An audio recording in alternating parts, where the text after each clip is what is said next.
This shit sound like a sob. This shit sound like the mob. Sound like $100 bills in the wide.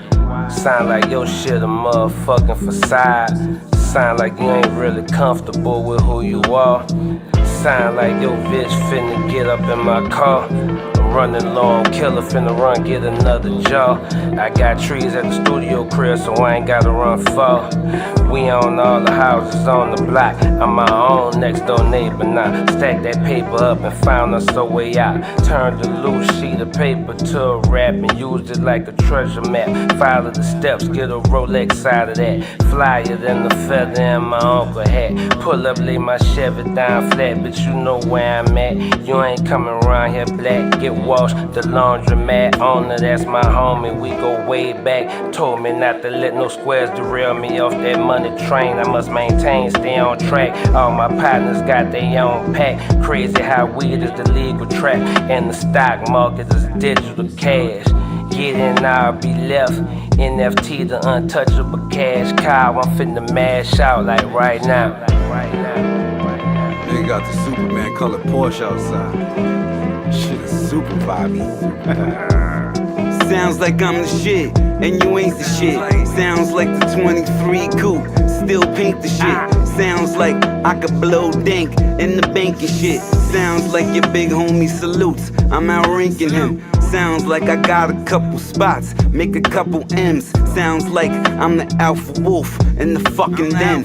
Sounds like I'm a made man, nigga fuck the pen. Sounds like another foreign trip, you can feel the zen. Sounds like smoking on the yacht, just to feel the wind. Linen shit, loafers lace, I don't play poker, fuck a poker face. Eyes probably closed, that's a smoker's face. Nigga, you can smoke an eighth, smoke a half, smoke a zip.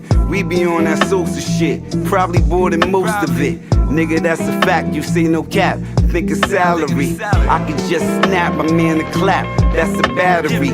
Niggas stole my style, I ain't mad, that is flattery. Niggas talking tough, I don't listen, that is chattery. Oops, I mean shattering. Think about your spine, if it's shattering. Think about your mind, if it's splattering. We don't give a fuck about your family at the gathering. I was in the tub with the French soap lathering. Probably in the McLaren, riding up Madison. Ha! This that ghost and that spitter shit. Yeah, this that real nigga shit. What?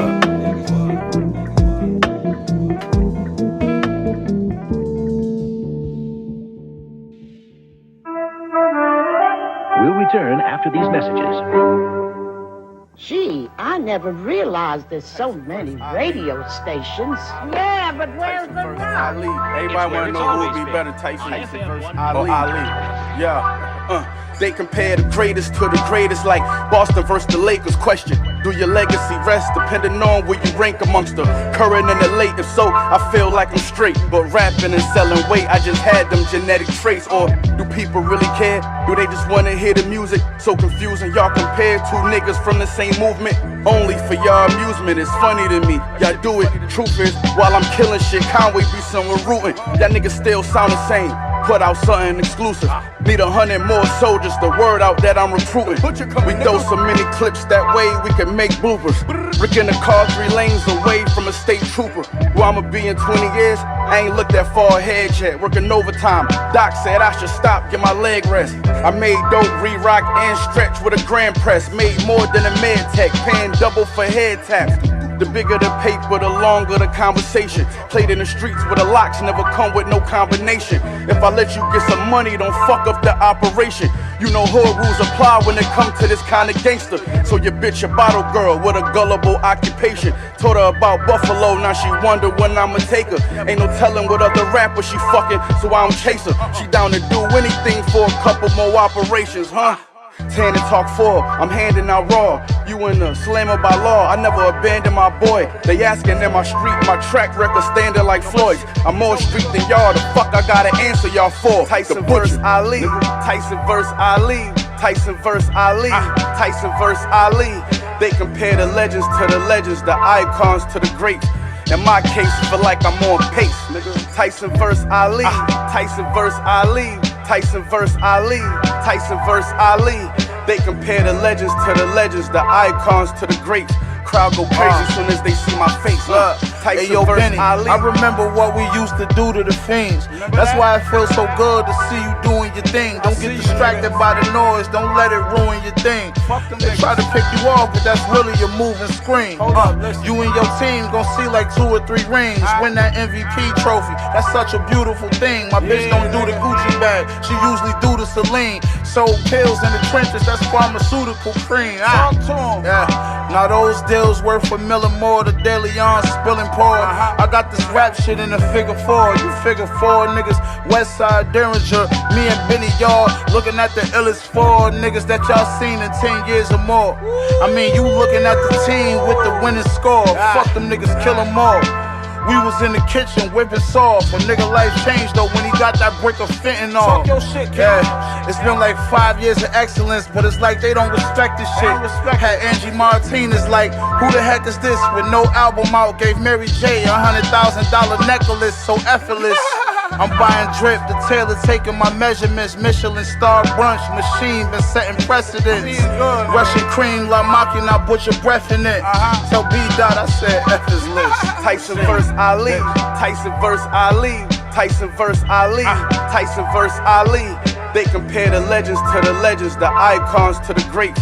In my case, feel like I'm on pace, nigga. Tyson vs. Ali, Tyson vs. Ali, Tyson vs. Ali, Tyson vs. Ali. They compare the legends to the legends, the icons to the greats. Crowd go crazy soon as they see my face. Tyson vs. Ali.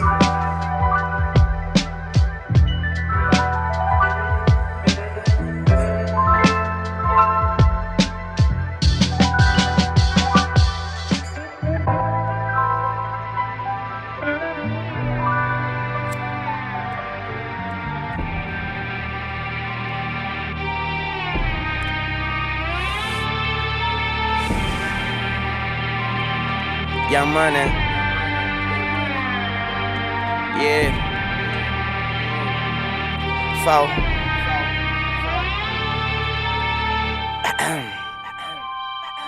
I tell her, now go and pop that pussy for a real nigga. I already know that life is deep, but I still dig her. Niggas is jealous, but really I could care less.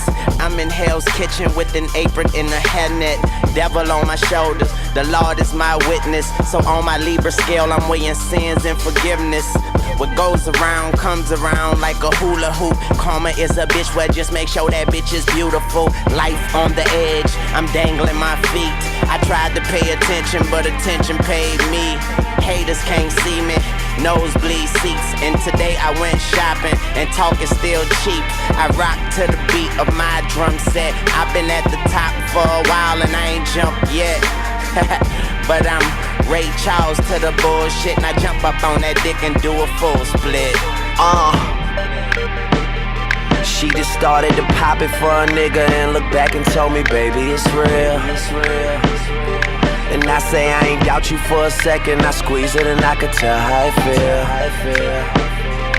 I wish we could take off and go anywhere but here, baby, you know the deal. And she bad, so maybe she won't, but shit, then again, maybe she will. Yeah, do it for the realest niggas in the fucking game right now, she will. Yeah, do it for the realest niggas in the fucking game right now, she will. Maybe for the money and the power and the fame right now, she will. Do it for the realest niggas in the fucking game right now, she will. Yeah. I tell her, now go and pop that pussy for me. Haters can't see me, but them bitches still looking for me. And you could take that to the bank and deposit that. Put your 2 cents in and get $1 back. Some people hang you out to dry like a towel rack. I'm all about I give the rest of the vowels back. I like my girl thick, not just kinda fine. eat her till she cry. Call that wine and dine. Try to check me and I'ma have them checking pulses. They say choose wisely, that's why I was chosen. Rocking like asphalt, it's the cash fault. Looked in the face of death and took its mask off. Now I like my house big and my grass soft. I like my girl face south and her ass north. But I'm Ray Charles to the bullshit. Now hop up on that dick and do a full split. She just started to pop it for a nigga and looked back and told me, baby, it's real. And I say I ain't doubt you for a second. I squeeze it and I could tell how it feel. I wish we could take off and go anywhere but here, baby, you know the deal. And she bad, so maybe she won't, but shit, then again, maybe she will. Yeah, do it for the realest niggas in the fucking game right now, she will. Yeah, do it for the realest niggas in the fucking game right now, she will. Maybe for the money and the power and the fame right now, she will. Do it for the realest niggas in the fucking game right now, she will. Ladies and gentlemen, she just started to pop it for a nigga and looked back and told me, baby, it's real. And I say I ain't doubt you for a second. I squeeze it and I could tell how it feel. Feeling like the sky's opening and I wish we could take off and go anywhere but here, baby, you know the deal. And she bad, so maybe she won't, but shit, then again, maybe she will. Yeah. Do it for the realest niggas in the fucking game right now, she will. Yeah, do it for the realest niggas in the fucking game right now, she will. Maybe for the money and the power and the fame right now, she will. Do it for the realest niggas in the fucking game right now, she will.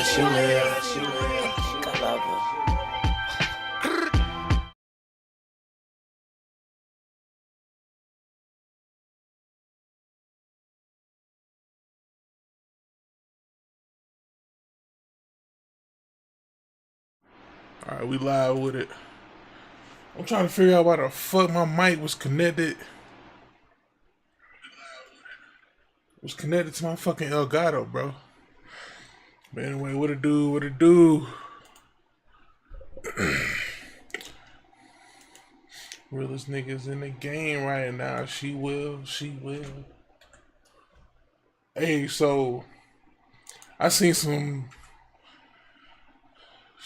interesting shit pop up on my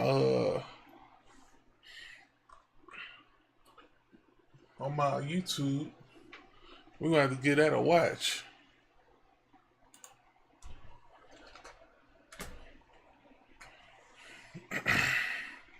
Gotta watch this, see if this shit facts.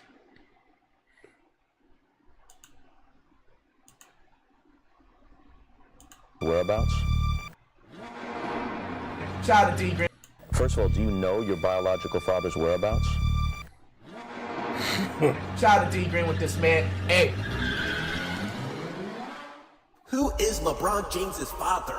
LeBron was born on December 30th, 1984 in Akron, Ohio. His mom, Gloria James, was only 16 at the time. Mama! And reportedly, he was born in the same hospital as Steph Curry.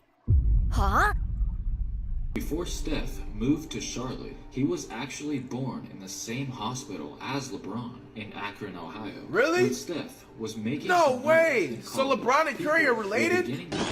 Hey pal, you just blowing from Stupid Town?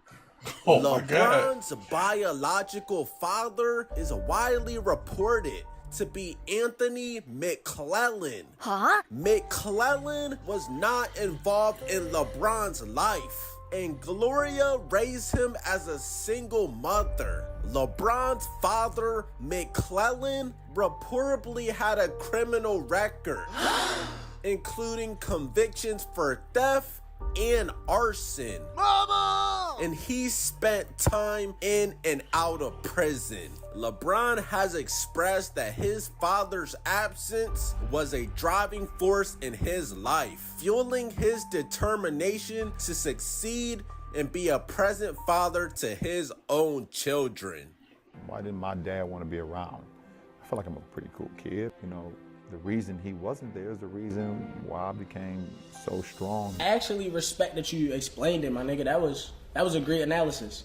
But now tell me why your dad isn't in your life, because niggas don't get a fuck. In a 2014 Instagram post, LeBron wrote, "Wow, Dad, you know what? I don't know you. I have no idea who you are. But because of you, it's part of the reason who I am today." Damn, bro. That's extremely deep. If LeBron's dad was actually in his life, most likely he probably wouldn't even be in the NBA. We all know kids growing up in single parent households automatically get plus 10 attributes. And if you include growing up in the hood without a lot of money, that's another 20 attributes. Mama! First of all, do you know your biological father's whereabouts? No, not really. I really have my father and my mother all tied up in one. And that's Gloria James. Ask how much this shit costs. But is your dad probably know? Damn, so there's really no pictures of LeBron's dad? That's how you know he was never in his life. Nigga ain't even got no pictures. It's a real mystery about who is really LeBron's dad. Now, a lot of old people from his high school think it's actually Roland Bivens. Because Gloria and LeBron, they really don't care. They know it's their secret. David Lee Morgan wrote LeBron James, The Rise of a Star. He found the subject of LeBron's father is one they don't discuss. For LeBron and Gloria, it didn't make a difference because while he was a senior, they always maintained that Eddie Jackson is my father. That's who I consider my father. But Eddie Jackson is not LeBron's biological father. And for the Bivens family of Akron, they think they know who LeBron's father is. They really think that Roland is the father. Roland Bivens was a star at Central Howard High in the early 80s, a few classes ahead of Gloria James. The All-City player and member of the 1980-81 state championship team ran in the same circles as Gloria, and friends say they dated. Although not as tall as LeBron, number 24 Roland reminds a former coach of the chosen one. He said that, when he watched LeBron play, it kind of reminded him of Roland and the way he played and his physical attributes, how powerful he was, the way he went to the basket, his smile, his charisma, just his demeanor. They were just alike. Bro, no bullshit. This looks exactly like LeBron. With the Jerry curl. Mama! Now they're saying this is Roland Bivens. This has to be LeBron's dad. Whatever his name is, this is LeBron's dad. Nigga has his entire face scanned. And everybody in the 60s and 70s had this Jerry curl. So just imagine this nigga with the regular cut. This is LeBron's actual father. They said they could have got names switched up in the yearbook. Who 100% knows what this guy's actual name is? But this is LeBron's dad. Mama! An old nigga in Akron, Ohio that looks exactly like LeBron and play basketball? You don't have to be a rocket scientist to figure out that this is LeBron's pops. Imagine being a deadbeat to the best basketball player of all time. Yeah, bro, respectfully, he must have died. No! In GTA, because there's no way he didn't spawn out of nowhere already. He died at a young age in a drive-by shooting, so there was no way to really tell if he was really the father or not. In 1994, when LeBron was 8 years old, Roland was shot after a card game in Akron, leaving at least one mystery in LeBron's life unanswered. And there have been various stories that your biological father may be in prison. He may in fact be dead. He may have been shot. Who is LeBron's father? Now, they were saying it was Delonte West. Huh? Is it the Anthony McClellan dude? Is it the Roland Bivens dude? Or is it really that scamming ass lawyer? Huh? Wait a minute! Leicester Stovall, a lawyer claimed in 2010 to be LeBron's father. Okay. Alleging that he met his mom in 1984. However, a DNA test confirmed a 0% chance. You stupid n***. His lawsuit against LeBron James and his mother, Gloria. Lester Stovall accuses them of fraud, defamation, and tampering with a DNA paternity test. Lester, thanks so much for joining us. You're welcome. Weirdo. A few months later, in or about June of '84, I again encountered defendant Gloria James at my apartment. She informed me she was pregnant. She said, I'm going to name him LeBron. You took a paternity test, and it came back and said 0% chance of paternity, but you're not trusting the results? No, I'm not, unfortunately. Imagine being a grown-ass man and randomly try to claim that you're another grown-ass man's father. Weirdo. And you decide to do a DNA test in 2010 as you see LeBron is becoming one of the best basketball players ever. I'm telling you, bro, money can make people do some weird ass shit. A happy Father's Day to all the fathers out there, except for LeBron's dad. Mama! Bro, you had one job. How can you fumble being... Man.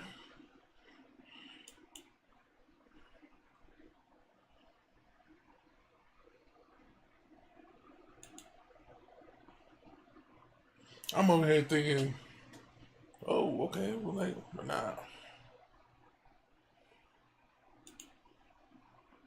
Here is a young lady who has some things to say about fitness. She's a coach. She's a personal trainer. Fitness? Yeah. Fitness. No, I know exactly where you're going. Fitness dick in your mouth. Hey, I didn't say that. No, Wow. I did. All right, with that in mind. I was about to say pizza. I guess I missed this part in my personal training certification. Make sure to show people how to pull up their leggings before working out. So she posted this short video as a personal trainer, and she has highlights of women constantly doing that. And the women were just lambasting her. If jealousy was a video, it would be this one. Someone says, "Did they pick you or?" And these are very popular fit influencers. And someone says, "I rarely ever post comments, but I feel you're compelled to say this. I understand your mission is wanting to shift the industry and address over-sexualization. I'm aligned with this too, but tearing down other women just to prove a point doesn't inspire change. It does the opposite." Tearing down is a strong word. She said one little thing, and y'all talking about tearing down. Someone said, "Oh yeah, girl, you really got him with that one. How will they ever recover?" As a certified personal trainer, I absolutely love it when other women look hot as fuck, dress however they confident, and I have zero desire to shame them for adjusting their clothing. I don't know why that's funny. So here's another woman who's different critic. She, I'm gonna cut the music out. Oh, see. Yeah, so the caption says, "Crazy what happens when you actually dress demure, and don't show your ass on Instagram." Okay, and then let's keep watching. Fucking word. Her audience is 96% women, 3% men. And then we go to the last reel where she kind of talks a little bit more. I guess I missed this part in my personal training certification. Make sure to show people how to pull up their leggings before working out. So that was my video, that went viral. And there were hundreds of comments saying, but it's normal to pull up your leggings, and this is a normal habit. Now, I won't argue with you that it's a normal habit to pull up your leggings, but it's not normal to film yourself doing that and then post it online. This is not just a habit that just so happened to be caught on camera. It is done so intentionally. It's the lengths these trainers go through of setting up their camera and tripod, pressing record, then making sure they're all centered in frame, turning around, then picking up their leggings, essentially giving themselves a wedgie or purposefully jiggling their glutes to flex or show off their body. And it doesn't stop there. After they're done filming and working out at the gym, they go to edit their educational and inspirational workout video. They purposely clip this moment of pulling up their leggings, sometimes even zoom in and put it at the beginning of their video as a hook to get you to watch. Sometimes it takes a whole 5 seconds of pulling up leggings before we even get to see a single part of the workout. What we don't see is them picking up their dumbbells, getting into position, or all of their reps. You know, the unnecessary stuff. Don't make excuses for these girls. These are professional content creators. If they know how to delete a clip of the other unnecessary stuff, they know how to delete a clip of them pulling up their leggings. This is intentionally filmed and edited. At the end of the day, this is inappropriate. Instagram trainers, be honest. You're either doing this to tap into your followers' insecurities, or you're doing it for your own likes to get your comment section full of heart eye emojis, fire emojis, and hashtag body goals. It doesn't add value to anyone but you. Congratulations, you cracked the code. I think all those things that you named can be possible, and you can still try to educate people. I think these people are trying to educate people into fitness and also getting a little thirst trappy. Yeah, 100%. And you're right, they're doing that. It's a trap. The media is just oversaturated and stuff.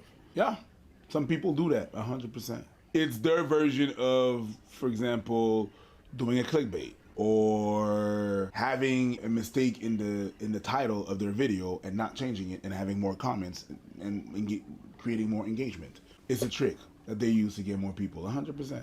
I don't think what she was saying was that outrageous that you have to flame her or she's like jealous or anything like that. I think she's pointing out a tactic that she dislikes.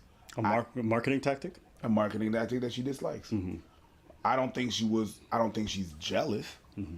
I don't think she's like, oh, I'm putting down other women. No, it's not because you mention something that you're putting down the people. It's not because you mention something that you don't like or you feel weird about it that you want to put down people and you're a hater. Oh my God, that word, hater. Shit, you use that shit like it's ranch in the States. You put that shit on everything. It's like, it's a hater, it's a hater. No, some things you do some hateable stuff. Some things, sometimes, it's some weird stuff. I don't think she was that much out of pocket in her commentary. She don't like women. No, sometimes it's not because you point out some dumb shit that some people do that you hate them. It happens from time to time that this dude's like, yo, don't do that shit. And I'm like, yeah, sure, okay, cool. I won't do it. He doesn't hate me. It means, yo, let's do better. That's it. I don't think she flamed that person. She flamed those people that bad. They said, yeah, that's intentional and that's for marketing, which I don't think is totally wrong. I think watching her video, I think she's essentially saying they're going to unnecessary lengths to showcase their ass in a way to over-sexualize themselves for what she perceives as bad feedback. I think one of the first things she said is it's inspirational, right? She put that in quotations to say like, no, these girls are just showing ass. It's not actually inspirational. She's basically saying this is kind of like bad behavior. I'm not the person who really browses Instagram like crazy. So for me, like seeing these kinds of clips, like, yes, do I think these women are purposefully doing this? Obviously. Do I think it's bad though? You know, like when I watch a dude get in the gym, he's about to start flexing to be able to get in front of the exercise before he goes to do it. It's like, do I think that's bad? Before he starts flexing, before he starts to lift the weights?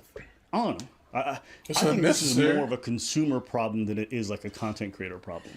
Because at the end of the day, the truth is consumers just go to whoever looks the best, not who's ever the most knowledgeable. So, you know, man, you can get upset about it, but the reality is women are always going to gravitate towards who's got the body goals. Same way men are going to gravitate towards the guy who has the physique they want.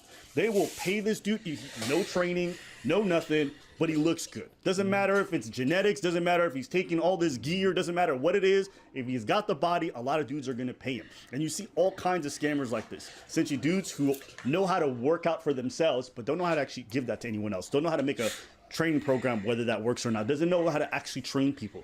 Unfortunately, people go towards that. So am I going to blame the content creators for feeding into that feedback loop that the consumer wants? And do I even think it's necessarily bad to have a hook that's semi-click? I don't even think it's clickbait. It's just like, yo, I got this. Actually, some of them pants is very clickbait. It is. On top of that, there's a cover that they're going to put on the thing. Right. So, yeah, you want to attract. It's a hook. It's okay. Absolutely, absolutely. But you just have to ask yourself. It's like, yeah, you're showing your ass on the thumbnail and you're basically starting with your ass, but it's because that's what people want to see. It's like the egg and the chicken and the egg. Yeah. You know what I mean? And there's worse things on top of that. What do you mean? There's a worse thing out there than just the pulling out in pants. I understand what she's doing. I'm defending. I'm just in the middle. I'm like, yeah, I understand what you're saying. And also, Like, man, whatever. It's just that there's worse things in the fitness world. I hate when people do BBLs, lips, fillers, filters, and then claim that it's their program that gave her that. That I have much more problem than pulling the pants. That is really just a scam. There's a difference between a hook and a scam. That's a hook. I call it a hook. They're doing the footwork and they're trying to hook you up. They're trying to hook you. The scam part of it is that they have all this BBL, all this liposuction, all this reshaping done, and they say, "Oh no, it's because I do squats." No, bitch, it's because you went under the knife. That I have more problem than the pulling of the pants. But yeah, I the last statement she made that I thought was worth looking at is like, it's inappropriate, and I'm like, by whose standard? You know. At the end of the day, like, maybe you come from like a Judeo-Christian background, for you, like, these kinds of things are not becoming, maybe it's not even that, I don't know. But it's like, you know, we want to be out here in fucking booty shorts all day, showing their body, like, it is what it is. Is that inappropriate? You might say it's not becoming, maybe not for someone you date, but like, outside of that, I don't care.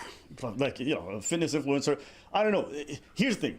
If I'm seeing women do this all the time, then I'm seeing dudes in tank tops or shirtless everywhere. Like, what are we talking about? The fitness industry, everybody's showing their body as much as they can. Why? Because it sells. Because that's what you're trying to, that's the product. And that's what people want to see. Because that's the product.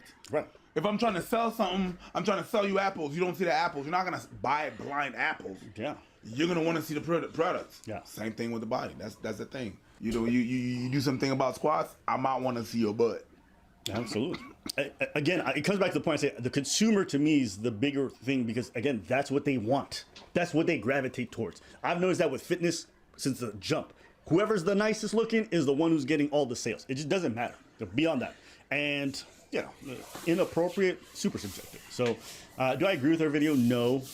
Do I agree with the other video that said, you know, if you dress more demure or less scantily clad, will you attract more females? I agree. That's probably true. Because I definitely see some women, they post their pictures, you know, oh, I'm a fitness coach. I look at the comments, it's just dudes being like, ass. It's just like, all right. What's that, Sean? Yeah. What's the song? You just went, I don't know what the hell you were saying. Go stupid. Go stupid. Okay. Wobbly, wobbly, wobble, all right. wobble, Okay. wobble. Gotcha. I was like, I feel like I sang something. Yeah. But do I think it's low-hanging fruit? Sure, absolutely, it's low-hanging fruit. But you know what? In a attention-oriented society where people are trying to get clicks, I don't think it's that bad, to be honest with you. It's just like them yoga teachers. And I'm like, yo, Miguel, you're just trying to show your pom-pom. That's different. Your pom-pom big, your pom-pom fat. You show a pause, but goddamn, Miguel, you put the skin color tights on. You know what I mean? That's different. The pony printers, you hear? Yeah, but... And then you put the thing on and then you do a zoom on the poom. You hear me? Yeah, but to me, that's not the same. It's not even the same ballpark. You're taking yoga, which, you know, comes from like religious practices and like mental health and all this other stuff, and then you're sticking like hypersexuality into yes, it. you pumificate that thing. That's different. Yeah, it's a different degree. You pumificate that thing. I don't think it's a different category. To me, it's just a completely different category. It's like somebody promoting like, to me, no. That whole thing where the girls are just like open legs, they're like, oh my god, look at my fucking downward dog. It's like, they just stretch it. And the shot is just straight up on their coochie. Like, come on, stop, bro. Like, that's completely different. Have you ever worn spandex? You have to run. Okay. I've worn it just because it's comfortable, you know what I mean? And you have to pull them up all the time. Now, do these women have to pull it up on camera? No. Everything she said about the fact that they could edit out, absolutely true. She's not lying about that. Not lying. But if they don't, what's wrong with it? It's obviously what people came to see. So it is what it is. I understand her. The comments are a bit much. Oh, yeah. I understand the trainers for doing that. I understand everybody. You're not with the Yaya Sisterhood? What's the Yaya Sisterhood? Yeah, it's a book. It's basically, okay, it's fine. You're not one of the girls. But one thing I thought was really interesting is that being a girl's girl only applies when you're being hyper liberal, or when you're being like, ooh, girl, you do whatever you want. You a bad bitch. Yes. But like, if you're more on the conservative side, you're never a girl's girl. Never a girl's girl. Because you dictate other girls. And we can't have that. Me not have that. If you deviate, oh, bitch, you a pick me right away. It's like, she just comes from different values. Like, this is not necessarily being a pick me. Like, people who are conservative, who come from religious backgrounds, are probably going to align with her. I've seen some fitness influencers, they're very popular, but you see they make a concerted effort never to show their ass. They wear t-shirts that hide their ass, whatever it might be, and like that's for them, and they're probably going to align with her. They're probably saying like, yeah, so, you know. It is what it is. Yeah, but that's just one thing I noticed. Ladies, if you ever say anything, it's just like with Negroes. It's like, oh yeah, you Uncle Tom right away. Is right away. Yeah. But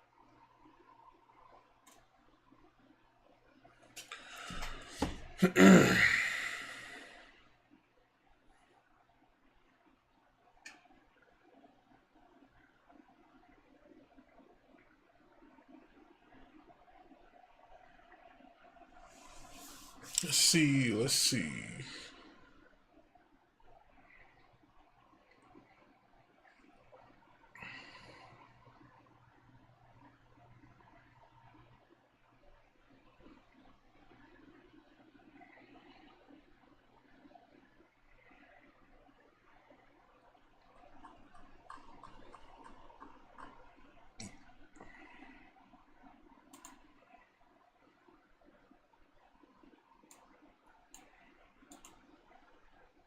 He was screaming. He didn't hit me, but he just like pushed me against the wall and my hair. Okay, so she did this? Yes. He just started telling me to get out of his house and quit that shit, and I don't know what. I swear to God, I did not do that. On April 24th, 2024, officers responded to a residence following a report of a woman claiming her boyfriend was physically abusing her for no reason. However, further investigation proved she was the aggressor. Hello. What did he do? He grabbed me by my shirt here, and he didn't hit me, but he just like pushed me against the wall and my hair. Need an ambulance? I don't know why. Need an ambulance? No, I don't know. You sure? Yes. Did you get choked or anything? No. No? Okay. Just grabbing and pushing?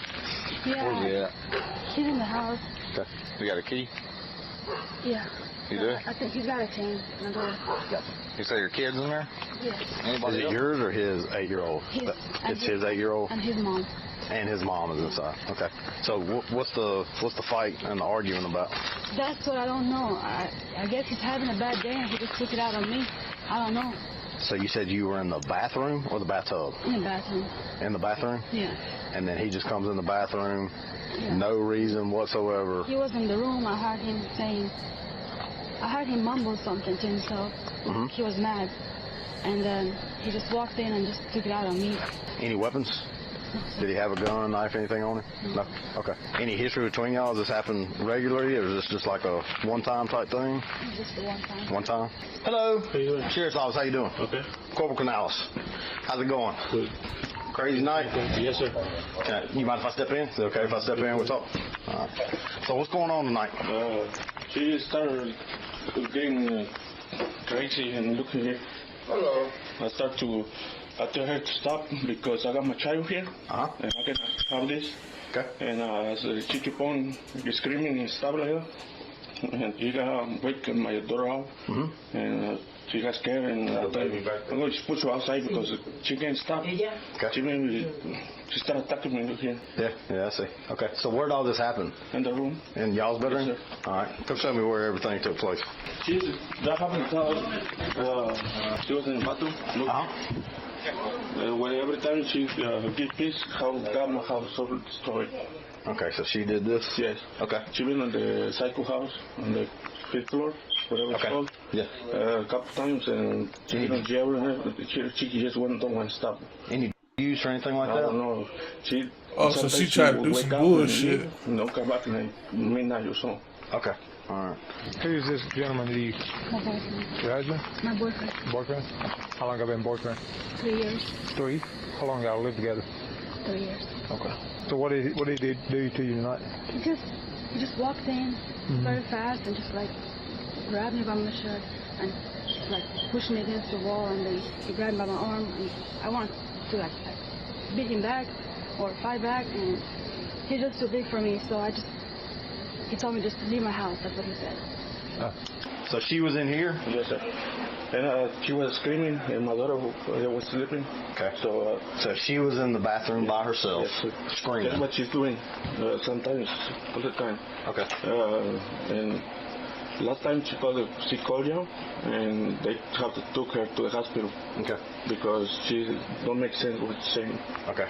So she was in the bathroom by herself, Yes, sir. and she was screaming. Your daughter was in here. Yeah, I said, please stop quick. Okay. Did you go in the bathroom? Yes, sir. I said, hey, please stop because my daughter is going to get scared. Okay. So she wake up, and I said, she started hollering and screaming, and I said, please stop. So I'm going to put you outside. I said, so she keep on it, which is when she started scratching me and everything. So I grabbed her and pushed her outside. Okay, gotcha. All right. Did you see anything tonight or no? She was in the room. She was in the back room? Yes, sir. Okay, no English? Okay. But she knows she's my, how you say that? Mire cómo anda de rasguñado, cómo lo trae, mire. No, she's... Yeah, all the... Oh, yeah. that one's the fresh one from the night. No, this is not from tonight. Oh, it's not? Fixing it, but this is from the bedroom too. The bedroom, she got crazy and she started throwing everything in the walls. Muy problemática. You see the car, how she's driving, she's driving the silver car, the brown car. Uh-huh. She's been wrecking it 3 or 4 times. Okay. Where is it? Your daughter is 8? Yes, she's in there. Okay. Did she see any of it? No, she was in the room. She just started getting scared and I bring her with my mother. Okay. So she didn't see any of the physical disturbance? All right. So you were in the room on the bed and they were fighting in the bathroom? Yeah. Gotcha. Okay. All right. Sounds good. That's all I needed. All right. How do you say your first name? Liliana. Okay. All right. So Miss Liliana, here's what's going to happen. Okay. I got some questions I'm going to ask you, but before I do that, I do have to advise you of your rights. Okay. You have the right to remain silent. Anything you say can or will be against you in the court of law. Do you understand your rights? Okay. So, let me finish. After being advised of your rights, is it okay if we keep talking? I ask you some questions and go from there. Is that okay? All right. So, what were you about to ask me? Why? Why did I advise you? Am I being arrested? You're not under arrest right now, but I do need to ask you some questions, okay? So, walk me back through what happened in the bedroom, in the bathroom. So you're in the bathroom, and then walk me back through step by step what took place. So I was using the bathroom. It's like they school administrators, bro. On the step, and I was just picking my skin, like the ingrown hair, and he just walked in and he attacked me. I heard him in the room. He mumbled something to himself. I guess he said in Spanish. I wasn't clear what he said, but then he just walked in so fast, opened the door, and told me, "Stop it! Get the out of my house!" And he just grabbed me, and I'm like, well, "What did I do?" And he attacked me, and I tried to fight him back. How did you fight him back? What do you mean you fought him back? He was like, he grabbed me by my shirt, and then he pushed me against the wall, and I tried to push him back, but he's too big for me. I just ended up like scratching him, like squeezing his arm, and that's about that. Okay. Because he kept bucking at me, so I just went outside. I got my phone, my purse, and I went outside and called you guys. Gotcha. Okay. So you said you sat on the bathtub and started picking your skin. Why were you picking your skin? I don't know. He's been like this all day today, and his daughter was in the bedroom, so I didn't want to have an argument for nothing, in front of his daughter. So I just sat there, and I'm just like thinking, and while my head was down, I was just. Okay. Do you have a history of use or anything like that? Any pills, anything like that? Yeah. So when was the last time you used? I was in jail 3 weeks ago, I think, or 2 weeks ago. I did after, and I got out for a week, but then I stopped. So when was the last time? I mean, has it been within the last couple of days, probably? Maybe like 4 days. 4 days ago? Gotcha. Is that what you were in jail for, was use? Yes. Okay. And I had court today. That's why I didn't smoke for like 3 or 4 days. Make sure, but there is. This is total himself. Okay. So what you're saying is, when he came in the bathroom, he attacked you when he as soon as he walked in the bathroom, he started attacking you. Yes, sir. Okay. Slammed you against the wall. He didn't slam me, but he grabbed me and he pushed me against the wall. He didn't started me, but he pushed me pretty hard, but he didn't slam me into the wall. Okay. And why was he pushing you into the wall? I don't know. He just started telling me to get out of his house and quit that shit, and I don't know what. So, did you grab him anywhere else other than the arm? No. Okay, because he's got scratches on his face, on the side of his neck. How would he have gotten those? I did not touch his face, I swear to God. Didn't touch his face, didn't touch his neck. No. The only thing you did was grab his arm. Yeah. Gotcha. Okay. Yeah. Go ahead, turn up, put your hands on your back for me. But why? So you're under arrest right now for domestic abuse, battery, child endangerment, okay? Can you please tell me what that means? It means you're under arrest for domestic abuse, battery, with child endangerment. What do you mean? What does it mean? But he's the one that attacked me. So he has got bloody scrape marks all over his face and his neck and his arm. Oh, my daughter, I swear to God, I did not do that. He's on drugs. He's on drugs? He's on meth. Okay. So when was the last time he used? I don't know. Gotcha. But if you want to test him, you can test him. Well, we don't do that. We don't test. We don't do all that stuff. Can you guys lock my car, please? Yes. My purse is in there. My keys. Do we need to get your purse out? Please. Okay. And my keys, please. You want purse and keys? Yes, please. Purse and keys. Keep that bitch in jail, man. Yeah, he's got scratches all over him. Oh my God. I swear to God, I didn't do that, though. He attacked me. So what he's telling me is that you were in the, do you have anything on you? No, sir. Nothing at all? Do you have pockets? I have pockets, but I don't have anything. Nothing in them? Okay. I swear to God, I didn't do that. Turn. I cannot believe you did this. Okay, you good. All right, have a seat. All right, so what he's saying is you were in the bathroom screaming and hollering. He came in there, asked you to leave, and you refused. Y'all got into an argument. You started attacking him and scratching him, and he did say that he had to grab you to try and get you out of the house. That's not true. Oh my God, Chillin. Okay.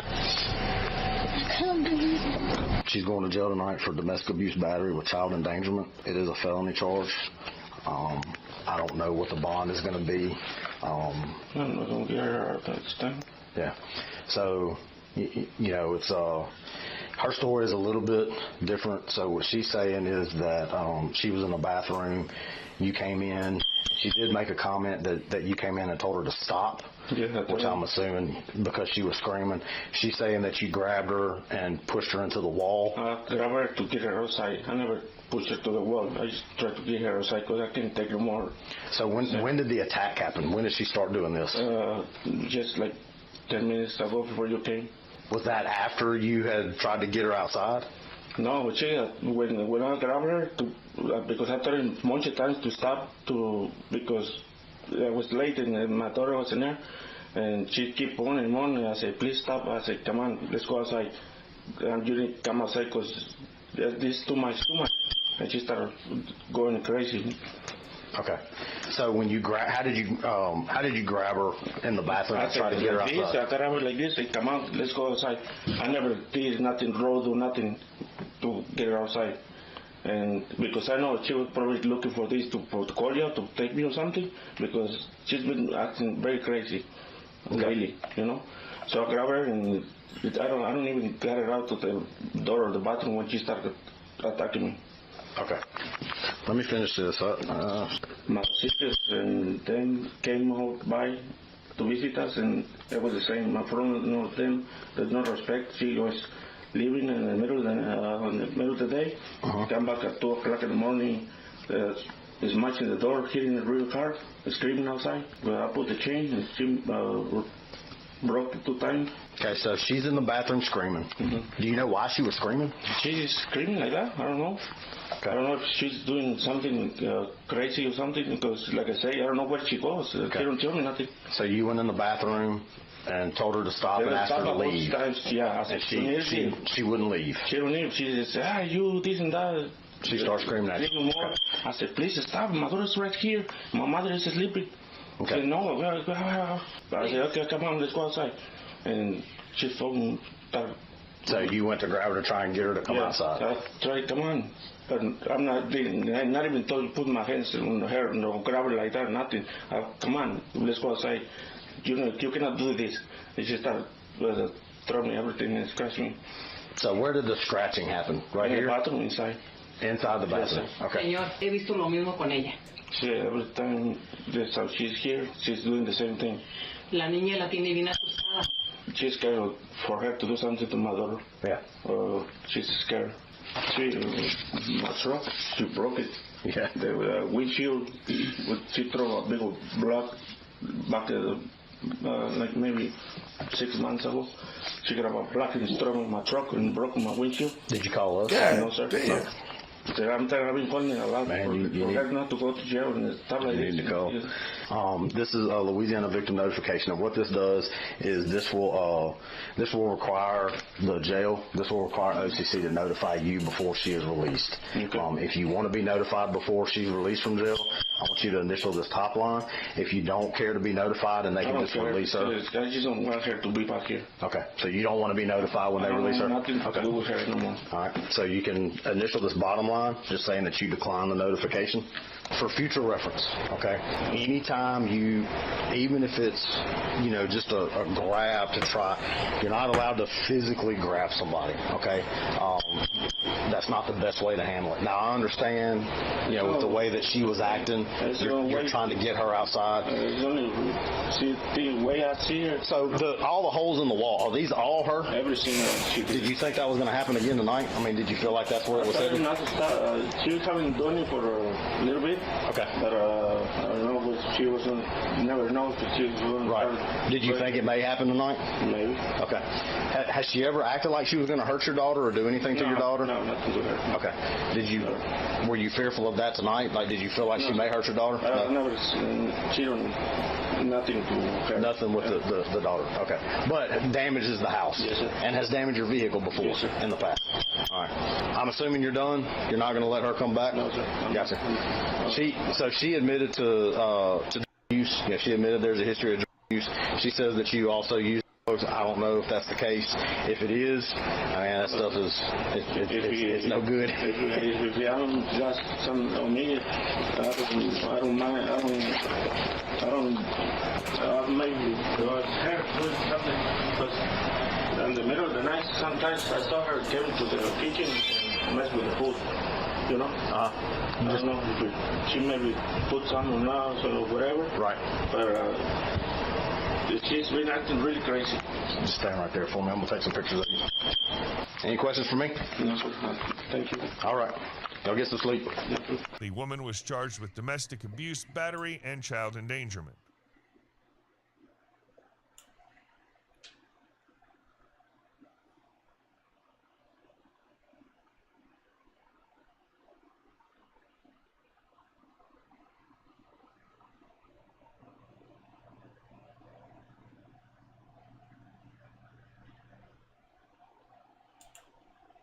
She came and actually got in my face and almost tried to punch me. She gets drunk every night. Technically, that's kidnapping. She doesn't have permission to have kids. When he pushed her down and whatnot, I flipped him. He hit me. He broke my finger. Don't come back here. If he'd have put his hands on me, I'd have knocked his ass out. On April 25th, 2024, officers responded to a residential neighborhood following a report of a mother physically abusing her children after one of them refused to give up his phone upon being dropped off from school. So, what were you saying, man? What's the main issue here? So basically, okay, hold on, I got it. So I don't know if it was you or not, or somebody else, but the cops were here earlier today. Yeah. Okay. I was here yesterday. I'm not. Well, the cops were here earlier. Yeah, and then they called the cops on us today and told us we had. So then we. Who told you? The cops told us because they. And then they told us. And I'm sitting out here. I didn't touch them at all. She came out here talking about, give me the phone, and I didn't give it to him because I didn't do anything wrong. I kept asking her, what did I do wrong? And she kept trying to take the phone from me, and then she came out here jacking me up and junk like this, grabbing my neck, choking me, and then I walked over there by the car. She seen it too, pushed me on the ground. Then he came, went like this, tripped me and slammed me on the ground, and then we come over here. And then in the face 3 times and junk. That's when they seen me getting punched in my face. And wasn't doing nothing at all. Are these your friends, or how do you know these kids? I know them. They go to school with me, but they just happened to be driving by when it all happened. Oh, okay. And then they stopped and asked if I was okay. I told them yeah, and then they just right when it all showed up, they just happened to come circling around again. Okay. And then I called them because that's who brought it. She called family friend, and I told her to come get us again. Started hitting me, doing this, doing all this, moved me like that, took me, and then he started yelling at when she just pulled up. I tried to talk, and we was like, what we do wrong? She came and actually got in my face and almost tried to punch me. And I didn't do nothing wrong. All this happened because of a phone. And literally, the only reason we went to is because that told us to because they've been fighting. She pulled a knife on him yesterday, last night. Before we left, she pulled a knife on him, trying to throw hot grease on him and jump. Anything. And then waking up, they're yelling, waking me up at 2 or 3 in the morning. They I got school in the morning. They waking me up at 3 for doing the same thing like that, and it's just getting annoying. I'm stressed out, and he just got hurt, and I don't know what I'm supposed to do. They saying that we going to juvie for no reason. And then she's trying to say I punched her. I didn't. She's over here grabbing my neck, choking me. I grabbed her hand and went like this to push her hand off of me. The lady that brought y'all back, was she here for all this too? No, she left with her son. They had to go do something, and then I just texted him and told him to come back. So I got flagged down by people down the street. They said that y'all saw what happened? Can you tell me Yeah, what we happened? had, when we rolled by, we just seen he was out here arguing. Okay, which one? The taller one. Okay. And when they was fighting, they was arguing, we pulled over to make sure he was all right. And he said that they had been like beating on the jump like that. Yeah. Because he called bro. Okay. And then we was like, "Is you okay?" He was like, "Yeah." So we rolled around, we went around there. We told the adults over there, and they told us to call the police. But when we came back around here to see what the address was, yeah, police was already on it. Okay. Did y'all see the guys putting their hands on him? Yeah, we seen punching him. They did it right in front of, we literally pulled in that yard. Then right when we there, pulled stopped. up, she was like, I don't know what you called them for. And then he didn't call us though. We just seen him and stopped. Do y'all know them? Yeah, we go to school with him. Okay. So they're upset because y'all, right? Yes. That's what this all about. No, they were all fighting beforehand, but then and then they were upset at us for leaving. Tried to switch the subject and say she came and kidnapped us. And the whole time he told us to leave, and then now we want. So after she dropped you off, what happened? Mom was just yelling, nothing happened to us and then they left, and then that's when. As you know, Trent, we was inside. Yeah, we were inside, and she kept pushing me, trying to get my phone, and I didn't give it to her. And then I came out here so more people could see in case they tried to do anything. And then they kept trying to get me to go back up there, and I said no. They both been drinking today, or just? Mom drinks every single night. She gets drunk every night. Okay. And that, you can literally go in. You can literally go in. If you're not in the counter, go in the fridge. It's vodka there. All right. You picked, right? Yes, the police were here earlier because I got them off the bus and she didn't have permission technically. She did, but their drunk butts don't remember. The cops were there then and said that she had to go if she wanted them back. I wasn't going to let her drive. She's been drinking, so I went and picked up with her. And I told them to call me if anything happened. Picked him up. Yes, she was in the car with me. We came back here, I dropped him off. Both gave him my number and said if anything happened to call me. Not even 30 minutes later, they were texting me that. What were they saying? He threw me up against the wall. Call if you need anything. I just slammed me on the, and I turned around and came back. Technically, that's kidnapping. She doesn't have permission to have kids. If they want to come get them, they can come get them. I've been with them. So that's why I took her. Did I want them to come back here? No. Which is why I said call me if they need anything. So I was here yesterday when they first left. It sounds like they shouldn't be here anyway. Yes, exactly, which is what I told her. And But she was all upset, whatever. She come to realize that, yeah, that was probably the right thing. And so I told her, like, yeah, just wait till tomorrow. Let's see if... got worse. Right. So obviously they have to come back, is what I told her. Given the circumstances, it was probably best if they just stayed there for the night. Well, she was refusing to let them stay. If I didn't take her to get them, she was going to find a way to get them. And that would have been her getting behind the wheel. They were yelling at each other. They were, she was punishing them. I mean, she was yelling at him. But he was pretty much just sitting there taking it. They were yelling at each other when you got yeah, here? well, she was yelling at him. The whole car ride, she was yelling at them, got out of the car. Everybody when you pulled up. Just now, they were all sitting outside separated. We're here, and they were yelling. We're up at the door. But she got up in their face while I was here. Almost, if I didn't step in, she probably would have hit him again. What would they be going to jail for? She's drunk. She don't know. That's why I told him just relax. What was she mad about him in the she's car? saying that they put their hands on her. Okay. Is why. Why was she mad at him in the car? What was she saying? Because they chose to and not be here with her. Same thing she was saying yesterday. Okay. They mad because they was not allowed to stay at the day. That's been going on this and that and other.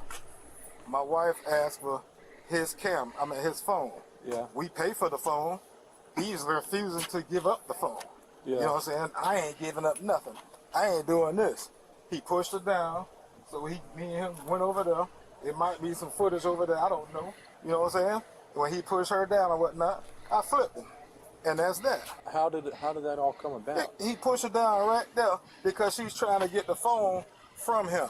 She paid for that phone. She bought the phone. She paid for the phone. You know what I'm saying? She said, I want the phone back. I want this and I want that back. You know? He said, I ain't giving up shit. I ain't giving up nothing. Yeah. Just being a defiant teenager. You know? So I told him I want the money back I gave him for prom. Oh, it's on the card, this and that and other. I want it back. How did he push her down? Was she trying to get the phone She from was trying to get the phone from him and he pushed her down. Like he physically pushed Yeah, her? he Like, physically pushed her down. They ain't telling that part. And then the little one, he's just going here and there, this and that and other. Oh, don't be a blah, blah, blah, blah, blah. You know what I'm saying? So I'm like, come on, Trace, go on about your business. You know what I'm saying? No, there's no physical contact with Trace. It was just the oldest one who refused to give up his phone. where did she go? She went in the house. I think she's smoking a cigarette, and then she going, see in the house. All right, well, can you have her come out, please, so we can talk to her? Does your camera work? I don't know.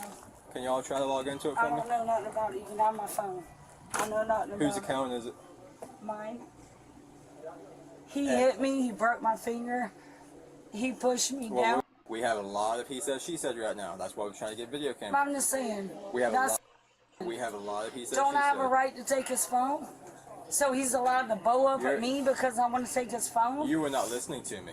It's your account. Figure Yes, out how to get yes, that sir. camera. I don't know. It got cut off like a month ago, so I'm not sure. But you're more than welcome to have it. I don't need to. I have don't the login know. I don't information. know. I'm just saying I really don't know. You can have it. Like it stopped working like a month ago. What stopped working? The ringtone. Okay, And it like rings outside but not inside. You don't have. So the I app, don't. you My don't- brother f***ed it up. You don't have the app on your phone. No, I don't know nothing about it. I don't know nothing about that. You can have my phone. You can. I'm not hiding nothing from you. Okay. But my son. I don't want your phone. I want to see the video camera. Okay, here. If you're not logged in, I'm not. It's not I gonna don't be know good. how to. Remember when I talked to you yesterday and I told you it'd be best if they stayed somewhere else? And then they came back today and the thing that I was telling you was going to happen? You told me to go. Yeah, So 'cause I you went and already- got. And And then look what happened. yeah, he hit me. He hit. Hit me. How did he broke hit you? my fucking finger. Your fingers broke? Yeah, he broke it. What happened? He pushed me. How did he push you? He pushed me outside because I said I want your cell phone. I paid for it. I bought it. It was $180 and it's $175 a month. Give me your phone. Okay, and then what happened? Bitch. He pushed you and said, Yes. Yes.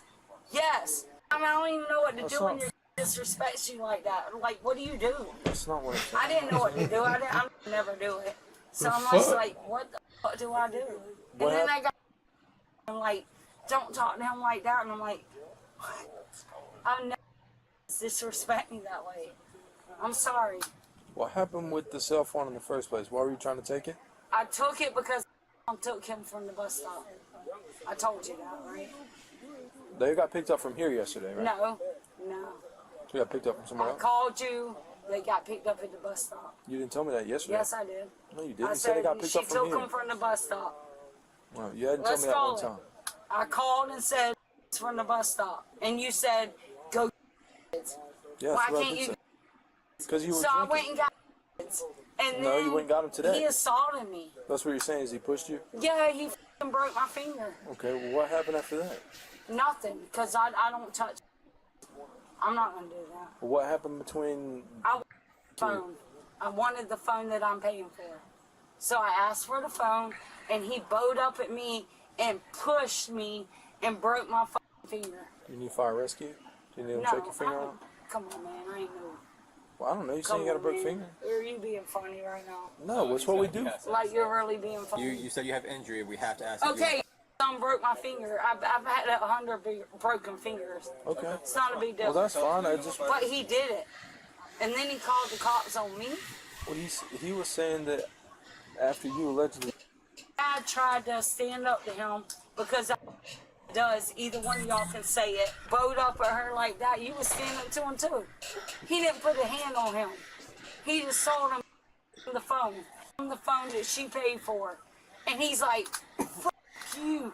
I'll call the cops on you." Really disrespectful. Okay. I don't care. I'm done. Cannot believe this. And he broke my Do fucking you have an finger. ID or a driver's license? I got everything you want. Could you bring it to me, Yes, please? yes. You can come in my house. I don't need to. I ain't got shit in my house. Oh, no. Todd! Get the dog. Buddy, can you grab your ID for me? Yes, sir. I was like, you alright? He said, yeah, bro, they mad at me because I called, bro. And she was like, yeah, that's disrespectful, this, that, and the third. So we was like, you okay? You sure? You sure? He was like, yeah. So we pulled off. We went around. We told the adults what happened. They told us to call the police. So when we came back around here to get the address, y'all was already out here. Oh, okay. From where you were, it looked like he was getting punched by her or slapped. Like, she have a closed fist open? She had a closed fist. She was punching him in his chest. She probably slapped him in his face, but she was punching him first. Falling to the ground at any point? Yeah. When we first rolled by, she was on the ground. When you first came up? Yeah. Before you pulled into the driveway? Before we pulled into the driveway, she was already on the ground? Yeah, but we ain't that, man. Like, it was already like, man, he didn't slam me. She didn't punch me 3-4 times. And he was crying. He was in the middle of crying. Then it was like, yeah, she be hitting me too. But I don't know about all that. But I do know when we came outside, he was like, he done slammed me, she done punched me. And then she was like, yeah, I punched you. And he hit him some more time. I ain't see that put his hands on him. I just know he was out here standing out here. Okay. That's when she was jacking me like this, grabbing my neck, and I had my hands up here with my phone and like just like this, and then she had me like this, and I was coming. So then I grabbed her hand and pushed it off me. I did not push her. I swear I did not push her. I grabbed her hand and pushed it off me, and then she fell, and then she goes, "Oh, so now you want to punch me? I'm calling the cops on you." Came up, and he was like this. He was like, "You lucky all these guys out here. I'll bust you in your." And then he said the S word. That's when I was talking to them. I was like, "You see this? You see what's happening? I'm not doing nothing." All right. At what point in time did you get slammed on the ground? He's saying he slammed me right here. That's not even what happened. He slammed me all the way over there, way before they showed up. Oh, and this is before you fell to the ground? Yes. He slammed me over there way before. At first, he just pushed me, and then he went in the house. He pushed me. I went backwards. I didn't fall. Inside the house or outside the house? Outside over there, and then that's the people that live there. So this happened when you first got home? Nah, like when we first got home, it wasn't here. It happened like 20 minutes after. What happens when he gets here? When he gets here, he doesn't say nothing. He goes in the house, and then we're outside still, me and him, and I hear yelling, and he comes outside. Mom asked you for the phone, what did you say? And I said, I asked what I did wrong, and then she came out here outside, and she goes, give me the phone. And I said, what did I do wrong? And I walked back in the house. Okay. And then that's when he came back outside, and he was like, I want the phone, give it to her. And I asked, what did I do? And then he was walking towards me, so I walked on the cars, went over there. He pushed me. I said, I pushed you from behind? No, he pushed me in front of me. I was just standing there like this, and he pushed me, and I put my hands up, and the people that lived there, one of the girls was outside. I said, you see this? I'm not doing nothing wrong. And then he went back in the house. One of the girls that lived there? Yeah. I think they just left, or one of them did. The one that lived there. The tall one?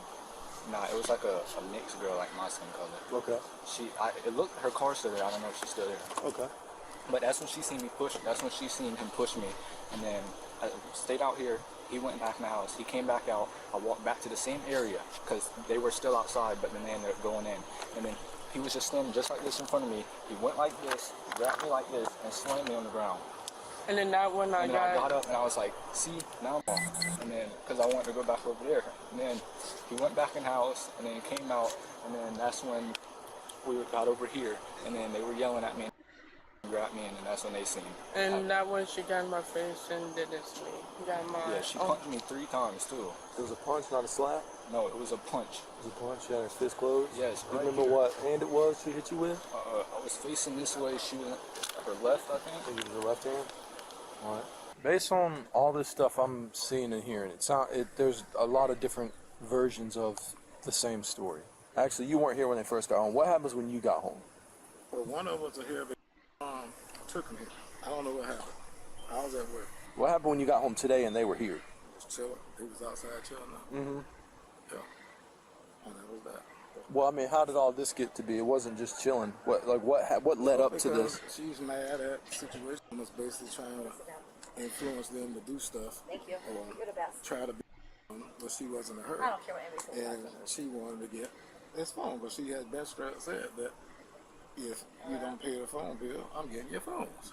So she went over to him, the taller one, to get his phone. And he said, no, I'm not getting you a phone.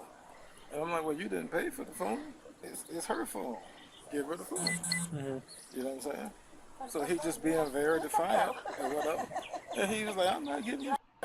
And then when he said, I'm like, dude, you don't talk to You know what I'm saying? Right.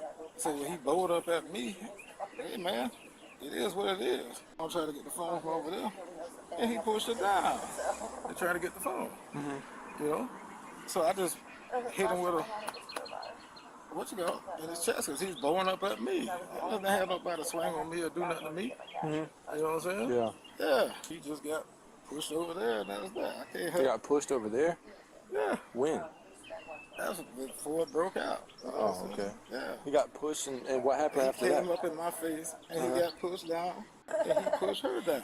So listen, what do you want to do for tonight?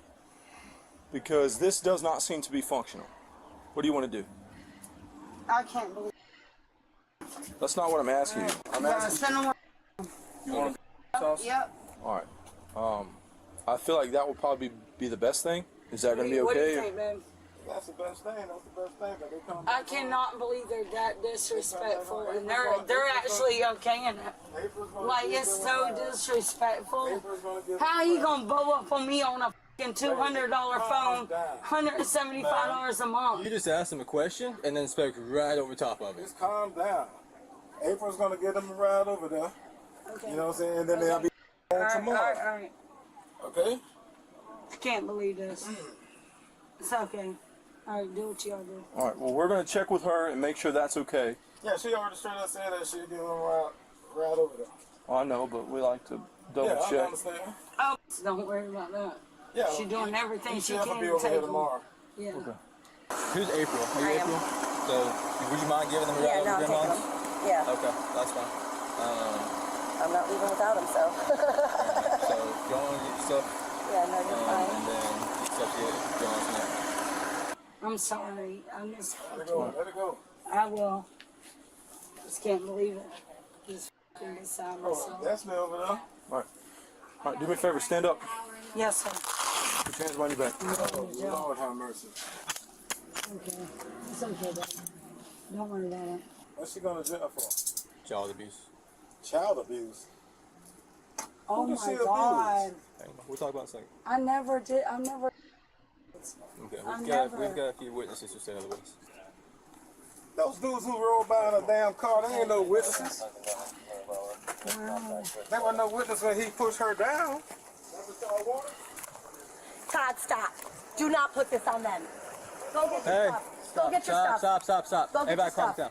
Go get your stuff. Todd, don't go to jail. Don't do it. You got anything on you? No, sir. Nothing at all? No, sir. Todd, don't. Just shut up. Please. I don't want y'all back in here. Well, they need the stuff, man. Go get your stuff. Get your stuff. They got stuff in there. It's not worth this. It's not worth it. If you have anything, I really do know nothing. if you have anything else on you and they really- find it in the jail and it's illegal, you're going to get another charge.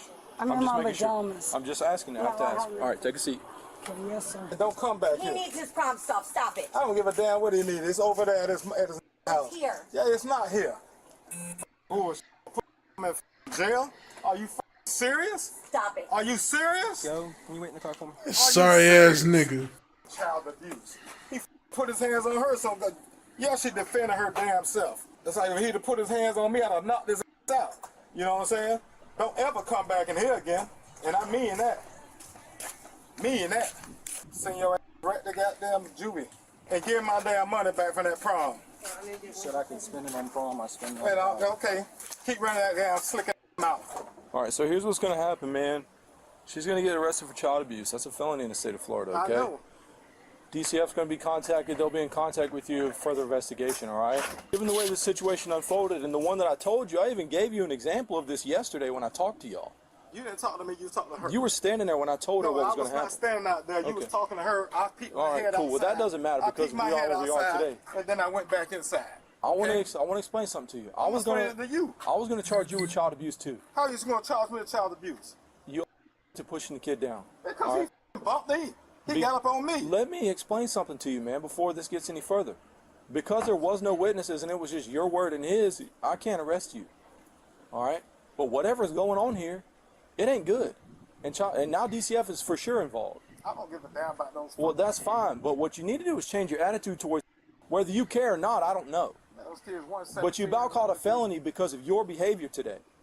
My behavior? Yes. We're not here because everybody was civil. because we wouldn't be my here. behavior. Listen, man, I'm I'm telling the you, mellowest person you that almost is. caught a felony today because you can't control yourself. I just saw you lose your temper just now. Yeah, Acting like that's somehow different than what happened when we weren't here. That's a sorry ass nigga right there. What I am telling you is DCF will contact you and a further investigation will be conducted. I know how that. If you have any other questions, you can relay them to the sheriff's office. Yeah. Yeah. You got anything else for us today? No, I ain't got nothing else. All to say. right. Yeah. I know niggas like that, man. They get on my fucking nerve, bro. Sorry ass niggas. Sorry ass niggas.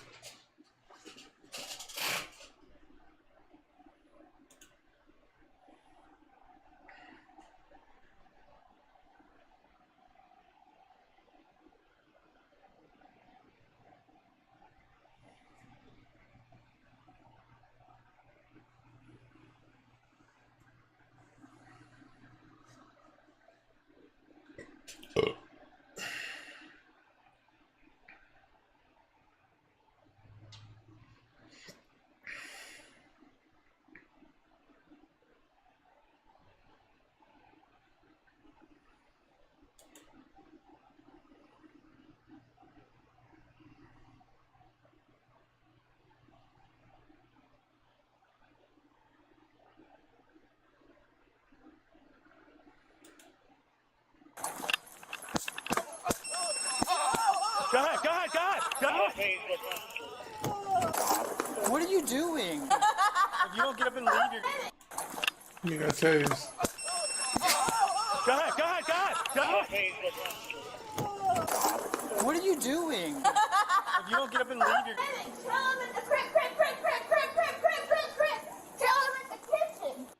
What's What the up, fuck? That everybody? In bitch today's on. video, we have a car thief getting tased, and we have a spoiled brat having a complete meltdown in a Publix. But before we start that, I just want to say thank you so much to every single one of you. We just hit 150,000 subscribers on the channel.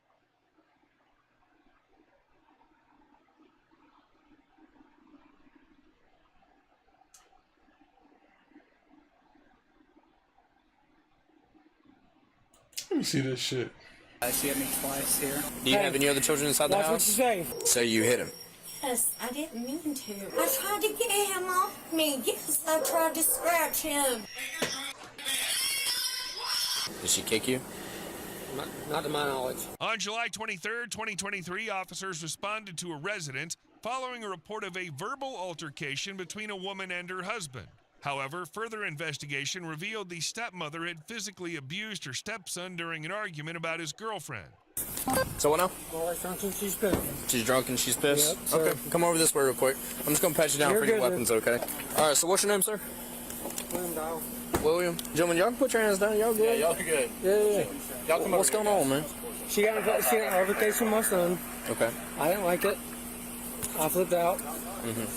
And here we are. Okay. I see you're bleeding a little bit on your shoulder there. You mind if I look at it? No, I do mind. You do? Yeah. Okay. I don't want anything to get her.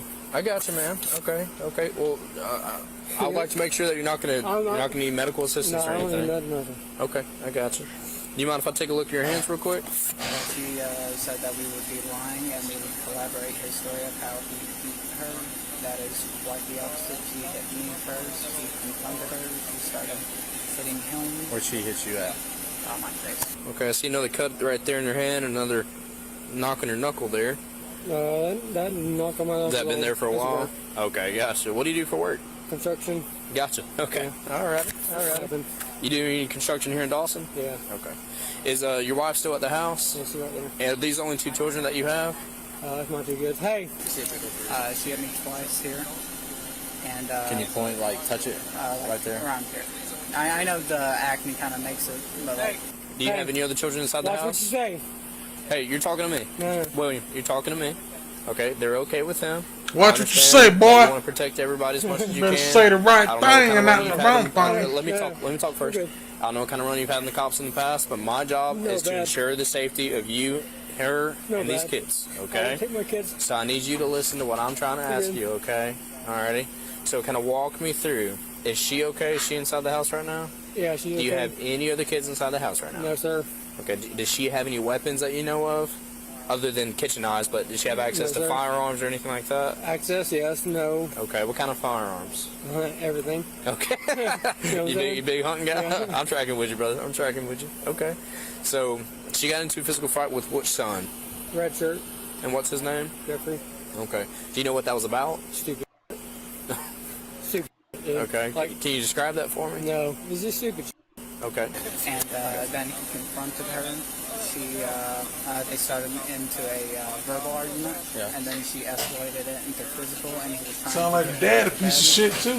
And she kept hitting him, and it kind of got into them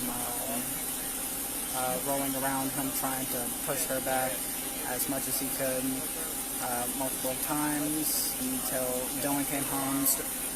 And he only saw that my dad was on top of her. Then I decided I needed to come downstairs and get him away so he didn't assume he was trying to hurt her. Then after a little bit more of that, that's when he kept pulling him away trying to film him. He went up to, she went up to their room to call y'all, and yes, that's it. So I'm going to go with this. Because this is a domestic, if she gives me probable cause to believe that an incident has occurred, that places you as the offender, and you're not providing me any information, the only information I have to go off on is what her word is, because that is considered probable cause, you'll be placed on arrest. I need your help in assisting me on what the information is, okay? I will go question her just like I'm questioning you, but I need you to give me all the info, okay? Sorry. You have cameras inside the house? Yes, sir. Okay, where are the cameras placed at? Kitchen. They might as well turn the fuck around. Yeah. Okay, in the kitchen, do you have any other cameras? No, sir. Did any of the incident take part in the kitchen? Yes, sir. Go around. No, just in the kitchen? Yes, sir. That's where everything took place? Yes, sir. Even the part including the son? I don't know. I have no idea. My son told me he had altercation with my damn wife. Gotcha. How long have you been married? 5 years. Okay, and do y'all share custody of those children? Are they biological, They're just mine. yours? They're mine. These two are mine. Okay. Is she considered the stepmom? I'm assuming. Okay. Do y'all have other kids? Anything like Her that? stepdaughter. Is stepdaughter with y'all at the side of the house? No, sir. Where's she at tonight? Her dad. Her dad's? Okay. We was all drinking and having a good time, and then... Even the kids? No. Okay. Just you and your wife? Yes, sir. Okay. And then he comes to tell you, where are you at? Are you at somewhere else inside the house? Down the road. You were down the road Yeah. at somebody else's house or something? Okay. He comes to tell you that he got involved in a physical altercation with his mom, your wife. Yes, sir. You come back over to the house to figure out what the hell's happening, which rightfully so, I understand. And then what happened between y'all two? Back and forth, cussing, like chairs thrown, blocking. Okay. She didn't like her girlfriend. They got in an altercation. His girlfriend? His girlfriend, and they started talking about it, and she got pissed off about it. Okay. And then he started walking to my buddy's house down the road, and I came back and I'm like, why did you hit my kid? I was getting my kid. And then we got into it, tussling around. There was I didn't hit her, she didn't really hit me. There was chairs thrown, furniture moved. Like, I'm not going to hit a woman. Okay. I don't care how drunk I am. Like, I'm drunk. I'm not going to hit a woman. Okay. Shit was moved around, so I was defensive. She was kind of the agitator. I'm like, take your drunk ass to bed. Then she called the cops. Okay. I don't want her to go to jail. So, 2 questions on that. Okay. Yes, did this right here on your neck happen from getting hit by furniture that was thrown around? No, sir. How did that happen? Like hugging, scuffling. Okay. So you said there was no physical contact, or there's some physical contact. What's the truth there? Was there or was there not? There is. My neck. Okay. So there was. Like. So you don't remember exactly what happened? Sorry, that's so right in your eye. No, you're good, dude. You don't remember exactly what happened? No, sir. Like, you ever get in a damn red altercation with someone? Yeah. Like, all the time. You don't remember it? That's my job. No, I remember all of it. No, like if it was your first one. No, I still remember all of it. I remember everything that happened, brother. Yeah. I'll give you that. Okay. Sorry, I know this is an odd request, but I have a baby who's in this pocket. Please hit it. I am a nicotine addict. Bro, you're 17? Yes, sir. But William? Yes, sir. Do you know your son has a nicotine vape? Yes, sir. Is that okay if he uses it? Hell yeah. Okay. He said, hell yeah. Man. Hi. Sorry. Are you able to put your hand somewhere else? So part of the incident I know happened inside the house. I would like to go inside and take a look at everything that happened. So I need you to put that dog in another room. I will put her And your dad was here when that happened? No, he was at the friend's house. He was at the friend's house. Yes. So you were trying to go to where your dad was.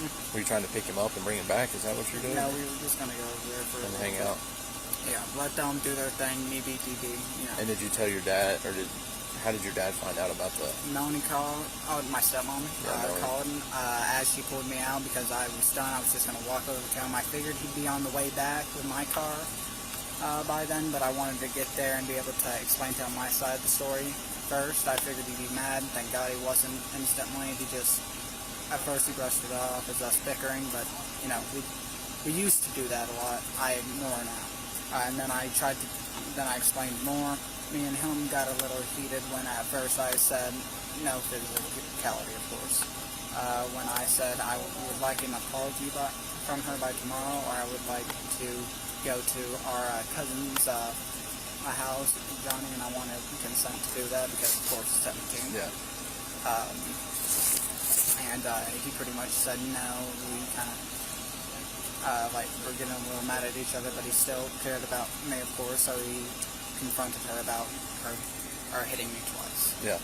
And then that's when she started to hit him? Yes, when they got into the verbal argument, things got heated. I can't remember what was said. I can't remember what was said. They were both saying pretty nasty things towards each other, and she is very much inebriated. Him, I don't know to the extent, but he usually handles his liquor better. Yeah. So probably not as much, and plus this probably sobered him up quite a bit. She started hitting him, and by my knowledge, this could be wrong. I doubt it though, because of the type of man my father is. I did not see him once initiate physical contact. She hit him, he pushed back. He never directly. But you saw her hit him first? Yes. Open fist, closed fist? I can't remember what was like face, arms? Wherever she could hit. He kicked him in the side, of what I saw. Kicked him in the side. That was when I came to. She, I guess, attempted to punch him in the face. I wasn't really paying attention because that's when I first, I walked through the door and I was screaming at Dad because I thought he was hitting her.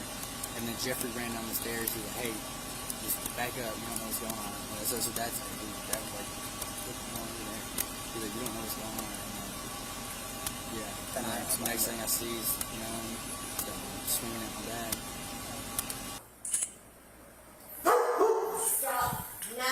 Alright, what's your name, ma'am? Melanie, my name is David Sledge. When I ask you a question, what happened? I need the truth. If I get lied to, I don't appreciate that. You do know lying to the law is a violation of Georgia code, Georgia law? Yes, okay. been here, done that. My stepson didn't like what I told him being in another person's vehicle. I asked him to get out and let them come up here and get it. Okay. He didn't listen to me. I tried to get him out. Still didn't listen to me. I told him to come on. I called Adam to come get him. He got mad at me. Things got physical. I don't like the way things went. I don't want it to go this way. Okay. So let's break it down. There's an incident between you and your son. Adam told me that the argument between you and your son was over your son's girlfriend. Now, you don't like her very well, is that right? I didn't say that. I said but you do have an issue with her, is that right? No, I just don't know her. Okay. That's so the whole problem. So what he didn't like that. Hey, let me ask my questions. I can't ask questions if you're speaking over me, okay? So there's an issue with you and your son's girlfriend, okay? You're not liking, what about her? What's going on there? That wasn't it. It's not that I don't like her, I just don't know her. Okay, so fine. You don't know her, so where's the issue? That's it. I don't know her. Okay, That's the only problem. What was the argument between you and your son? He didn't like what I told him. What did you tell him? What did you tell him? I told him I didn't know him. That was it. He walked off. He got in the car, which wasn't mine or his. Asked him to get out. What car? It was. So let me get this right. His girlfriend pulled up to the house. No, his girlfriend was never here. He just. So what car? It was the neighbors down the street. It was their car.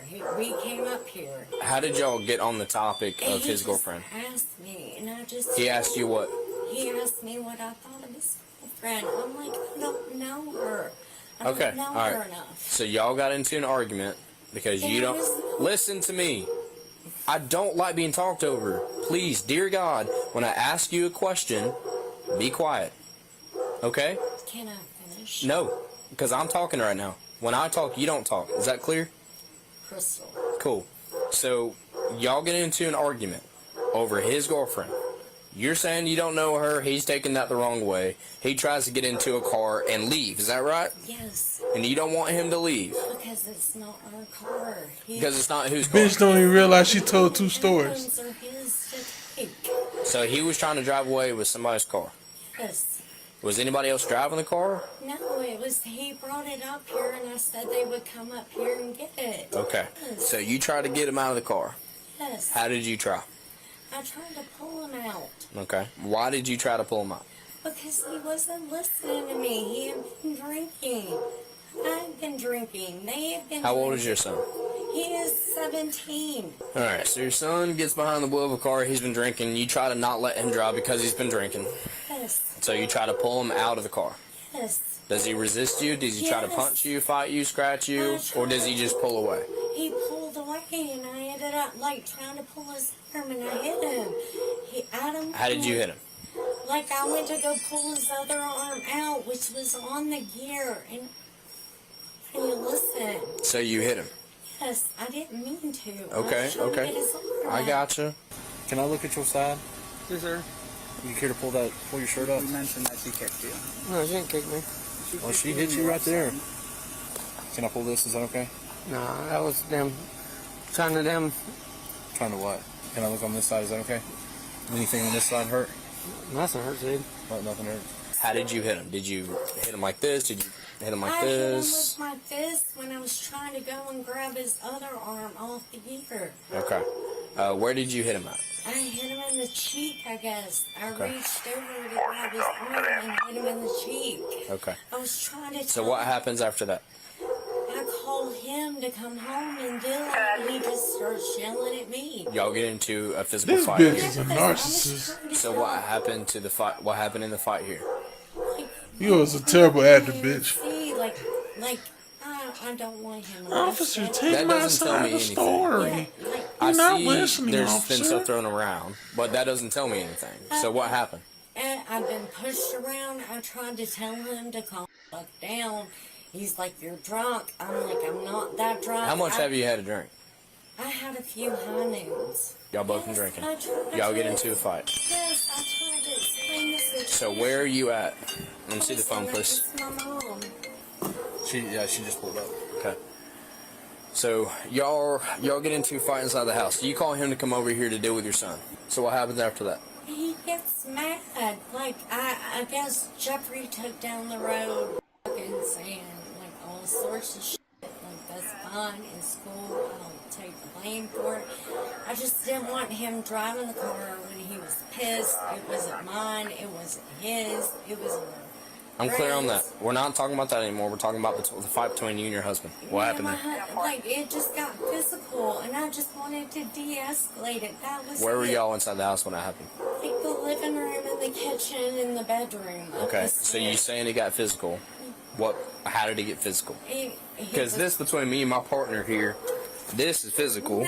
No, Is that? Like, I can't even talk. Like, he had You've been it. talking fine this entire time, so keep going. Like, I've done this before.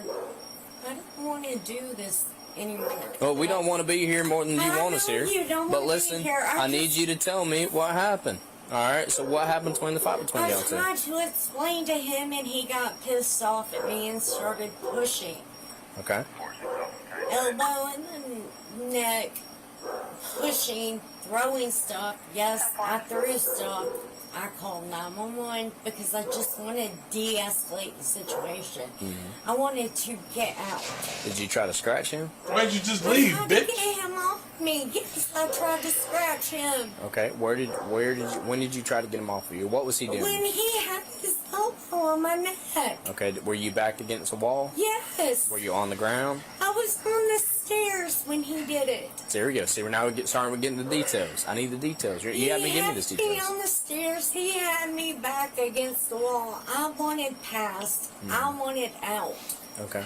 You mind if I take a look at your neck? That's fine. You mind if I take a couple pictures? Fine. I know you just want everything back to normal, and we would like for that to happen too. But before we begin that process of going everything back to normal, I just got to know the details of everything that happened. Did you try to punch him? Yes. Did you call for help? Did you scream for help? Yes, but who the f*** is here but his kids? Okay. Were the kids here that saw it? Yes, he had his kids with him. One of them walked in the house and started yelling at him. Then the other one told him stop. You said that on the stairwell he had his forearm on your neck. Is that true? Yes. So he had his forearm on your neck in the bedroom too? Yes. When I was trying to get him out of the bedroom. Okay. Where were you? Were you on the floor? Were you in a chair? He pushed me against the dang, what's it called, the vanity kind of thing. He had pushed me against that, and all I was trying to do was get him out of the bedroom. What did it take to get him off of you? Pushing him out. Okay. Did your sons come up to help you to pull him off? No, they're his kids. Okay. I see inside there's a bunch of potato chips thrown around. How'd that happen? I threw the potato chips. You threw them? You just threw the bag of potato chips? Did you try to hit him with it or something? Or did you just throw them? I just threw them. Okay. I also see there's a bunch of brown stuff spread around. Looks like protein powder. Kratom. Kratom? Yes. Okay. So what happened there? He threw that. Okay. Did he throw it at you? Or did he just throw it? He threw it. Okay. I also see there's a stool knocked over here. You know that stool? To get him away from me. Okay. So you threw the stool at him? Yes. Where was he standing? He was standing, it was right after, like, he had me pushed. I was trying to get him away from me. He pushed me down on the stairwell. Okay, he pushed you down on the stairwell? Yes. Were you standing up or were you laying down on the stairs? I was laying down on the stairs. Did he have you held down or did he just push you and leave? He had me laying down, but I pushed him off. Okay. And he left. Do y'all have a Ring doorbell camera inside your house? Is there a camera inside the house? Do you reckon it caught anything that you may be able to show us what had occurred? I can try. How long did this go on for before you called, you reckon? 5, 10, 20 minutes? 20 minutes. Maybe 20 minutes? Okay. This bitch is done. There it is.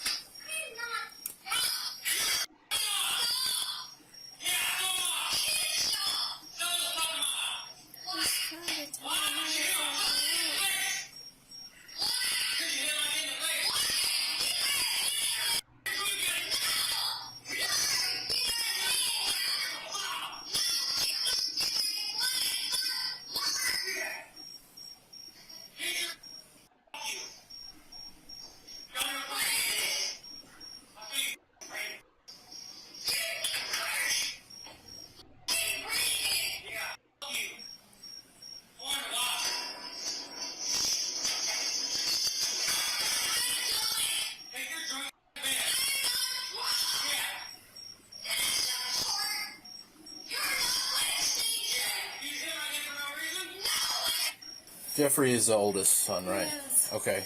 So, can you walk me through what had occurred with Jeffrey tonight? We came back to the house. From hanging out at the friend's house? Yes. Gotcha. And he asked me, like, what I thought of his girlfriend. I'm like, I don't know her enough to give you that. Yeah. And he got pissed off with it. Okay. Do you mind if I send this video to my phone? That is completely fine. Like, he got pissed off with it, and he jumped in their car. How old are you two guys again? 16, 17. 16 and 17. Okay. Acne or no? This one right here, yes, that is acne. Everything else is Yeah. swell. Okay. You don't charge her with anything with a minor? Mr. Dahl, I'm not sure yet. I'm still trying to figure out what's happening. Your wife's not giving us a lot of information. You're not giving us a lot of information, okay? You a fuck nigga, bruh. Alrighty. With all due respect, Weak ass. my kids will leave. No, you're not leaving. My stepmom started talking about These my, niggas be weak as fuck, significant bruh. other, and You gonna I was defend this curious bitch over about your kids. of her, and We were talking about the situations that have happened in the past, and then she kind of just got on, like, insulting me and her, and I was done with the conversation. So I walked out to the car to get ready, and I waited for her. She opened the passenger side first, telling me to get out. It'll be, it's fine, just go to bed. And I'm like, either you're going with me, or you're over there, or you're staying home, and I go over there. Like, again, it's like in the neighborhood. She started yelling at me. I ignored her. She went around to the other side. Then she started pulling me out with my seatbelt on. Then she hit me, maybe because I would not do anything. And I was just like, I'm not getting out. And she undone my seatbelt, tried to pull me. I held on to the console, I believe that would be. And so was she on the driver's side or the passenger side? At first she was on the passenger, then she moved over to the driver to pull me out. When she hit you, was she standing on the passenger side? Driver's. She was standing on the driver's side? Yes, sir. She hit you twice? Yeah. And both same place in the face? Yes, sir. Right here, of course, with exception of the. Then after she took my seatbelt off, trying to pull me again, and me telling her no, she hit me again. We stood there for about 30 seconds. Same way she punched you? Yes. Okay. Except it was closed. I'm not sure if the first one was open or closed. Okay. Or not. And then we kind of stared at each other for about 30 seconds. And when she got out of the way a little bit, I got out. I started walking on foot towards the direction of the buddy's house. Mm-hmm. She called my dad.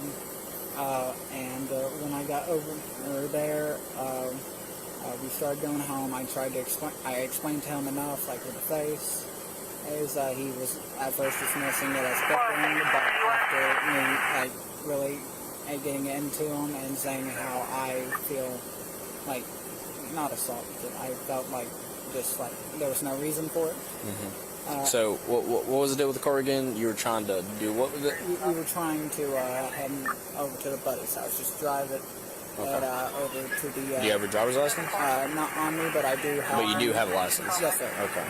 Have you had any alcohol to drink tonight? No, sir. Nothing at all? No, sir. So if I was to give you PBT, you'd pass the PBT? Yes, it would show no alcohol in your system whatsoever? No, sir. Okay, cool. Okay, and... yeah, that's honestly about it. Okay. Why did she not want you to leave? Because I was disrespecting her and not following orders, as per her words. Okay. What was she saying you were disrespecting her about? I'm assuming she means the ignoring after I was done with the conversation. A conversation about her not liking your girlfriend and everything? Just the insulting part. It's Gotcha. where it got me, but... How did she insult you directly? At first, it was normal, complaining that we never heard this and stuff like that. That's why, did I mention the 2 incidents that we were talking about? Mm-mm. Oh, well, in that we were mentioning 2 instances where both me and my girlfriend got in trouble over there. I would like to not go into that for personal reasons. Okay, that's fine. And she said because of one of them never let us in. That's why I get in trouble so much. I'm lazy. We are both not to be trusted. Okay, I'm tracking. What happened to when your dad and your mom inside the house? That would be a verbal argument with them both saying pretty obscene things to each other. Very, like, they... Okay, so I don't know what your dad's told you. Mm-hmm. I need you to tell me the truth on what happened, okay? Because the video is showing that it's not verbal. I was getting too deep. Okay. Started off verbal at home saying, and why did you hit my son? Them arguing back and forth. She initiated. Well, I wasn't in physical, so I don't know who initiated like the first hit, but I would assume her just because of this. And from what I did see when my brother got home, that's fine. then he was trying to get her upstairs to the best of my knowledge, of course, and he was trying to get her upstairs to go to bed. Yeah. Then when Dylan got home, my brother over there, I came down like, hey, don't get into it, because he originally thought my dad was hitting her because of the position when he walked in. Pulled him apart, let him do that, and I'm like, we're just going to be witnesses. That way, hey, if we need to testify, we will. So what did you see? What physical part did you see? My stepmom kicked my dad. I She was going up there, and my dad was worried she would get the guns, and so he went up there with her. Me and Dylan tried to stay back, but also watched the best we could, and just in the argument. Nope, stand back behind my vehicle. Stand behind my vehicle, do not move from behind my vehicle. She did both closed and open slap/punches at him. She was coming after me. I was stopping her. I was moving furniture around. Had some things thrown at me. Did you hold her down? Yes, sir. Okay, how did you hold her down? A few times. I held her arms, held her by the head. Okay. What was the purpose of you holding her down? Keep her from hitting me. Okay. Was she trying to punch you, kick you, slap you, scratch you, any of those? She was just coming at me and I was holding her arms. Okay. What part of her was coming at you? Describe that for me. Her body, like... How is she coming at you? Like... Okay. If she's just doing that to you, right?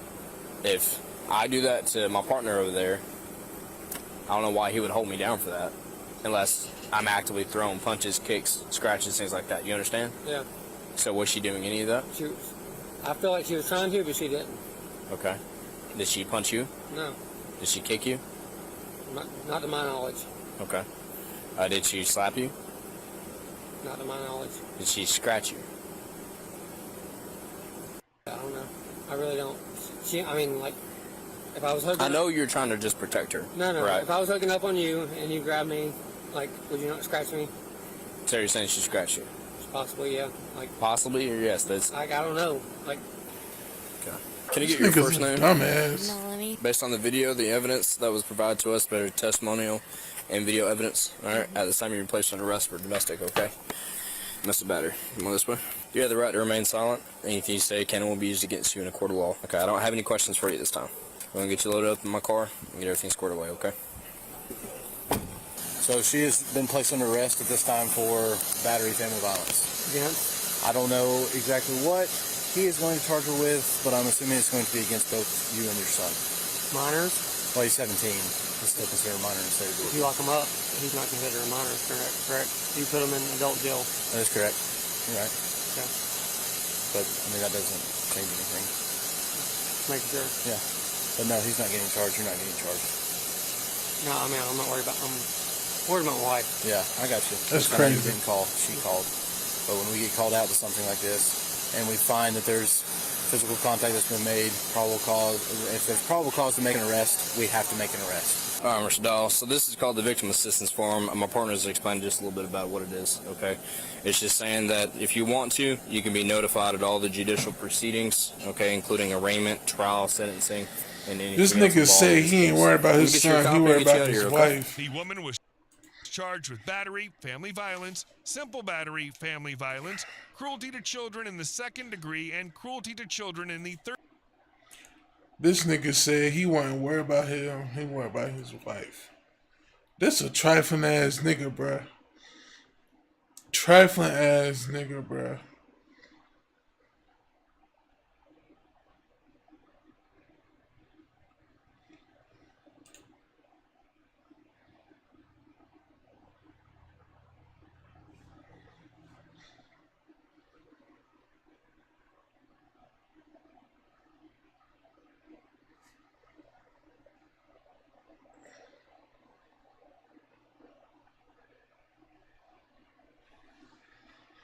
That shit crazy.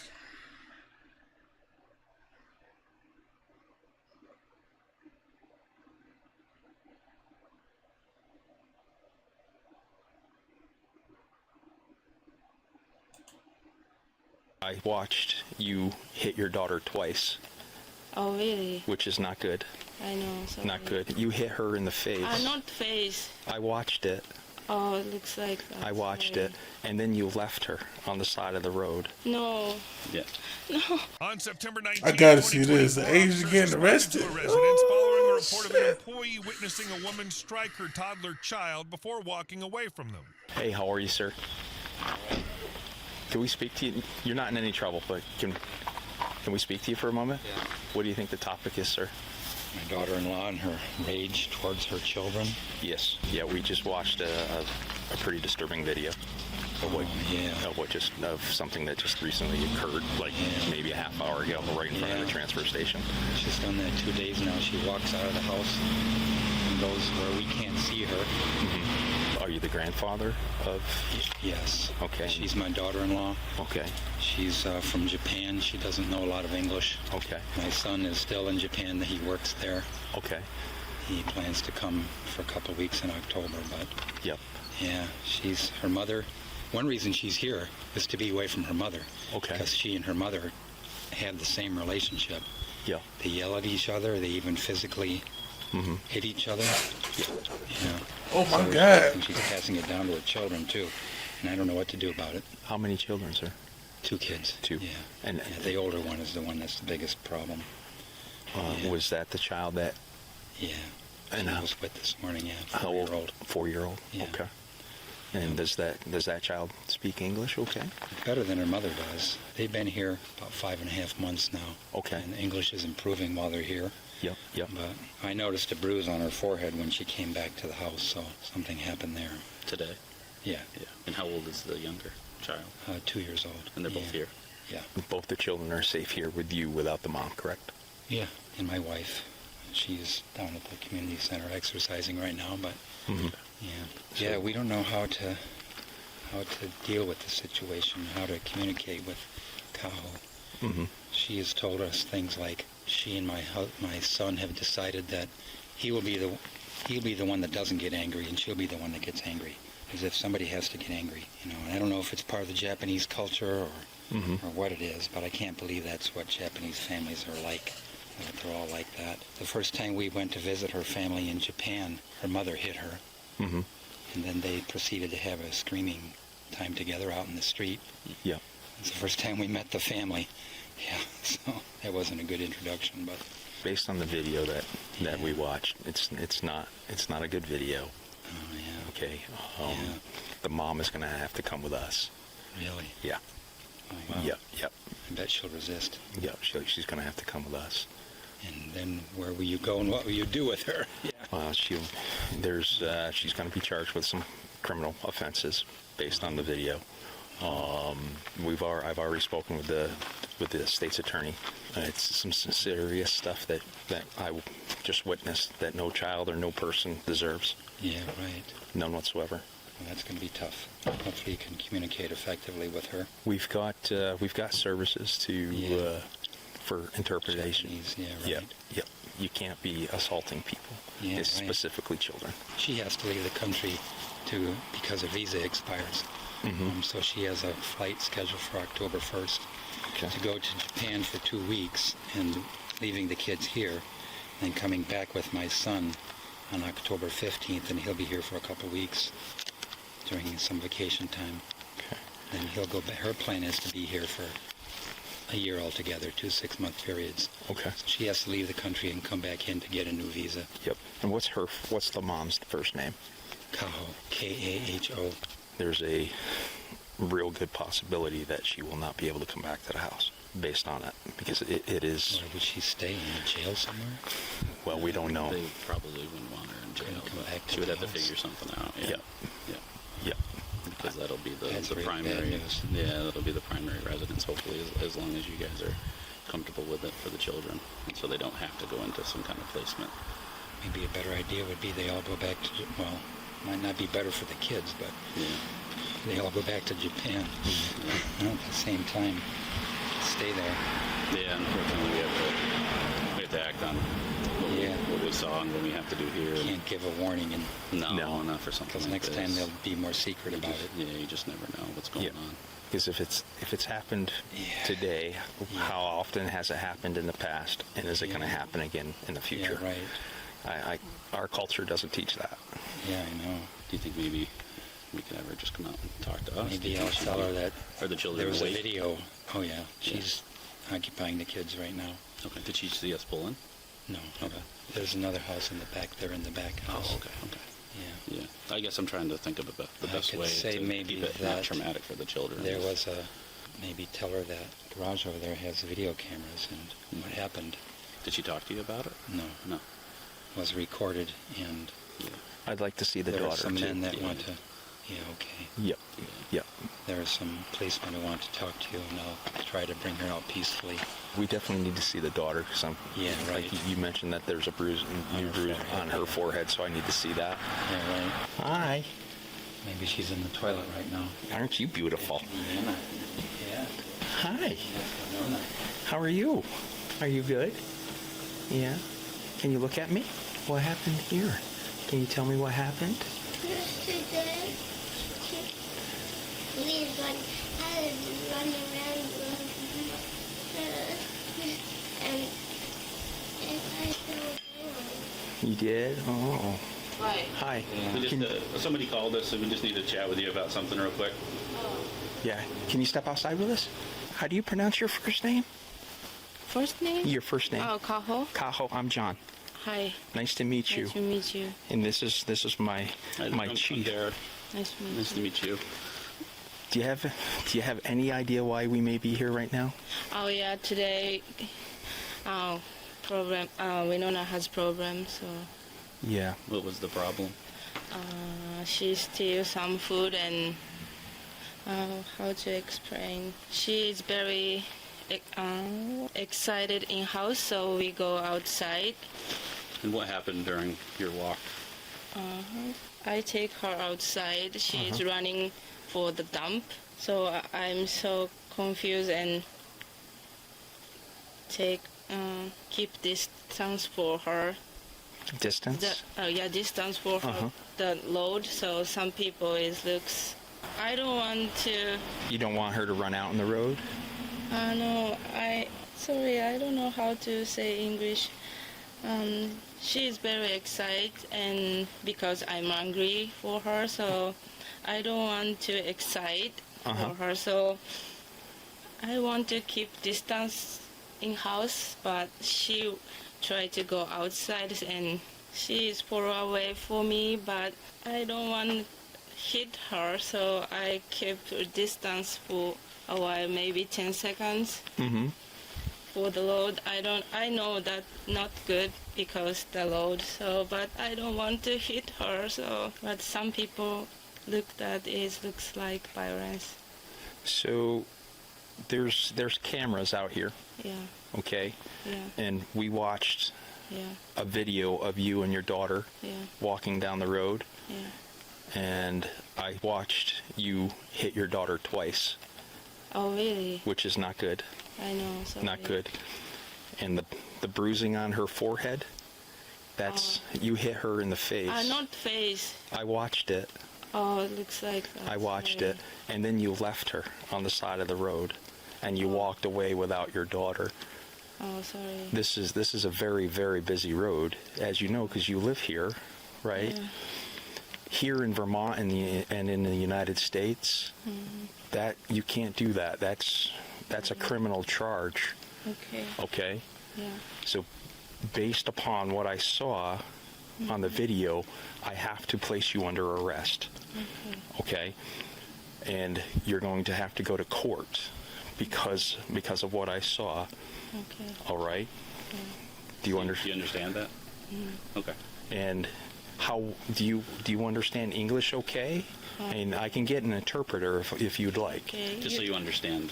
Yeah. You take me Yes. Yeah. over the forest. Yeah, you're coming with me. Oh. And then, so we'll just go back to the police station, and then we'll figure out from there. We'll talk to a judge and figure out what happens from there. Oh. And we'll make sure that your children are safe. Are they safe here with their grandparents? Children is safe. Yeah. Okay. Okay. All right. So if you could just remain calm, you understand what I'm saying? Yeah. We're not going to do anything bad to you. You are under arrest. Okay. You're under arrest for assaulting. Sorry. Yep. Yep. No, go ahead. Yeah, that's good. Yes, go ahead. No. I just want to make sure you understand. Arrest. Arrest. Me? Under arrest. Yes. Oh. Yes. No. Yeah. No. Yeah. Yeah. We have to because of assaulting your daughter. No. Oh shit. Yeah. Yeah. Are you? I'm staying here in Visa, so I have to go back to Japan now. That's something that you can figure out. No. But right now we have No. to place you Under Do you- arrest. Yeah. Arrest? Arrest, yeah. Yep. And then we just we'll take you right. Do you understand what's going on right now?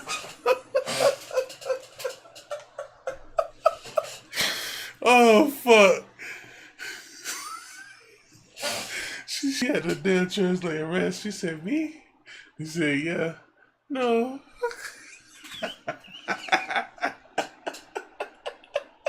Hold up, bro. Here to the station. Hold up, bro. Your children will be safe. Yeah. No. Yeah. Sorry. Yeah. I- Yeah. No, go ahead. Yeah, that's good. That's Them niggas had to make sure.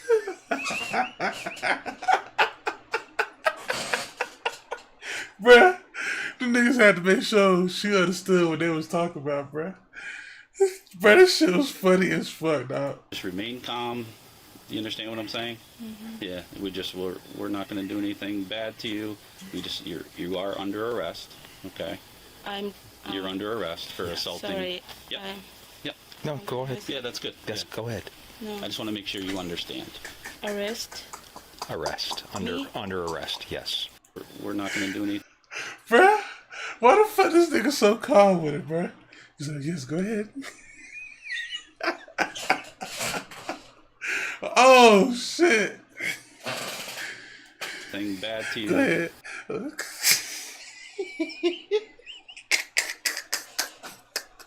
Yes, you may get your other phone. You may get your phone to understand what I'm saying. You are under arrest. He said, Okay. no. You're under arrest for assaulting. Sorry. Yep. I- Yep. No, go ahead. Yeah, that's good. Yes, go ahead. No. I just want to make sure you understand. Arrest? Arrest. Me? Under arrest. Yes. Oh. Yes. No. Yeah. No. Yeah.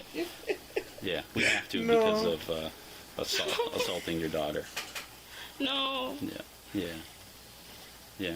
Are you, I'm staying here in Biza, so I have to go back to Japan now. That's something that you can figure out. No. But right now we have to place you under arrest. Yeah. Arrest? Arrest. Yeah. Yep. And then we'll take you right here to the station. Your children will be safe, and then you just have to go in front of a judge. I'm crazy. Say. Have I crazy? Kids have to stay away. They're fine. Yeah. Yeah. No, kids are stay for April. You were going to go back October 1st. And then come back. And then come back. Is that what your plan was? Yeah, but Yep. That doesn't mean that can't happen. Right.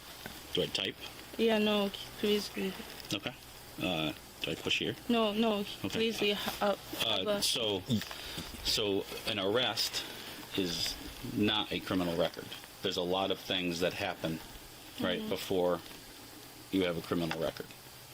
Oh, me? Okay. So just because I take you under arrest does not mean that you have a criminal record right now. Okay. Do you understand what I'm saying? Court first. You have to go to. I don't know how to use that app, but you have to go to court first. There's a whole proceeding through the court system, okay, and you don't have a criminal record until the proceeding is final. Can I back to here? so we don't decide that. That's not. That's something that you can talk to the judge Okay. in the court about. Yeah. Okay. Can I say bye bye to? No. Okay. No.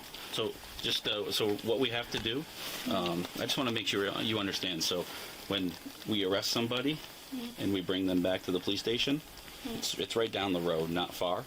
We have to place them and we have to put handcuffs on them. All right. Okay. Yeah. Okay. Are you okay with that? I just wanted to make sure you understand. Okay. Okay. And we're just gonna go behind your back. Yep.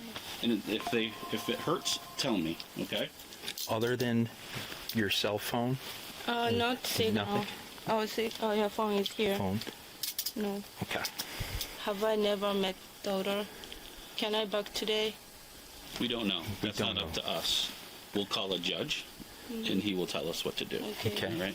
Do you have anything in your pockets at all? I just patted. Okay. Lean forward. Lean forward. Yep. And then come right back. Damn. How long? Hopefully not long. Sorry. Yeah. The woman was charged with domestic assault and cruelty to a child. Damn. She said no.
Last time you almost got hit by a truck. You know where your son is right now? Oh, jeez, no. Your kid's been missing for 2 hours and you didn't know where the hell he was at. Oh, please. Stop pulling away from me. What is your problem? She had in her bra and a little baggie. Great. Take her. On October 14th, 2023, officers responded to a neighborhood park following a report of a child seen running across the street unsupervised with no apparent guardian present. So I knocked on these two houses. I didn't check this one. I didn't really want to leave them. No, I know where he goes. Oh, okay. Yeah. So, Mom. I walk every morning, and then I just heard Hey, and I baby. came across the street. Yeah, it's starting to be a problem. Uh-oh. Hey, little munchkin. Come here, pumpkin. Are you playing? And you found him? Yeah. So I walk every morning in the neighborhood, and then I seen him running across the street. So, and then like I said, I knocked on these two doors, and nobody picked up. I don't know. Yeah, I don't know where. I've never seen him, so I just. This is the third time he's got it. Okay, because I'm a mom, so. Yeah, it's a problem. Okay. But we're fixing to handle the problem. Okay, good. Last time you almost got hit by a truck. Okay. Yes. Thank you for staying No with him. problem. What are you doing? I hope things What is get it? better. He's a cutie. Are you sliding? Yeah, he's non-verbal too. He doesn't talk. Yeah, so. he was sticking his tongue out, but he was laughing, so I know he's having a little heyday. He's like, I'm ready to go play. Like, he can't be right. Are we playing? I'm going to get you. Oh, your diaper is coming off. Uh-oh, we lost the diaper. That should be fun in a minute. Yep, they're mom and daddy's ready. Well, mama and mama's boyfriend. I don't think I could fit through that tube. Is this the second time or third? And so, like, when you beat on the door, they'll be like, oh my God, not again. You know what I mean? Like, whatever. Kind of looks like Macaulay Culkin. Yeah. I'm all set, right? Yeah. Okay, poor baby. Thank you very much. No problem. Have a good one. I see you. Yeah. That's the only thing I've ever heard him say. Oh, to have the energy you have, kid. Right. Lord have mercy. I just walked up those 2 steps and I was tired. Where are you going? I see you. The people that found him that day just said that they had found him once before. So I don't know if they even called anybody that day. But he almost got hit by a black truck the day that me and Carmichael came out here. DCF was supposed to be involved, correct? I don't know. Yeah, it's been a while, but if you get Cassie to look up that address, we've been there before with mama and daughter fighting, but I think mom's actually gave them the house and moved out now because of how they are, because I don't ever see mom there anymore. Right. That's, I'm sure, who was, well, yeah, she was claiming that her boyfriend had a warrant in the same household. Are you serious? So that's mom's house. What's the exploitation? I'm not familiar with It's like your family can go to the courthouse and request to have you, like, picked up and Baker acted for rehabilitated for drugs. But with our systems down here, they don't hold them but for a little bit and let them out. That really don't do a lot. I mean, there's no telling how long the child had been out. Did the lady that y'all got her 14, did she say how long she had been out here with a child? She just saw the kid and called us immediately. Yeah, she said she saw him run across the street. So she picked him up and beat on both of these doors, and nobody would answer. Oh, so she knocked over there? Yes. And so she brought him back to the park to play and called the cops. Oh, okay. So that gives us a time frame of how long he's been out. Yeah. Probably saw him leave the house, or at least the long. So she saw him coming across the street, though. Yeah, she wasn't sure which house, though, because when she saw him, he was running. And that's what the other couple, the elderly couple, when I came here, said the same thing. They're like, it's one of these houses. We don't know which one, and he almost got hit by a truck, so we're just like... Where was it? Was it on 17th, or was it on Illinois? I don't know why I kept thinking it was 17th Street he almost got hit on. Minnesota. He almost got hit right there. You want something to eat? No? Don't hit yourself. That's mean. You want to go play? Come on. Oh, she got a diaper. Oh, awesome. Sure. Because I know he lost his diaper earlier, so. So Officer Conley's coming back here. Okay. She ran by your house. She's just wanting to get a tape statement from you. Oh, okay, sure. Witness statement. Oh, okay. Want to get dressed, little man? Come here. Are we good? So if you don't mind, I'm going to get a tape statement from you. Okay. About what happened. Sure. The last time I took him home, they have a lock at the very top, the chain lock that they never lock. Yeah. You ready? Are you ready? You ready? Here we go. Woo! Hello. Hi. Hi. Yes. Do you know where your son is right now? Oh, jeez, no, man. Is he You mind if we come in and talk to you for a minute? Yes, please. You got out? Where's he sleeping? Right here. You mind if we go back with you? Talk for a minute. Could you mind? Yeah, come on. Come on. Is he okay? Well, let's go back and talk. Is this where he sleeps at? So, is he all right? Where do you sleep? She sleeps in here. What's up? That's why we had the chain on the door. Did he? He didn't undo that. No, he didn't undo that chain. Do you have a job? I don't. I've tried to get working with Ukraine. I have a job pretty much waiting there for me. It's just I don't have a phone right now, and it's just. Only child neglect. We're going to go there at 10:15. No, Come here. please. Come on, we're not doing this. Your kid's been missing for 2 hours and you didn't know where the hell he was at. Put your hands like this. Please. No, please don't do this. Please, can we talk about this? Well, Please. I taught you last time I came here. The child is not being taken care of. He's being neglected here. No. The child is continually getting out. 2 hours? Huh? 2 hours? Yes. 2 hours? He's 2 years old. 2 hours? Mom, please. Do you have anything on you? Please, Hey, don't do this, please. it's too late for that. Do you have anything on you that's going to poke me, stick me, cut me? Okay. Oh my God. Hold on. Don't go anywhere. Yeah, please, I please. didn't know that he's been out 3 times in Please, the last please. month. Please don't do this. Please don't do this. Do you want to take this wallet with you? What about these keys? Those are Mom's keys. Please, guys, please. What do I have to do? Please. Watch your kid, for one. Thank you. Thank you. Do you remember me from last time? I do remember you. And what did I tell you last time? I don't recall you guys telling me that this is crazy. Do you want to take these wallets or not? No. Ivy, where are the keys to my car? They're right here.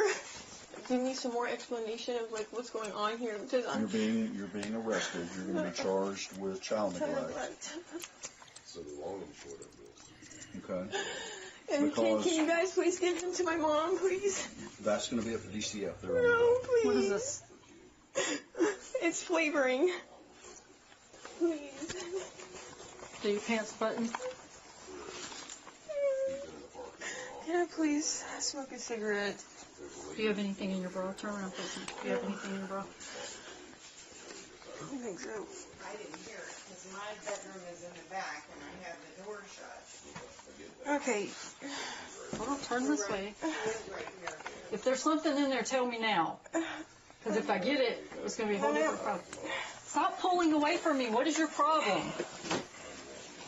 What's in your bra? There's nothing in my bra. Then why do you keep pulling away from me? Because you're touching me. Well, She's making sure you don't have anything. Okay.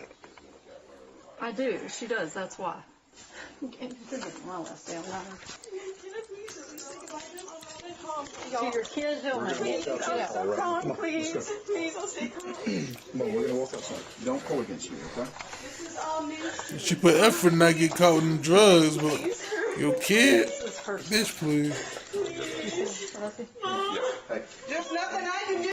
No, please. I don't want him in the system, please. Can you go to his father? Can you go to Right my now, mom, the please? system's probably the best place for him to be. Go ahead and put your feet in. No, please. Put your feet in. Do it now. That is not the best place. Listen, Well, it ain't with you. this so is not put the your time feet to try to do something. Back up. You're going to just catch more charges. Now back up. Put your feet in. What was it? Yeah. So everything else out of her pockets, I set on his bed also, just to let you know. What was in her pockets? Rocks, a necklace, and what I gave you. That. Oh, but you found drugs on her? On her person? In her bra. She was actively pulling away from me, trying to not let me get it. What was it, paraphernalia? It's Or meth. She had in her bra in a little baggie. great. Didn't take her. I didn't even know you still lived here. I thought you gave them the house or something. Oh no. I would suggest if they do place him with you, I don't know if they will or not, I would go through her room before I ever let that baby in there, because she probably has all kind of stuff in there that he don't need to get. Do you have any more questions for me? No. Thank you. Have you been here all morning? Yeah, I was asleep. I just got up because I've got an appointment to take my car in to get it the oil changed. Okay. All right. I have a fan on, and that helps. So this was the second time I've brought him home personally. Well, I didn't bring him home today, obviously. I kept him at the park till these gifts. I brought him to her like a month ago. I had no idea. For the same exact reason. I had no idea. She didn't tell me any of this. Yeah, this is the third time we've been with him. He almost got hit by a car last time. Yeah, she didn't tell me any of this. All right, what she's going to do. Well, I had a feeling that she was using, but take her. I mean, if you need to start eviction papers, you know how, right? No. Go to the courthouse Monday morning, tell them you want to start eviction papers, and you can do it that way. Okay. It'll get her out. Okay. All right. Have a good day. Thank you. You've only seen me one other time, but this is the third time your kid has got out, and we've brought him home to you while you were sleeping, while your 2-year-old kid is running the streets and almost getting hit by cars. So no, we're not going to keep letting this happen without holding you responsible. If you want a kid, take care of him. Yeah, he's been playing for 2 hours at the park. We're not doing it. It's up to DCF. He's already in the system. If DCF's been to your house, he's already in the system. It's just a matter of you not taking care of him that puts him with foster parents. What kind of father does he have? His father is around. We were supposed to go see his father today. His father works. Is his father on like you are? No, ma'am. Then why don't you let the dad have him? What's your social? Get my mom over here to try to talk to the father. That's going to be up to DCF. It's literally out of our hands. What do you mean it's DCF? So they're on their way here. okay, so I get to speak to them before I'm gone. If they want to speak to you, then yeah. Normally they're going to try to place the child with a relative that is not on drugs. And if the dad's not on drugs, then they might put him with the dad, but that's also if the dad will accept him. So I will tell you that. They do try to keep him with the family, but if nobody volunteers to stand, obviously he can't stay with your mom because you live with your mom. She didn't know anything going on like this. No, I understand she didn't know, but because you live with her, we'd just be putting him right back in the same house. You don't want water? Go. Go get him. Good job. Okay, so we got mom in custody. Okay. DCF's just talking to her real quick, and then we're going to hopefully get you relieved. So. Okay. The woman was charged with child neglect, possession of a controlled substance. Your ass was grass.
And good morning to the people.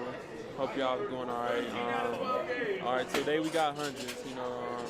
I'm feeling a little bit under the weather, but I'm still gonna run them. So if y'all see me, puking or something, it's because I was already feeling that way. It's not because of the run. So just giving y'all a heads up. If y'all see me, down, it's because of that. I'm a little sick. So just don't do me that in the comments saying like Hey, Big Yeah, Larry? give me a little leeway, bro. Hey, listen up real quick. Hey, here's the deal. Hey, who is that? Yo. Hey, 18. However you want to count it. 18, get back 9, however you count it. Yes, sir. So make sure, discipline. I want 18. I wrote, it's already written for me. If you want overtime, that's on y'all. Be disciplined, do the little stuff so we can be right. Hey, just be consistent, all right? Hey, no jumps. Right foot start here, left foot start down there. You got it detailed. Hey, let's just beat them in 4 quarters, no overtime. Well, that's for me. Ain't for everybody, man. 16, combo. 18, DNs. 20 piece, O-line. Yes. What about D tackle? 20 feet?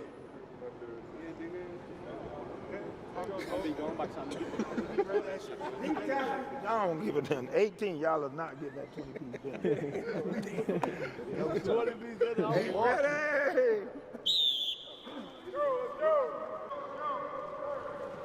Ah! Sam, just gave a 20 piece on rip for no reason. 20. Hey, that's a good job. We still got 18. Hey, you just did that. You still on 18. Warm up. This shit not smart. We got 2 extra more, 20 now. Hey, lock that up. Do I gotta come down there? Yeah, TC. Yeah, TC.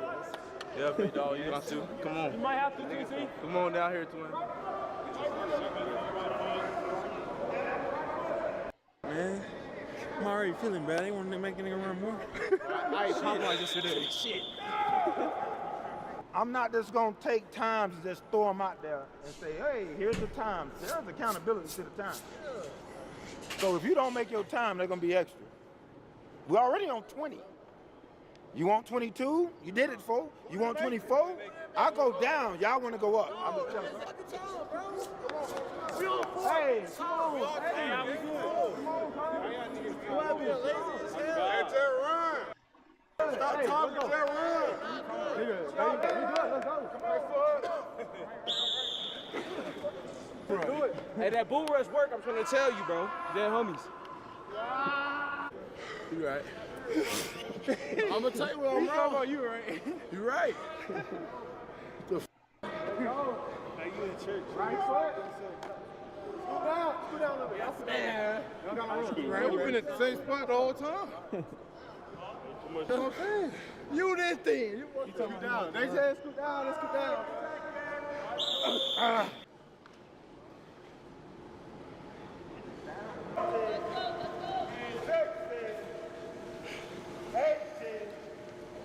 Fight it right now.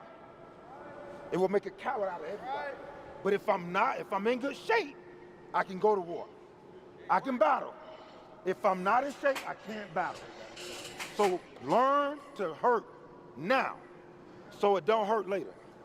I'm telling y'all. Huh? 5. Let's go. Come on. You doing good. Come on. You got to fight. Fatigue make cowards of us all. Act like it don't. You're not in shape, you're gonna look. And then I'm trying to be honest. Like, I'd rather tell them now than wait till later. Cry now, laugh later. That's what I'm looking for. And now, 8, 10, 12. Go, finish. Finish throw. 19, 28. Excellent job. I thought I was gonna feel bad. I'm safe. Right.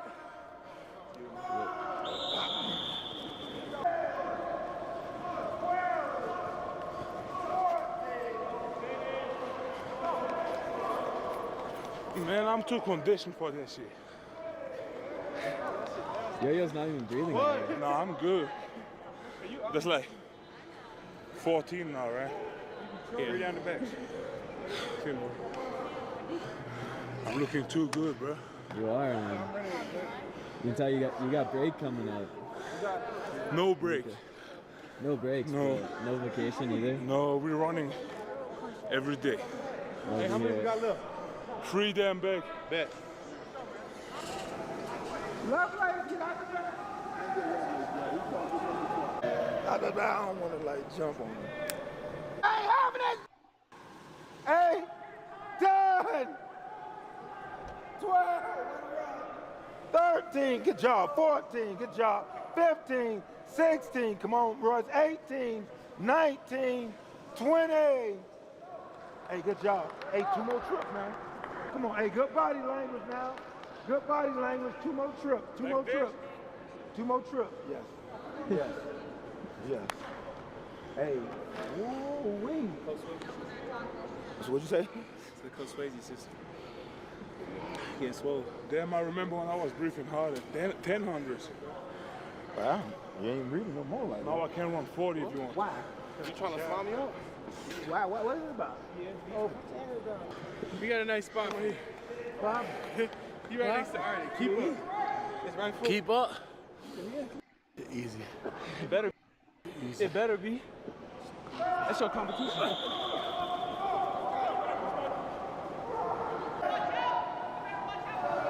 Finish.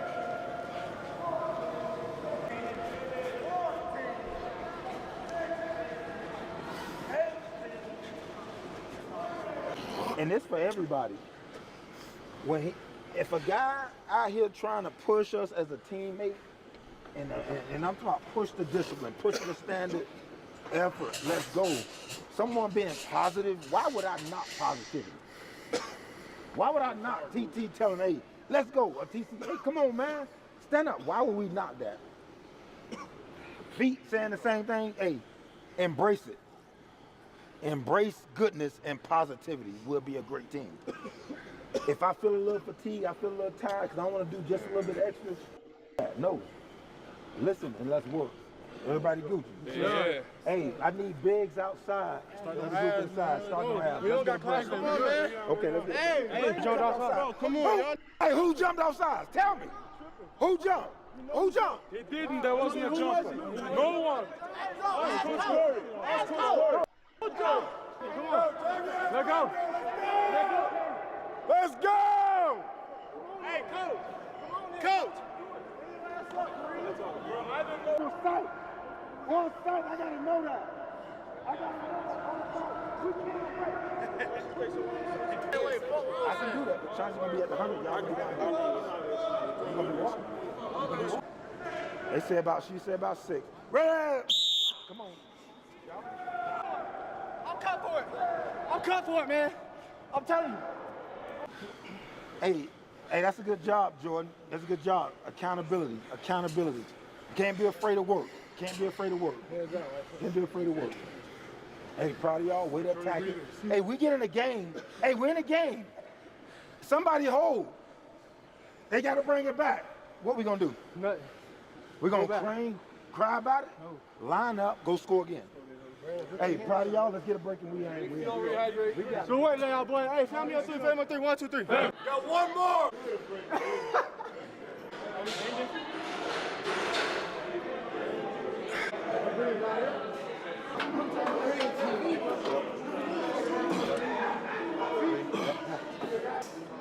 Leave no doubt. Boom! There you go. Good. John, that's it. Halfway, come on. John, get up. One more up, come on. My name's Walker Anderson. Today, they only had me doing 50% of the run, and my lungs were burning. Been sick the past week, like the absolute worst way to come in here. And then now I'm doing push-ups, and my arms feel like they have 0 blood in them because I just can't breathe here. I transferred from UCLA. I'm from Orange County, California. Little small school, El Dorado. Everybody should go there. They have great coaches. What's that feel like?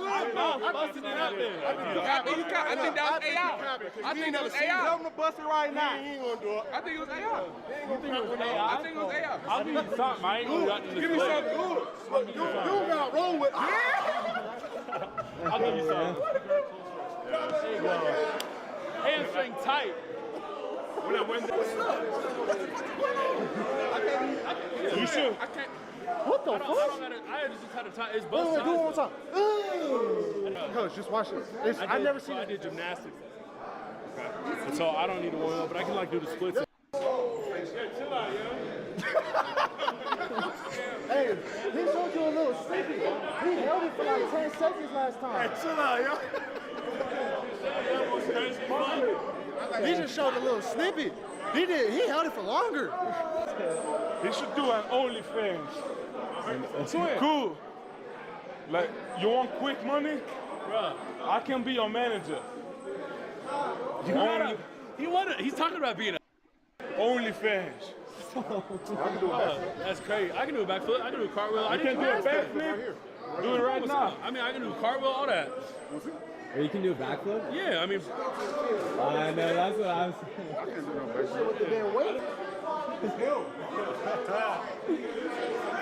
I don't want to talk about that.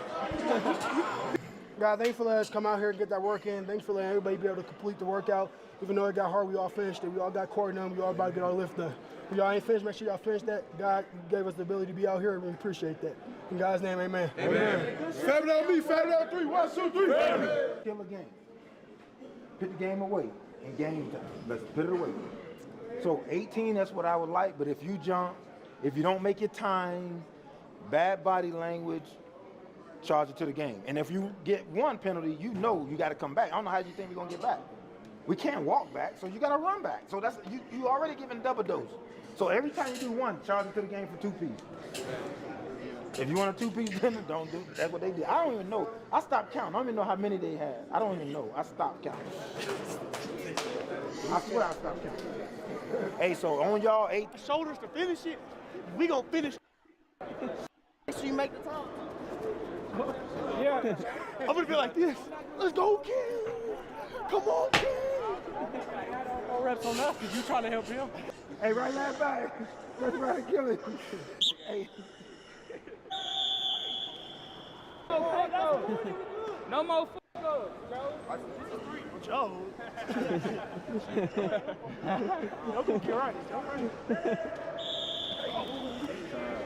Right. Quiet.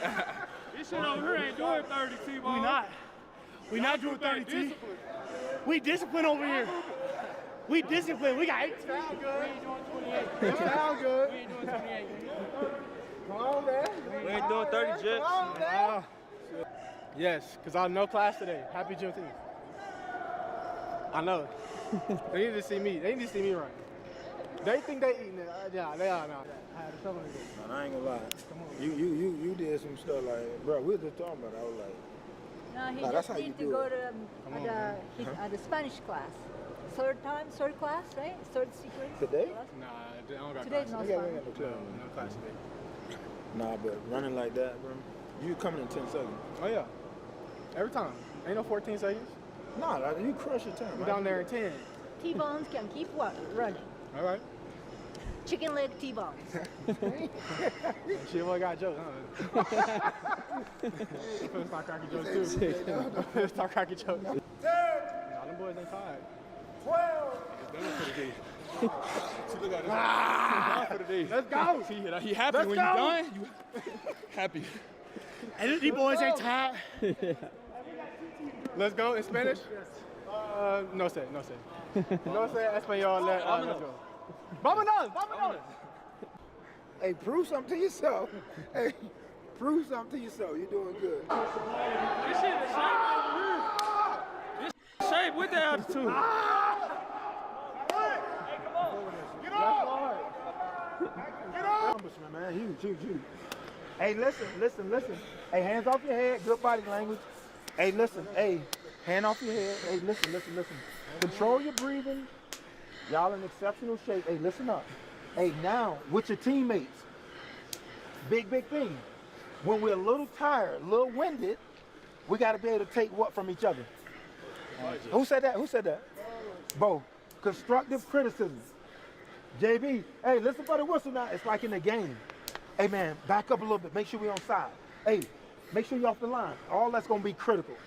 We got to think we were a little bit fatigued. But y'all did a hell of a job, man. Proud of y'all. I want to break the group up. Let's give me linebackers, DBs, receivers. Y'all take off in. I'll take linebackers, running backs, tight end. Hey, come on, let's get a break. Come on. Come on. Come back. Hey, finish on 3. 1, 2, 3. Finish.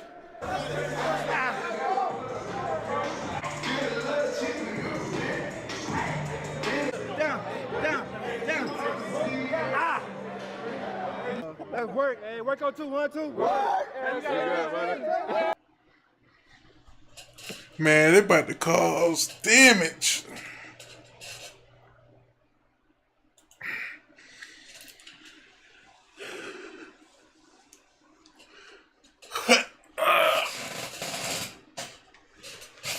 Nigga, I had to stretch like a motherfucker.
I don't know what to play.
You're really sticking around this place? Hell, it's your neck. See if I care. I'm Doris. I'm sure my reputation precedes and all that. And it's all true. Here and there I might cause across something you might find useful, but, you know, you can afford.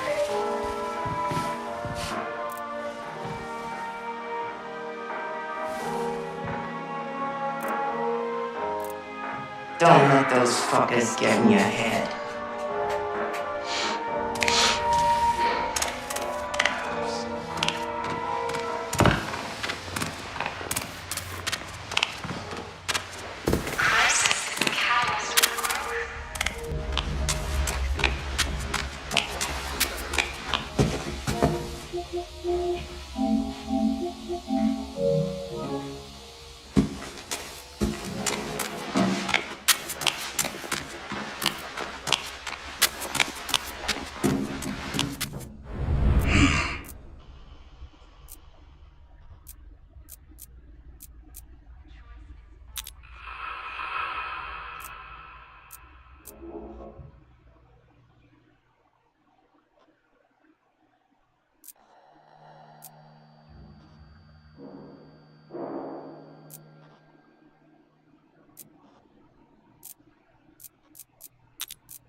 I gotta see about this. Stay cool.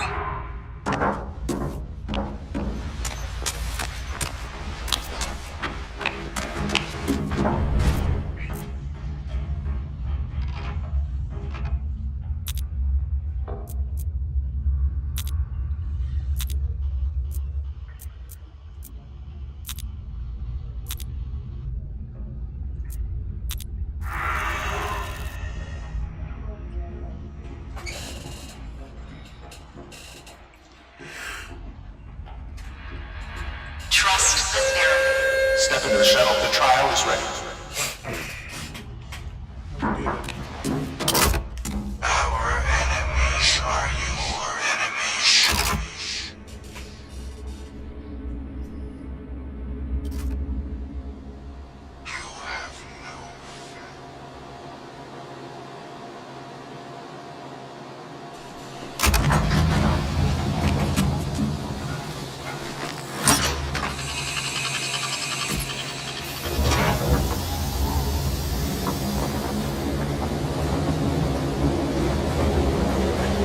History is mutable. Only the future is fixed. If you allow the past to be defined by facts, evidence, and memory, our enemies will be as numerous as our sins. Destroy the historical record, then we will let you out.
Fuck.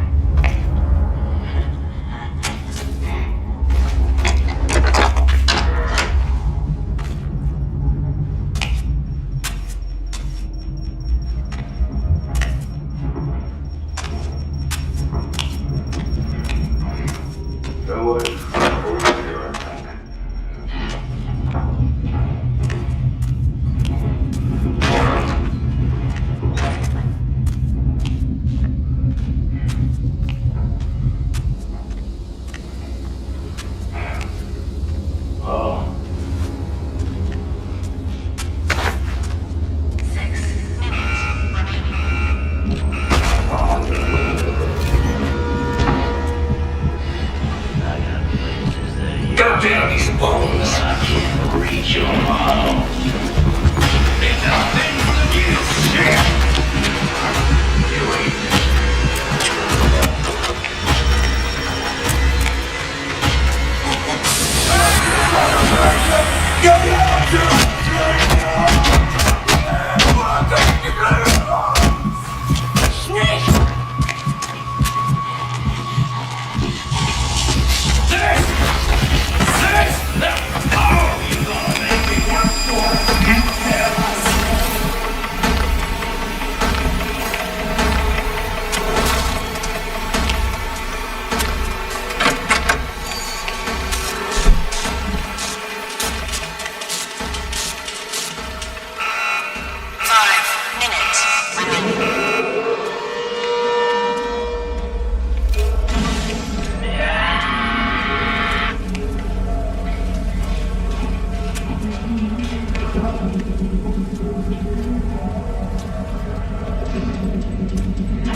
If you're the right kind of person, you got bunko.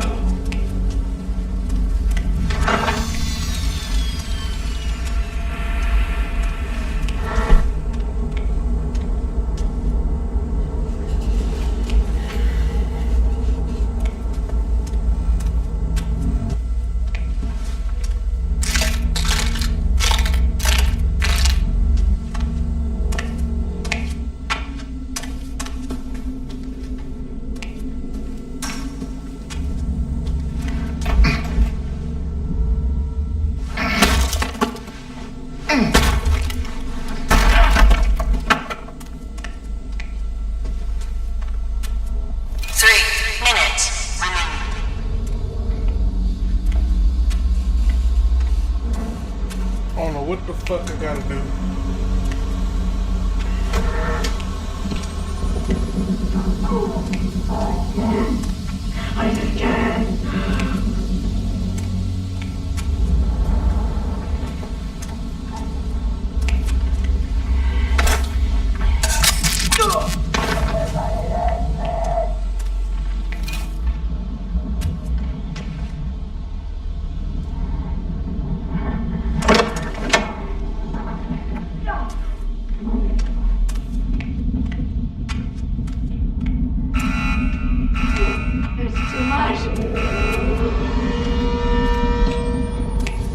Gutters communists.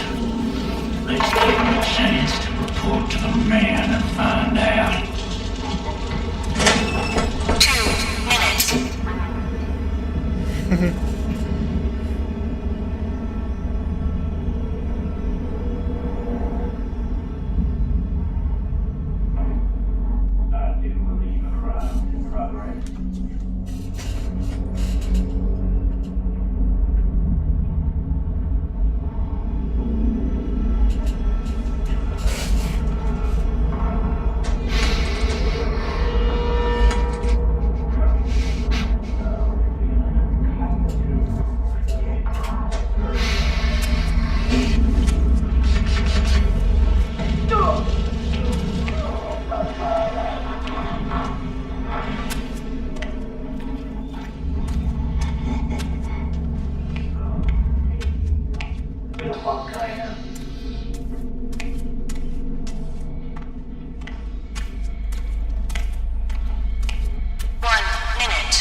What the fuck?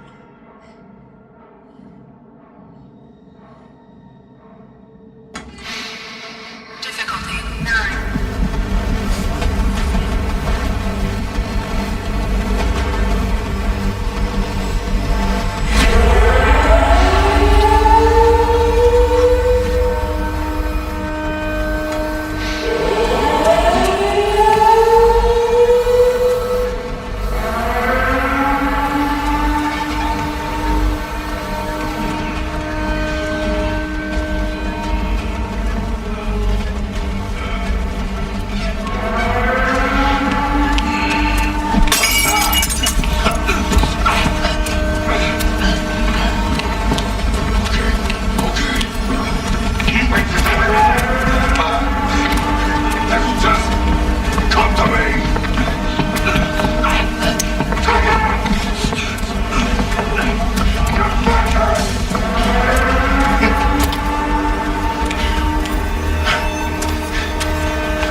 Son of a bitch.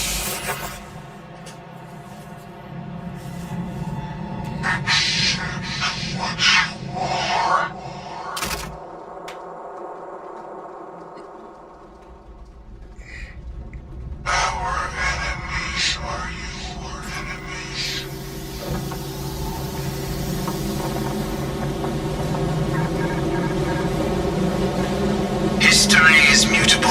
Only the future is fixed. If you allow the past to be defined by facts, evidence, and memory, our enemies will be as numerous as our sins. Destroy the historical record, and we will let you out. That's tough. Fuck. Right when I found that.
Almost fucking made.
Too many of them.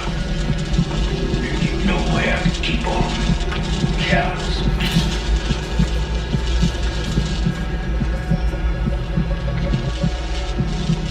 You're asking for it?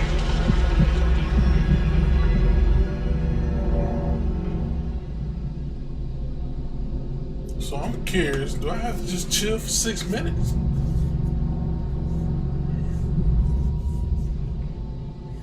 We're gonna do that, we're gonna chill.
I'm chilling right here, nigga.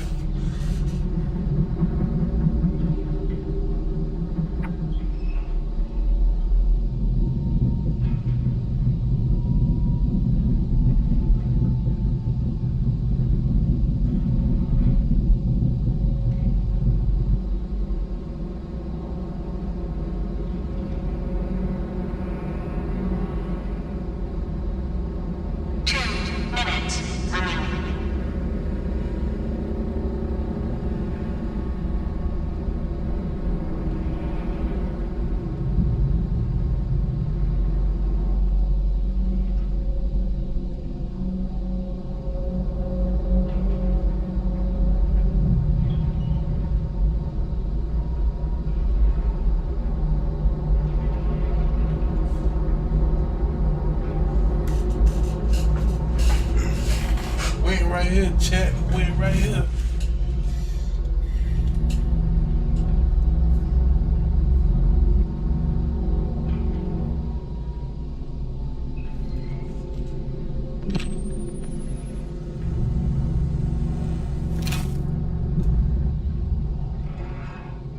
Let's go online real quick.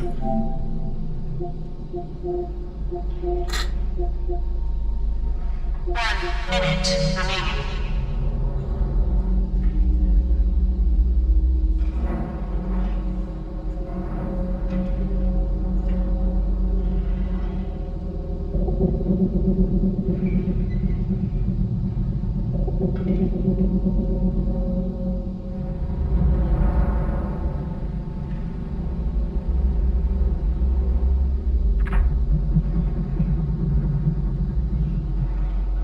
Seconds remaining.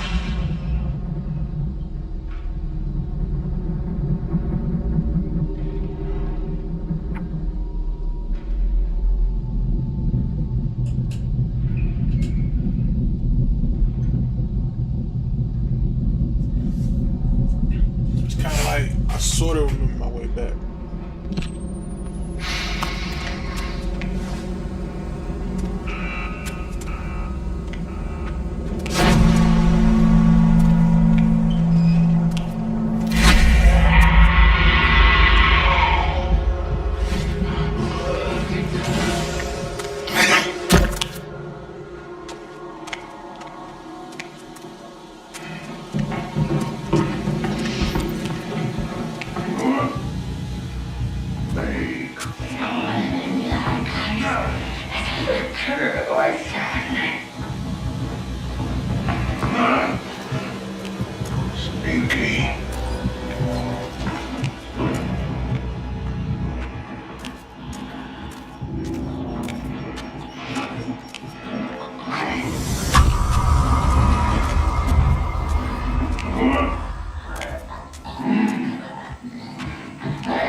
Just fucking him.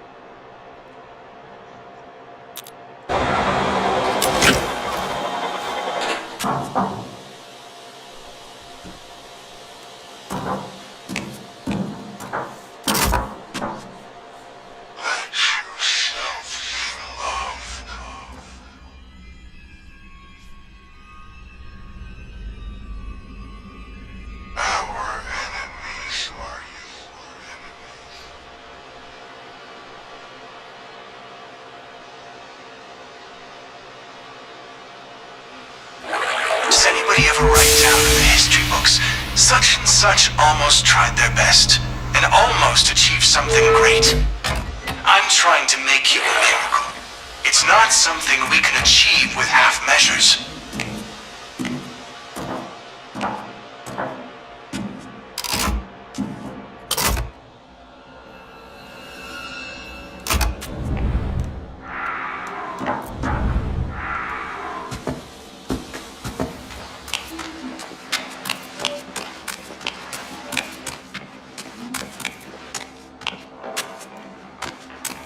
Freedom can't be given, it must be earned.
You?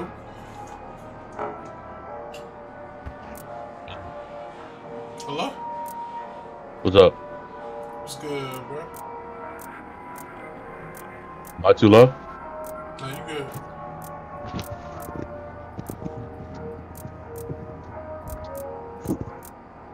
Can you hear me? Yeah, I can hear you. All right, bet. I'm over here chilling, streaming, you know what I mean? About to hop on some Outlast right now.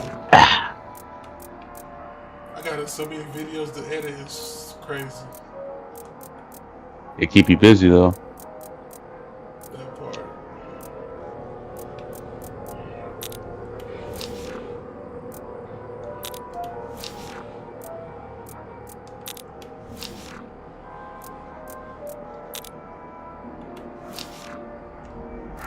customize my room.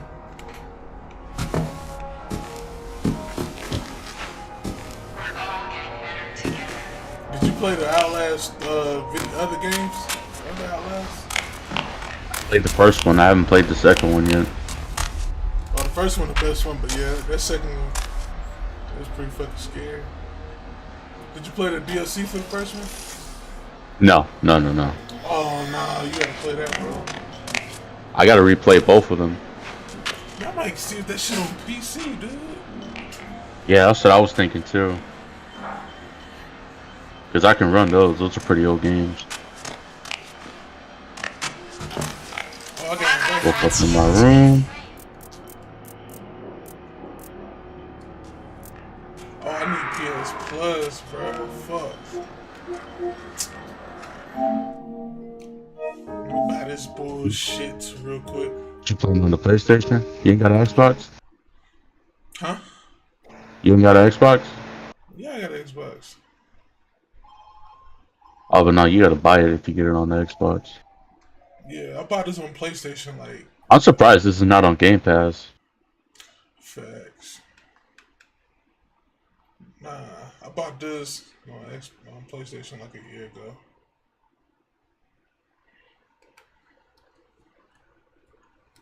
Cause a homie wanted me to get it. I was like, alright, bet. I don't want no 12-month plan. I'll give him the $10 one. God damn it.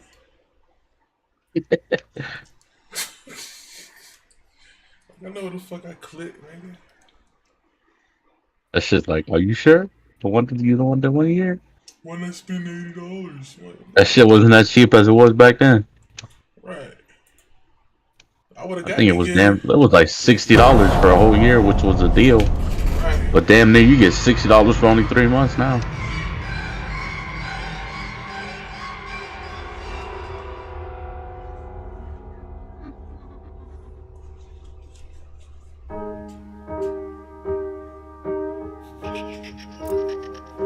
See me and my mic straight on him. You are annihilated. I know. Ever since that, I knew this shit was cool. Chopped cheese, nigga. You are the eye. You are useless. Cosplaying, nigga.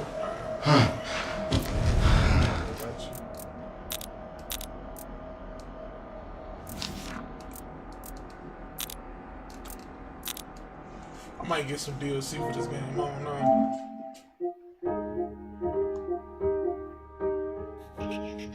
I kind of want that bunny fit. I was just looking at those right now. It's only $20. Man, I ain't gonna lie. That's yapping for some damn outfits. A first person game, bro. Yeah, I would fuck with it if it was like $10. Heavily. Maybe if we go on sale like it. Shit.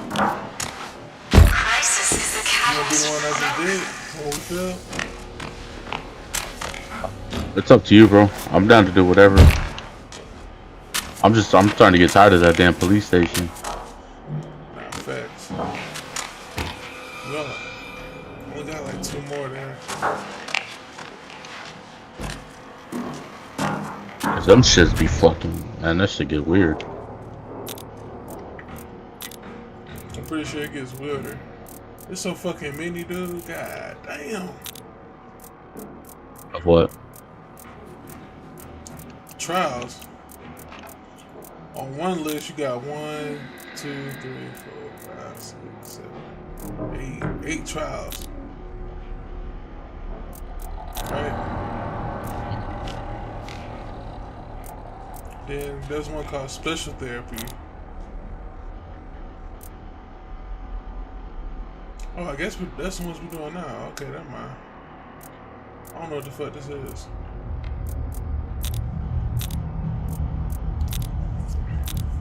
Let's check my fit real quick. Alright, bet.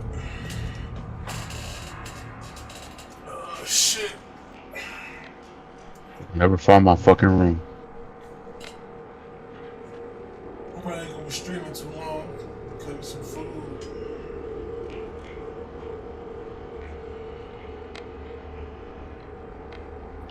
I was watching Django last night, man. Where's my room? You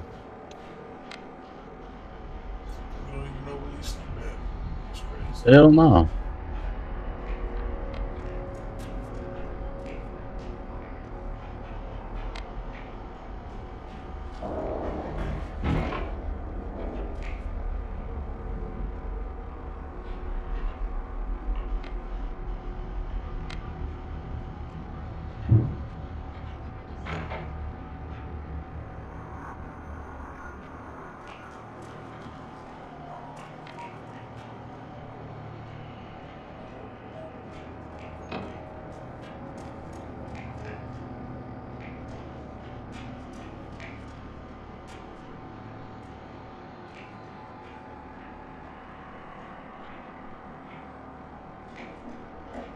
Somebody got me upstairs, bro.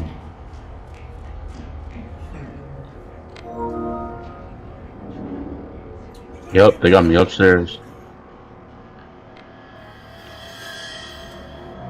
Someone sent me a group invitation. Return that shit.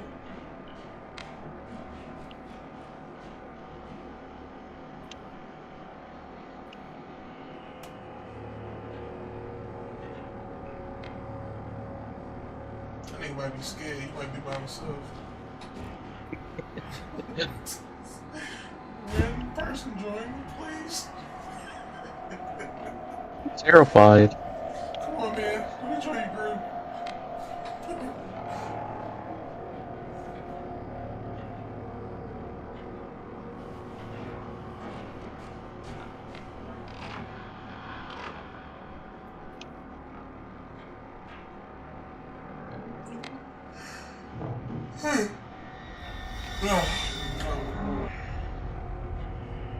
This nigga.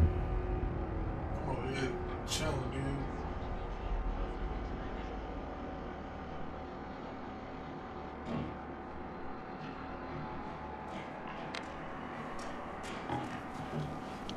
Hurry up, nigga. You bought DLC, you son of a bitch. Hold on. Say what now? That one.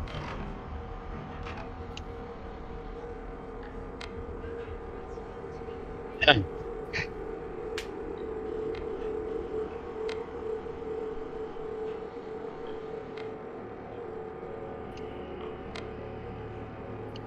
Bro, we needed you yesterday on Sea of Thieves.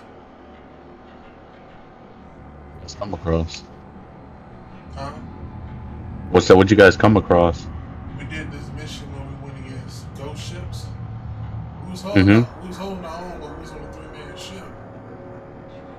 I don't know how many ships I sunk in, but I guess we made it to the last wave. There was like 6 OP ships, and we just got fucked up. This shit was fun, though. Yeah.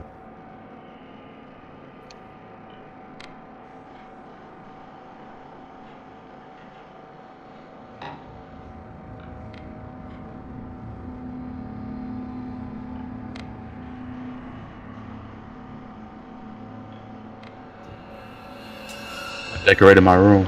Oh yeah, I did all that too. Alright, I'm ready. Sure. Yeah, I'm good. You see my fit? Yeah, I see you. Freedom can't be given, it must be earned. It goes down and reset the trial. You can head to the shuttle.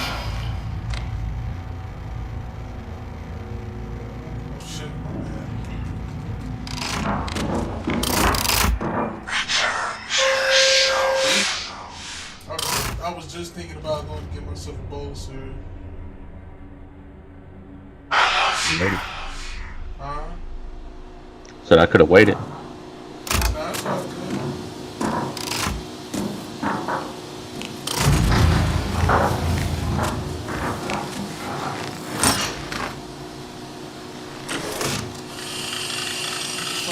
clip when it's done. Some pancakes and shit. You are the hand of freedom. When you release others, Play this one and then wait a little bit. unlock the prison and release the guilty. So we could play this one and take a little break. And let you out. Oh.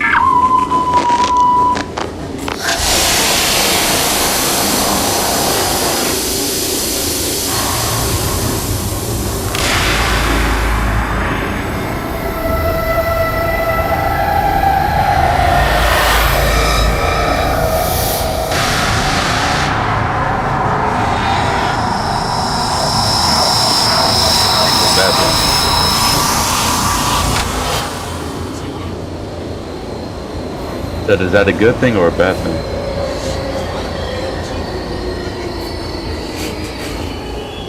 People want to talk.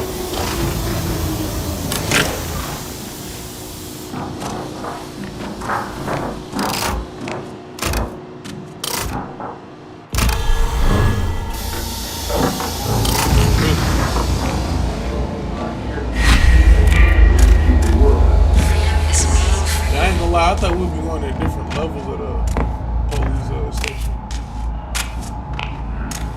We're on the opposite side of each other.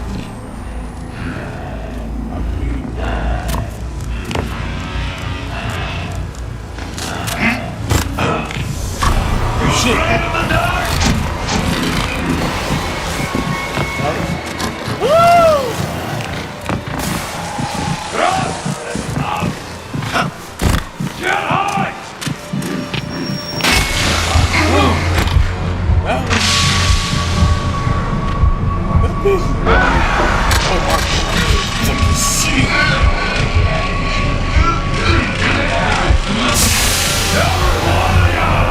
I'm out of psychosis. Be on me.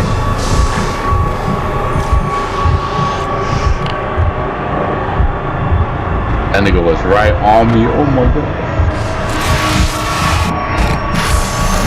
We gotta find the prisoners.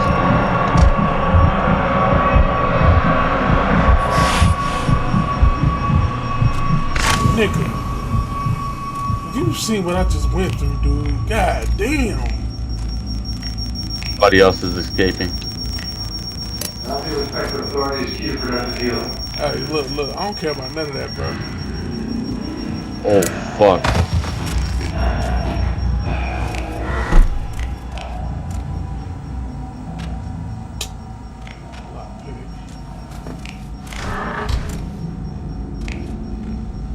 I ran past the key, I just ain't pick it up.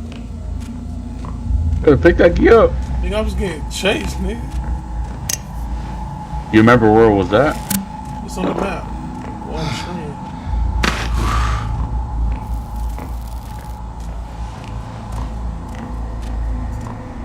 Like, nigga, they ain't want me to succeed. They was like, yeah, this nigga been putting in work.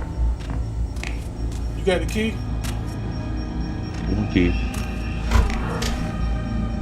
I saw a key by your name.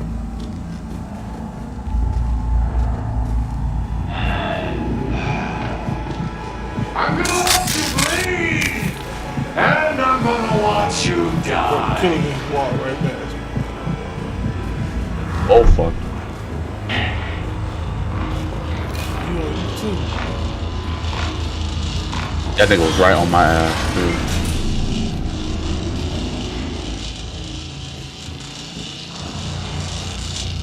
He just standing here. Don't make sense for a fella to chase a dying animal. Oh, cause he's blocked by the gate. He going towards you now.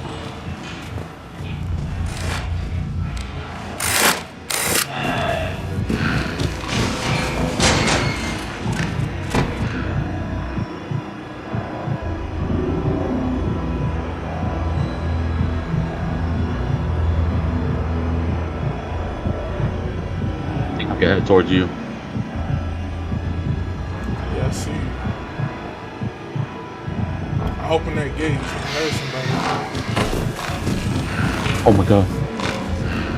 Oh, that was you? Scared the shit out of me, dog. Nigga.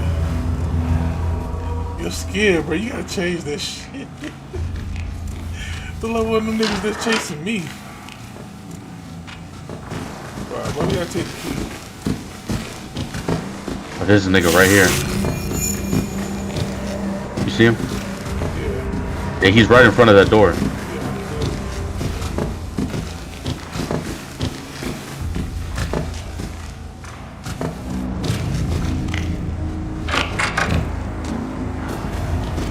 Behind you! Behind you! Oh shit. I didn't even hear him. Fuck.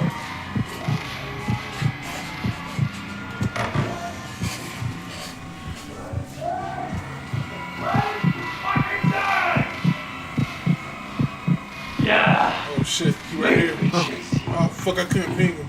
Fucking magic, man. That's alright, I'm hiding. He's looking for me. You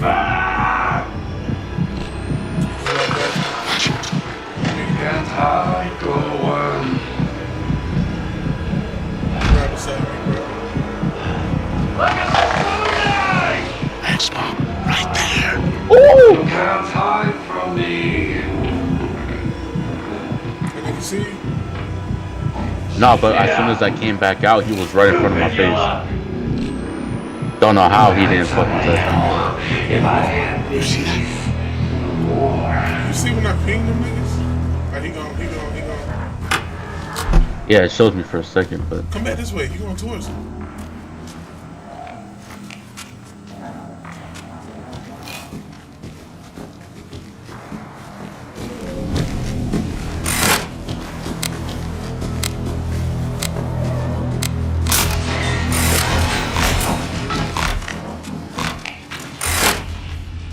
I just came through there.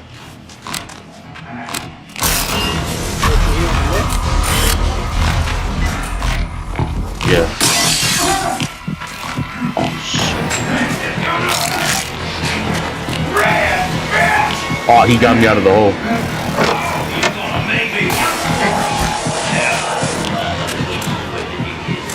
Come on. Nigga, you fucked me up, bro. Jump, jump, jump. I can't jump. Oh my god. Go, go, go, go, go, go, go, go. Oh fuck! Oh my lord.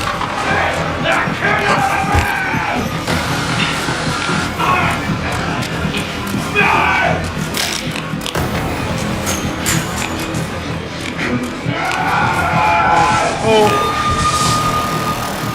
Got one key in. We got it.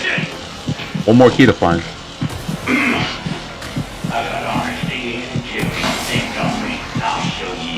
It's close, bro. Trace in progress.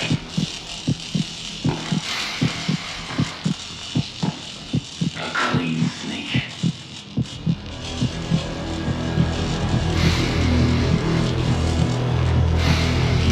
Coming towards you. Look. It's the cop. I pinged him. Can you see my pings? Yeah. But I only see it if he's... Oh, well, I got a gate blocking, so it doesn't matter.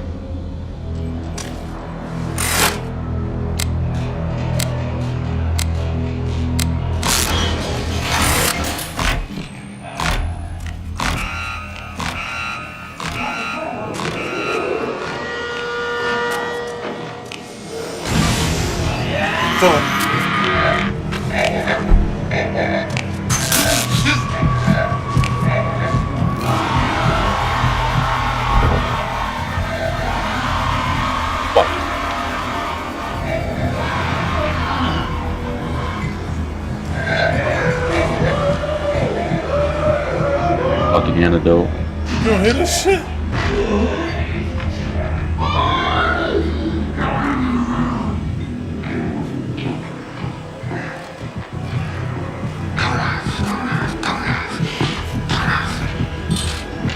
Alex, I'm To the other side of that door. right now, bro.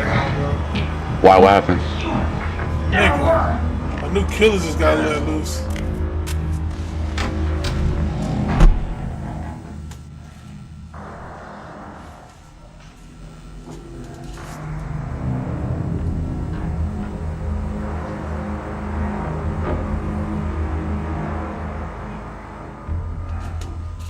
We gotta find that key.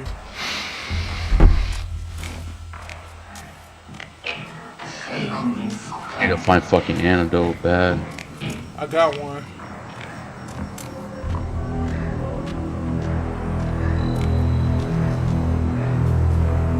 I got one.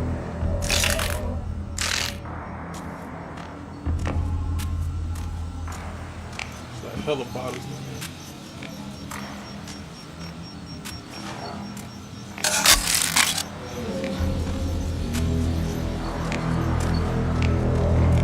Oh my god.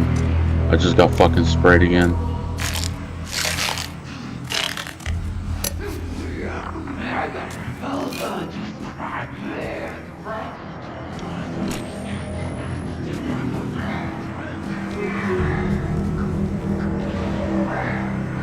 Gotta find the key, bro. Right now.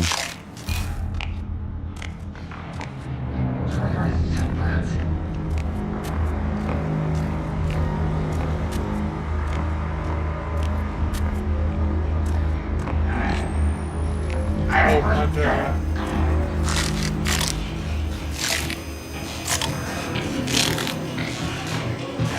Kill on me. I got one on me too.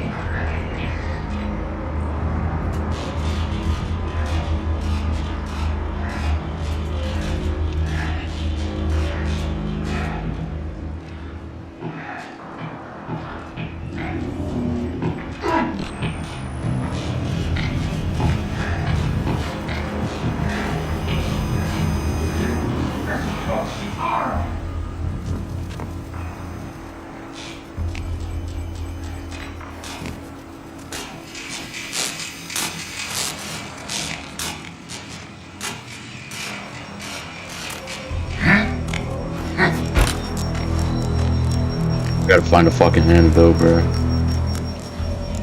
I got one.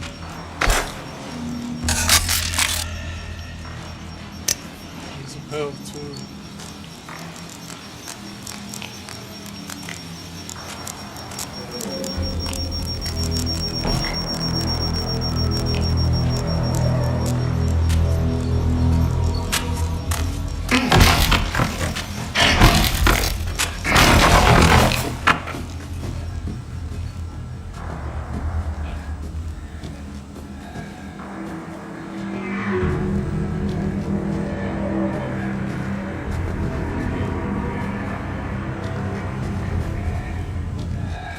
We need to get together.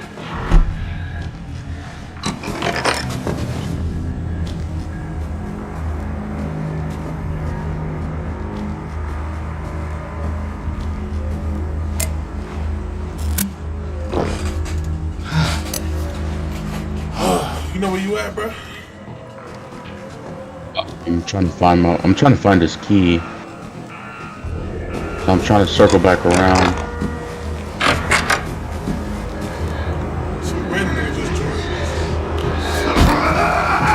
Fuck it, it'd be helpful to find the key.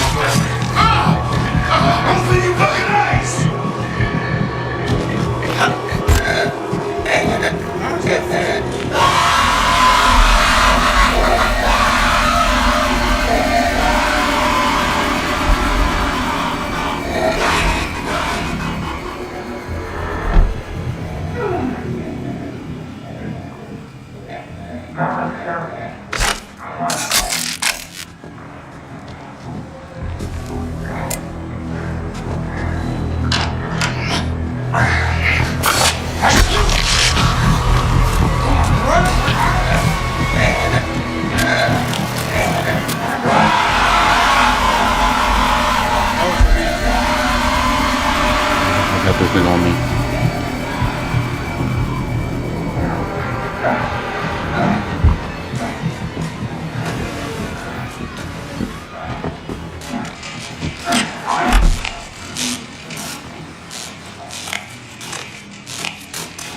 Where's that fucking key? I'm gonna head towards me right now.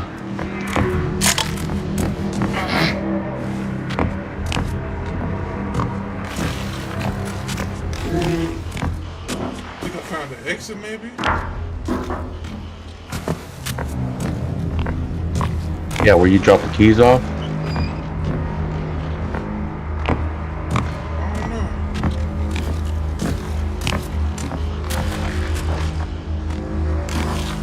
Is it outside? No, it's not outside. It's inside this building. No, I'm outside right now. You still in the antidote?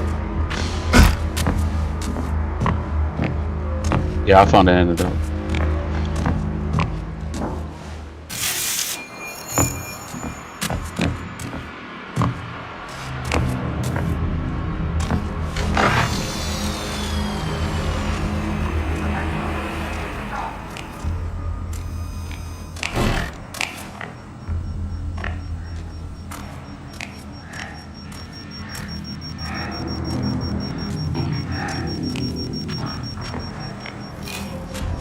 Fucking key. I don't know how this shit is starting to look the same.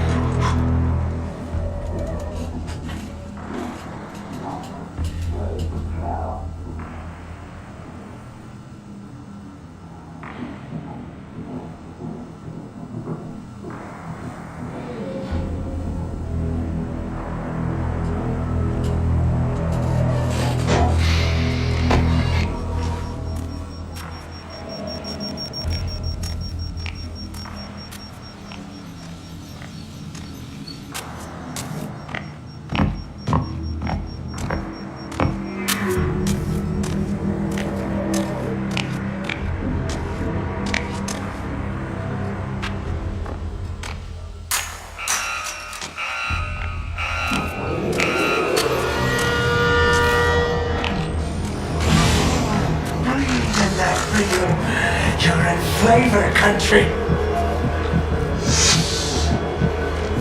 No way they let it kill out right beside me.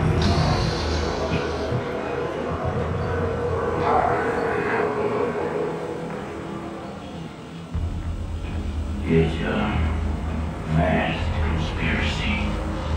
Maybe people who don't even know they're a part of it.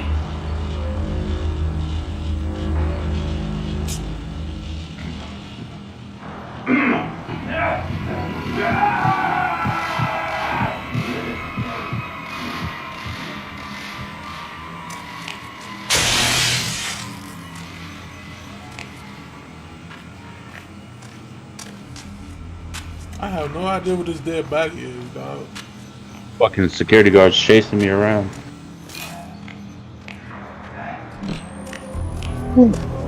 Fucking hard drop, boy. I heard.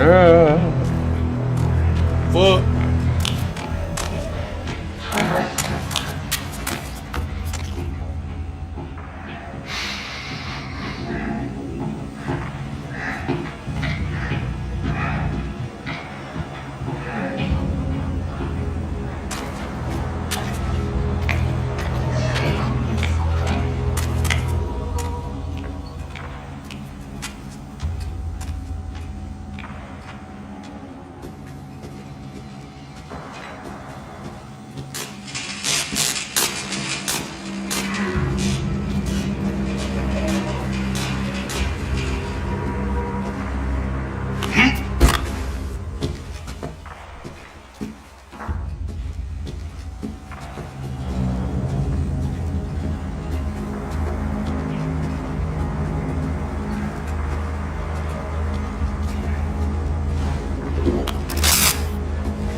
Fuck.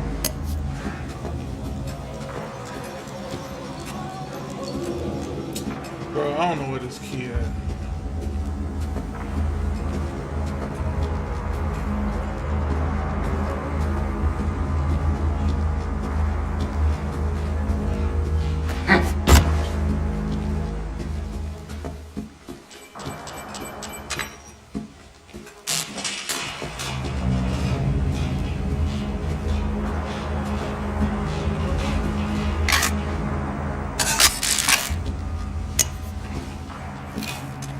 The key gotta be on the right side of that gate.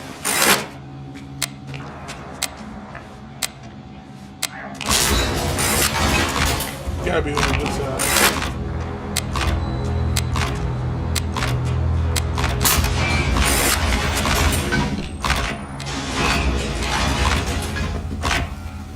you at, bro? Everybody else is getting released. Why you ain't stick with me? I'm happy to sell you whatever it is you want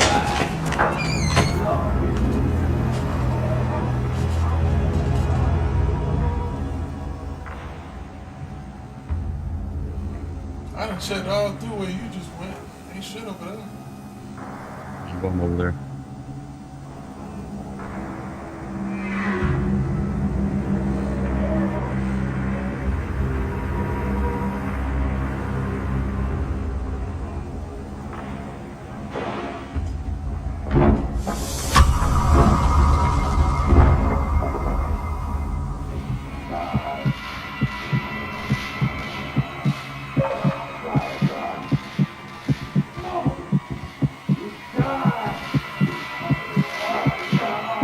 Fuck does he see me?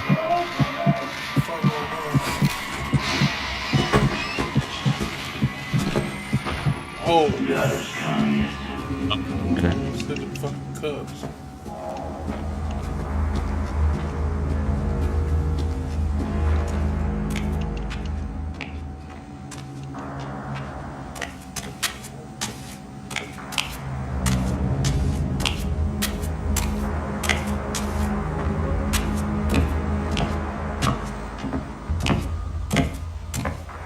Get away from this.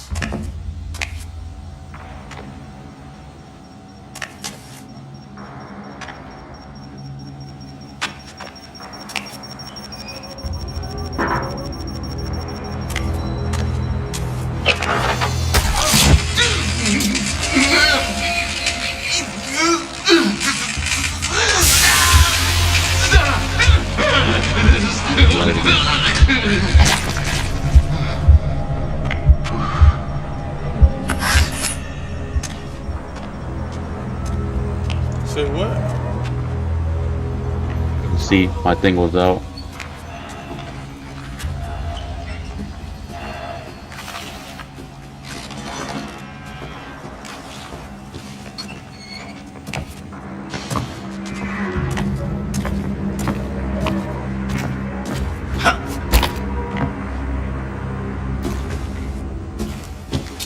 What the fuck is this key at, bro?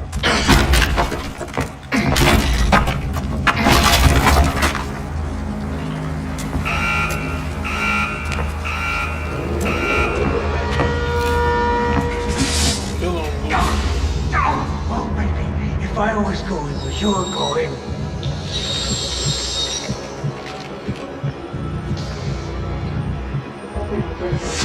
wake up, you coward!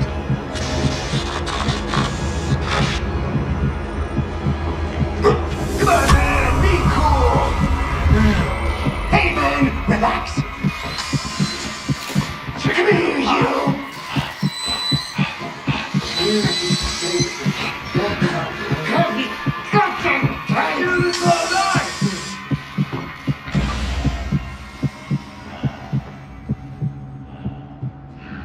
Who's on me, bro? Dark, night vision with my ass.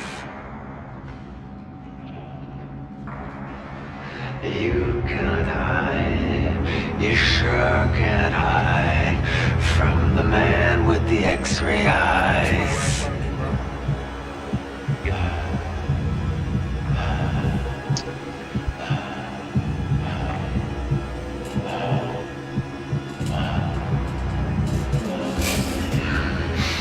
Let's get Pete.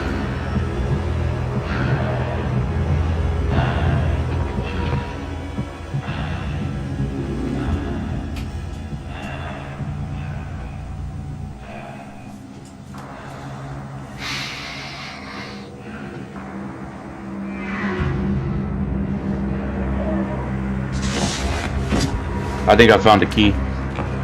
Yeah, you did.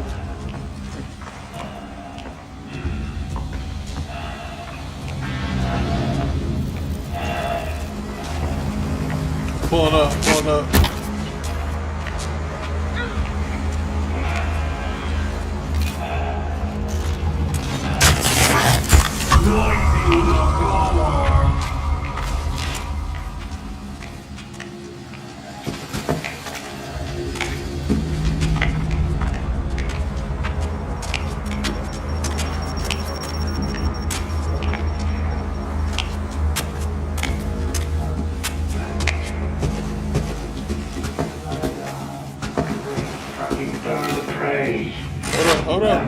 sons of...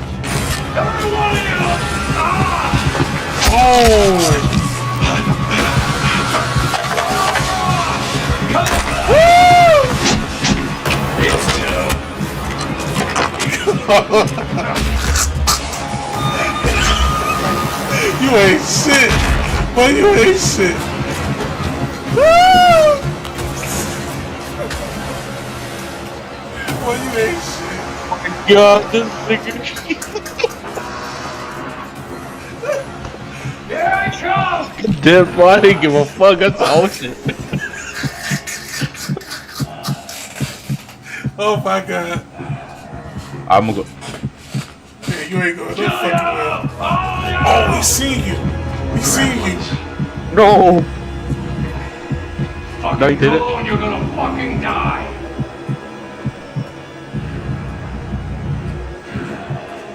It's like the future's here.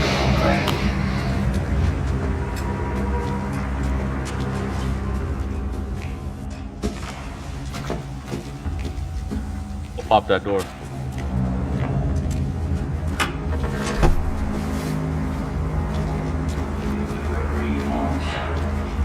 Not me. Hold up. You can come out now. I ain't hot. For me. That's what I need, a battery. Yeah, I've been out of a battery for a while. Fuck. Come on, come on, come on, come on, come on, come on. Come on.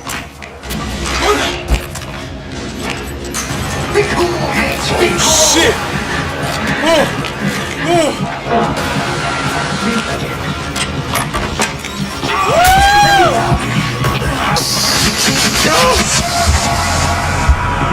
I got two on me.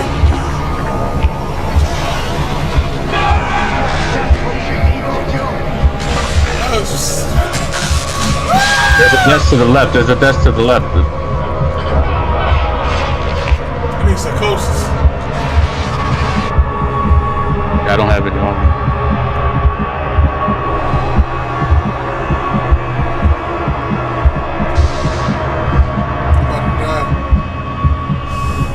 You don't have a health thing on you? Yeah. I don't either. Fuck. I do. Alright, I'm gonna wait till this nigga goes past me, and then I'm gonna open up the door. And you're back in the nightmare. He coming towards me. Alright, I'm putting the key in. I got the key in. I'm going to the security room. Or I'll wait for you, I'll wait for you. Someday, they catch me. They'll do with me everything. Run to that, run. So when he goes past you, run to where I was at, wait till he goes past you again, and then run after that, and then shut that door.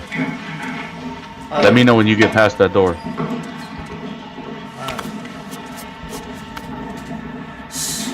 You look, I got the speed of a motherfucking... Hey, you was gone. Well, I give it to you. Gotta hold the line. Don't let it wait too late. Alright, you walking past me.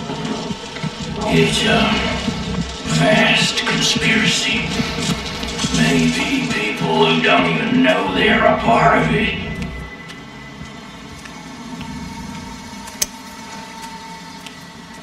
I'm going through the double doors, right?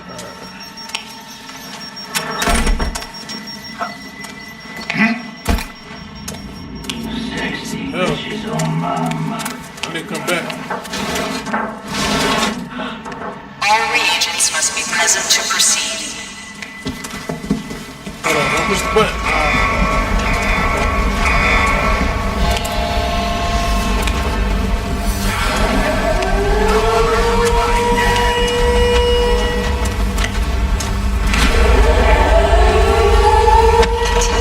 Go right, go right.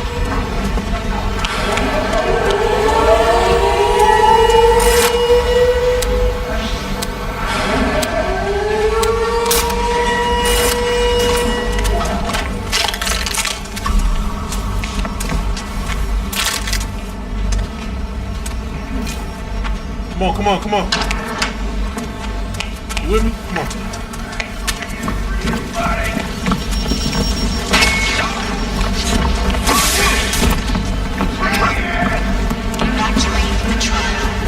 Run, Mac, run!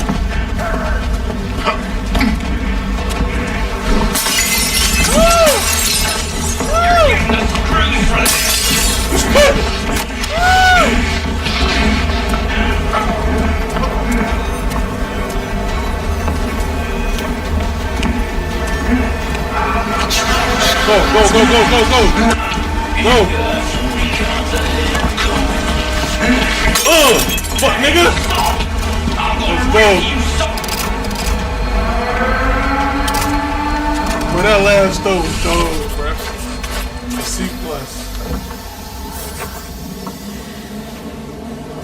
It's because it took us 5 years to find the fucking key.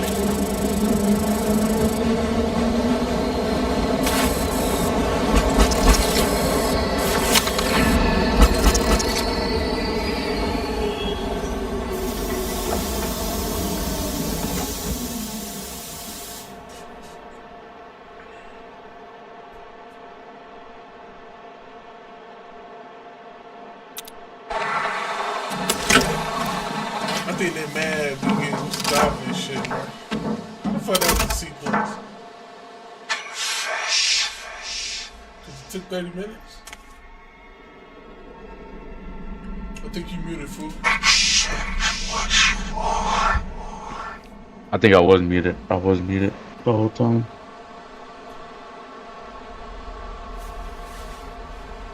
Bro, you made it there before me and you didn't press the fucking button? Oh, I thought the countdown was already there. Oh. He was like, press the button, bitch, you was already right there.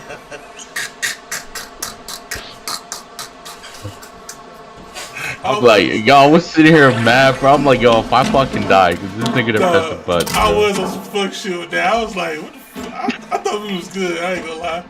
That was me. That was me. Oh boy, bro. I'm gonna let that one slide, bro. If you was a random ass nigga, I would never play with you. That was my fuck up. I tell you that.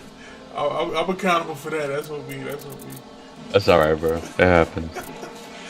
Nigga, I was ready to get up out of there. I was just waiting, trying to get my boy. You feel me? Corporation encourages you to maintain a positive mental attitude. But he's not as hard as he was the first time, though. I'm scared. Didn't think I'd see you in one piece. Like, he's getting easier and easier to evade. But as long as you got them bottles, you good. Yeah, I see that. That does a lot of damage to him. But those bigger dudes, that it doesn't do nothing to him. Nah, I'm still throwing bitches though.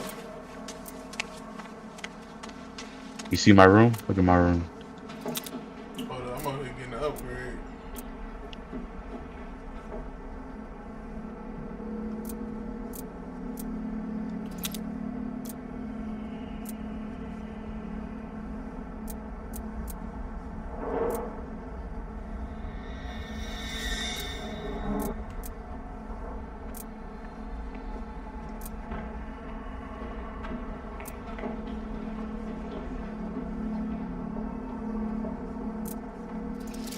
Hope that does the trick.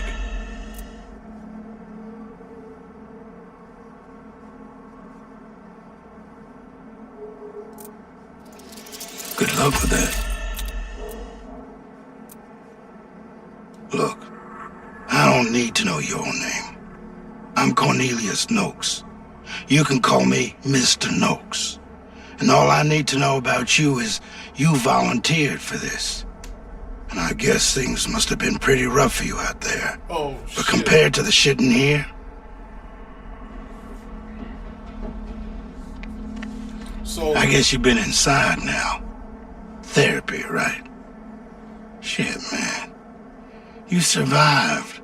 I guess that's something. If you do survive, the question is, how long do you stay you? So Alex. Yeah. Take care I now. just talked to this nigga, right? He said we volunteered to do this shit. Okay. We volunteered to do this? Yeah. I'm just doing my job. For what? I'm not anybody's therapist, okay? You want a shoulder to cry on, talk to one of them other guinea pigs. I'm too sensitive for this shit.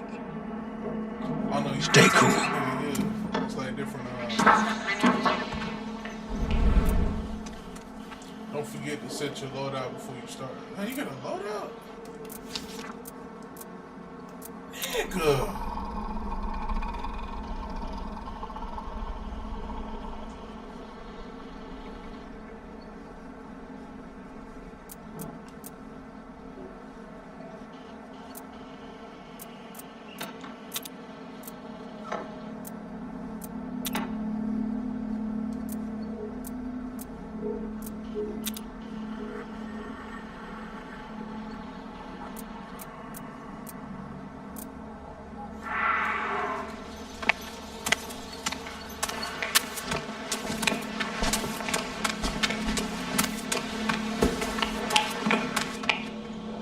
Don't be. How can we improve you?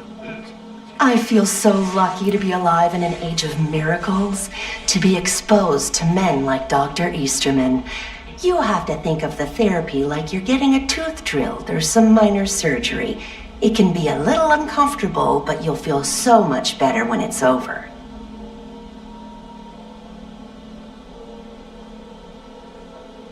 Sometimes I see Dr. Easterman by the coffee urn or the water cooler, and I linger.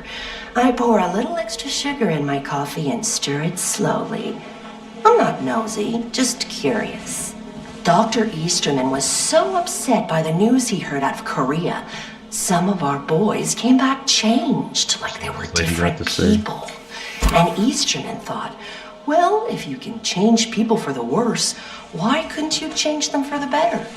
I think it's so important to be optimistic.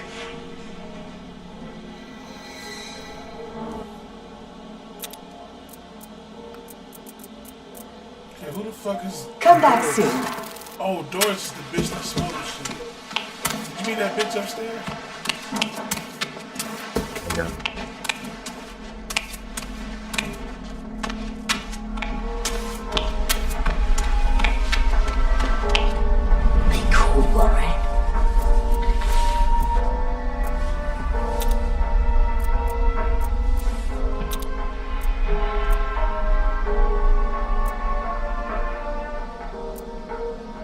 What's upstairs?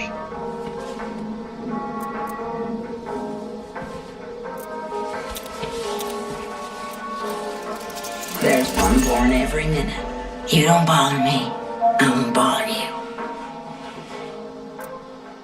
No, just kid.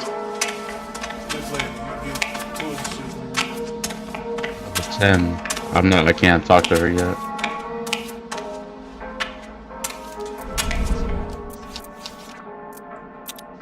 How do I see my level? Oh, level 7.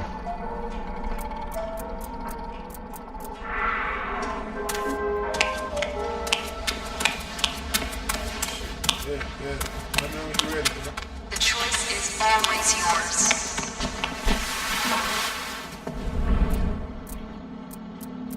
This last one, and I'm gonna take a break. It's the last cop one. Yeah, let's do it.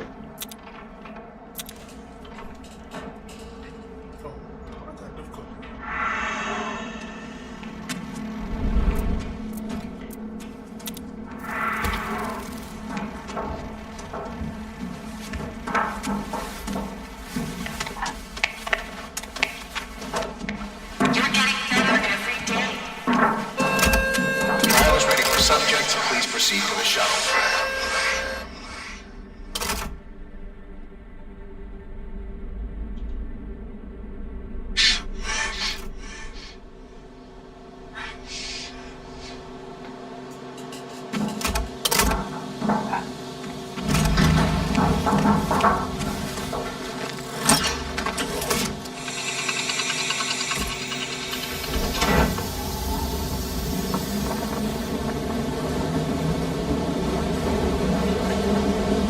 Are the teacher.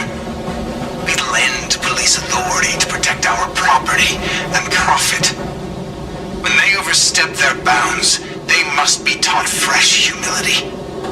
Change the educational film, and we will let you out.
Fuck, I didn't even touch you, bitch.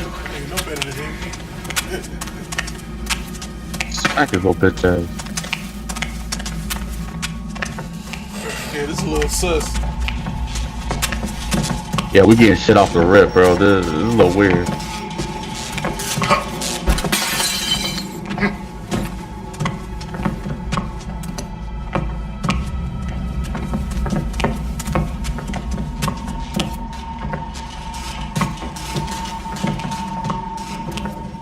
Bro, did you run through them cans before? I ain't through them. I just like I crawl underneath them. You run through them at all? No.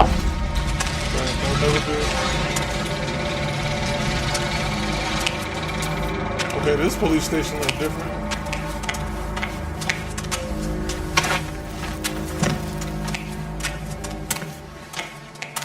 It's probably about to be some bullshit. Though. We gotta fight all the bosses at once.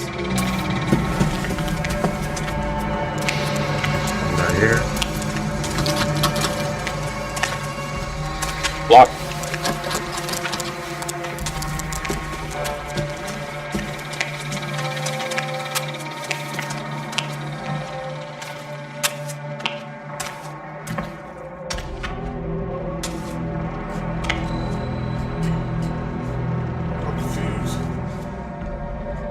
Hey, come down here. Oh, we gotta watch a different film.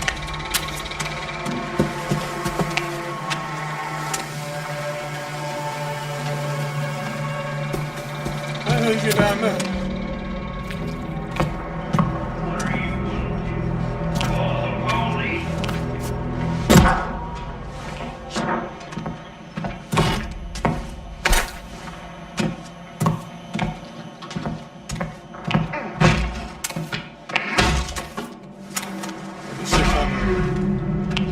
Open, man.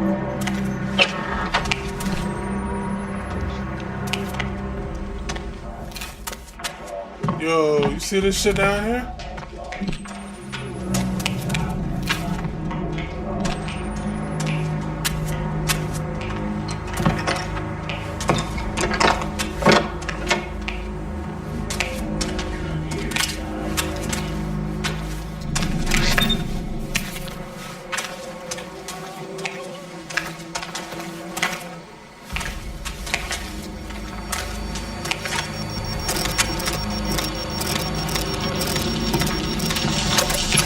Of course you want it.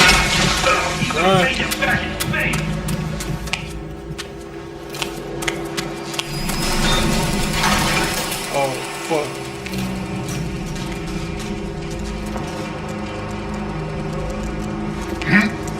They got cameras on us.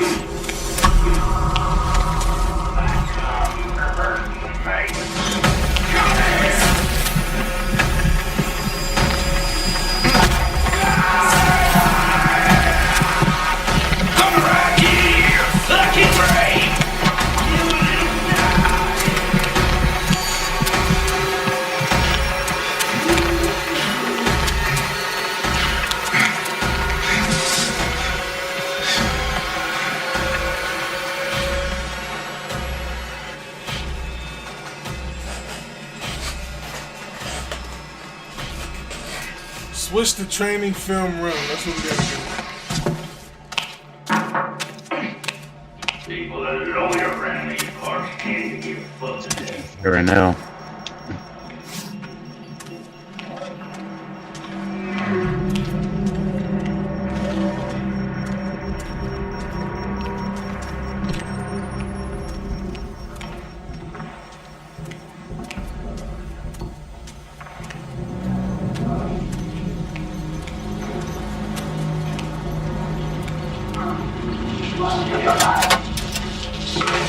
Jumper cables will make you talkative.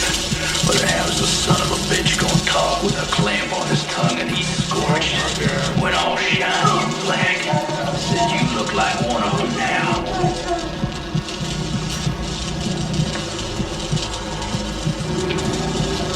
I got places that itch that I can't reach on my own.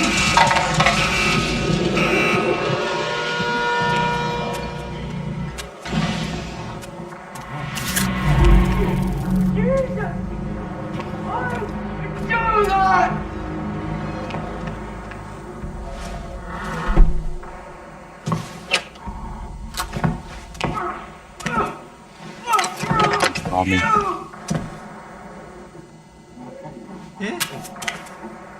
I got the big dude on me. Yeah, I got the electrocution on me.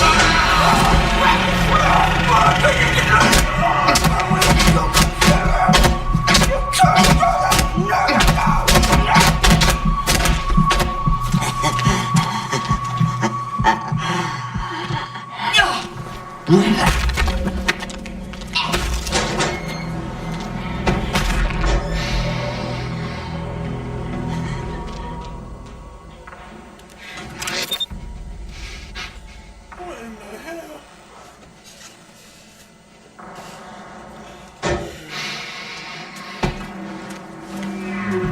Why are we playing this, Alex?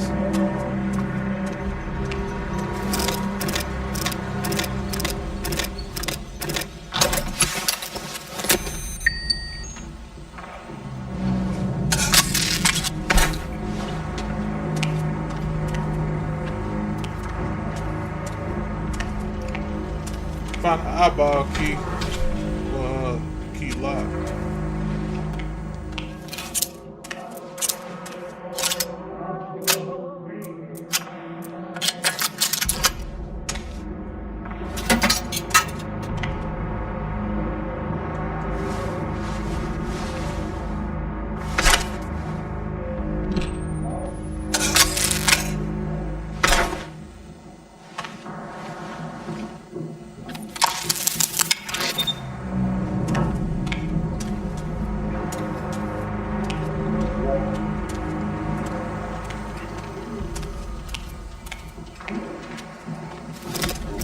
We have to go back to where we were at.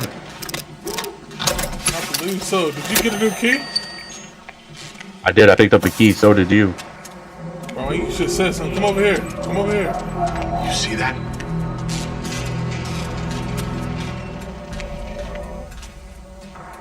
Bro, you don't be communicating, bro. Too used to playing solos. Hey, you were right there when I picked it up. That's an eyeball key you got, right? I don't. How can I check to see? Oh yeah, that's the one I got. Alright, come over here. I wanna buy you, nigga.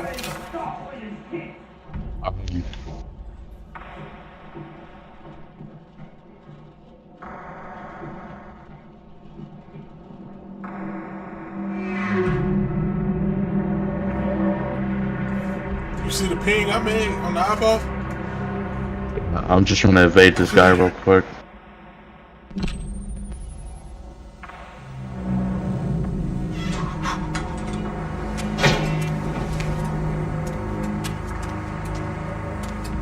Is it upstairs or downstairs?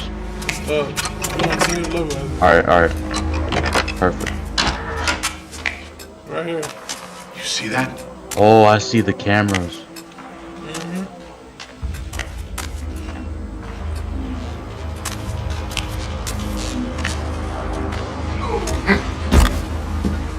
Put it right here.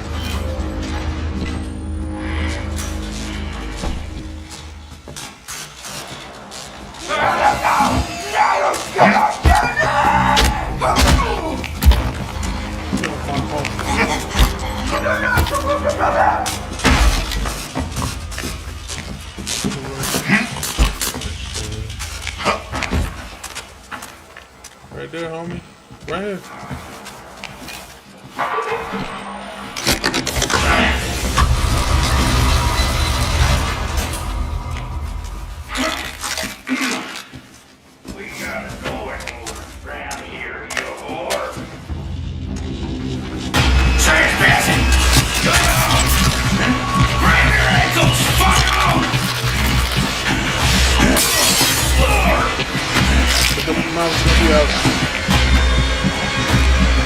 I'll hold it off.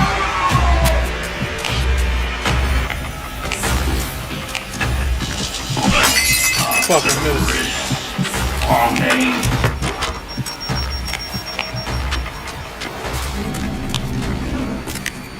Any key and a fire key. So we gotta find those two doors. Alright, I still got a king's key that I didn't use.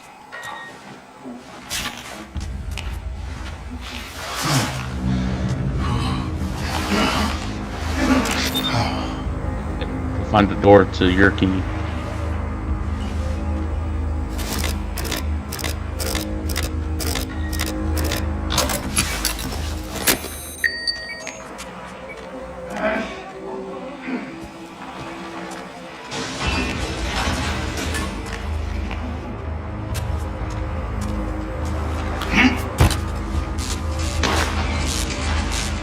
I made it back to you.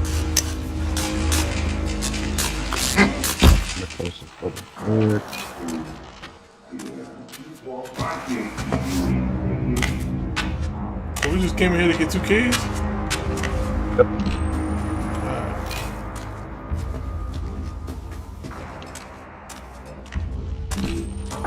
What does King one go to? I can find where these other ones go.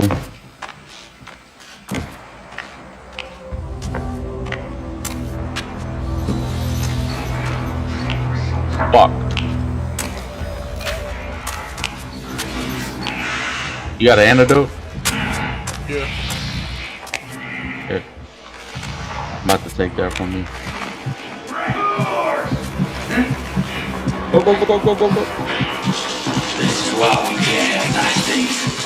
Hey, shipper!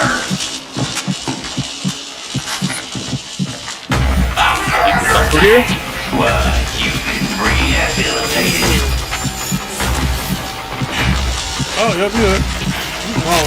This is why we can't have nice things. What key do you have? The crown key.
Did you pick up a videotape or anything like that? No. Hey, come here, come here. We gotta go back up top. Upstairs now. Go to way top. Alright, I'm going upstairs again. I'm on the 2nd floor. How the fuck you get up there?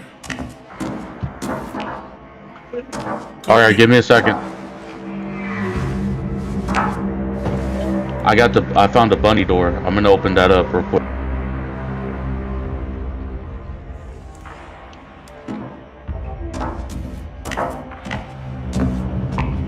Let's see what's in here. Damn, nigga. What's up? You need help getting up here. I don't know you got up there. Alright, let me see if I can make my way to you. Somebody just give me a reason.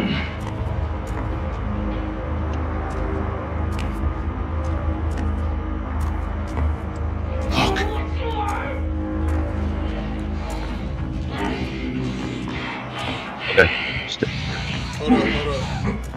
Come here, behind you. Hold up. Fuck. Come on, come on, come on. Oh, this nigga jumped down. See if you can help me up.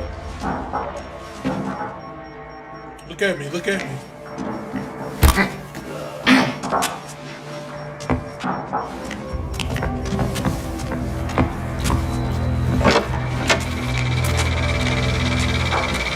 You gotta see We gotta find a film, bro.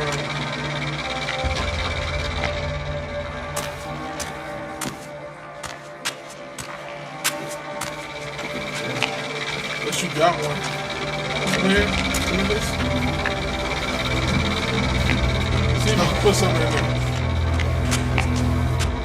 No, it says missing. Film reel's missing. Alright. It's probably in one of the rooms we gotta search.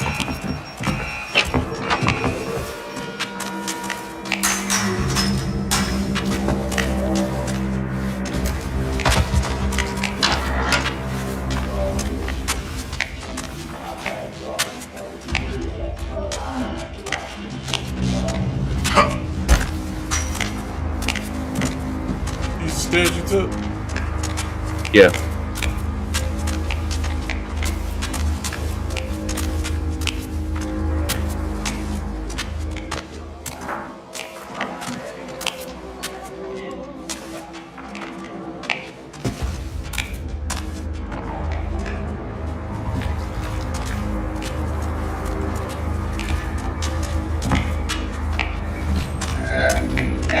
Oh, right here, right here.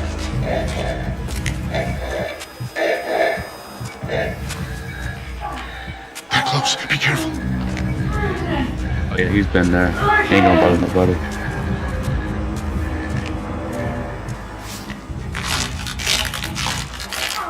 There's too much.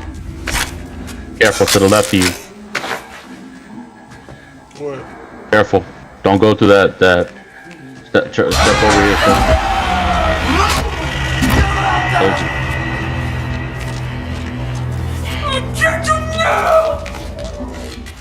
Nigga, you can spit it out. Somebody block it, Jones. Don't go over there.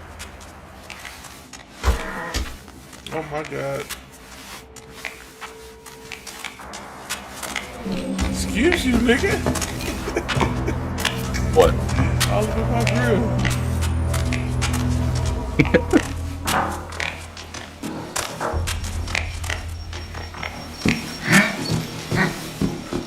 See, I was already up here, bro. There's nothing in here. Shit, now we know we gotta find a video.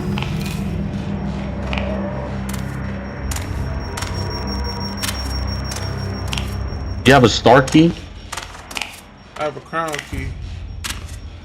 Fuck. I'm right in front of a door, and it's a star key.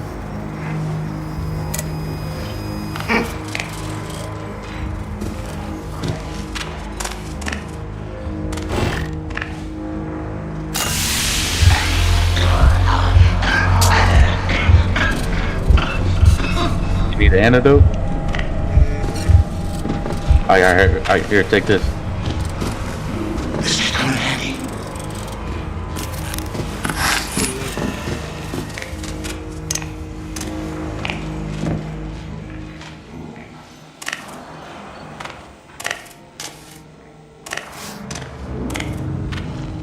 I see the star key, though. I don't know the star, though. At least we know that's downstairs. There's a door I could lift up right here.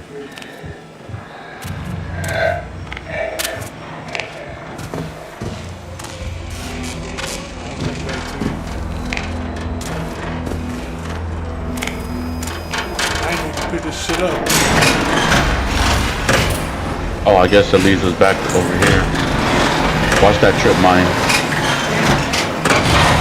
It just goes in a circle. So, watch that trip mine right here.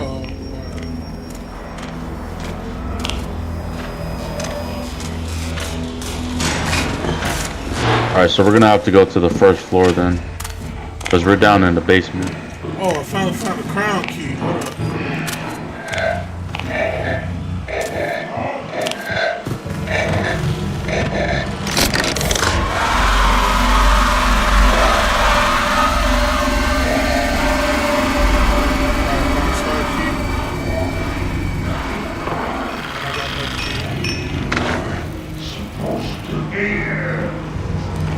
Alright, I'm over here where the star key needs to go. Hold up. Just ping. Hold on.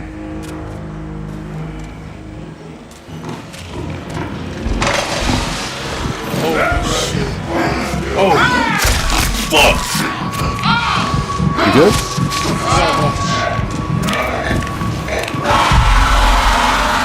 What the fuck?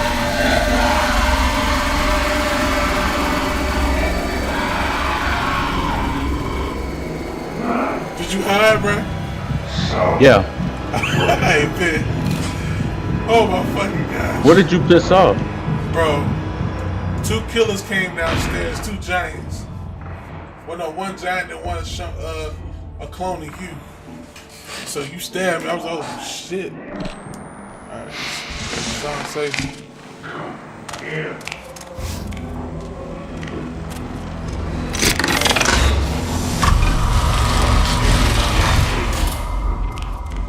Open up the star door.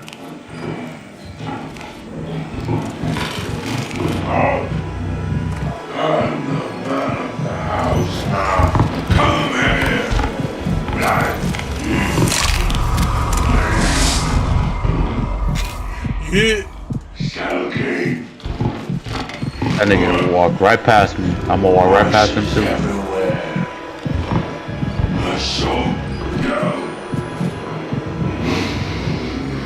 I don't know which way the big motherfucker went.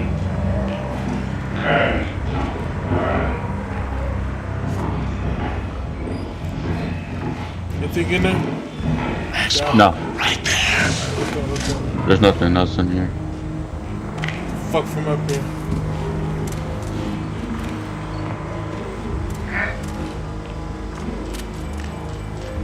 We gotta go to another floor.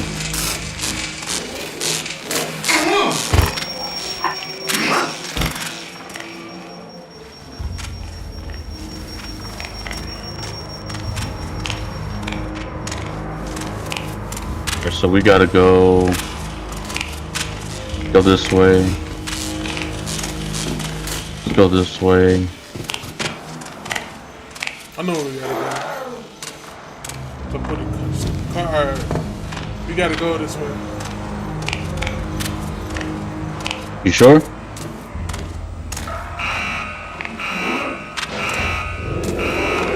Yeah, high. Make it to me.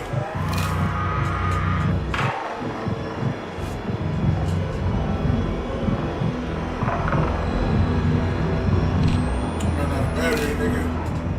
Yeah, I'm already out of battery.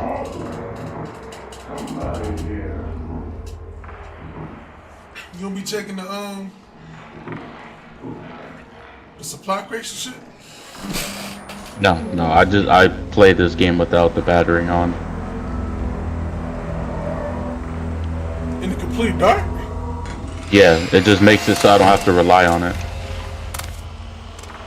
Bro, I like how you move without me.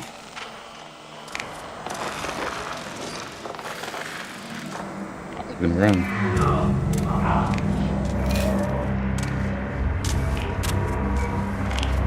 You better get you a battery, nigga.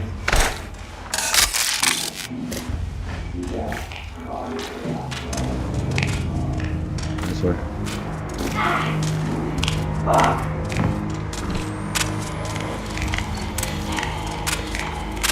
Is there another door right here? That's the enemy door where they come through. You hear that bitch? She's over here. Yeah, it's time to get the battle.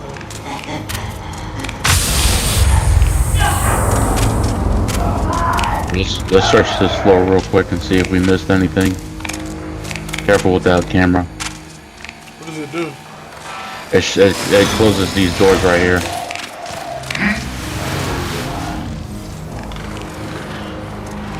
Hey, I got the key to this door. Crouch. Got the film. Oh, there's a film reel. Alright, we gotta go back up upstairs now.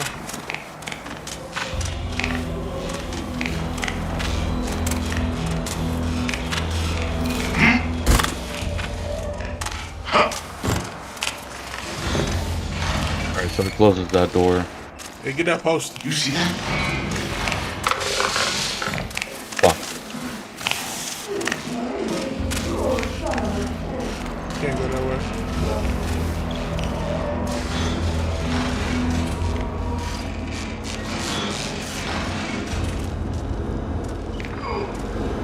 He was coming this way.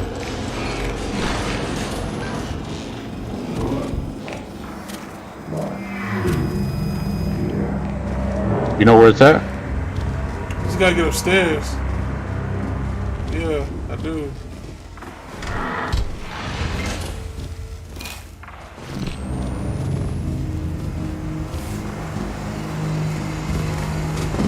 Y'all know how to get up there? Fuck no.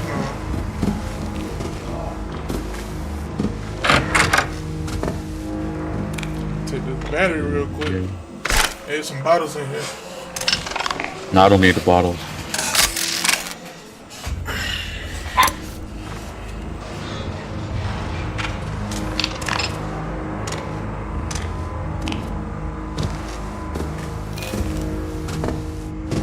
There's another way to get out there. We gotta give each other a lift.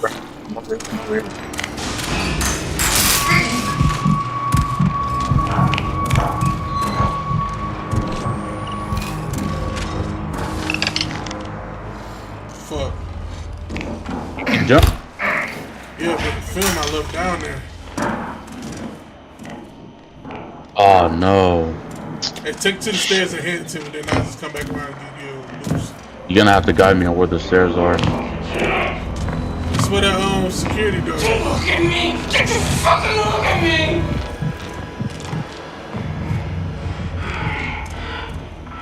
You're gonna finish for what you did to me. I got a bitch on me.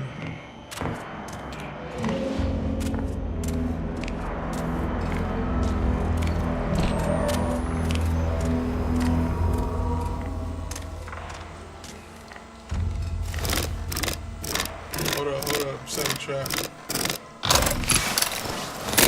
Damn. Did my phone ring?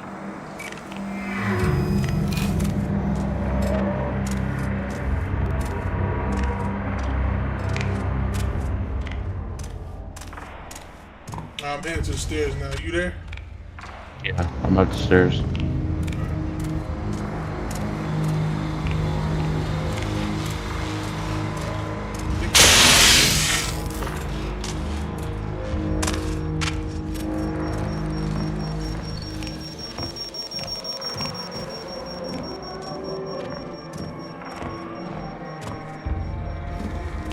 I'm into the film room. Fuck. The film room? Is it upstairs? Yeah. Alright, I'm going up there. Hold on.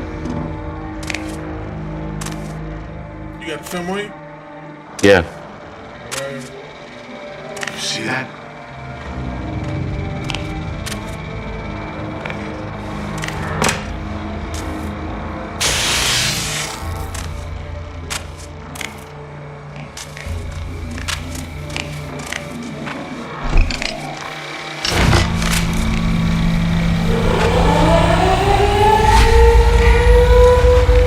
God. Go, go, go, go, go.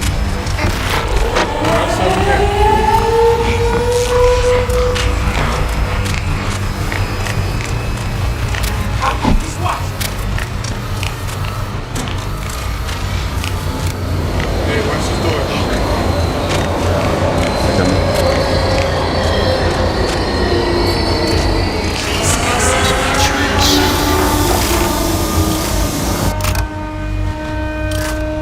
That was a lot harder than what it should have been. Right. You got B+. That's cool. That's better than I thought we were going to get ready. I'm gonna take a break.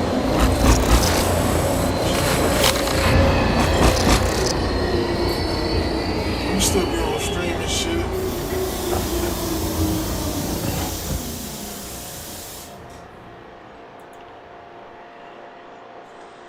Shit, GG's.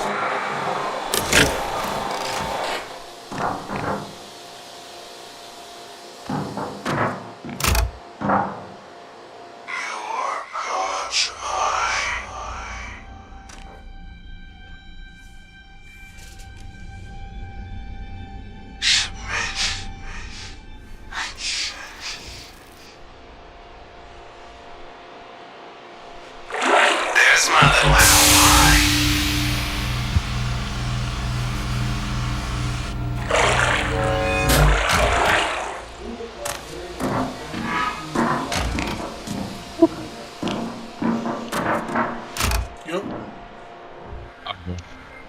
I'll be back in a little bit. Alright, bet.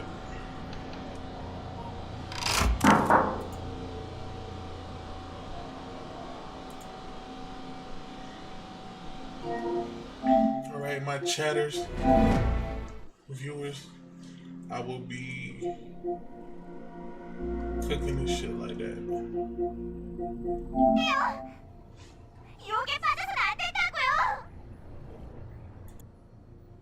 우리의 존재 의의는 엘더를 제거하고 인류를 구원하는.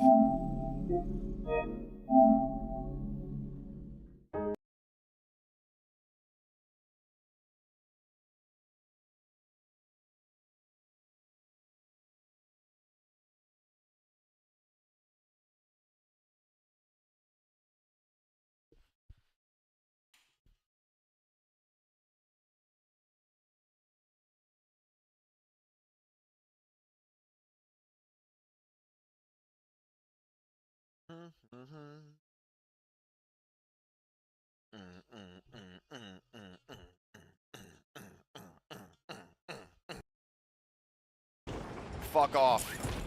Fuck you. So anyway, I've been doing that. And I think all my nights out there with a trash bag and the fucking 3-iron with the flashlight, I think I made a really good dent. Or the king from this area got with the other king and they had a little council thing at the round table of toads, and they were like, yo, basically saying like, don't fuck with that guy. Yeah, you got a mic? He don't fuck with us. He's killing us in massive amounts, man. Ain't from here, don't come here. So just stay away from that address. And then all of them were like, and then they just don't come here anymore. Comms. Hot mic. Yeah, yo, my bad, bro. You can you hear me? Yeah, I got you. Okay, cool. Let's get it. You cool going super? There's already a guy on the roof, man. We're kind of fucking late. Yes. Alright. I seen that. I'm at me.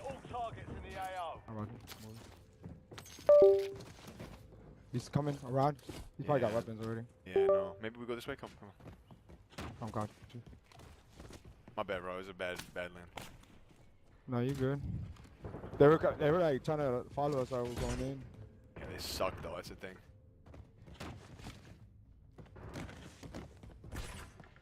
I hear them.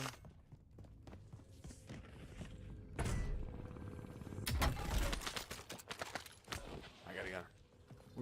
Yeah, we hold hands here. I'm in. Just try to get a sub real quick. Yeah, they're here to my left. Yeah. My left. Here they come up. They're coming up there.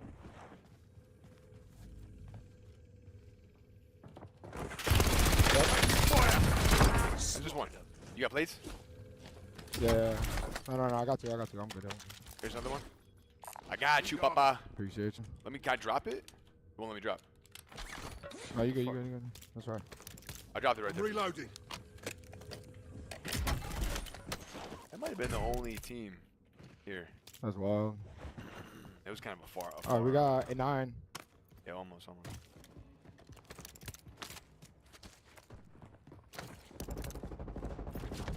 Got him. You killed this guy right here? Nice. Yeah. Good shit, bro. You can play. We got a little teammate here. Yeah, I'm a fan though. It's all good. Don't worry. It's all good. I appreciate you. Hey, we go to buy. Let's go to buy. Let's do it. I was just trying to get a little more money. We got so much. No, I feel you. Oh! Who's he playing with, chat? We're gonna get a couple duo field games in because they're good for YouTube. Everybody loves it. They're like, aw, Nick plays with the community. I'm like, aw, yeah. You know. But it is kind of cool too, man. You never know what you're gonna get. You're rolling the dice, you know. This guy seems pretty cool. My initial vibe was like, okay, cool, you know. Said he was a fan. I'll buy loading and then I'll drop money for. Already with you. All squad mates are in the safe I'll zone. hold Yeah, bro, UAV. connect with us, right? Losing Like, ground, moving. be deep with it. All right, so see, there. You want to pop UAV? Wait, no, don't pop because there's not gonna be anybody here, bro. All right, we should go get a. We should go. Is there Everyone's a gonna bounty be. around? Yeah, Where there are is they a gonna bounty. be? They're gonna be a fucking hospital downtown. I'm gonna go top super. Make sure nobody's around us. We'll get that car. And then we'll pop UAV and go kill whoever we see. Yo, Jazz, you ever play Gears of War? I did when I was young with my brother. Yeah. You seen the beta come out for it? Yeah, I seen you playing it. It looked fun. Any fucking interest or not? I got it. What, you gotta have Microsoft for that, right? Yeah, I think so. Yeah, I got on the PS5, bro. Pop that shit. Pop that. No, I think you can play on PS5 too, though. Alright, Roger. Oh, true? I didn't know that. I think so. They're right in front of us, Yeah, too, dude, too, right? go fucking hammer him, hammer Yep, him, I'm gonna get out right now. I'm trying to go on top right here. They're down below, so watch it. I got your top window. Yo, that's my skin. I think. Watch. Broken on top. Nice. I think he's gonna go up top. I hit him. Yep, he's on the stairs. Trying to go upstairs. He went right up here. Dead. I got you. He swings right. He went right. He's right. Yeah, he's right. I think he's on the roof. Yeah, he's on the roof. Is he roof? Yeah, he's roof. For sure. They flew down. He got in. Yeah, he got in. I'm on the other side. I'm going up. Perfect. Remember, he can hear you. He's already up. Yeah, he's already up. Yep.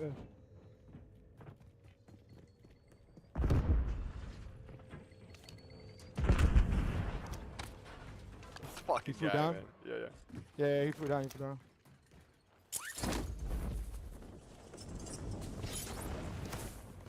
Oh, he close to sight. I'm going right. Are you good? Yeah, I got you. I'm right in front of you. He's hurt. He's white. Yeah, he's white. I'm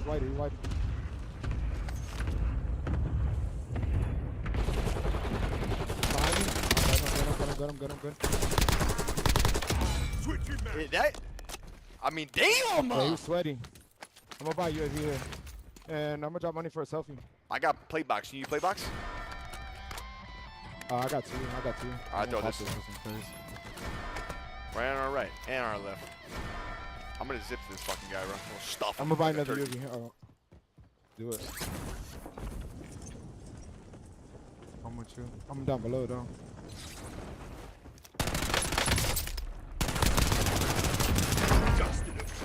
Yeah, a little bag. Another one. People right here? Two right there. Here, hop in. Oh, okay. Which way? I got you. I still got to. You know what? Like, just so I don't gotta turn the fucking truck type shit.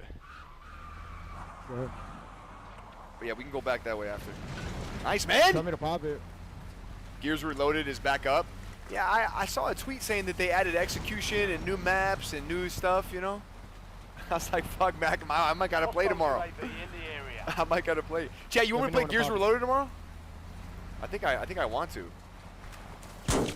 Oh, I'm getting shot at. Oh, yeah. Maybe we do like a Call of Duty into Gears of War thing, you know? To our west. People are back. I'm popping Huey. Oh, unanimous, yes. Unanimous, yes. Now top of super. It looks like. Fuck.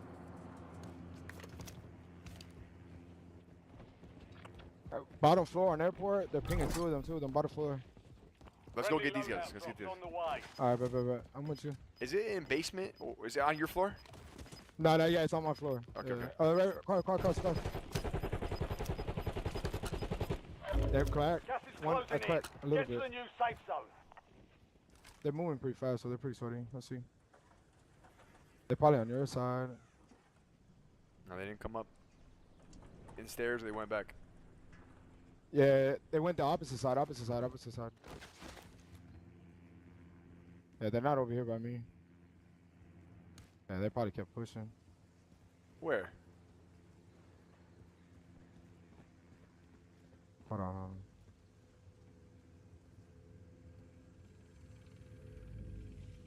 No, this feels weird. Yeah, it does. Like they might know something. Probably purple ping. Like I was swinging out that way, if anything. I hear him. On me.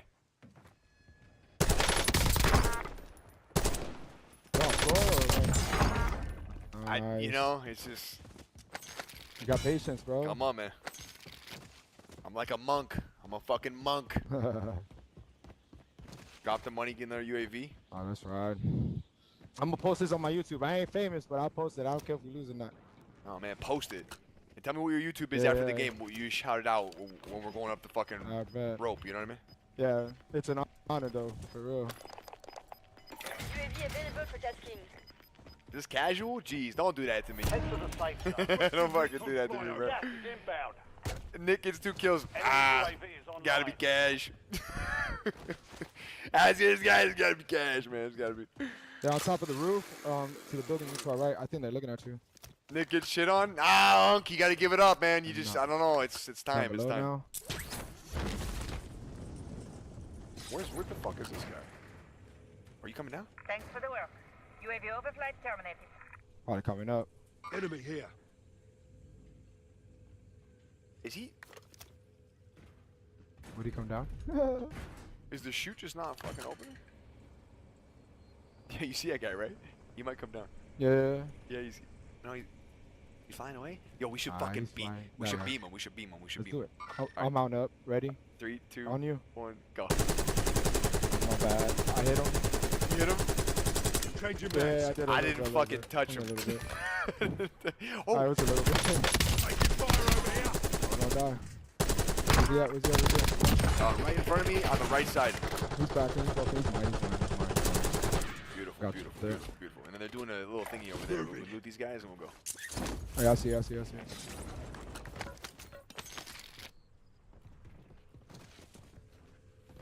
got a gas mask?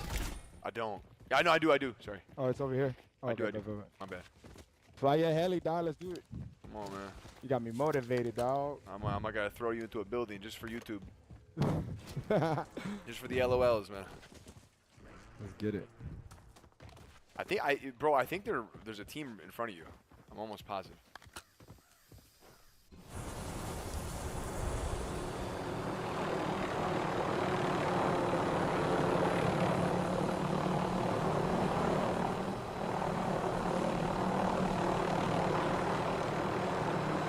Car.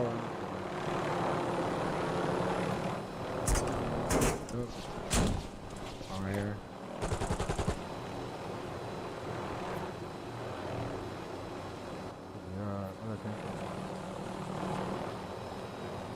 I'm gonna get out right here. Yep. Cross sniping. Cracked him. He's cracked. That guy's cracked right there.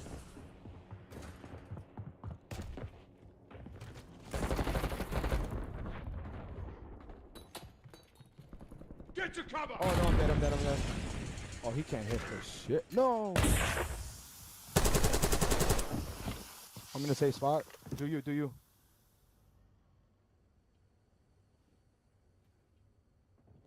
Wait for your teammate there, bud. He's on me. Yeah, he's on me.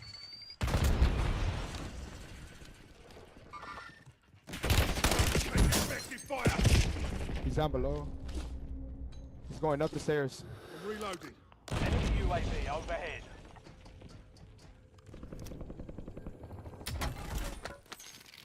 Fuck. Oh, my controller battery's gonna die. Your controller battery's gonna die. Yeah. No. I mean that would be a shame if that shit died right now. I'm not gonna lie. And I would never take a free kill on you. Nick. That's not Yeah, Nick he's got it. words. I would never take a free kill. Yeah, the only time I ever ran into you before, if you really Squad Nick mates in Mertz, the gulag. was I shit on you, right? ranked. Ranked? No, I killed you. Your boy saved your life. No, don't do that. Yeah, it was on ranked in good players. Look around.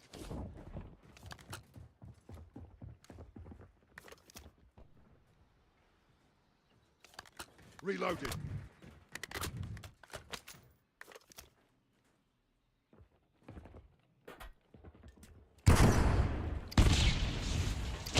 Bollocks.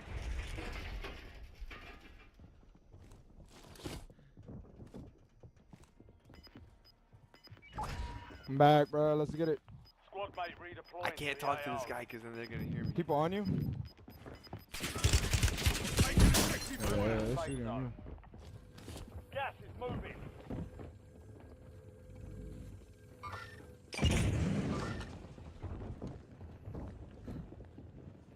He flew down from that building. UAV is active. Are there people on you? Yeah. Yeah, the guy you were shooting, he flew down. I can hear him.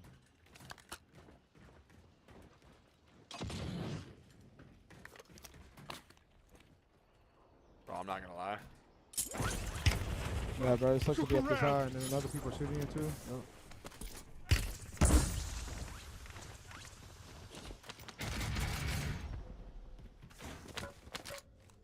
I'm a satchel here. Crack that guy that was shooting at you. And we got 2 on us as well. Cracked him again. Yeah, they're pushing right, bro. Yeah, far. Okay. Yeah, but isn't there people in this building still? Yeah. I don't know. We're about to find out. I thought. Come down. Marking Give me gas that right there. mask. Okay, see. This is my stuff right here. Oh, this is your shit? Nice. Yeah. I don't even know where they went, bro. Yeah, we went right. So all right, I cracked him like 3 times.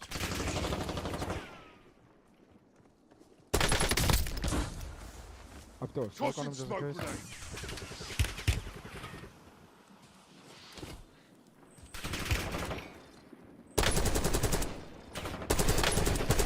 That's weak. Fire.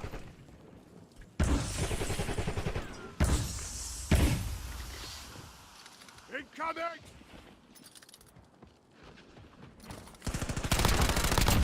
Dead.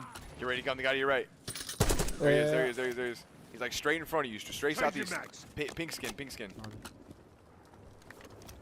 I hear him. I think I do.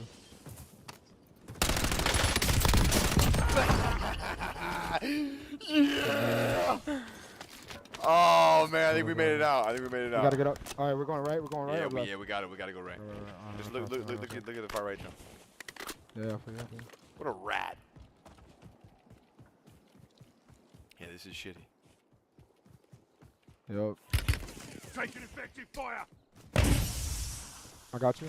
I'm on the hill. I have no plates. Oh, I do. I have 8 plates. I'm showing. I got sniped from in front of me. The house. Oh, the house. Damn. Gas is moving in. Yeah, that guy's gonna be. He's gonna see me on top. But I'll try to make a move for him.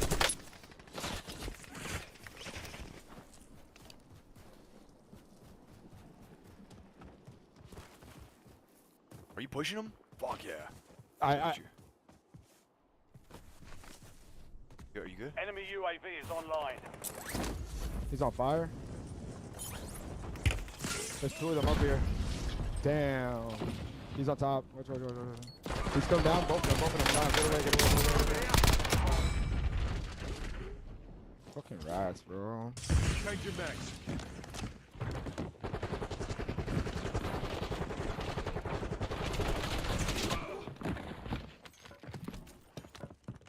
Are you at me? War right now, bro. What is they doing? They pushing you, bro.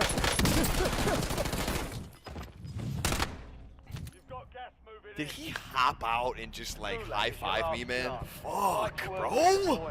And there was another team sniping you though.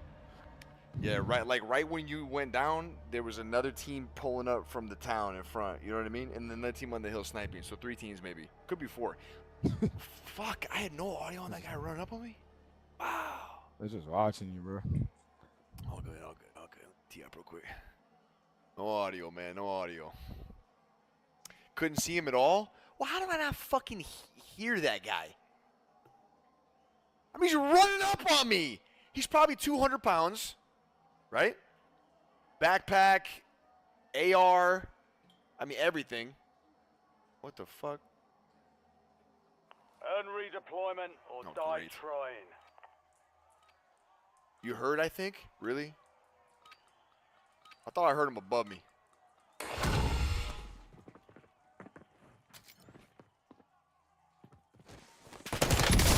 Target down. Stand by for redeployment. You earned it. Fuck, man. Alright, let's do this. I'm gonna be able to get my shit, am I? We just gotta chill. Alright, we got 9 teams, 17 people. I'm gonna wait for the zone to close in the at middle. least. Yeah. Yeah, we gotta buy at least. Yeah, the buy will be good eventually. You already know they're ratting that building thing up there. Yeah, I'm not going for my shit, no way. No.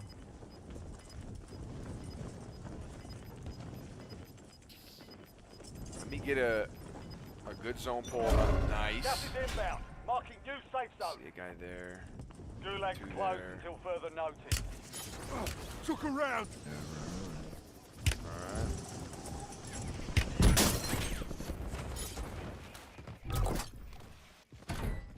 Loadout drop headed your way. Look at that load.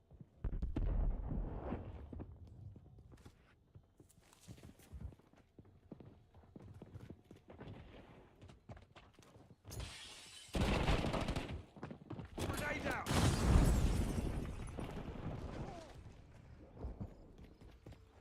Off the roof.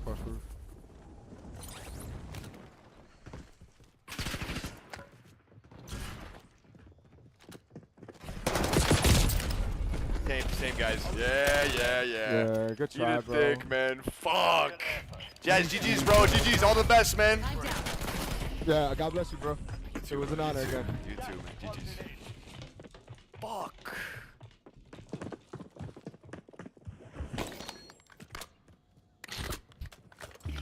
I knew they were gonna come back for me too, bro. All right, hold on.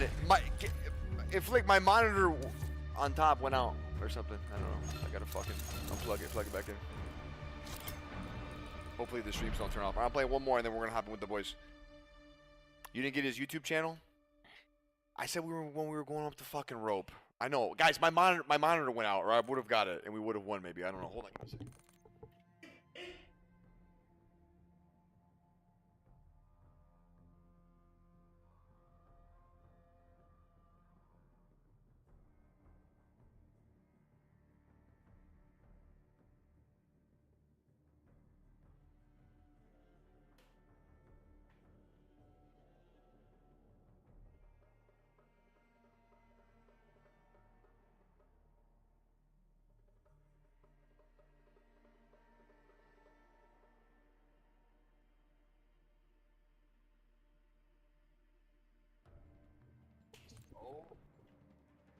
Just a little plug in and plug back on.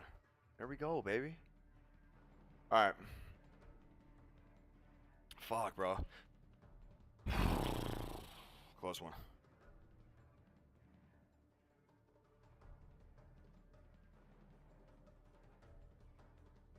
Hello. Unit, thank you for the resub, man. I appreciate that. Trish, thank you. DT. Yeah, we didn't get his YouTube, bro. I'm kind of a scumbag for that, huh? I meant it in the moment. We got carried away, bro. I did. I was gonna shout him out, bro. Too late now. Ship sailed. Ramsey, what's up, man? How are you? Flags, thank you for the resub. 119 months. God damn, brother. Durns, thank you for the big one, man. Ty, the white guy, 113 on you, bro. Sheesh, these resubs are crazy. Skull, thank you. J-Dub, Mikey, Buckeye, RJB, thank you for the resub, man. Rose City, Real Good, Murph, Easy Gash, Rizza, thank you, man. I got 2 super chat, all these super chats. Super chat from Alexander Abrego. What's up, Nick? Joke of the day. My wife said to get in touch with my feminine side, so I crashed the car. LMAO. Nope. And now we are in that room. Russ, thank you for the 5. Shout out all my fellow mail carriers out there in that heat. True. True. Kimmy, he's talking to you. True. Alexander Abrego again with a 10 bean, man. 10 bean, 5 bean, 15 from Alexander. Appreciate you, brother. Thank you, man. That's like 10 years, right? Damn. Yeah. 120 months? Yeah. Wait, is that 10 years? Yeah. It's exactly, yeah. Wow. Wow. Wow. fucking crazy, man. Daddy comes, thank you for the 5 gifted, man. Wow. I told him in TS. Yeah, Mio Vasquez. Like, check your gear and weapons. What's going on right now? Oh.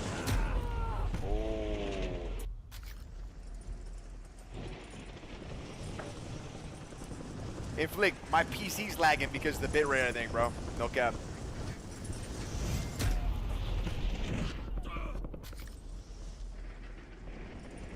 Can we...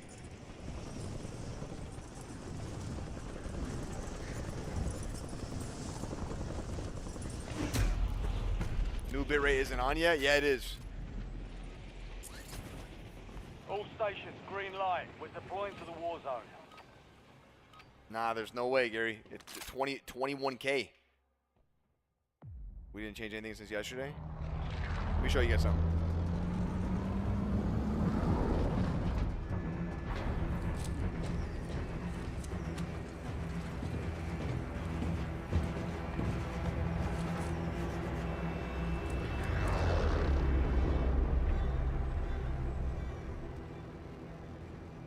Alright, soldier. Mark a drop point for your squad and go get after it. Gas is closing on your position. Suggest you hightail it out of there. Check that text in squad of the picture.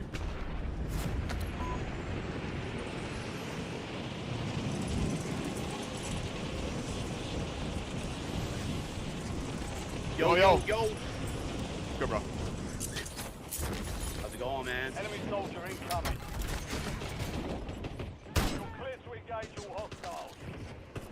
Got one here.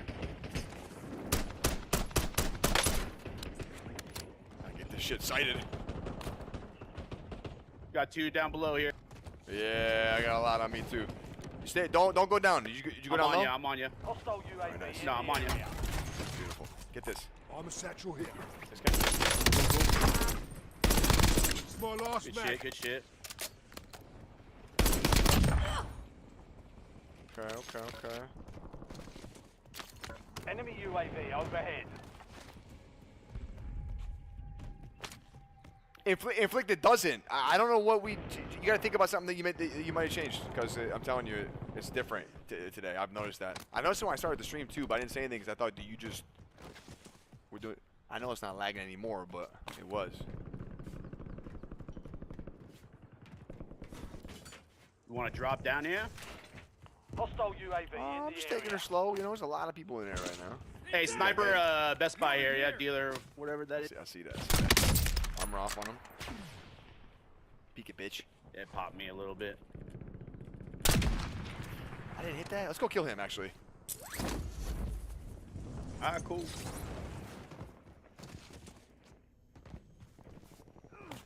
I just got popped from behind.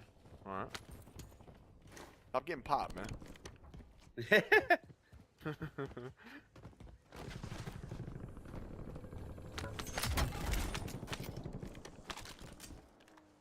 Hey, that team is pushing over here.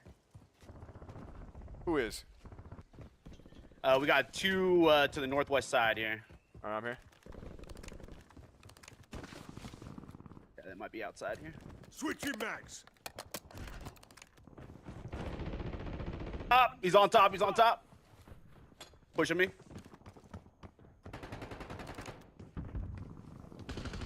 Good to go. I got no plates here. There. Appreciate it, appreciate it.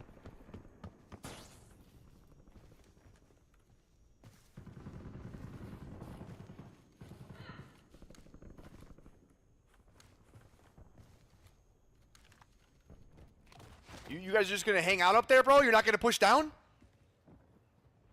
Right. You're just hanging out on top, huh? Having a day? You guys are fucking serious, man.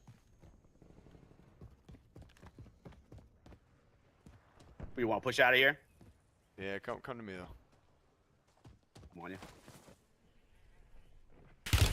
Taking fire. I knew it. I fucking knew it. He's mounted at Superman. Wow. Yeah, that's pretty whack. Fight to earn redeployment. Alberto, was it the capture card? Let's have ourselves a fight. Be Can I ready. change that right now, or are we fucked if I change that?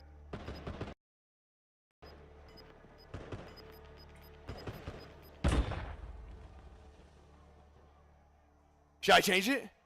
Or will the stream break?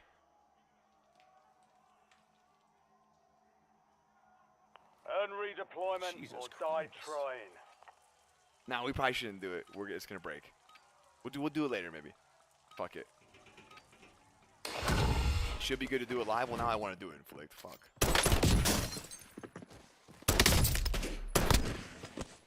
I'm up in this fight. Yeah. Fuck your shit on. Good shit. I'm gonna do it, chat. It might break everything. I'm gonna fucking do it. Because we live life on the edge. If like 920 by 1080, bong. That IHOP here. Oh no. Oh, we're good. We're good, bro. Yeah, but that didn't do anything to the KBPS, man. Oh my god, bro! I thought I folded my OBS in half like a fucking piece of paper. Holy shit. All right, brother. Let me think here. How you living? How you living? You alright down there? Hey, team on us right here. That's you. That's you. I'm not even down there yet. Cool. Okay. This guy's calling out to me like he's like we're in active duty. You know. This guy's got a PP down here. I'm coming. Good shit, bro. You good, bro? Take your time. Yes, sir. Take Yes, your time. sir. My man. My man.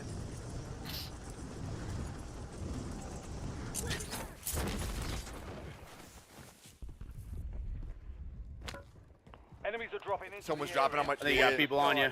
Yeah. Yep. It's above you, I think. I think IHOP. Okay. Yep, one in IHOP there. I'm reloading. Okay. I hear him close, actually. Down below us. Taking effective fire.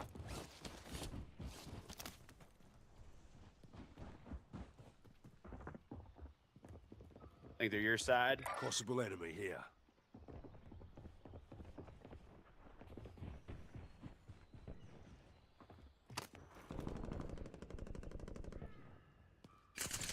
Cluster on me here. Taking effective fire. Oh. Target marked. Right there, brother. Oh, damn, dude.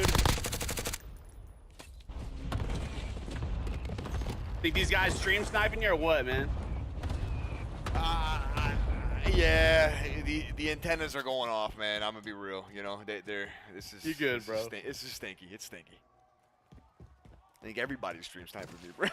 No, I appreciate you, man. Chaz, thank you for the sub, Big man. fan. Sure you can hear that a lot? No, I appreciate you too, man. Thank you. OBS displays the combined upload bandwidth being used, not just bitrate you manually set. For example, Twitch output 700, YouTube, okay, total 90. Oh. Okay, so that's normal. So it's been like that? It wasn't like that yesterday? Or maybe it was, man. Maybe I'm just a fucking idiot. Damn, it was so zesty. Like that? Yeah, it was like some Huskers like vibe, kind of. I gotta stop, man. My bad. I'm just kidding. No, it's all good. It's all good. Fucking. Holy shit! Reloading. Yo, how'd you shoot that pistol that quick? I'm dead ass with you right now. That's just you just gotta get the finger lead moving? controller, man. You just pop that. Yep. Oh, you got a little controller on you, like a little stinky one? Oh no! I just rock the regular elite. You've got a loadout. So that was just your trigger finger? Yeah. God damn. Check, can you that shoot one that shoots pistol that pretty fast, bro? though. You've got gas The inbound. 22 don't hit very hard, but it shoots. I hear you, dude. When I try to pull that fucking thing quick, man, I look like a grandma. It's all good. Let's see if we can get you back. Got a buy station here. Dude. I've never seen that pistol shoot that fast in my life. Hold on. Everybody shut the fuck up. Does that pistol shoot that quick? Or was that crazy? Am I off beat right now? That's a normal speed. You slow us down. Okay, all right, okay. I'm just like when I shot that, it's like, bah, bah, bah, bah. I'm fucking ripping the trigger. Nunca, nothing. The trigger's just like, no sir, not today, Harry, not today. Hello.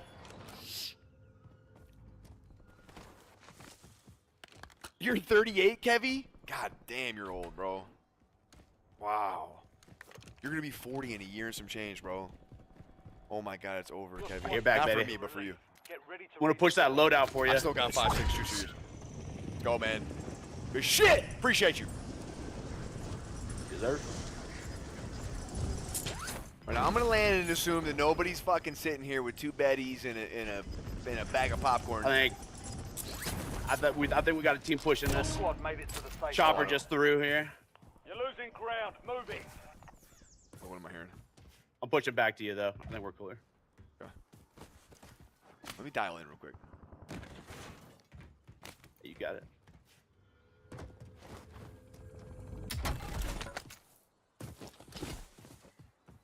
Got this play box you threw right here. Perfect.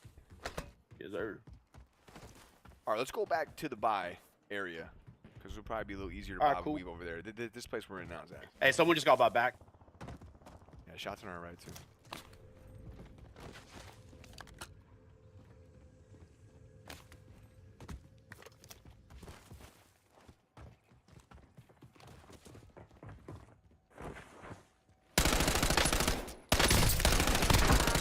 Changing max.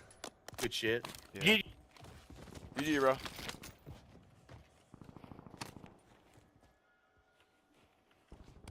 Might be able to get some cash here, maybe buy a UAV. Yeah, they're fighting over here. Move in here. I don't mind fighting that. Go do that. Green? All right, cool. Yeah, green area is a good area to fight.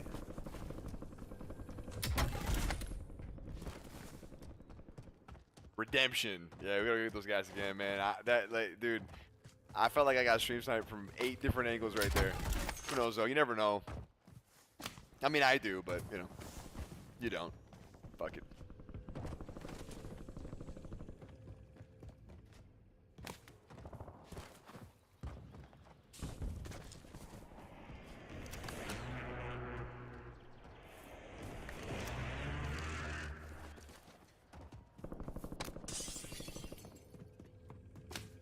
Enemy advanced UAV overhead.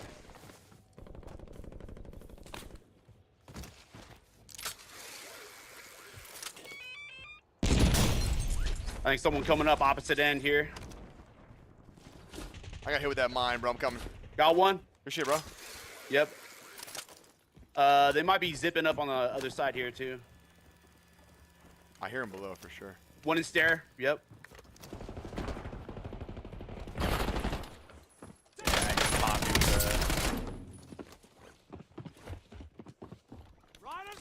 Reloading. Oh shit. Yeah, it is shotty. Got a little plate on him.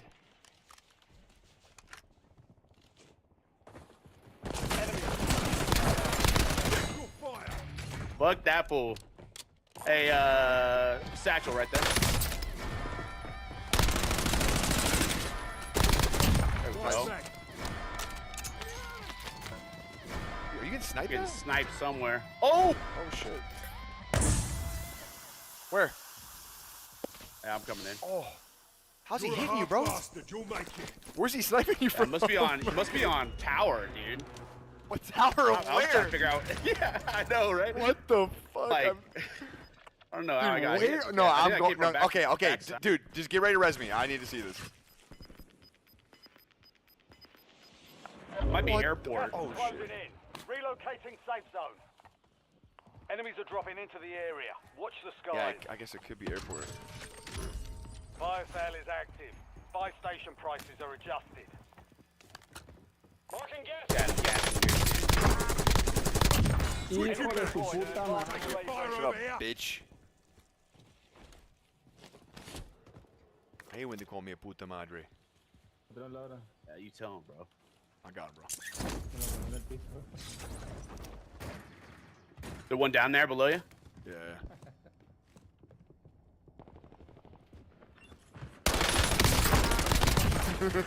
Shit, I got shot from outside, bro. What is down? It's up to you now. I think that guy was on top of the hotel there. Enemy soldier incoming. Good shit, good shit. I'm gonna land right back on you. Oh.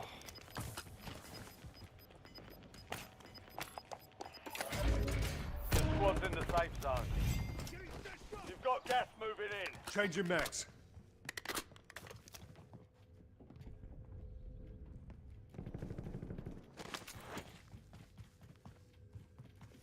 Enemy UAV is online. Enemy UAV overhead.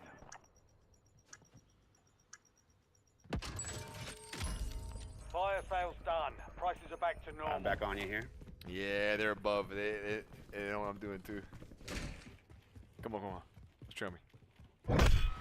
Bet. Be advised, an enemy squad is tracking your location.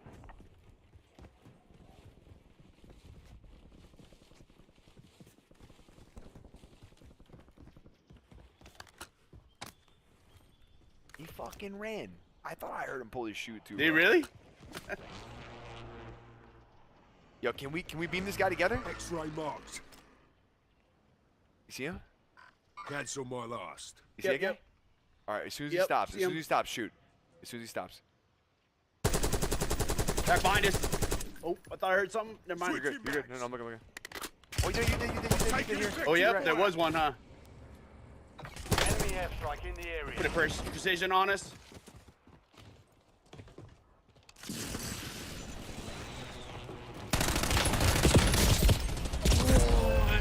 Oh, he's one. Damn, bro, it's just a little late, bro. Fuck! Oh, I don't ready, lose that. Yeah, I got you. Thank you, bro. Your squad is getting you My out. man. Yes, sir. All right, let's do this. Nah, dude, that precision sucked, dude. Threw me off. No, it's not your fault. I gotta kill that guy. I thought he went in for a second, man. I used to be able to hear people. Oh my god. Yo, try your bass cut or something on your audio, dude. That starts Too close. A lot better. Hold on. Wait, turn my what? Sorry. What do you call it? Hold on, let me. We got people coming in. They're coming up. Reloading.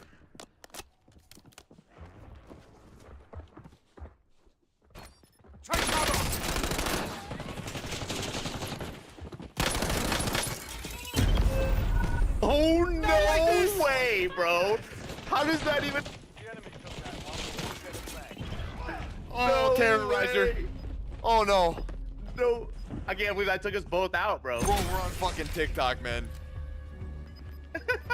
We're on TikTok. Hold on, let me get you these. Audio.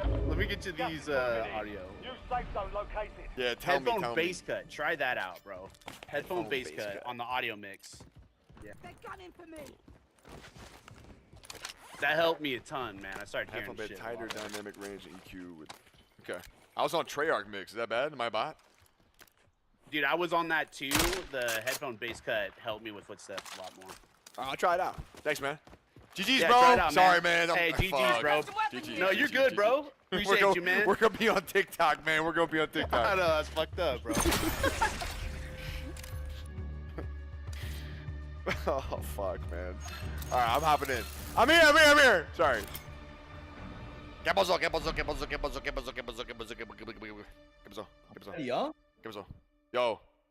Yo. It's good, bro.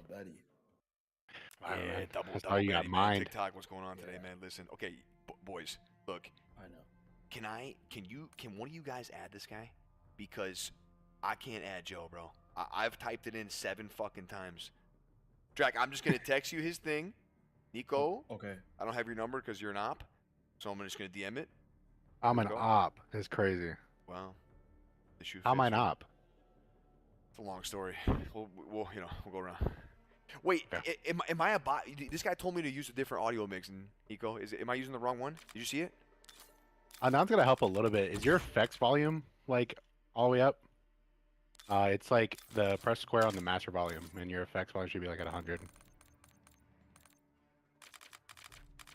No player song with that name. See, I knew it. Yeah. Did I spell it He right? might have sent it to you wrong. Chat, am I Yeah, no. okay? How do I get to my settings, bro? Just kidding. Audio. Which one? Headphone bass cut, and then what?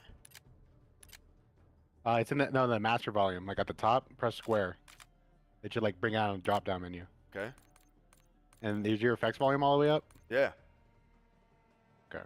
The only thing you can do that's definitely gonna help is loudness EQ. That's pretty much it. I don't know if you have that on. It doesn't sound like you have that on. Is it that stupid shit where you like hear like in the inside of humans? That's when you has it. Yeah, it's right. Yeah, that's like what Yeah, Neo uses and No, everything. no, I'm not using that, bro. It's I turn it on for a little bit, man. I'm like, this is fucking stupid. It's dumb. It's like it's I'm definitely in dumb. a whale or something. All right, hold on. Invite, sent you, and then drag. Okay, so Nico, you tried to add him, user not found. Hello. Drag tried to add him, user not found, and then I tried to add him, user not found. Okay, let me text him real quick. Let's say, yo, we all tried to add you, and it says user not found. Join my cord. Hey, Gary, when you see Piper pull up, man, put him in the room with me.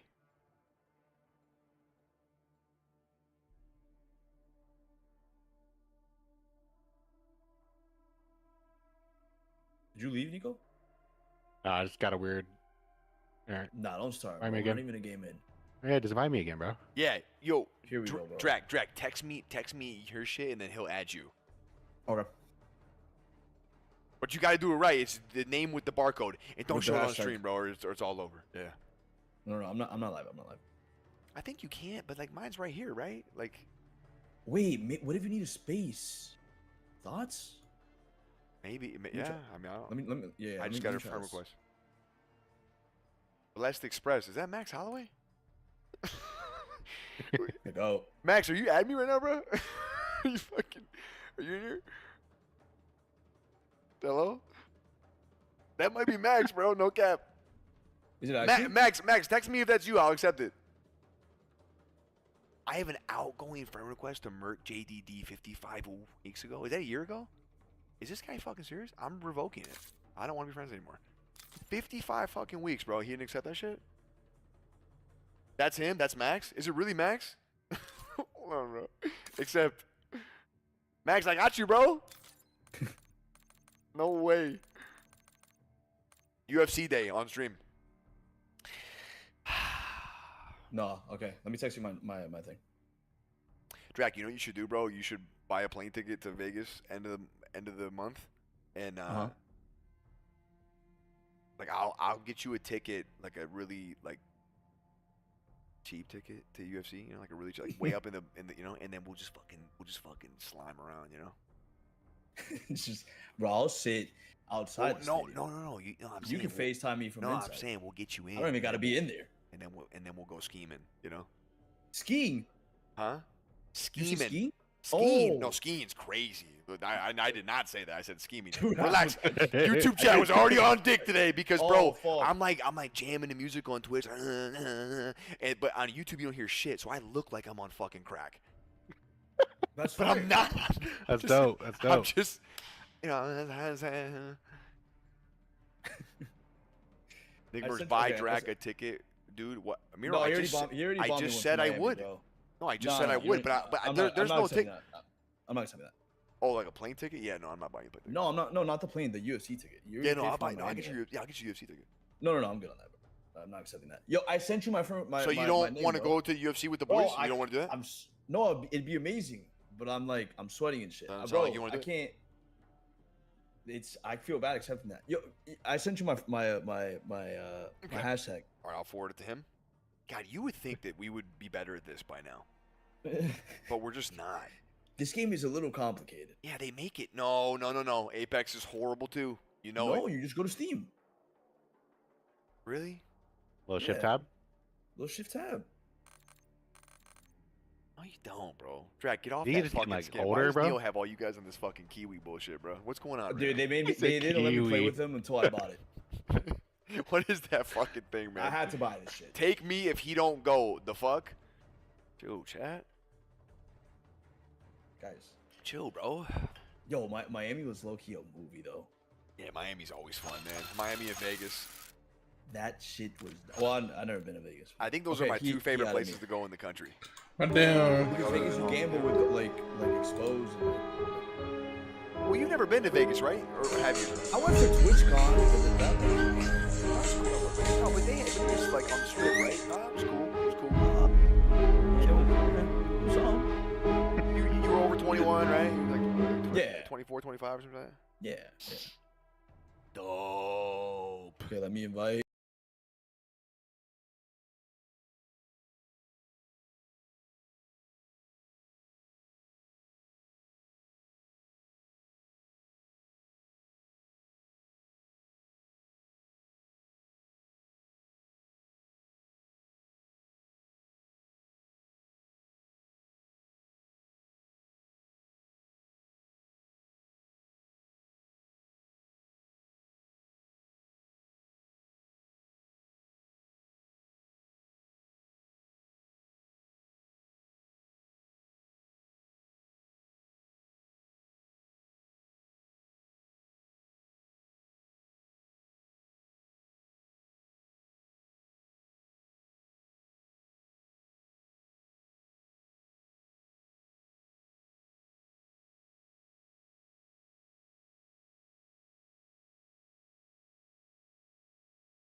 say a damn thing, baby.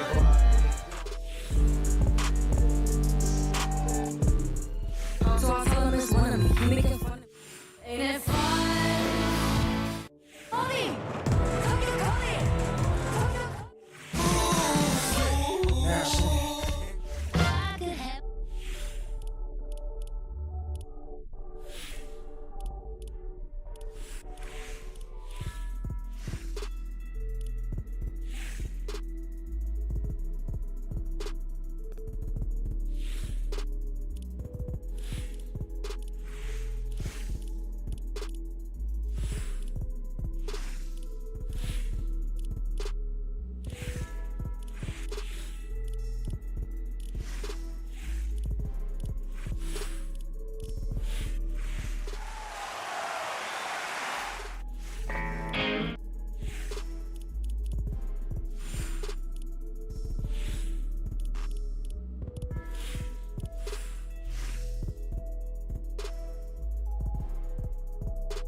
Cody!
Having liberated the hourglass and become keeper of time, my next task was to restart history. Not beholden to past events, I was free to craft a new era. It was with humility and restraint.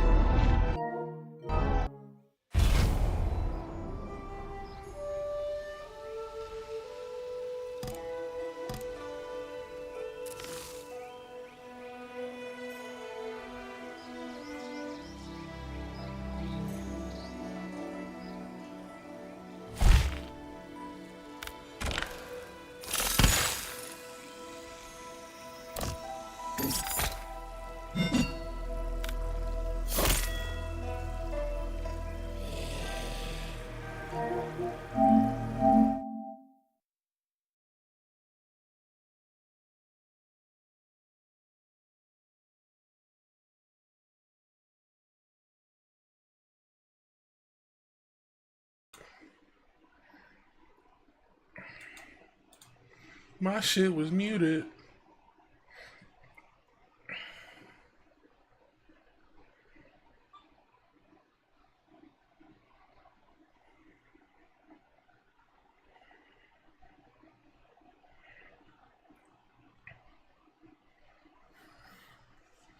My shit is muted and it is muted today. I don't know if I can watch shit. That NFL shit.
Damn.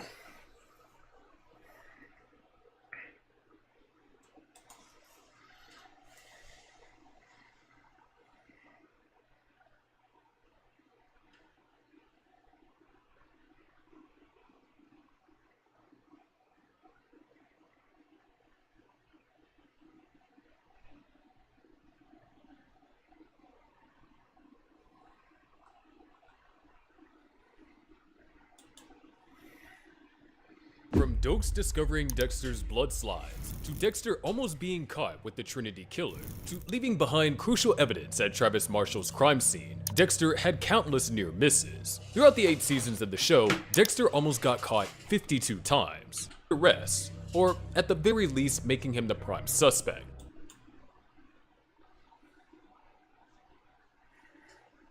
From Dokes discovering Dexter's blood slides, to Dexter almost being caught with the Trinity Killer, to leaving behind crucial evidence at Travis Marshall's crime scene, Dexter had countless near misses. Throughout the 8 seasons of the show, Dexter almost got caught 52 times. In this video, we're going to break down every moment his secret life, whether as a criminal or a serial killer, was nearly exposed. From the most obvious close calls to the smallest easy to miss details. You won't believe just how lucky he was. The first incident involved Angel Bautista, one of the few people in Dexter's life who genuinely liked him. Yet that didn't stop him from nearly uncovering his darkest secret. After a night of drinking, Dexter offered Angel a place to crash, unaware that this simple act of kindness would put him in unexpected danger. The following morning, a hungover and groggy Angel took in his surroundings, casually noting how neat and organized Dexter's apartment was. His gaze drifted across the room, eventually settling on the air conditioner. Annoyed by the heat, he decided to fiddle with it, completely unaware that just behind the vent lay Dexter's most incriminating possession, his collection of blood slides. For a brief moment, Dexter froze, realizing how close he was to being exposed. If Angel had pulled the panel open, he would have found undeniable proof that his friend and colleague was a serial killer. Thinking fast, Dexter immediately distracting him, steering his attention elsewhere before he would get too curious. Though Angel brushed off the moment without a second thought, Dexter knew it was far too close for comfort. It was a sombering reminder that even those closest to him could unknowingly unravel his life at any moment. The next time Dexter almost got caught was when his brother, the ice truck killer, came dangerously close to unraveling his entire existence. After disposing of Jorge and Valerie Castillo's body at sea, Dexter thought he had wiped away every trace of his kill. But when he arrived at a new crime scene the following morning, Valerie's corpse had mysteriously reappeared, lying exactly where he had ended her life. Someone had retrieved her from the ocean and placed her back at the scene of the crime. While examining the body, Vince Masuka noticed a small but suspicious needle mark on Valerie's neck. Thinking fast, Dexter dismissed it as a bug bite, trying to deflect attention, but Masuka wasn't convinced. He ordered a toxicology report, and when the results came in, Dexter's worst fear was confirmed. Valerie had M99 in her system. No hair, no fibers, COD exsanguination, so far so good. You're hovering. Keep reading. What am I even looking for? Wait for it. This is a prelim. I don't have time for... M fucking 99. M99 was no ordinary drug. It required a DEA license, and Masuka wasted no time requesting a list of approved users. That's when Dexter realized his alias, Dr. Patrick Bateman, was on that list. A fake ID Masuka had made for him in Original Sin, now a direct link to him. With little time, Dexter hacked Masuka's email and erased his name, cutting the connection. Harry would frown upon destroying evidence, but he never wanted me to get caught either. If his alias was discovered, there'd be no way to explain it. A forensic expert with access to an untraceable tranquilizer used in multiple homicides would be direct proof that he was the killer, and Miami Metro wouldn't take long to connect the dots. It's also worth considering that Dexter could have easily left a fingerprint or another piece of evidence on the body, though the show never addresses this. Though he narrowly avoided exposure, the threat from this case in particular was far from over. It continued when Oscar, a young Cuban boy, unknowingly witnessed one of his darkest moments. Hold up. Plate real quick.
Let's hide this motherfucker.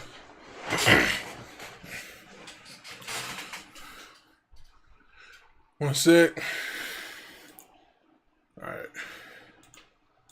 Hidden away in the trunk of an abandoned car, Oscar was terrified and alone, having escaped the Castillo's human trafficking operation. Dexter had just finished killing Valerie and Jorge Castillo, unaware that someone was watching him. By the time morning came, Miami Metro was swarming the yard, investigating the gruesome scene left behind. When they discovered Oscar trembling inside the trunk, it set off alarm bells for Dexter.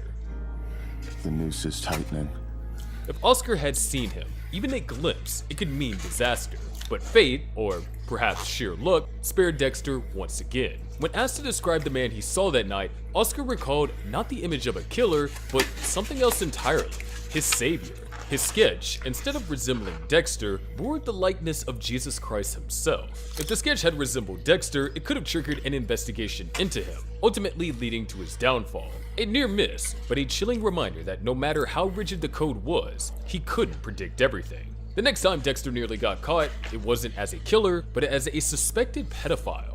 Let me explain. Determined to confirm Jeremy Downs as a worthy target, Dexter tracked him to Flamingo Park, blending into the background as he observed the young killer. Disguised in a hoodie and sunglasses, he maintained a careful distance, but Jeremy was more perceptive than he expected. When Jeremy suddenly turned to face him, offering to sell himself, Dexter remained composed, firmly instructing him to keep walking and look ahead. But before Dexter could make his next move, Jeremy spotted approaching officers. In a split-second decision, Jeremy bolted, drawing immediate attention from nearby cops, including Sergeant Dokes. Without hesitation, Dokes shoved Dexter aside in his pursuit, barely acknowledging his presence. Thrown off balance and vulnerable, Dexter scrambled behind a tree, watching as Jeremy was tackled and arrested. A wave of relief washed over him. No one had recognized him, but the moment had been far too close. If anyone had seen him, or if Jeremy had pointed him out, Dexter would have no defense. He might not have been exposed as a killer, but being seen near a young boy known for offering himself could have branded him as a pedophile. A charge just as life-ruining. In a department full of detectives trained to spot deception, even suspicion was a risk that he couldn't afford. The next moment on this list takes us back to Dexter's childhood, when his lack of control nearly cost him everything. As a teenager, Dexter felt the darkness growing inside him, an urge he barely understood. When a bully named Joshua pushed him too far, Dexter seized the moment. Knife in hand, he stalked his tormentor, ready to strike in the middle of the schoolyard. But before he can act, Harry stopped him. I told you to walk away. In that moment, Dexter was reckless and impulsive, seconds from exposing himself. Had he killed Joshua, there would be no code, no escape, just a dead boy, an obvious suspect, and a death sentence. Harry's intervention wasn't just about stopping a murder, it was about saving Dexter from himself. From that day on, Dexter knew if he wanted to kill, he had to be patient, methodical, and above all, careful. The next incident came when Dexter, determined to uncover the truth about his father, Joe Driscoll's death, risked exposure for criminal activity. Under the cover of darkness, he broke into the morgue, expecting to find a body he could examine for answers. Instead, he only found a box of cremated ashes, the evidence already destroyed. Refusing to leave empty-handed, he stole the ashes, hoping that they held some clue to his past. But just as he was about to slip away, a security guard spotted him. For a brief moment, Dexter was exposed. If he had been caught, he wouldn't have been outed as a serial killer, but instead as a criminal, shattering his identity as a law-abiding citizen. A Miami Metro blood spatter analyst breaking into a morgue and stealing cremated remains was enough to land him in serious legal trouble. But with quick reflexes, he escaped through a window, vanishing into the night before the guard could get a good look at him. The close call was a reminder, and Dexter's biggest threat wasn't always murder. Sometimes it was the small impulsive crimes that could undo everything. As we move into season 2, Dexter's attempts to take down Lil Chino nearly cost him everything multiple times. A towering enforcer for the 29th Street Kings, Little Chino was a brutal killer, but when Dexter finally had him on his table, things went wrong. As Dexter prepared his tools, Chino tore through the plastic restraints with sheer strength. In an instant, he was free, forcing Dexter to dodge as Chino fought his way out and disappeared into the night. This was a catastrophic mistake. Unlike Dexter's usual victims, Chino wasn't some isolated predator who could disappear without a trace. He was a known figure, connected to one of Miami's most ruthless gangs, and worse, he had seen Dexter. If Chino had gone to the police, he could have easily identified Dexter at the station, ending his double life in an instant. Although, I feel that this is unlikely for a gang boss murderer. Chino's escape forced Dexter to face his own shortcomings. His confidence was shaken, his precision compromised, and for the first time in a long time, he was the one being hunted. If you're enjoying the video at this point, please subscribe. I know I have an ambitious goal, but I'm trying to hit 100,000 subscribers before the end of the month. And so if you can help out, I'd really appreciate it. Another moment that could have unraveled Dexter's secret life came when Dokes nearly caught him researching Jimmy Cincio, a potential target. Dokes had been watching Dexter for weeks, growing more convinced that there was something off about him. As Dexter sat at his desk, pulling up information on Cincio, a suspected poisoner he had already failed to kill, he was momentarily lost in thought, distracted by his own frustration. That lapse nearly cost him everything. When Dokes walked in, Dexter had no time to hide the incriminating files. Thinking fast, he switched to a porn site, buying just enough distraction to avoid suspicion. So what's that, a titty site? Oops, caught me. Bullshit. What the hell were you really doing in here? The tits are right there. Dokes, however, wasn't fooled so easily. He immediately questioned why Dexter, a man who had never rented a single adult video, was suddenly browsing explicit content at work. While the excuse worked in the moment, the interaction only added to Dokes' growing list of reasons to suspect Dexter. Had Dokes gotten a closer look at his screen and seen Jimmy Cincio, he might have started connecting the dots between Dexter's interest and the Bay Harbor Butcher's profile. It may be a bit of a reach, but as we see throughout the series, the smallest details are what makes and breaks these cases. This acted as another warning that Dokes wasn't letting up, and Dexter was running out of room to hide. And trust me, we'll see much more of Dokes here later in this video. The next incident came when he almost attacked Dokes, believing that he was being followed by Little Chino. Dexter was already on edge, knowing that Dokes had been shadowing him for weeks, determined to tie him to the ice truck killer. While hunting Lil Chino, he noticed a car following him, too persistent to be a coincidence. Convinced the gang enforcer was closing in, he pulled into an alley, grabbed his police flashlight, and prepared to strike. But as he shone the light on the driver, he realized it was Dokes. For a brief moment, Dexter was caught in raw aggression, dangerously close to exposing himself. Who else you got following you? Apparently no one. Thinking fast, he played it off, acting relieved to see Dokes in a bad neighborhood, and jokingly warning him to lock his doors. It was enough to defuse the situation, but the damage had been done. Dokes now had further confirmation that Dexter wasn't just a forensic nerd. He was someone who could fight, someone who knew how to handle himself in dangerous situations. If Dexter had given in to his instincts even for a second longer, he could have attacked an active duty sergeant, a reckless move that would have exposed his true nature and unraveled his criminal life. One of Dexter's most dangerously close calls came when Rita confronted him about Paul's missing shoe, a seemingly insignificant object that could have unraveled his entire secret life. When Paul was sent to prison for drug abuse, Rita dismissed his claims that Dexter had set him up, but when she found his shoe outside her house, doubt crept in. Confronting Dexter, she demanded answers. Caught off guard, Dexter had no explanation that wouldn't raise even more suspicion.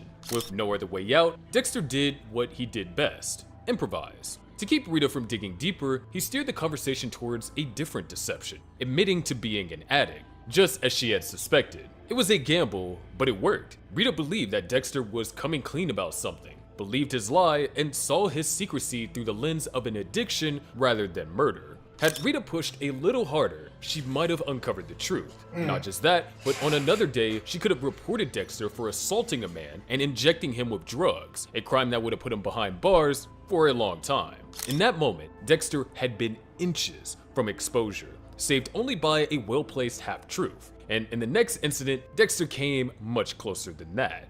As the Bay Harbor Butcher investigation intensified, a seemingly routine boat cleaning nearly led to Dexter's demise. Dexter knew he had to keep up appearances, so he took to the marina to meticulously scrub down his boat, ensuring no trace of evidence remained. What he didn't realize was that Miami Metro had installed surveillance cameras at Coral Cove Marina, hoping to catch the Bay Harbor Butcher in the act. As Dexter worked under the cover of darkness, unaware he was being watched, the footage captured him methodically cleaning his boat. An innocent act to most, but a damning detail to those investigating the case. By the time Dexter learned about the video, it was already in police's hands, a ticking time bomb waiting to expose him. Thinking fast, at the station, he pulled the fire alarm, causing chaos in the station and buying himself just enough time to slip into the evidence room and erase the footage before anyone could see. It was a reckless move, but it saved his life. Had he failed to realize that he was being recorded or hadn't deleted the files in time, his secret would have been exposed, and the hunt for the Bay Harbor Butcher would have ended him in handcuffs. But that's nothing compared to arguably the biggest chance Dexter had to be caught. Detective Dokes had always suspected Dexter, but his instincts were confirmed when he broke into his apartment and found a hidden box of blood slides, damning evidence tying Dexter to the Bay Harbor Butcher. It was the smoking gun, undeniable proof that Miami's most infamous serial killer was lurking in their own department. At this point, Dokes was already under scrutiny, with Lundy's task force narrowing their investigation to someone within law enforcement. If Dokes had taken a slide straight to the FBI, Dexter's identity as the Bay Harbor Butcher would have unraveled instantly. His pattern, methods, and crimes would have been exposed, leading to his swift arrest, or at the very least making him the prime suspect. But Dokes acted alone, choosing to test the blood slides himself rather than alerting his colleagues. This fatal miscalculation gave Dexter and Miami Metro the opportunity to turn the tables, ultimately planting the evidence in Dokes' car and making it appear as if it belonged to him. Had Dokes followed protocol instead of his instincts, Dexter's reign as Miami's unseen predator would have ended that night. For me, I wasn't sure why Dokes didn't just turn in the evidence, but looking back, it likely wouldn't have been admissible in court, and he still would have looked guilty. But let me know what you guys think in the comments. Another time Dexter risked exposure as the Bay Harbor Butcher was when Special Agent Lundy confronted him about Anthony Rodrigo, a suspected murderer who walked free due to Dexter's faulty blood work. Rodrigo later vanished, becoming another victim of the Bay Harbor Butcher. With Lundy narrowing on the theory that the Butcher was someone within law enforcement, Dexter found himself dangerously close to exposure. By this point, Lundy already suspected that someone in Miami Metro had inside knowledge of the case, and Rodrigo's disappearance, directly linked to Dexter's forensic work, only added to the pressure. When Lundy confronted Dexter, it was clear that the agent was suspicious. So, the Rodrigo case. Let's talk about that one. Okay. Kind of blew it, didn't you? Yet somehow, Dexter managed to convince him, at least for the time being. If Dexter hadn't convinced Lundy, then it could have again made Dexter a prime suspect. Dexter initially insisted his blood work was accurate, but Lundy wasn't easily convinced. As the agent pressed him, Dexter changed tactics, portraying himself as an overworked forensic tech who made an unfortunate mistake under stress. The excuse worked, for now, but the encounter proved how close Dexter was to being caught. Had Lundy pursued a deeper forensic review or re-examined Dexter's past errors, the truth could have surfaced. From that moment on, Dexter knew that he had to be even more careful, One more mistake and Lundy wouldn't need an admission. He'd have proof. Do you want to see a video breaking down whether Lundy knew Dexter was a serial killer? If you do, make sure to subscribe and I'll think about it. One of Dexter's luckiest moments came when he was tasked with analyzing the very blood slides that could have exposed him as the Bay Harbor Butcher. With the FBI closing in and Miami Metro watching, Dexter had to ensure no evidence could link back to him. The investigation had already narrowed its focus to law enforcement, and the FBI had found the blood slides in Dokes' car, sealing his fate as the prime suspect in the Bay Harbor Butcher case. In a stroke of luck, the FBI assigned Dexter to analyze the very slides that could have exposed him. Looks like I won't find any prints or DNA on this box. I can chalk it up to how careful Dokes is. With the evidence in his own hands, he calmly and methodically wiped the box clean, erasing any traces of his involvement. Had anyone else handled the forensic review, they would have found fingerprints proving that Dexter was the Bay Harbor Butcher. This was one of the biggest examples of plot armor in Season 2 for me, but it didn't stop there. Dexter faced one of his most dangerous moments when James Dokes finally cornered him in the Everglades, catching him in the act with the dismembered remains of his latest victim. That's right, motherfucker. It's over. How'd you find me? GPS tap on your boat. Jesus Christ, Morgan. Jesus fucking Christ, you're the Bay Harbor Butcher. With his gun drawn, Dokes had Dexter exactly where he wanted him, prepared to bring him in as the Bay Harbor Butcher. It was the culmination of weeks of pursuit, and for the first time, Dexter had no plausible excuse, no way to talk his way out. When Dokes moved in to arrest him, Dexter had no choice but to fight back. Dokes managed to graze his leg with a shot, but Dexter quickly overpowered him, knocking him unconscious and locking him in the same cage meant for his victim. Had Dokes successfully arrested Dexter and brought him in, Dexter would have been caught red-handed as the Bay Harbor Butcher, literally. But that wasn't Dokes' only chance to expose Dexter's dark nature. He also had another opportunity. When locked in the remote cabin, he nearly got his hands on Santos Jimenez's phone. While Dexter was away, Dokes spotted the unattended phone, his one chance to expose the truth. Despite being locked up, Dokes had nothing to lose. The moment he saw the opportunity, he lunged for the device, desperation fueling his actions. However, before he could get his hands on it, Dexter returned, and soon after, the phone rang. Sergeant, why would you hide a dead drug dealer's cell phone from me? You working on an exit strategy? I'm afraid that's not gonna happen. He swiftly snatched the phone away, ensuring Dokes remained cut off from the outside world. Had he succeeded, a single call could have changed everything, putting Miami Metro on high alert and sealing Dexter's fate. The close call was a stark reminder of how easily everything could fall apart. From that moment on, Dexter knew that he had to tread carefully. Dokes was too dangerous to keep alive, yet killing him outright would break the code. His threat to Dexter's secret life became even more evident in the next incident. The moment we had all been waiting for arrived when James Dokes finally escaped his cage, giving him a real chance to expose the truth. Hitting the Everglades, Dokes ran straight into Esteban and Tio Famosa, drug smugglers retrieving cocaine from the same cabin. Mistaking him for a threat, they knocked him unconscious and took him hostage. When Dexter returned and saw Dokes in their hands, he realized how quickly the situation could spiral out of control. Acting fast, Dexter eliminated Esteban inside the cabin, then used Dokes as a distraction to take down Tio. For a brief and unusual moment, Dexter and Dokes found themselves working together, but their uneasy truce was short-lived, as Dokes was soon locked back in the cage. Had Dokes not been stalked by the Famosa brothers and made it back to civilization, he could have exposed Dexter as the Bay Harbor Butcher. The escape was a chilling realization that Dokes just couldn't be left alive. Yet, rather than eliminating him, Dexter considered an alternative, far more damaging, turning himself in. I'm thinking about turning myself in. That's a good call.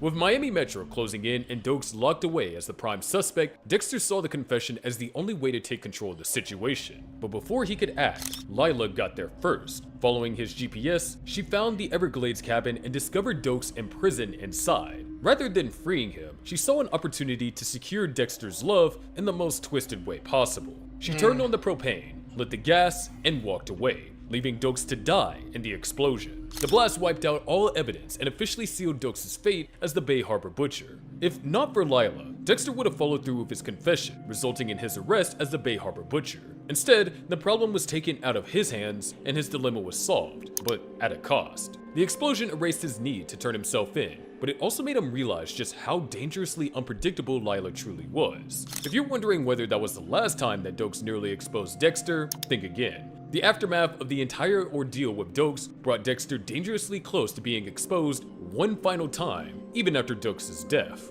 A post-mortem, I guess you could say. This came when he spotted his own GPS device among the wreckage of the Everglades cabin. The explosion Lila had caused had incinerated Dokes, cementing him as the Bay Harbor Butcher. But the sight of his GPS, the device that Lila had used to track Dokes, sent a chill through Dexter. It was undeniable proof that he had been connected to the scene, a detail that could have undone everything. The GPS was a silent witness to it all, lying there in plain sight. But the chaos of the explosion worked in his favor. The device went unnoticed, and Dexter walked away. If investigators hadn't traced it back to him, Dexter could have been placed at the scene, forcing them to question his connection to Dokes and the Bay Harbor Butcher killings, ultimately unraveling his secret double life. Damn. Now, if you thought that the close calls in Season 2 were intense, just wait until we get to Season 3. The first time Dexter almost got caught in Season 3 came when he lost his dental crown during a struggle with Oscar Prado, a man that he had no intention of killing. Dexter set out to kill Freebo, but instead, he ran into Oscar.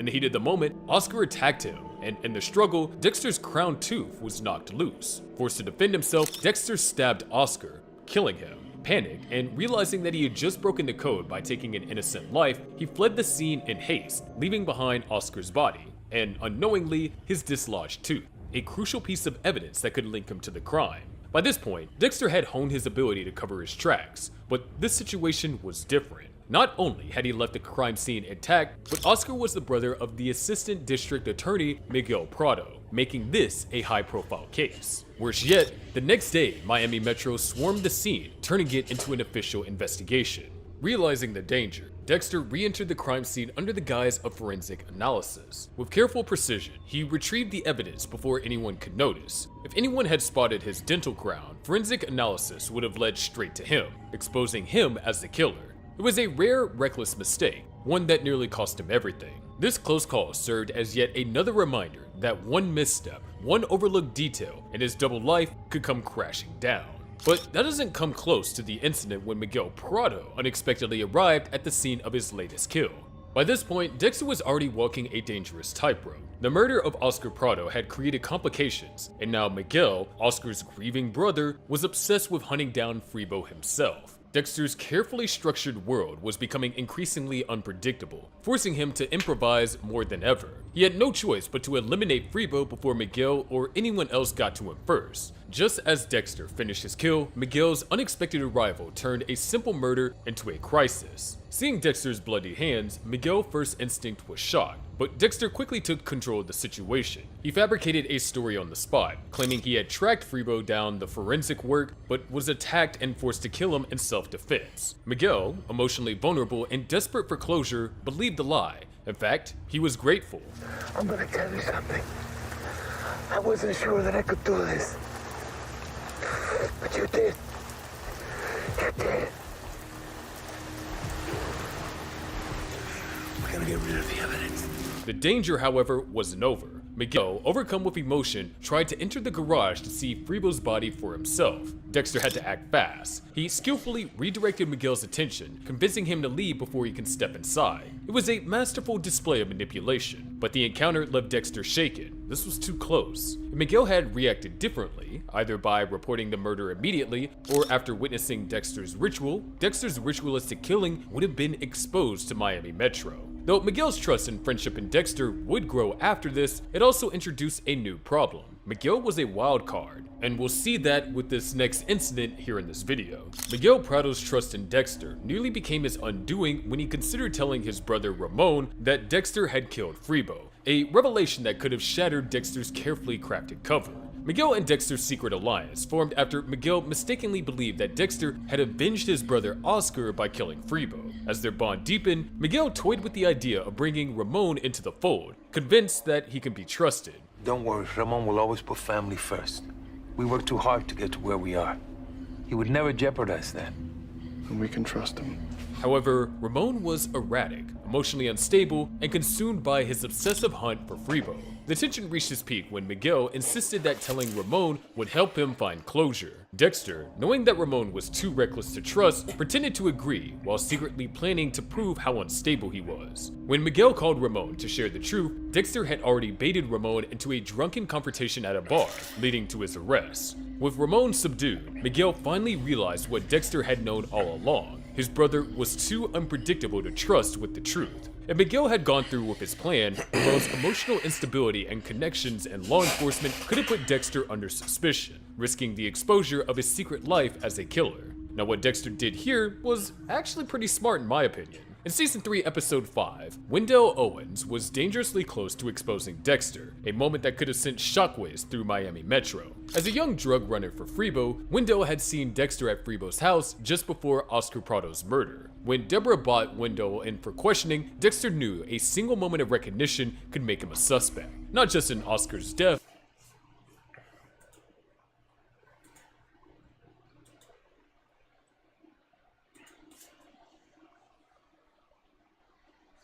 Yo. What's up, bro? What's happening, nigga? Want to play some more Trials? Shit, me and my homie about to hop on Fight Night, but I'm on after that. Alright. but in Freebo's. Have you ever seen that show, Dexter? Yeah. Nigga, I'm watching 52 times. He should have been caught on YouTube. It would have been, but didn't. Nigga, lucky as fuck. This shit an hour long. Disappearance. With tensions high, Dexter avoided all contact, keeping his head down and staying out of sight. But his relief was short-lived. Wendell's mother refused to let him talk, and within hours, Wendell was found murdered, skinned by the very killer Miami Metro was hunting. Had Wendell lived long enough to see Dexter at the station, his criminal life could have unraveled fast. Instead, his silence, whether by fate or the Skinner's blade, kept Dexter's secret safe, at least for now, as Dexter's rising tensions with Miguel nearly led to him to being caught. Dexter's alliance with Miguel Prado was always fragile, but the growing tensions nearly led to Can you hear what I'm watching?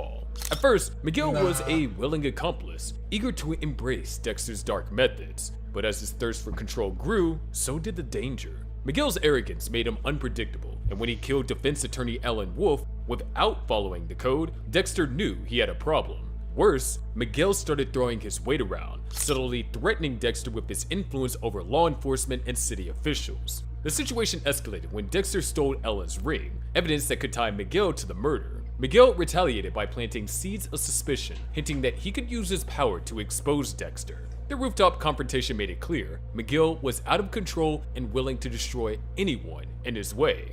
I am the last person you want to fuck with, because I will fuck you back in ways you never even imagined.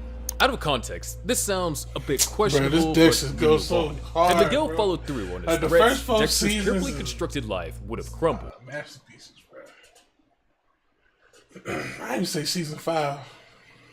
But instead, Dexter took the only path left, eliminating Miguel before he became a real threat. What began as a dangerous partnership ended in a kill room, proving once again that anyone who gets too close to Dexter's secret doesn't live long enough to expose it. Which brings me on nicely to the last incident of Season 3, Dexter's life as a predator nearly got turned into that of prey when he became the target of George King, better known as the Skinner. King, a brutal torturer, was obsessed with finding Freebo, the man Dexter had secretly killed. Miguel Prado manipulated the situation by directing King's suspicions towards Dexter, making him a target. From the moment King started watching him, Dexter's carefully constructed life was at risk. If Miami Metro discovered Dexter had been abducted, it would raise immediate questions. Why would a ruthless serial torturer want a quiet blood spatter analyst? Why was Dexter spared when most of King's victims were mutilated and left to be found? Now, it may be a bit of a reach, but it's definitely possible. Dexter's abduction was a rare moment where he was at someone else's mercy, tied to a table, facing the kind of fate that he usually delivered. He knew exposure was just one mistake away, but his survival instincts kicked in. He broke free, overpowered King, and killed him just as the police arrived. Had Dexter failed to escape, the consequences would have been devastating. A missing Dexter would have launched an investigation, and a surviving King could have exposed dangerous secrets. Instead, Dexter staged King's death as an accident, keeping his secret intact. However, it wasn't long before his life as a serial killer was almost exposed again.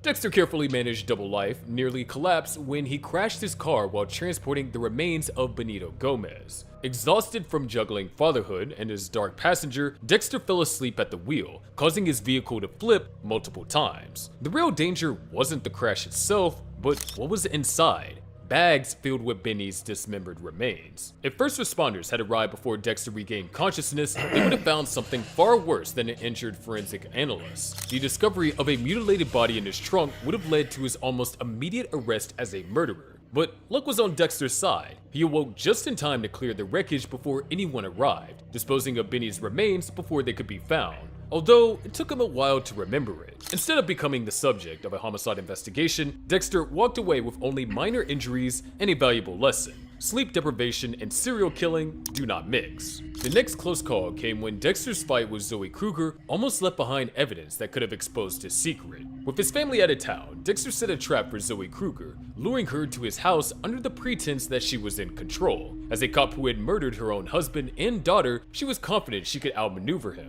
But Dexter anticipated her aggression, using it to draw her in. However, she fought back harder than expected, throwing his plan into chaos. During the struggle, she shattered the "I love dad" mug his kids had made for him, scattering shards of glass across the floor. The house bore the marks of their violent encounter. Knocked over furniture, disturbed photos, and broken glass. Evidence that, if found, could have shown Dexter's suspicious nature. Dexter acted quickly, cleaning up every trace of the fight before she and the kids returned. By the time they walked through the door, the house looked exactly as it had before, and his secret remained safe. You're home. Yeah, we made it. The wedding was exhausting.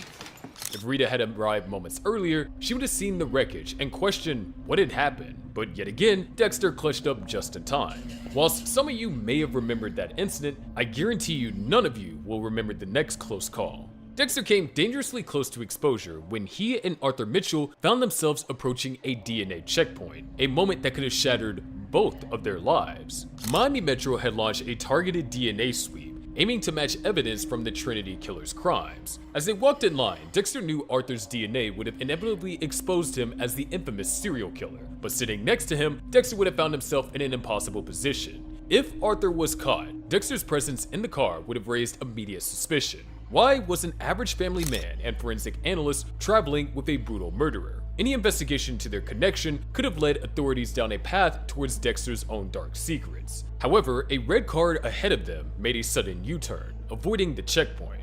I think this gentleman in the red car has the right idea. This line is endless. Let's say we take the scenic route. Arthur took notice and decided to do the same, laughing as they veered off course. Unknowingly, Arthur had saved Dexter from a moment of reckoning. If they had gone through with the test, Arthur would have been unmasked as Trinity, and Dexter, his unexpected companion, would have faced questions he couldn't afford to answer. Was anyone else surprised at how calm Arthur was, though? It was like that he didn't even know that he was the Trinity killer. It was really weird.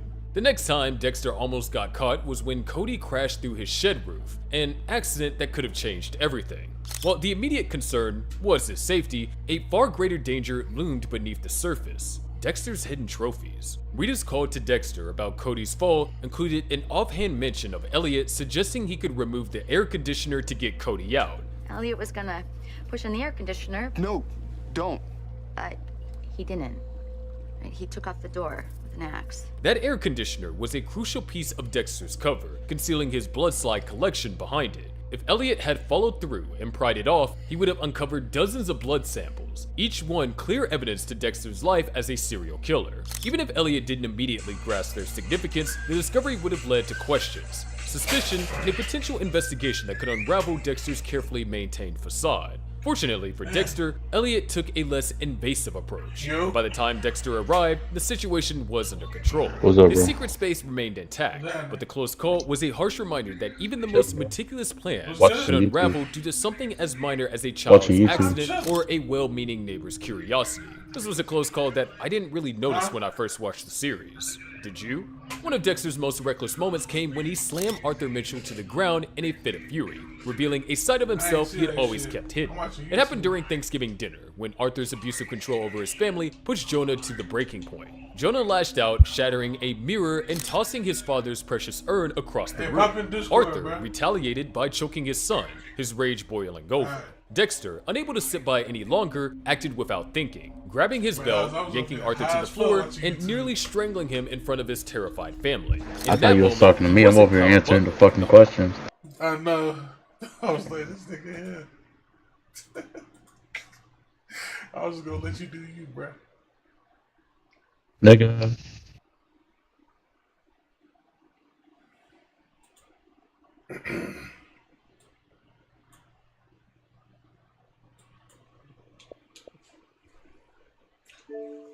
I was like, who's this nigga talking to? EA Sports. It's in the game. I know you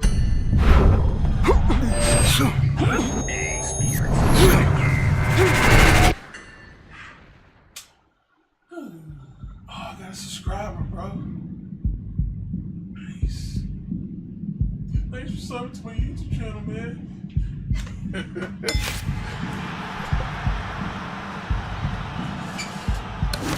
And when I'm trying to talk about Fortnite, bro.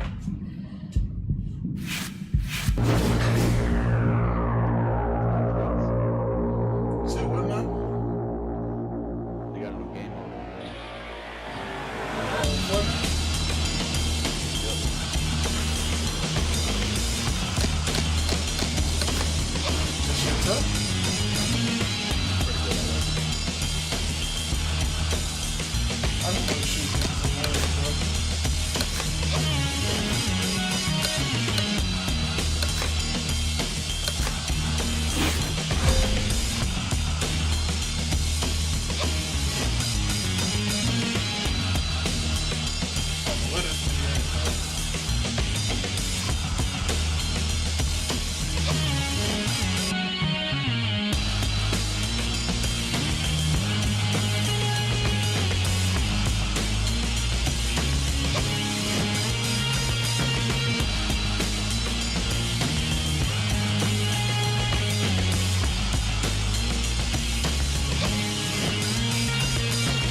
Good.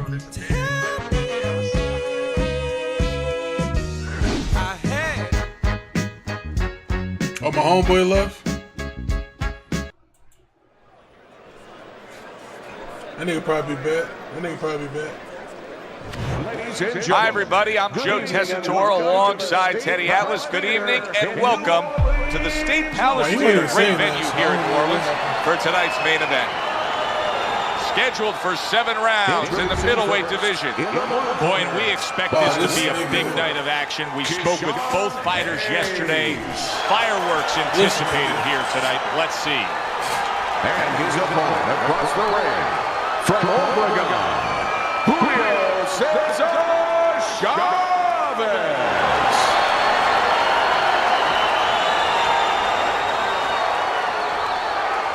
Remember, guys, obey my commands at all times. Let's have a good, clean fight. Touch him up.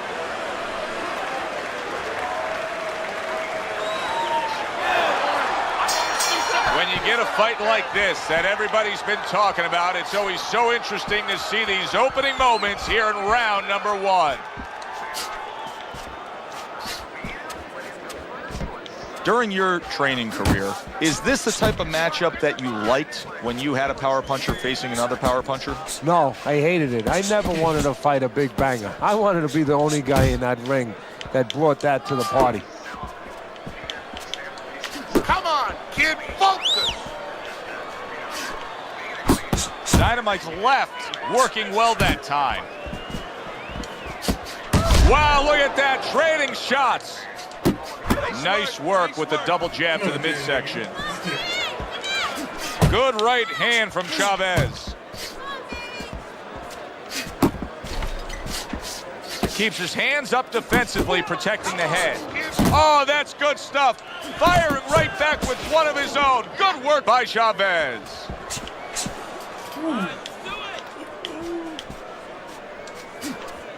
Protecting his head well with his guard. Chavez is showing you that sublime skill right now with that 2-punch combo. Nice block.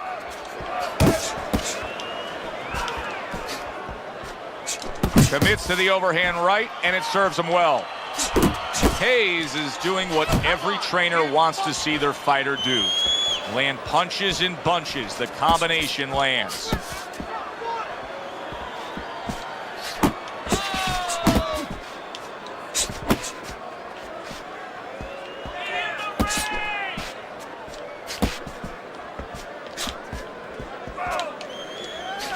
Seconds remaining in this round. And now we got a fight. He fires back a right hand of his own. 3 minutes gone by in this round. Close the jab. Carry it away.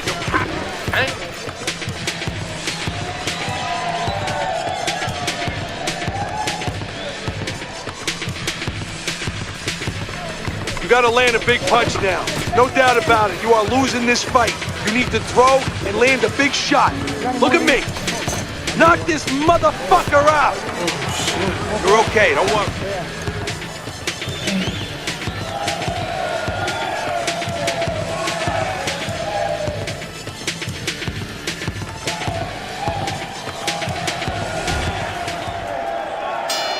Here we go. Round 2 is underway. Took a shot, now he gives a left. Yeah. Chavez's blocking ability is doing well for him there.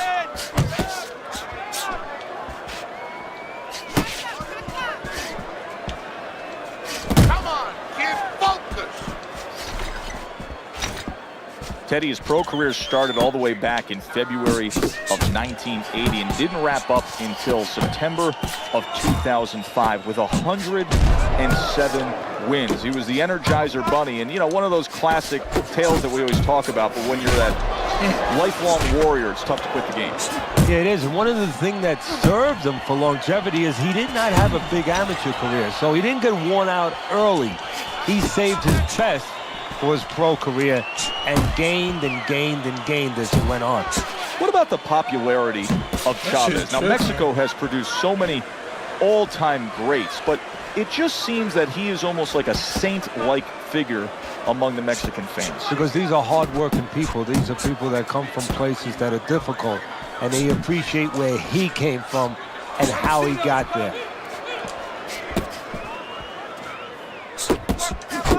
That is exactly what the corner wanted to see. A good combination punch by Julio Cesar Chavez.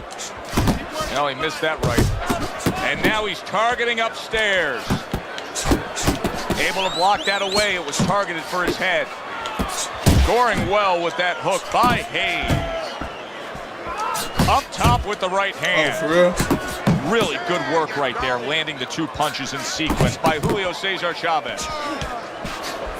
Good defense upstairs to stay away from that offensive assault.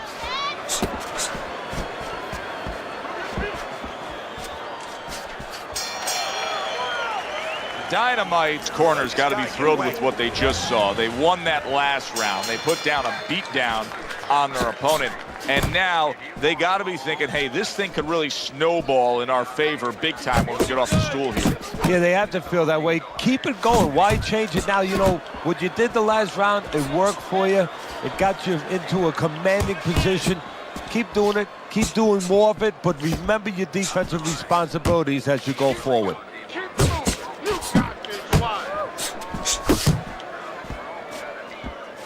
Teddy, what would you recommend based on what we're seeing here tonight? Well, 2 aspirin and then go, oh no, actually I would say a little counterpunching would be just what the doctor ordered. That's a better prescription for him.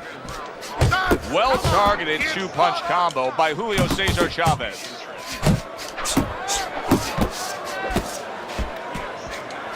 Didn't get it done going to the body there. Good scoring shot. It was a straight right. Oh, and he's got something for him himself, and it's a left hand. Halfway through this round here. Chavez is the kind of boxer that wants to do just that. Find the target, get the combination working, land both punches. A little give and take, and here comes the left hand. Takes one, but gives one. Good work by Hayes. Right back to the midsection. Hayes is left now getting into the mix. Dynamite's right hand did a nice job that time. That worked well for him. Took a shot, now he gives a left. Not able to connect with the uppercut. The combo lands upstairs.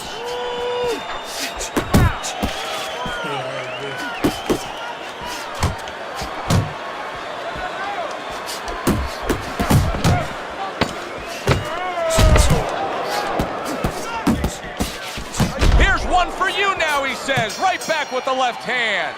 And this round comes to an end. Start of round number 4. Ain't no way. That was a plan has earned him every round on your scorecard, Teddy. Yeah, he hasn't always been the aggressor, but he's definitely been the more effective puncher, landing the clean shots. Chavez has landed a good, solid combination.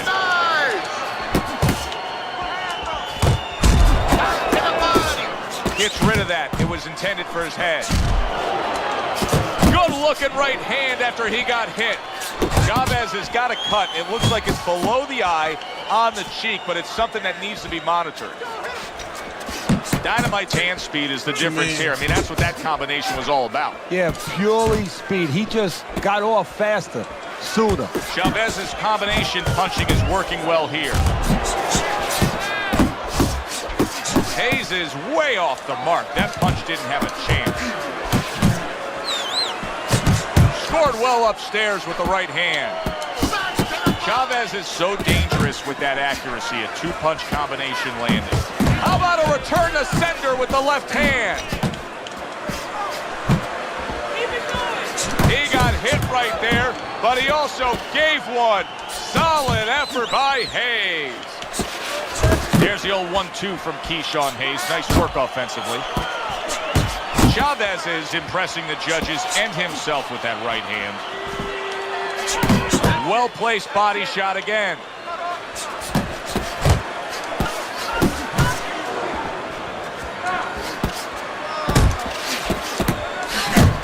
What a great job. He gave one right back in return. Nice work by Hayes. Big shot. Oh, this is going to be close. He may be able to survive the round, but he has gone down now. 1, 2. You just make the look. I was scrabbling Hayes before I is ran still out in of a tough box, spot nigga. here. Don't get fooled just thinking he beat the count and everything's fine. And I'm not so sure that he can grab. So what you got to do now, if you're a trainer, the way you taught him in the gym is, you don't want to go grab because you might leave yourself open. Move your head when he comes to you, then you grab him. Chance with this guy, right? You got that? You have to take a risk. Say what? Don't doubt yourself. You can still win this one. Oh, yeah? Round number 5 has arrived. Dynamite's hope is for him to be steady on his feet and just survive at this point. Remember, that last round, he was down and nearly out. Well, his hope is that his corner revived him during that minute rest. And also they gave him good advice, because the most important thing is don't let what happened the last round happen again. Correct what you did wrong. Back and forth exchange. Hayes is doing a good job of putting his punches together. His opponent's got to be wondering, how do I stop this? Well, right now, you made a good point there, because right now his opponent is wondering too much. You know, he's just busy blocking the punches, wondering about the combinations. He's not getting off. Super two-punch combo by Julio Cesar Chavez.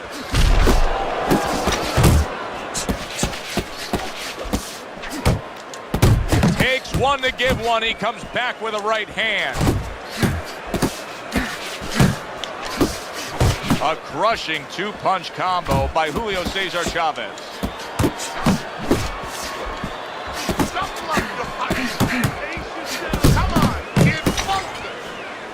Chavez is missing the mark by a mile. That just was nowhere to be found.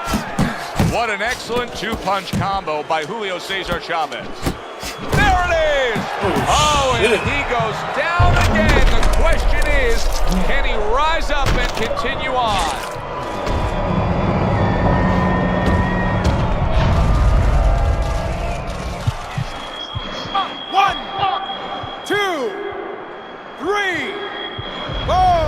Get up, Craig. Come on, Craig. Get up, Craig. 7, 8. Get up. Get up. Get up. Hayes is getting back up to his feet after being knocked down.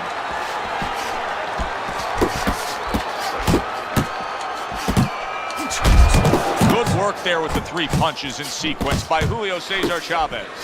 Big shot, the left crash. Look at that. Late goings here in this round, and he goes down. Can he survive it? 1, 2, 3, 4, 5, 6, 7, 8, 9, 10. The ref stops the fight. Chavez's hand to be raised in victory. He scores the knockout here tonight. See, I'm down. I got late in the fight, and it looked like we were going to get a decision out of this. Julio Cesar Chavez's power makes it a knockout. Reminiscent of some of the great late knockout fights in the history of this sport.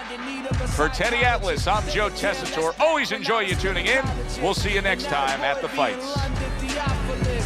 It's tough trying to end up on a paved route. The flow is medium rare. Now bring the steak out. This is my medium here. See how it plays out. They all bugging me. I gotta pull the raid out. Using it sparingly forever. Will they cherish me before I black out? Introduce my moment of clarity. I'm not the same, say I changed, but I can't leave the game. Now I'm right back to my old ways. I take life so slow, every minute gotta go. Now I'm right back to my old ways. We only here for a little, so I'm somewhere in the middle, and I'm right back to my old ways. I'm not the same, say I changed, but I can't leave the game. Now I'm right back to my old ways. Let's take them back to the days when we had no radio plays and we had to change up our ways, cause success breeds difference. Try to keep it clean while they littering. Snakes in the grass, they try to slither in. The rose that grew from concrete, not withering. And it's life so fast, the lights keep flickering. What goes around comes back, and that's the karma truth. I logged on to my closet, that shit is karma loop.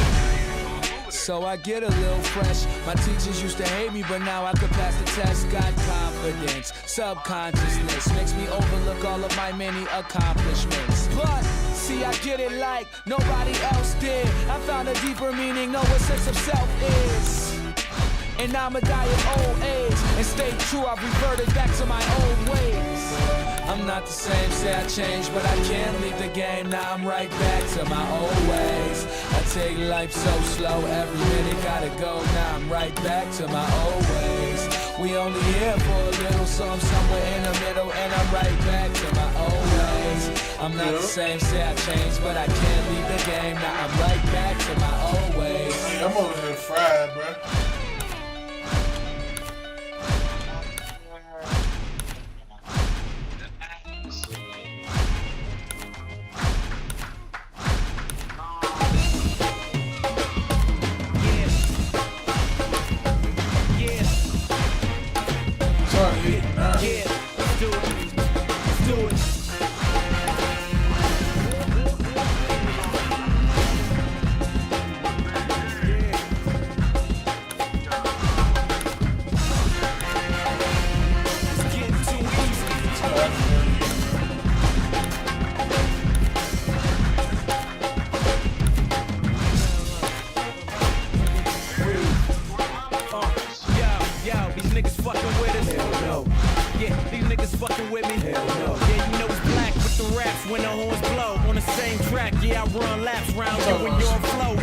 Fire in the beats that's inspiring the beast. The heat that'll make the people riot in the streets. No denying what he speaks. Like the bottom of the iron, how he's supplying the heat. They still trying to hate, but still losing. Shit is played like a tire stand still while the rims moving. Proved already flew in the top 10. It's not a discussion of why he's an option. I leave him disgusted. I'm accustomed to walking through customs with a lump sum in pocket. This is that knock shit. This is that black still in the game without an accomplice. On a conquest with comments that cause conflict. Who cares? Can hate, but you can't debate when the truth's there. And the truth is the black's the truth, yeah. And while the proof's there, just call him the new tear. That has everyone talking and got me on their brain like a new air. Round of applause for the team when they're feeling on top. This is what you call living.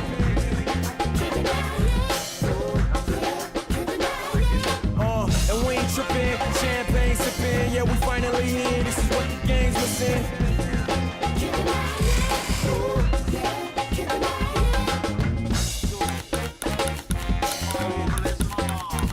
Yeah, they saying big game in the D, big name in the streets, big fame given in this insane industry. 1 or 2 enemies couldn't be the enemy. Watch for the snakes all the way down to the center.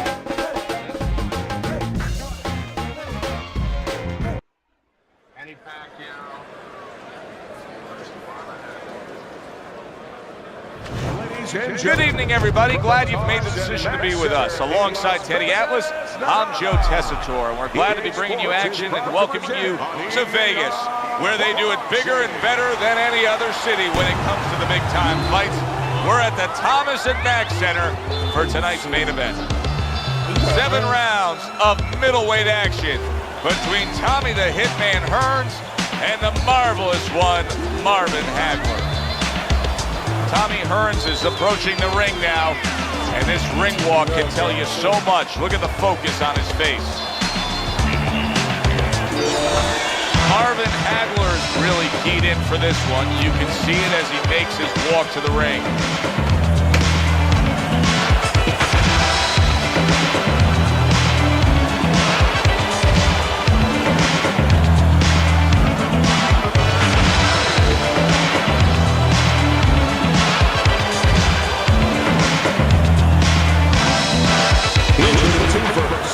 Coming out of Memphis, Tommy the Hitman Hearns. His adversary, by way of Newark, Marvelous Marvin Hagler.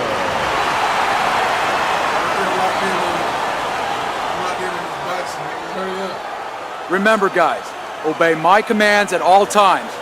Let's have a good, clean fight. Touch him up.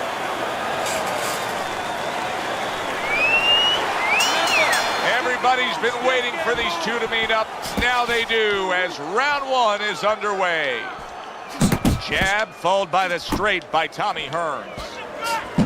Good step back counter punch there. Beautiful.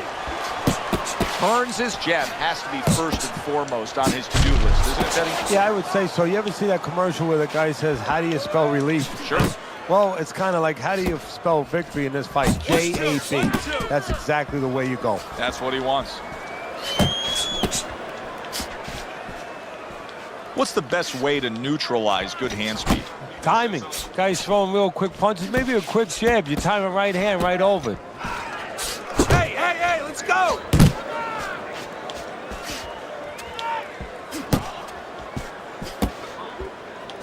Oh, what an uppercut by Hearns. And coming upon the halfway mark of this 3-minute round. Hearns is landing a combination here. That's what he does when he's at his very best.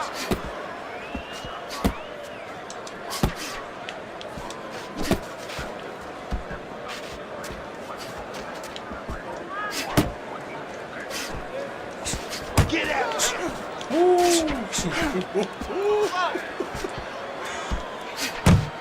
You know what I mean?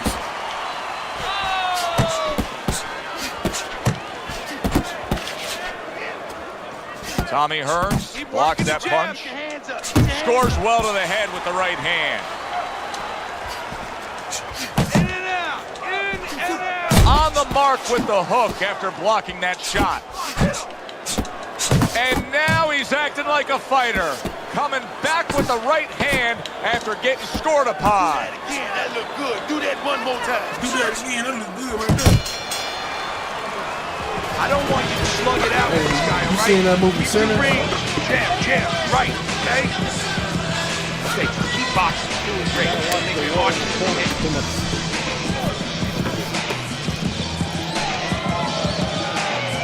Good. Let this thing get away from us, champ. Come on now, this is it. You gotta make a fight right now.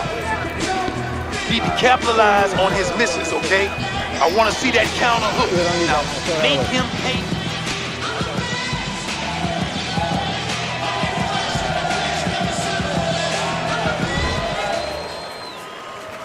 Here we go. Round 2 is underway. You know another good movie? His opponent wanted the body. He wouldn't give it to him. Piercing jab. Good combination to the body.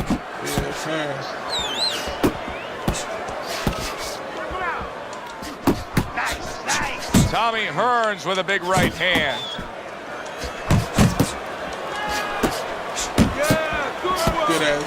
Off to the side, a little swing and a miss going upstairs. There's the headshot, but he parries it away.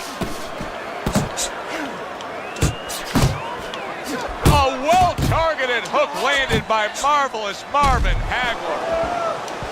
He was waiting for his opponent, just waiting for an opportunity, and he found it, the counterpunch by Marvin Hagler.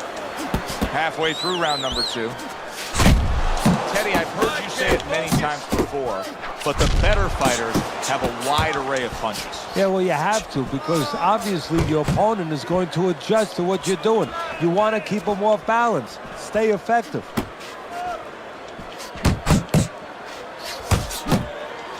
Oh, he just misses with that headshot. Good effective work with that straight right hand. Able to cover up along the belt line, blocks that one. There's the combo to the body. That's great stuff. He fires one right back after taking one. Gotta love the work by marvelous Marvin Hagler. And now they're trading blows. Keep moving. Well, something's got to stick. He sends the combination to the body. Keep moving. That straight right unable to connect. We come to the end of this round. Teddy, a round in which maybe a lot of trainers don't like to see because it was a very busy round for both guys. Well, it depends what kind of style, what kind of strength your fighter has, or even what kind of weaknesses. If I had a guy who likes to box, who likes to counterpunch, I want a guy coming at him. Not with a lot of TNT in his gloves, but coming forward where my guy is well suited. He can pick him off a little bit. Your head, okay? Tight to side. to the side and...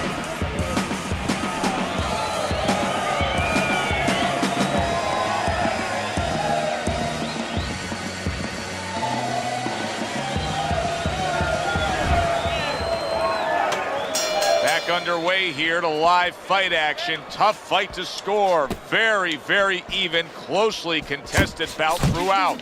Look at that combination by Marvin Hagler. He's showing what a skilled fighter he is with this counterpunching.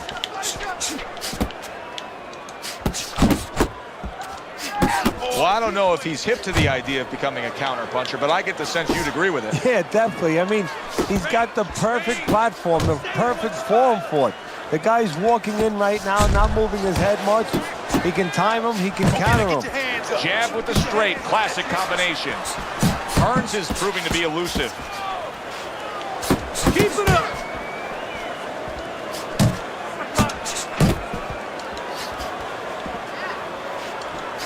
Tommy Hearns is doing well here with that two-punch combination. Able to dismiss his opponent's shot and then comes back with an uppercut.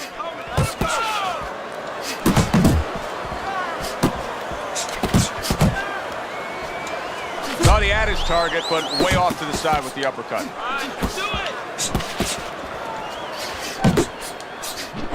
And he's marking that target right above the belt line. This is why the fans love this game when it's at its absolute best. This round can't get any better, yet they're trying to make it better. It's wearing us out. Imagine what they feel like. Combination to the head. Turned that hook over, but couldn't turn it into a connect.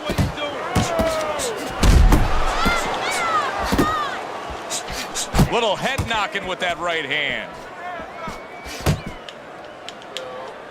Hearns is putting his punches together now. That's a nice combination.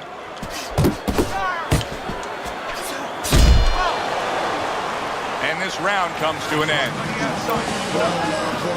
All right, listen. Create more counters, okay?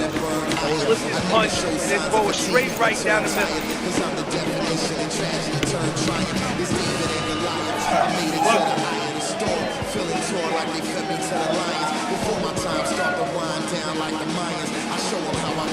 Okay, you're doing fine. Listen to me. You listening? We have to do more. We have to play.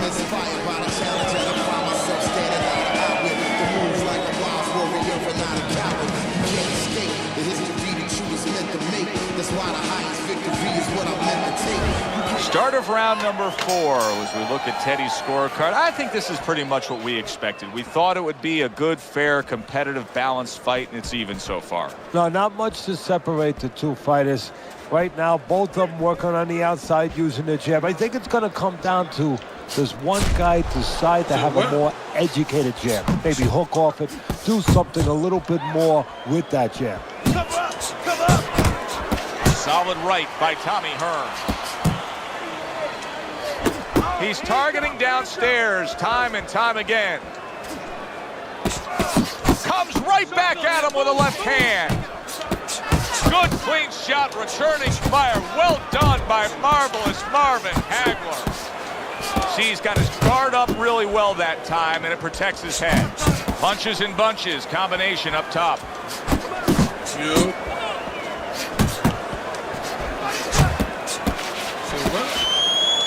Missed the body shot. Looks to the head. Fine looking right hand by Tommy Hearns. Hearns' knowledge of the game is showing through. 3 ways to defend. One of them is to block. He did it there well. Hagler's combination punching is just perfect there. 3 punches landing. Nice strike after catching one by marvelous Marvin Hagler. It is unbelievable to sit back and just watch what these guys are willing to give and to take. Wow, what a fight so far. Well, give and take, that's the key word. Sometimes you'll... Tommy Hearns, oh! Lashes to the canvas from that hook.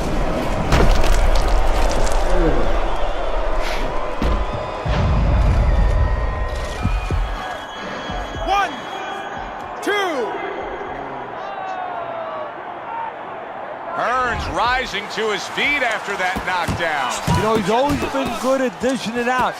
That's the first thing you think about, and the first thing the opponent thinks about is, this has been a big puncher. Now let's see how he acts. Oh, that's gotta hurt. Oh, he goes down, and he did so right in the pocket against the guy you don't want to stand in front of. Now, he forgot what he is. He's a tall guy. He's supposed to be outside.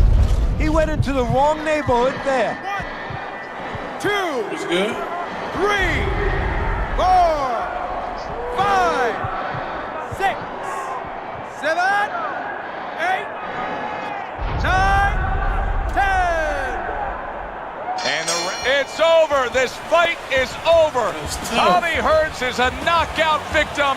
He couldn't beat the count. By way of knockouts, that's what you want to see. A guy who can close the show and finish with style. He ends up a knockout victor tonight. And that's what his trainer wanted. His trainer was even telling him, step it up.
Good evening, everybody. Joe Tessitore alongside Teddy Atlas, and welcome to the Metro Manila Arena. We're here in the Philippines for our main event. 7 rounds of heavyweight action. A lot of talk heading into tonight's matchup. Everybody expecting this to be a great night of action.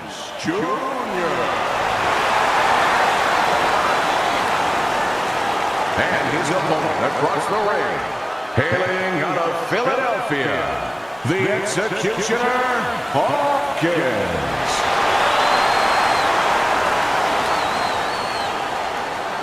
Remember, guys, obey my commands at all times. Let's have a good, clean fight. Touch him up. Touch him out, touch him out.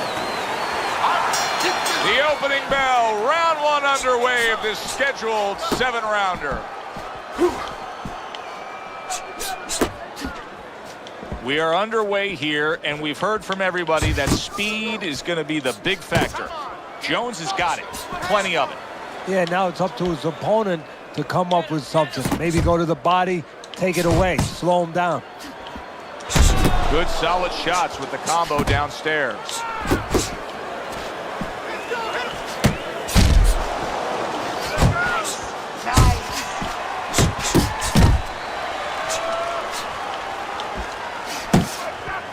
Blocks away that headshot. He missed with that headshot. Keep it going.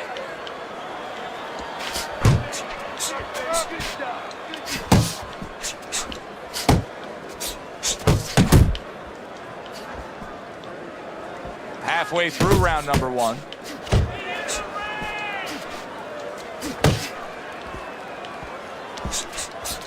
Jones is giving his opponent headaches here now. He's throwing punches, but he's able to block them away.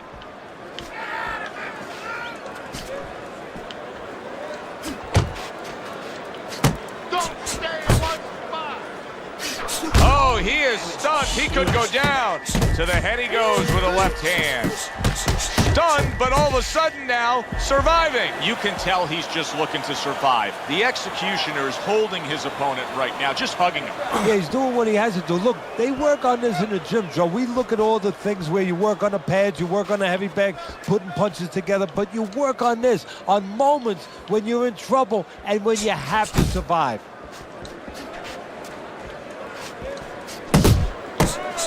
Last 10 seconds. Well-targeted right hand by Roy Jones. And that's the end of round one. Jones's ability to get to his opponent worked out well there. He damaged him in that round. Hopkins' recuperative powers are proving to be very strong right here. This is the start to the round he wanted to have, coming off a round where he was clearly damaged. Takes one, gives one. The right hand scores well. Zoning in on that gut combination punch downstairs. If there was a baseball umpire around, he'd call that a strikeout by Roy Jones.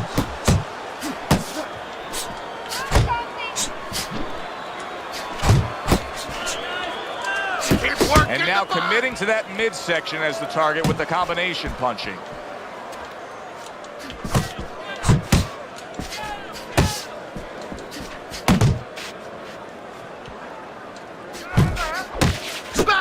Parries that punch intended for the head. A well-placed left hand up top. Oh, a nice two-punch combo by Roy Jones. He got all into that one. That was a solid uppercut. He comes with the straight right hand.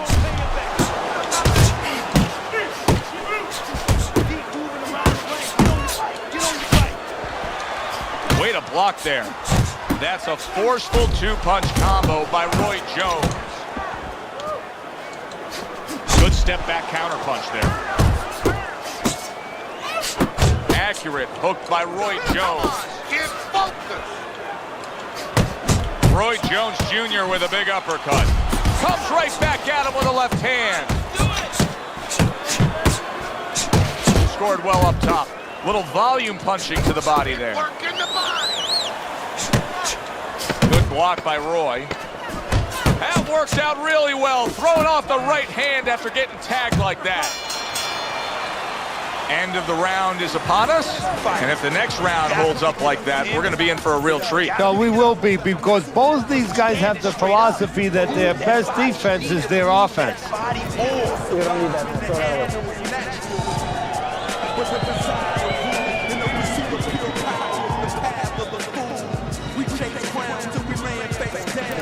You're looking good. Keep it up.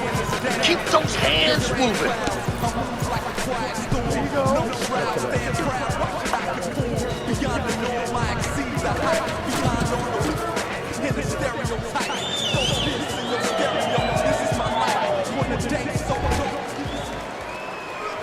Good action here tonight.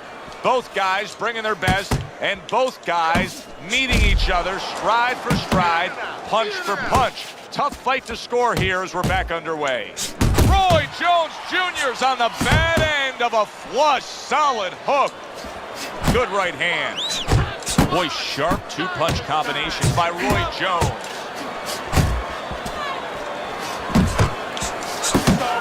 Gets rid of that effort. Teddy, there are opportunities that are here for him, aren't there? Yeah, counterpunch opportunities, because he's got an opponent who's walking in a little bit. Now he has a chance to start to chuck something back at him a little. Not focusing. You see the accuracy now with that double jab up top.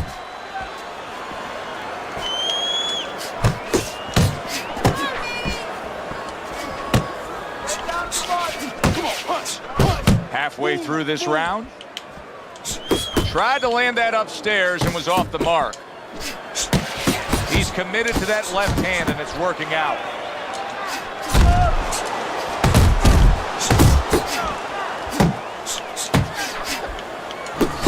Able to land with the right. The executioner's well off the mark that time.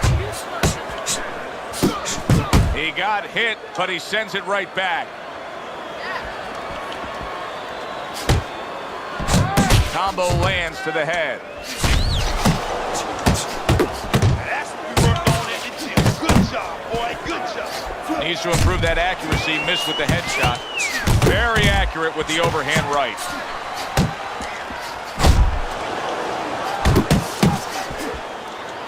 That's good work by Bernard Hopkins. The combination punching is something that he stressed to us in the pre-fight build-up. Bernard Hopkins going old school there. B-hop with your basic 1-2. I need you to box. Wait more of it. Boom! Nice work. He can't handle your speed. It's too much for him. Keep it up.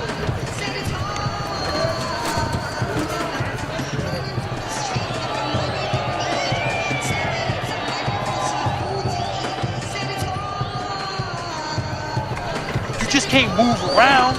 You gotta move with your hands in there. Let them things go.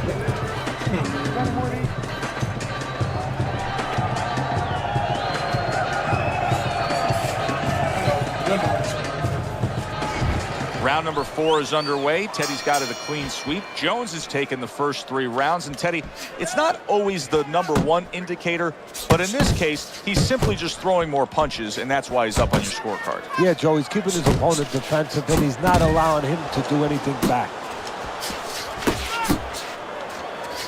Here's a moment here as you see the step-back counter punch where you realize this is the sweet science, not just some raw savagery swinging out there. Look at the little subtleties here, Joe. What he does is he forces them into a position to stop the punch.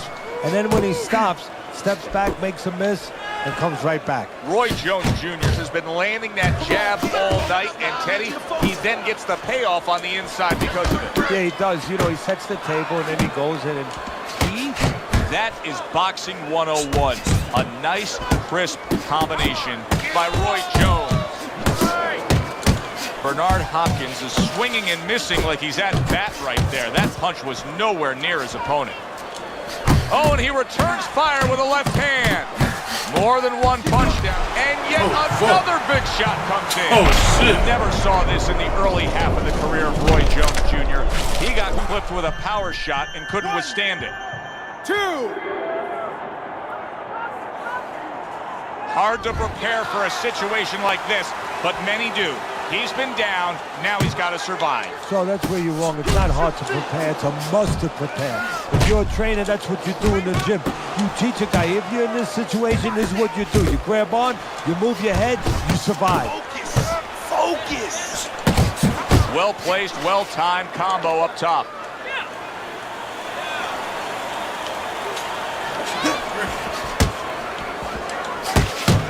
The executioner is just punching air that time. His opponent was able to get out of the way.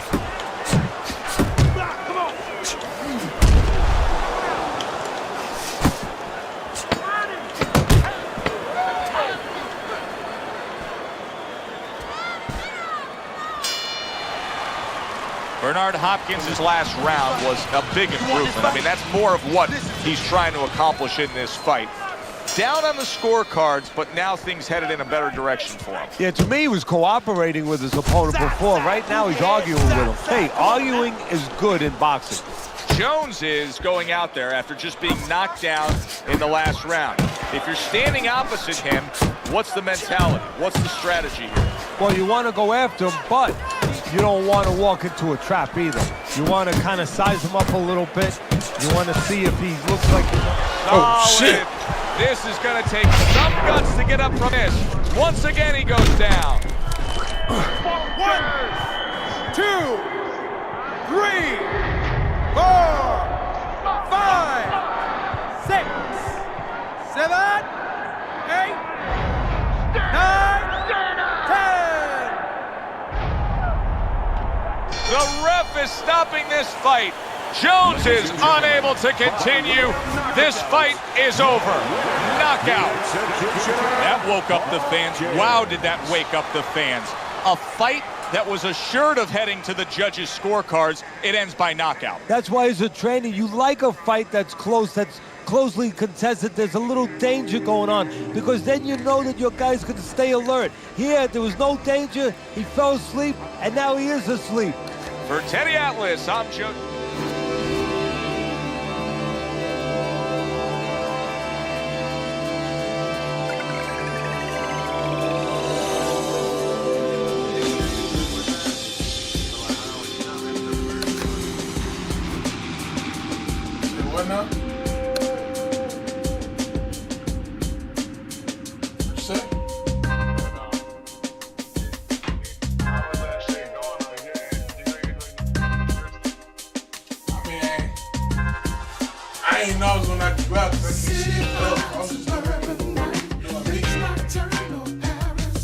I don't even trust the scorecards anymore because them shit's different at the end of the fight.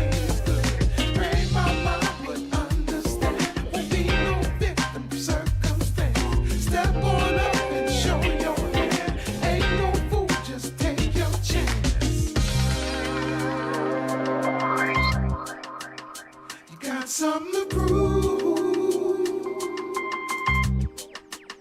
Go on and make your move. It's cool. Go on and make your move. It's cool.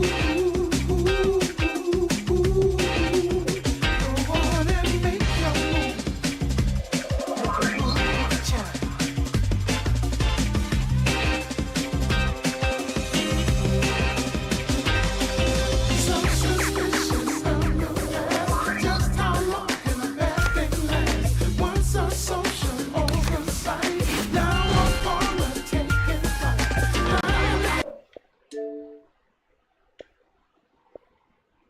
You done, bro? No,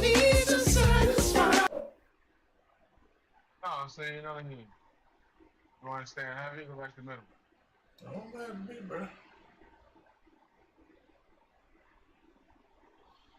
I'm just chilling, bro.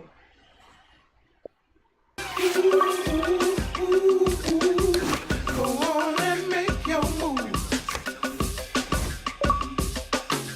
Got something to prove. Go on and make your move. It's cool. Go on and make your move.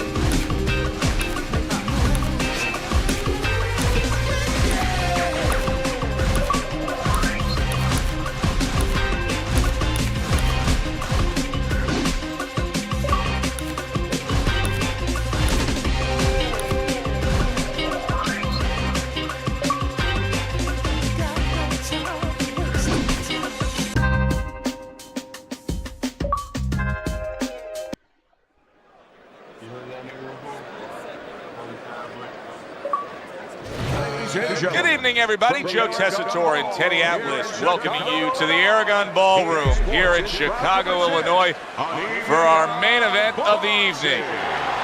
7 rounds of middleweight action between Kelly the Ghost Pavlik and Jermaine Taylor.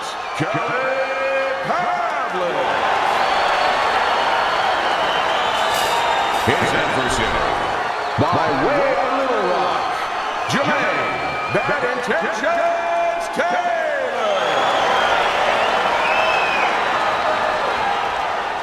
All right, fellas, let's have a good, clean fight.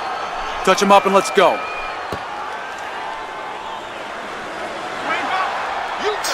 Well, they've been waiting for this moment, and now they get it. Round 1 underway.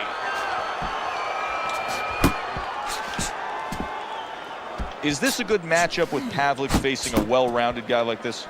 Yeah, it is, because you got to get it out of the way sooner or later. You got to go rounds, and there's a chance that he'll have to go rounds, and that means into areas he hasn't been yet. Good block by Jermaine Taylor.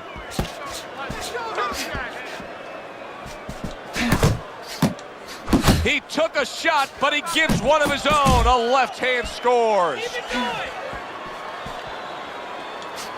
Jermaine Taylor's defense is paying off now.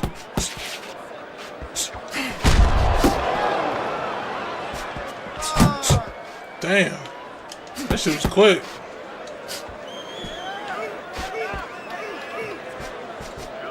.90 seconds to go Whatever here that in this punch round. was, it was quick. Oh, that's good stuff.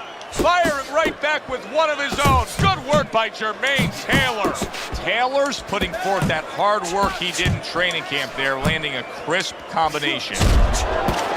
Pavlik's movement's really helping him out, avoiding that punch. Staying away from those headshots with his defense up top.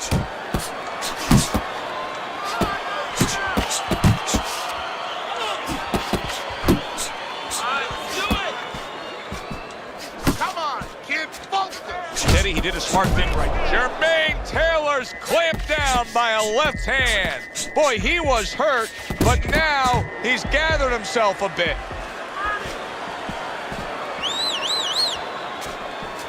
Back to the body. Last 10 seconds of this first round. Pulls the trigger right away with the left hand after getting tagged himself. And the round comes to an end. Pavlik has to be very satisfied with how that last round went. Yeah, now what he's going to want to do, he hurt his opponent. Now he's going to have to show what kind of finisher he is.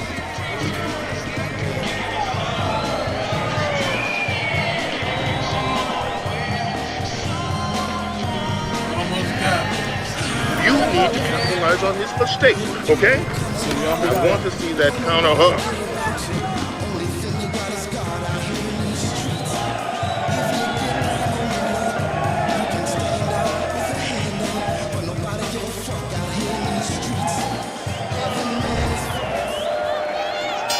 Jermaine Taylor's bounce is back in his step.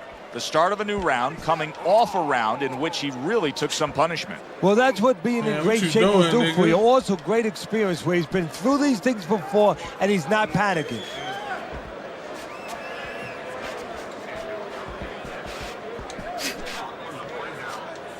Pavlik with a good block.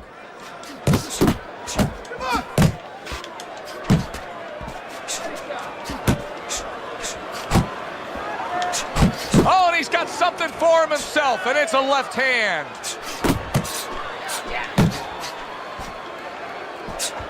Good combination, hooking to the body with the left, and then going up top with the right.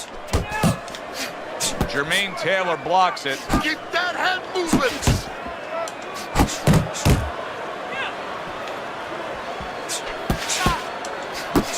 Reaching the halfway mark of this round. Scored well with the hook.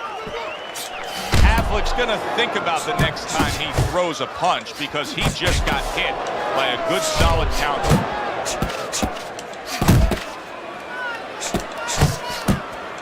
Pavlik's right hand scores well that time.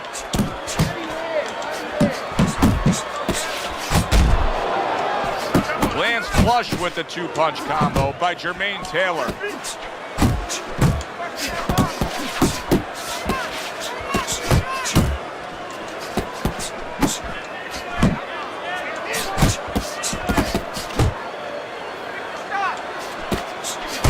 Lands flush with the combination upstairs. A headshot blocked. You're still not moving enough. Move, move!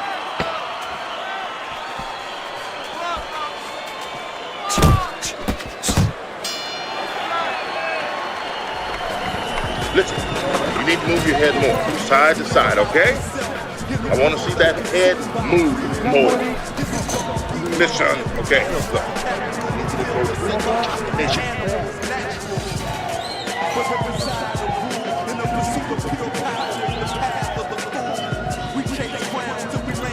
Keep boxing just like that. You're gonna take this one.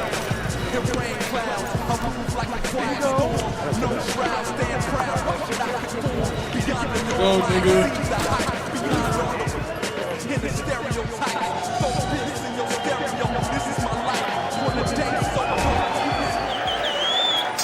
Back to live action now in what has been a closely contested fight. One of those fights that somebody is still waiting to break through and be a difference maker in. Not able to land the headshot.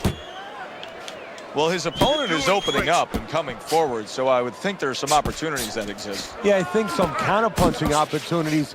Opportunities not on the front end, but on the back end. Targeting that jab with the right hand behind him.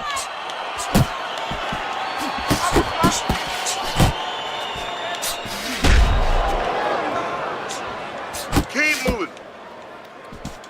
A little give and take, and here comes the left hand. Back to the body. Pavlik's showing you that sublime skill right now with that two-punch combo. He's showing what a skilled fighter he is with the counterpunching. Well, the old timers used to say when you're calm in there, when you're in control in there, you can make him do what you want. He made him tie his shoelaces right there. And now a well-placed hook to the head. Targeting that head with the combination punching. Nice job to land that counter punch and getting away from one of his own by Jermaine Taylor. Goes up top with a right hand.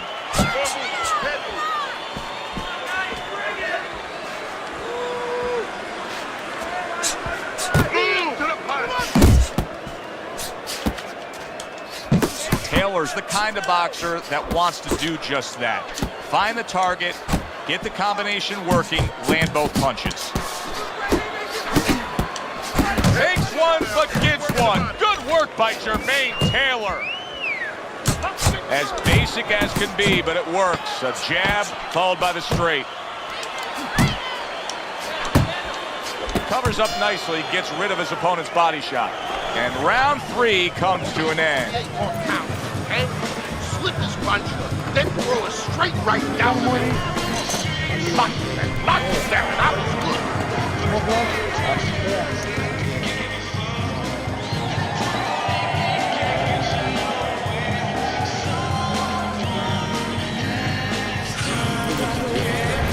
3 rounds in the books. Pavlik's in control. Teddy, he's up with a clean sweep on your scorecard. Yeah, and I like the way he's doing it. You know, he's making the guy come to him, he's making him miss, and he's scoring all the clean punches. Right back downstairs. A nice block by Jermaine Taylor. Took a shot, now he gives a left. He got hit right there, but he also gave one. Solid effort by Jermaine Taylor. Wow, he backs up and banging away he goes. Kelly Pavlik's down. That combination floored him. 1, 2. No doubt about it, Kelly Pavlik is hurt as he rises up to beat the count. Well, you just said it, Joe. His legs are hurt. He can't go on the wheels to survive. He's got to get inside and tie his man up. Trying to erode away that body with the combination punching. He just missed that shot up top. Nice block that time. It was intended to the head. Really brought it that time. A 4-punch combination. And the consistent work rate of his opponent is now getting to him. He's getting hit. What a big shot. Perfectly executed combination. Kelly Pavlik's down. He's going to have to beat the count.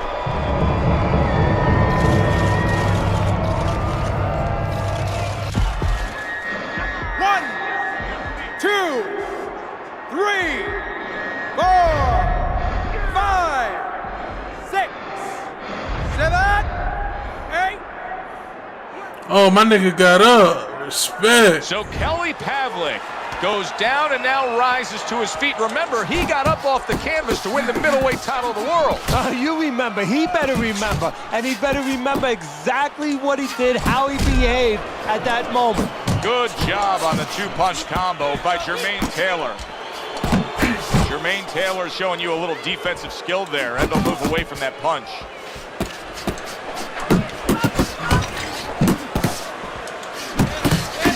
Wow, wow! Kelly Pavlik's down. He may soon be out. This fight could be over.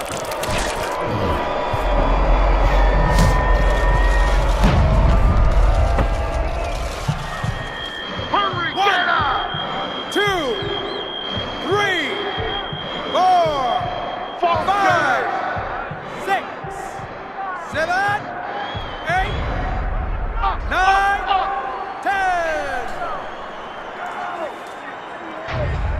And it's all over. Taylor's bombs away, worked again. Knockout victory for him.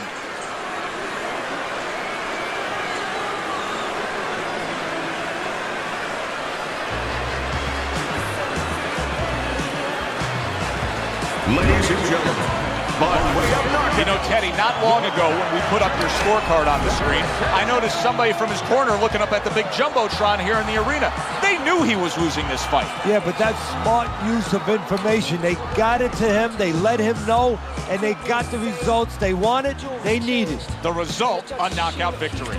For Teddy Atlas, I'm Joe Tessitore. When I was here before, But how about fight night, bro? Those were my last words. That's a bet. That's a bet. That's a bet. Shit, GG's, my nigga. Yeah, man. GG. What you ready to hop on? What you ready to do? I'm hopping on this damn Sea of Thieves, this pirate shit, bro. What? Some shit called Sea of Thieves. It's a pirate game. Okay. That shit fun. I ain't gonna count. Like that, Assassin's Creed Jack Sparrow shit. That joint? In a way, but this is on thing though. This is on thing. It's on thing, triple bang.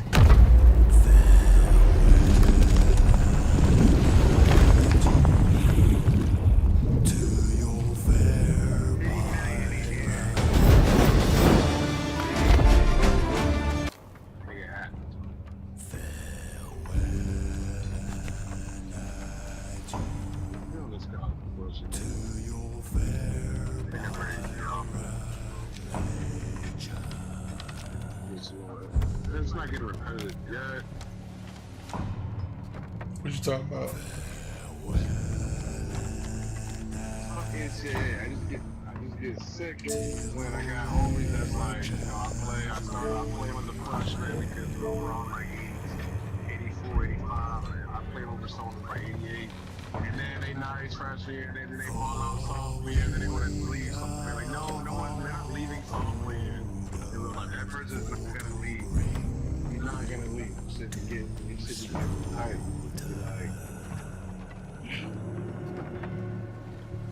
it's tight. I'm like, no, that person's not gonna leave this plan for a year, at least 3 or 4 years.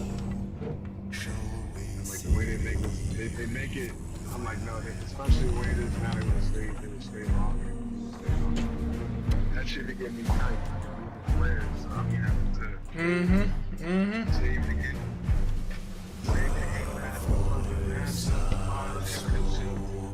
It's the same like the playing league, and then see the first way. By the time I season, because I'm like, fuck, I'm a receiver and tight end and tackle. Like, nah. Couple of y'all niggas deserve to go to league. I got niggas going just because we winning. Like, nah, that's not. It's not Kentucky basketball. That shit be sick. I had some freshmen trying to do. I'm like, what the fuck? I'm like, bro. I'm like, your overall's 89. What are you doing? Something that's sick, you know, it's like, just because they overall, once you get over like 87, 88, they're ready to go to the league. Like, God.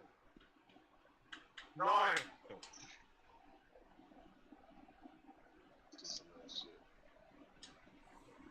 Patients want to know why they should take care of their enamel, and I tell them strong enamel is your best defense against erosion and cavities. Reinforce that defense with Pronamel Active Shield for an effective cavity protection.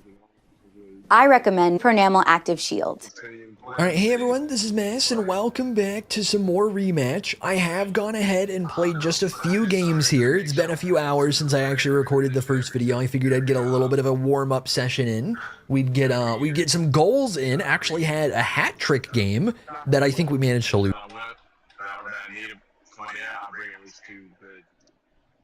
Too far, that it's actually just fine. They literally just shoot the ball. Literally just free goal. Okay, well, that's actually kind of somewhat unlucky. I feel like not too many people can expect to to know the perfect trajectories for a complete field pass. Okay, ooh, I was gonna say I felt like that was for the goalie. I guess I'm the goalie now, that's fine. Do a little trade-off here. That's fine. Yeah, I want to try, when we are playing offense, I want to try and play more assist-focused. Or are we switching out? Let's switch out. I didn't realize we were going to do that. I was completely fine with just being goalie. Take my moment. I don't...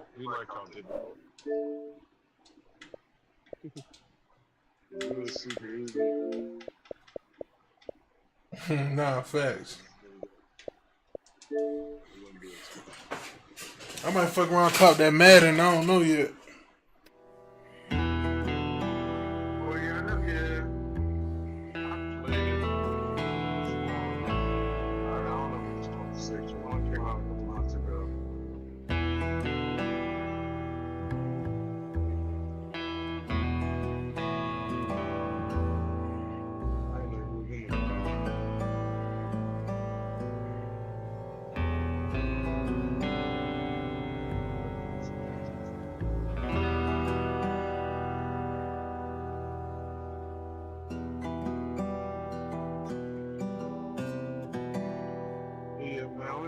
Here for a second. You know how long you streaming for? Shit, I don't know.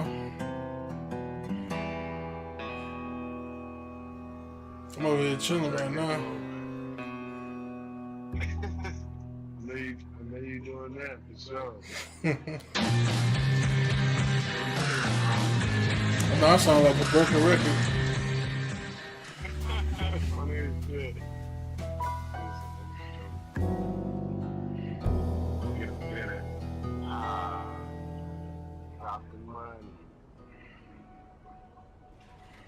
Yeah, I'm on back on here, buddy.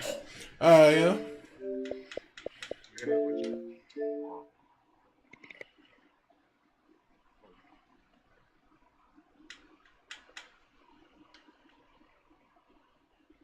You're definitely gonna shine gold.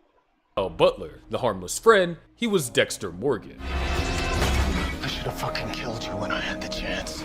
Sally and Rebecca's scream snapped him out of it, their fear painting him as the villain. If they had gone to the police, Dexter would have likely been charged with assault, branding him as a criminal and raising questions about why he was there in the first place. Worse still, if he had killed Arthur outside of his ritual, it would have almost certainly led to his exposure. Instead, he fled, shaken by the loss of control. But that's not the only time his involvement with the Mitchells almost threatened his secret. Dexter faced another close call when the FBI raided Arthur Mitchell's home, leaving him with only moments to think on his feet or risk being caught red-handed. Dexter had broken in moments before, hoping to search for any last traces of Arthur's escape plan, but his timing couldn't have been worse. The sound of approaching sirens sent a jolt of panic through him. If he was caught trespassing in the home of a known serial killer, questions would be asked, and answers would be difficult to fabricate. Dexter had been walking a dangerous line for weeks, manipulating both his personal and professional life while hunting Arthur. Now, the net was closing. With Miami Metro and federal agents swarming the property, Dexter barely managed to slip into Arthur's garage, hiding inside the very coffin Arthur had built for himself. As agents stormed the house, Dexter was only a few feet away from being discovered, with little time to react. When he finally emerged, he played the role of an official forensic examiner, pretending to have already been inside before the raid. How'd you get here so fast? It works everywhere. If anyone had noticed his unaccounted presence or questioned why he was there alone, the illusion he had meticulously maintained could have unraveled. And it very almost did again when Rita died. Now, one of the most heartbreaking moments in the show, Rita's death, also brought Dexter dangerously close to being caught. In the aftermath of her murder, Quinn grew suspicious of Dexter's lack of an alibi, sensing that something didn't add up. While everyone else saw Dexter as a grieving husband, Quinn noticed the inconsistencies. His detached demeanor, his absence at the time of the crime, and the eerie calm in his 911 call. What made things worse was Dexter's own words, hence Deborah found him standing outside his house holding a crying Harrison. Rita's inside. It was me. A simple phrase meant to convey guilt and grief, but one that, in the wrong context, could be interpreted as a confession. I definitely thought that Dexter was going to confess here. By this point, Quinn had already been skeptical of Dexter's behavior, and with Masuka's revelation about Rita kissing Elliot on Thanksgiving, he had even more of a reason to dig deeper. The way Dexter handled the situation, avoiding eye contact, failing to express the emotions expected of a devastated husband, only made him look more suspicious. If Quinn, or others, had pushed harder, or if anyone had truly questioned the meaning behind "it was me," Dexter could have become the prime suspect, unraveling his life as a criminal and killer. I gotta tell you, Dexter, don't say things like "it was me." People will misunderstand. However, professional courtesy among law enforcement worked in his favor. His colleagues saw him as one of their own, making them less inclined to scrutinize him the way they would any other suspect. As a result of Rita's death, we see Dexter act impulsively in a way that we'd never seen before, coming dangerously close to complete self-destruction. The next person who nearly exposed Dexter was Rankin, though not in the way most would expect. Unlike the detectives who had spent years hunting for a serial killer, Rankin was nothing more than a loudmouth with a bad attitude. Yet, he came dangerously close to being the cause of Dexter's downfall. At a gas station, still spiraling from Rita's death, Dexter encountered Rankin, who went out of his way to provoke him. His words, crude, cruel, and dripping with mockery, poked at an open wound. In any other situation, Dexter would have walked away. But this wasn't any other situation, was it? Consumed by grief and rage, Dexter followed Rankin into the gas station restroom. My wife died and it was my fault. Well, I'm real sorry for your fucking loss, but your dead wife can suck my dick. There, he beat him to death with a grappling hook. Now, if anyone had walked in, Dexter would have had no way to justify what he had done. This kill fit none of the conditions of the code. It was sloppy, reckless, and worst of all, public witnesses were nearby. Cameras were rolling, and he had no plan to clean up the mess. He could have very easily been caught as a killer. This moment shattered the illusion of control that Dexter had spent his entire life maintaining. Without his code, without his rituals, he was just another killer driven by impulse. And for the first time, he wasn't sure if he can stop himself from doing it again. Boyd Fowler was one of Dexter's more unsettling targets, but before he could make his move, he nearly got caught red-handed. While breaking into Boyd's house to investigate, Dexter found disturbing evidence: human hair trophies, a locked attic door, and a loaded handgun. Before he could dig deeper, Boyd unexpectedly returned home for lunch. The NBA playoffs are here, and I'm betting rebound props on FanDuel. After all, I am the league's. Suddenly, Dexter was trapped. At this point, Dexter was still recovering from Rita's death, and his usual precision was slipping. He was operating on instinct, not careful planning, making this moment especially dangerous. If Boyd had spotted him, Dexter would have no easy explanation for his presence, and Boyd could have called the police, reporting Dexter. Although it seems unlikely that a convicted felon with a violent past would have called the police, the possibility can't be ignored. As Boyd casually moved through the house, listening to his self-help tapes, Dexter had to silently maneuver his way out, avoiding creaking floorboards and hiding in the shadows. The tension was suffocating. One wrong step, one sound, and Dexter would have been exposed. He managed to slip out undetected, but the close call was a stark reminder he was off his game. His grief was making him reckless, and if he didn't regain control soon, he wouldn't just risk exposure, he'd risk death. The next close call came, once again, with Boyd, when Dexter's planned execution of him took an unexpected turn. While stalking Boyd for his involvement in the Barrel Girl gang, Dexter moved in for the kill. Just as he injected Boyd with M99, Boyd, acting on pure instinct, fired a tranquilizer dart straight into Dexter's chest. Within moments, both men collapsed, unconscious in the middle of an open field. With both him and Boyd unconscious, they were at the mercy of anyone who found them. The situation escalated when a passing motorist spotted the two unresponsive men and called 911. Paramedics arrived, transporting them both to the hospital, where law enforcement could have easily pieced things together. If Boyd had reported what Dexter had done to him, he would have exposed his secret life as a criminal. Fortunately, Boyd covered for him, lying to the paramedics and claiming that he accidentally shot Dexter before feigning himself, probably so that he can do with Dexter himself. Before we move on to the next incident, I just want to say, did anyone else find Boyd Fowler kind of likable, apart from his heinous crimes? Comment down below what you thought of him. I personally think that he's underrated. Luma Pierce was one of the few people to ever witness Dexter in the act of murder, and her reaction nearly led to his downfall. When she saw him plunge a knife into Boyd Fowler's heart, her instincts took over. She ran. As she bolted from Boyd's house, fear and adrenaline fueled her every step. She didn't know who Dexter was or why he had killed Boyd. All she saw was that she had been held captive, and now her supposed savior was a murderer. If she had gone to the authorities, they would have discovered Boyd's body, traced his final interactions back to Dexter, and with Lumen's testimony, his entire secret life would have been unraveled. Fortunately for Dexter, he caught up to Lumen before she could get away. Still, the encounter forced him into a rare moment of improvisation. Rather than kill her, he took a gamble. He let her live. This moment of hesitation changed everything, leading to one of the most unique alliances of his life. And subscribe if you're enjoying the video at this point. I mean, you're already 40 minutes in, so why not? If you thought that Joey Quinn had to let go of his suspicions by this point, then you'd be wrong. He was never one to ignore a gut feeling, and when he saw the FBI's sketches of Kyle Butler, something clicked. Dexter. While the rest of Miami Metro dismissed the drawings as vague, Quinn saw a striking resemblance. I mean, I'm surprised only he did, to be honest. I mean, it looked exactly like him. The thought alone was enough to send his mind racing. If Dexter was Kyle Butler, that meant that he had ties to the Trinity Killer, and given Rita's murder, the implications were enormous. At this point, Quinn was already skating on thin ice, defying orders by digging into the case. He knew that pursuing Dexter without solid evidence could put his career in jeopardy, but he couldn't let it go. Determined to prove his theory, he tracked down Jonah Mitchell, Arthur Mitchell's son, and confronted him with a photo of Dexter, pressing him to confirm if this was Kyle Butler. Hey, don't be afraid. I'm a cop, Miami Metro. Do I know you? I think I know who Kyle Butler is. Do you recognize this man? The move was reckless and could have exposed Dexter right then and there. If Jonah had pointed a finger at him, law enforcement may have had no choice but to investigate. Fortunately for Dexter, the FBI handler intervened, arresting Quinn before he can get an answer. In the long term, Mitchell protected Dexter's identity as Kyle Butler, although I'm not sure why.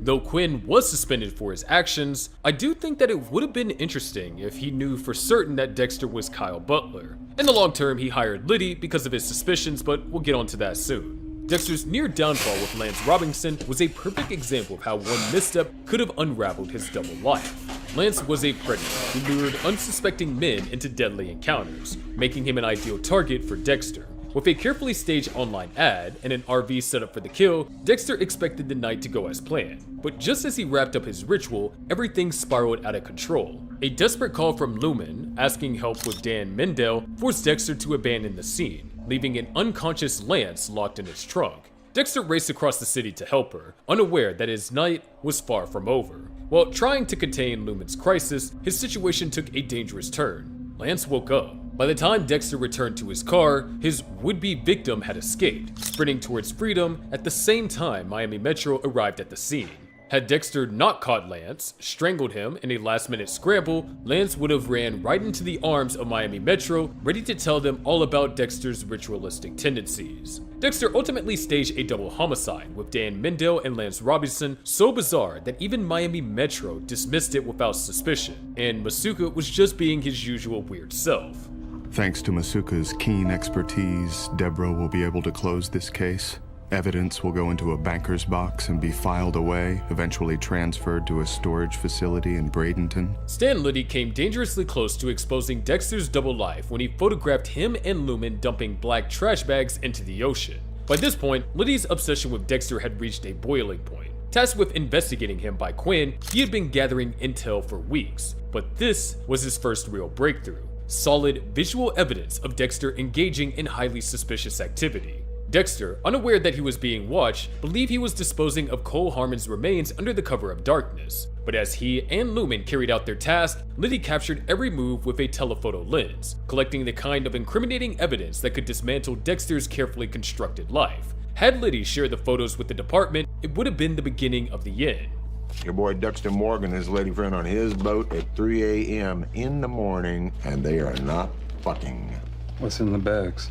Something heavy. I'm thinking narcotics, maybe a body. While Liddy thought it was drugs, those at Miami Metro would have connected the similarities to the Bay Harbor butcher case, and I'm certain that Dexter would have been exposed. Now, I'm sure most of you remember that incident, but I'm just as certain that the next one has likely slipped under your radar. In Season 5, Episode 10, Masuka unknowingly came close to uncovering Dexter's secret when he nearly caught him tampering with crucial evidence, DVD footage that could have exposed Lumen and linked Dexter to the Barrel Girl case. With Miami Metro uncovering a set of DVDs documenting the victim's torture, Dexter realized that Lumen's ordeal had been recorded, and that footage could lead straight to them. Knowing he had to act fast, he staged a risky swap, scratching a blank disc and replacing the original before anyone could see it. But just as he was about to make the switch, Masuka stood in his way, ordered to guard the evidence. Masuka unknowingly placed himself between Dexter and Disaster. A single mistake here, Masuka glancing at the real disc before Dexter swapped it, would have exposed Lumen, raised question about Dexter's involvement, and shattered his cover as a forensic analyst.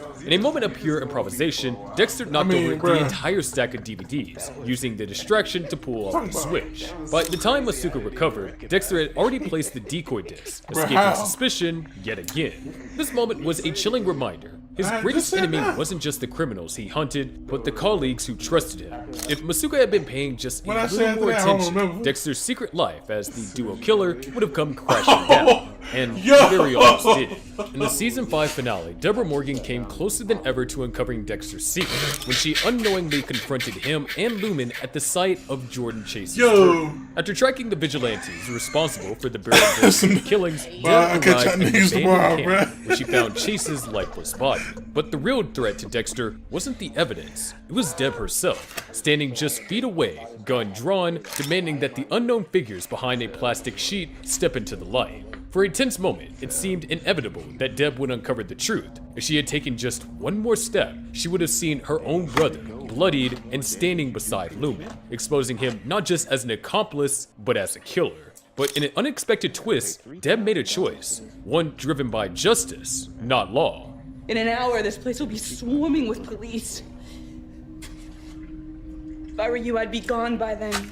Acknowledging the horrors Chase and his men inflicted, she let the vigilantes go without ever seeing their faces, sparing Dexter from a certain exposure. Had she handled that moment differently, Dexter's double life would have unraveled on the spot, but thanks to Deb's blind mercy, he lived to kill another day. Dexter's next close call came in Season 6, Episode 11, when Travis Marshall nearly exposed his secret by painting his face as the devil in a public tableau, an accusation that, if taken seriously, could have unraveled everything. Travis, fully consumed by his delusions, believed Dexter to be the Beast, and saw it as his divine mission to bring him down. After Dexter staged his own tableau to draw Travis out, the killer retaliated by turning the walls of his latest crime scene into a twisted prophecy, with Dexter's face replacing the devil's in the lake of fire.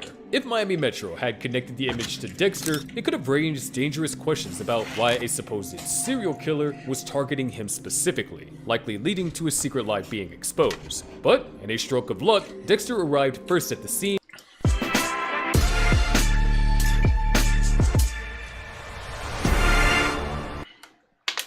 and was able to erase his likeness before anyone else could see it. Without that quick action, his colleagues, especially Deborah, might have started looking at him in a new, incriminating light, and Deborah eventually did. Deborah catching Dexter killing Travis Marshall in Season 6, Episode 12 was the closest he ever came to immediate exposure. In shock, she held him at gunpoint, but Dexter quickly manipulated the situation, fabricating a self-defense story and convincing her to help cover it up by staging a suicide. Had Deb arrested him in that moment, Miami Metro would have uncovered his hidden life. The blood slides, the plastic wrap bodies, and the Bay Harbor butcher case would have been reopened, leading to his downfall.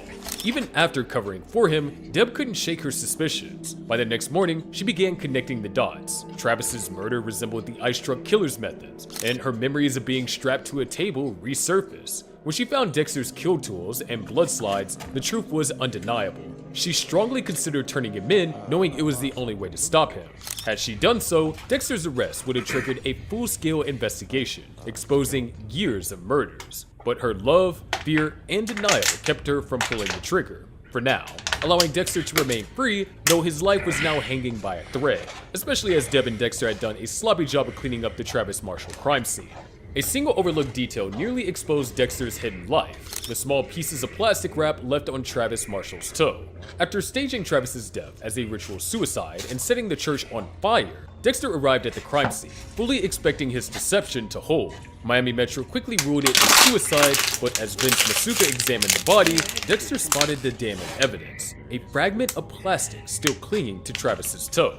If Masuka had noticed, he could have connected it to the Bay Harbor Butcher's signature kill method, reigniting a long closed case, or worse, he could have found evidence such as fingerprints or hair linking it directly back to Dexter. In a moment of sheer luck, Dexter discreetly removed the plastic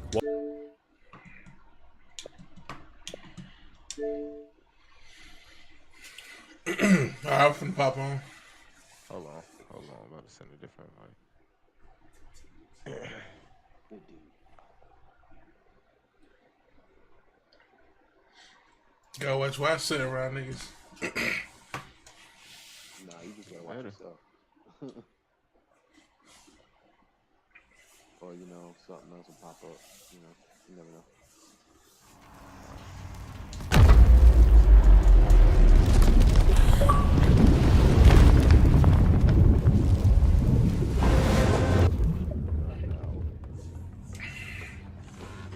Turn number negative news.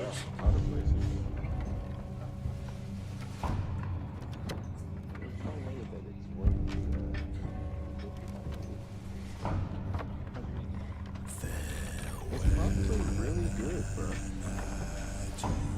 But wasn't the Switch?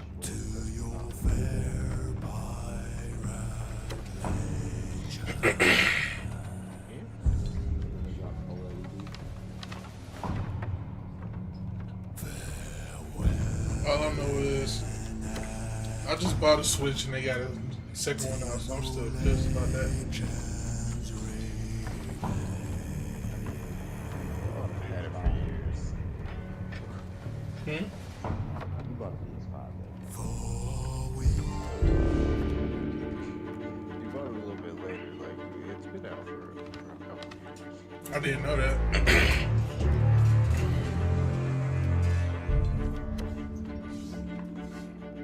See, I ain't hear no signs about a Switch coming out, none of that. So I was like, bro.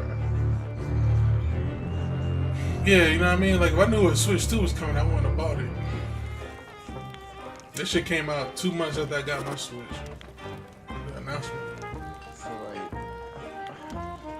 When did you go to Colorado? 2020. oh, does that sound about right? 2021 Switch drop?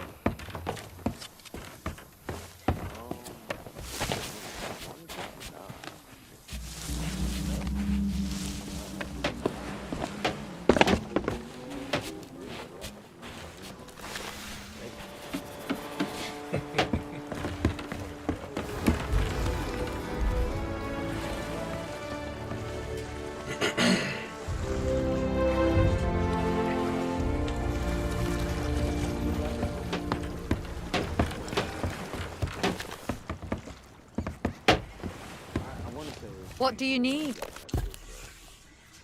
Well, back to work.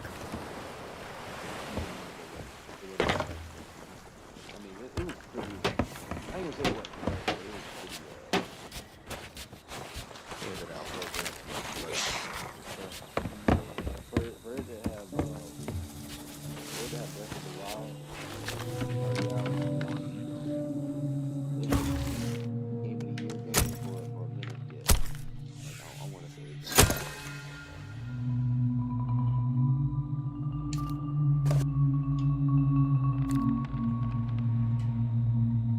How the fuck I got so much money? It released March 3rd, 2000. Hey, Braylon, how much money you got? 2017? What the f... So, 8 years span between Holy! Oh my god. Honestly, I'm gonna give Nintendo a big up for that, for waiting that long to make another Switch. Yeah, I ain't even mad at it. right. I mean, that's the only thing. Yeah. If we wait for the iteration of the Switch 2, it's gonna be better, stronger. Most likely it's gonna process better because they already got most better is gonna get the graphics, right? So next is just the processing power of the Switch. Damn. Unless they do some more colorful or maybe wider screen. But I gotta make it now. It's just a good old upgrade. Oh, I am. Getting this prototype version. Everybody knows the prototype, but Bro, they said that shit crashed like a motherfucker. you know what I mean? How many people still got their first prototype deal? You know what I mean? I don't even play my Switch to be real. That was fun. I played my Switch a lot. I feel that.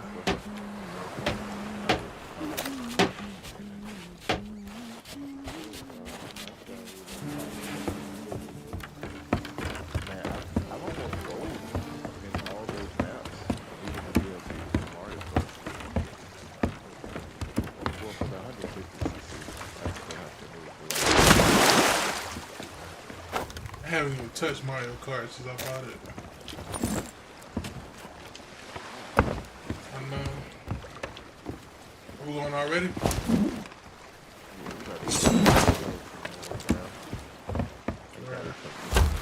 You know my ass about to go fishing, nigga. Man, nigga.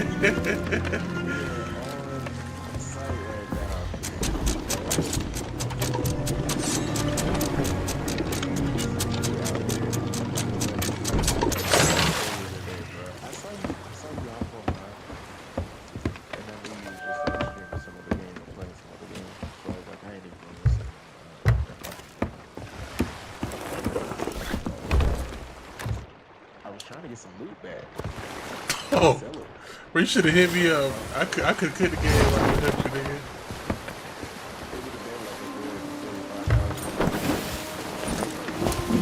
Hey, how much money you got right now?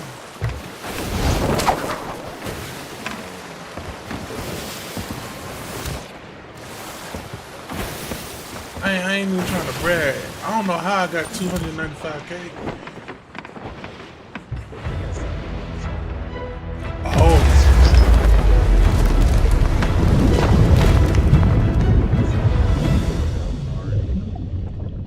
Thank you.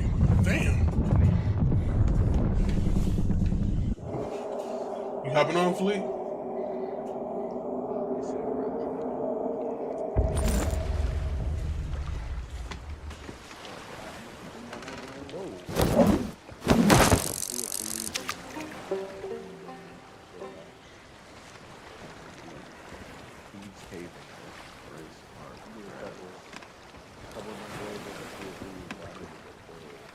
Yeah, that shit do drain you.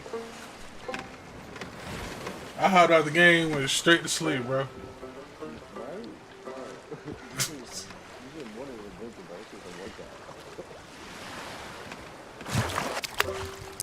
I didn't.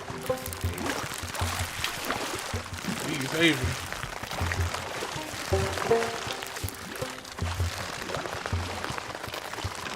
Oh shit, hold on. Oh, good shit, good shit, good shit. Yeah.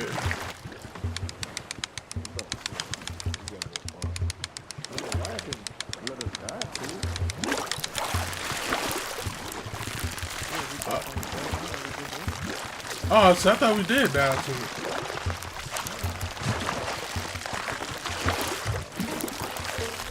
You gonna try to dive again?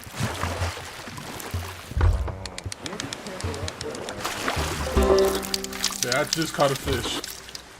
Oh, let's go.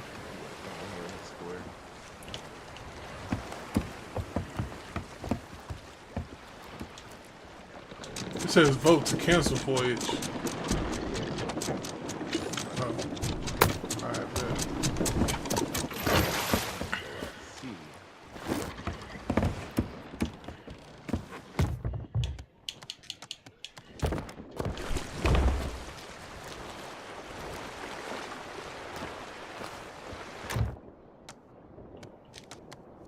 Oh, fuck.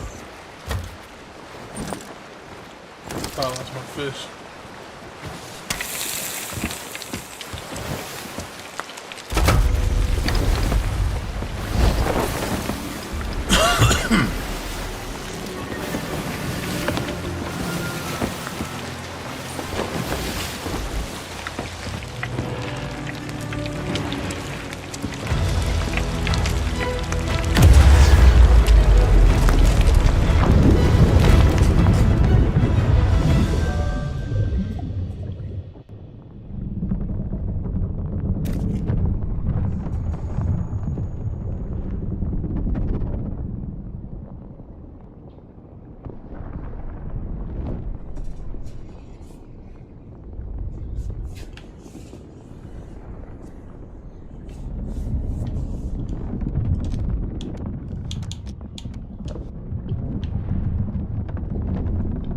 Damn.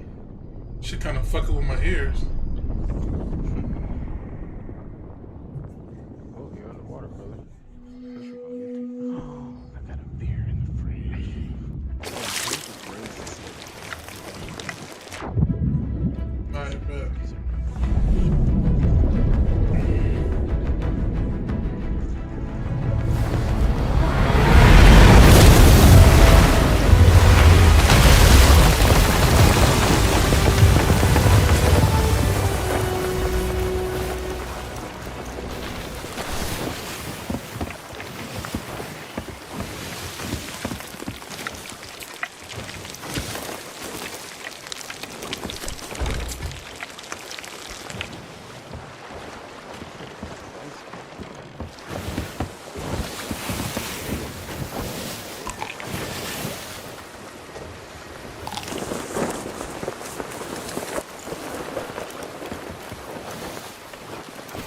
That's what we're doing right in front of us?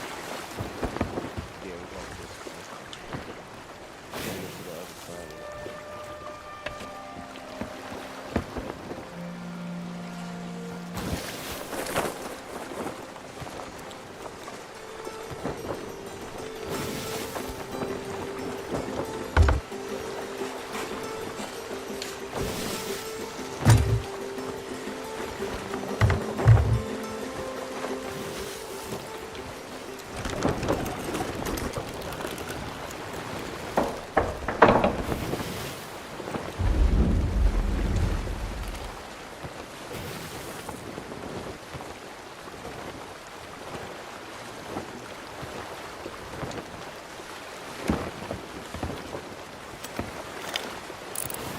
What are we looking for? A chest? Some shit?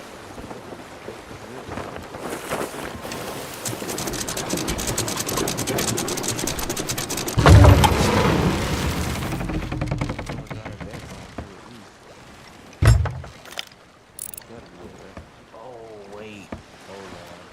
I think Listen, I don't see shit. yeah, there's a bone in the water. We keep going around. It's like a little code.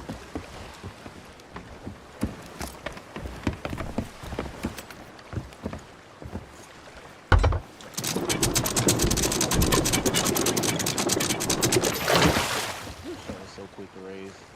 I love it.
I don't know.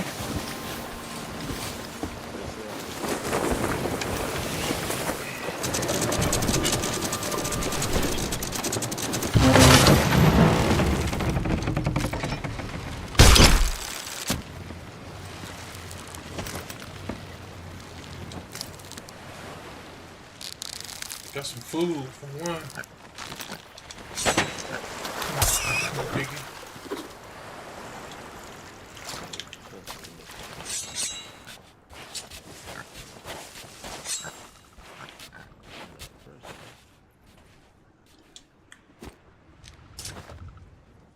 I should have chose a gun. I do not have a gun.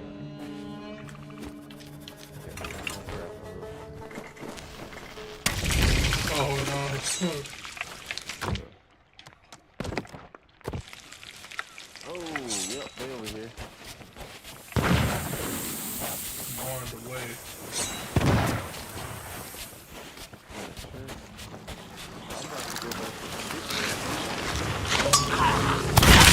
Hey, homie.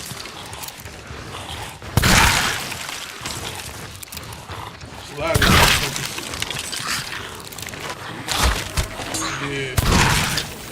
I know.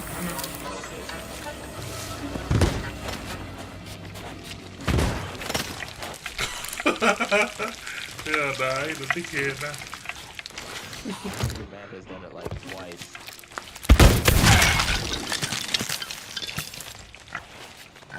Kill most of these niggas.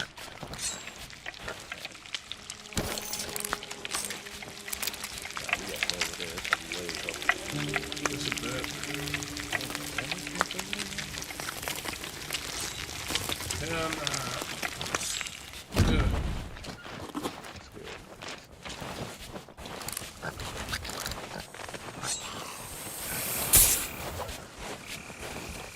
That's ammo pouch right there. There they go.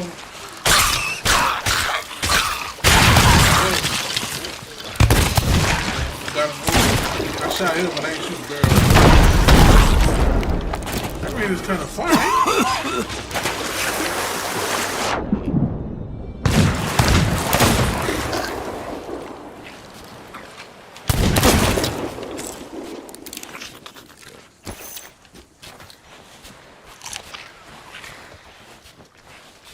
Thank you, little piggy.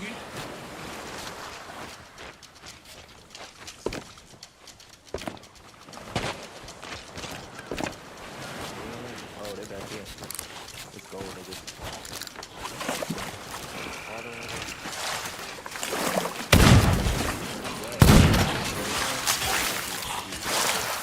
I'm putting wood on the rest.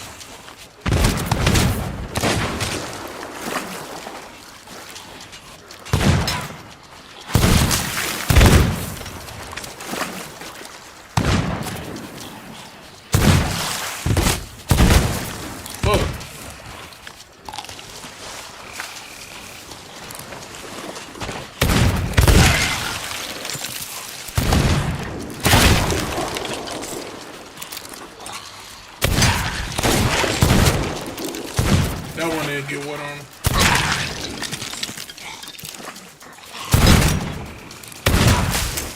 Oh, my bullets. Oh, my fault, my fault.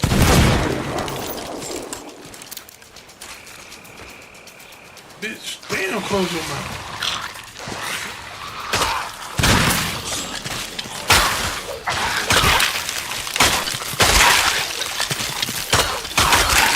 Watch your back, watch your back.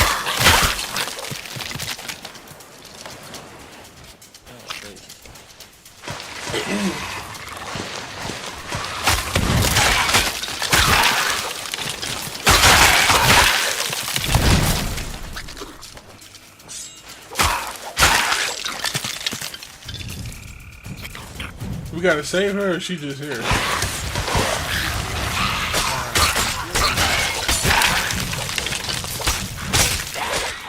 I see a couple couches. I'm about to shoot.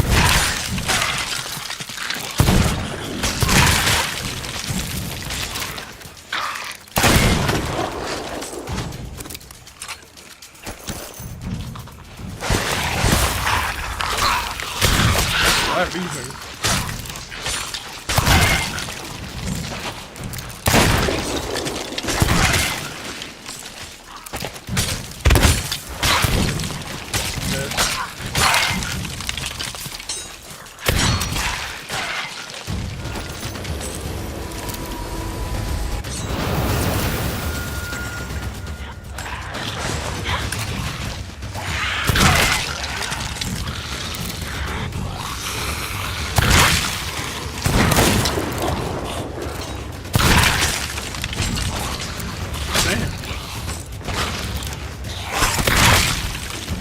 Slow as fuck.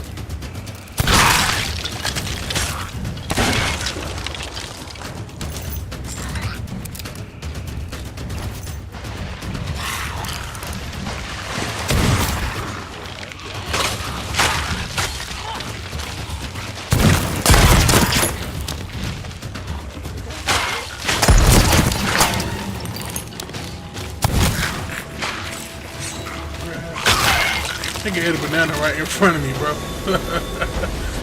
Disrespect. That gotta be close. Yup, to the left, right? Yeah, I know, I seen him. I'm getting shot up. Damn! Hey, that nigga take damage. He dish damage.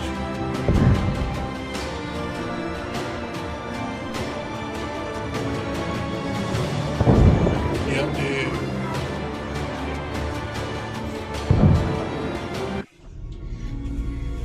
My health just skated, bro. Damn. Be careful, that nigga take a lot of damage. Like he hurt you.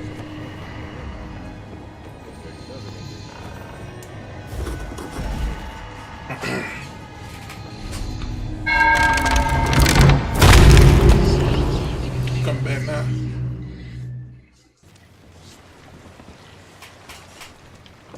they spawned me all the way on the boat, nigga. Sorry, we can revert.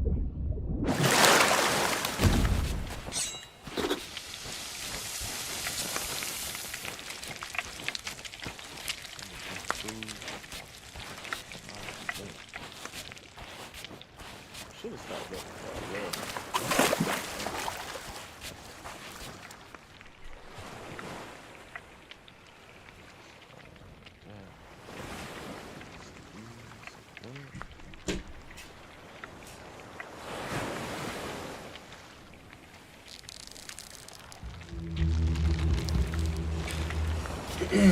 Got your bucket of water?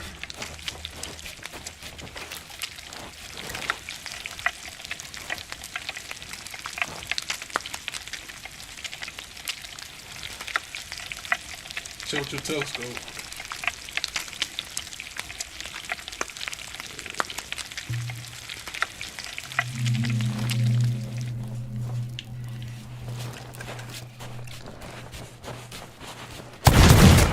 Oh, that's wild. They good, they good. Shoot them niggas. I did the first one. What? There we go. Damn. You about to send me to the upper room.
With it.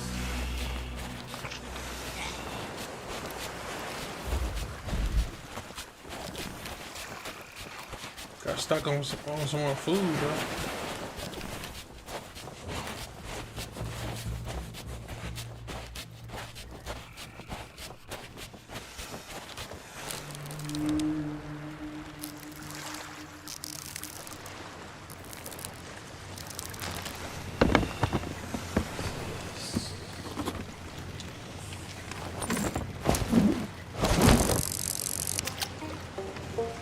I took one to the boat.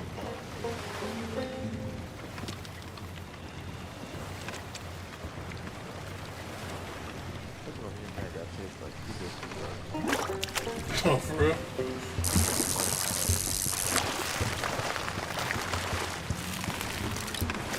Man, we're gonna have to kill that Meg one day.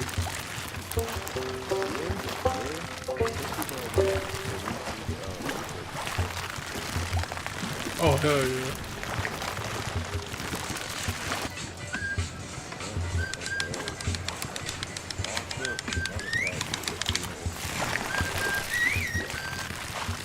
Yo, what's up? Where?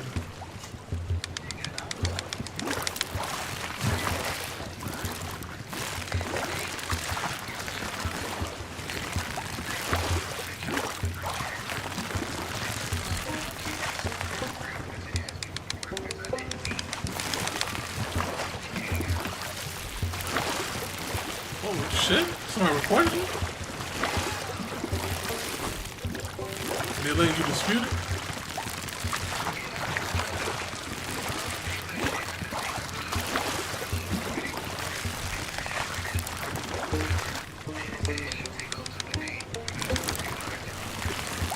That's crazy.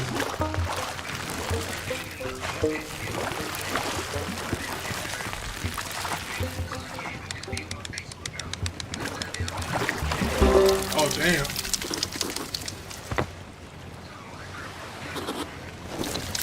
Man, hey, yeah, people should be getting hacked. Like, I know my, they be trying to hack my shit, bro. That's why I don't say nothing online no more. You remember when they did that shit in my PS4?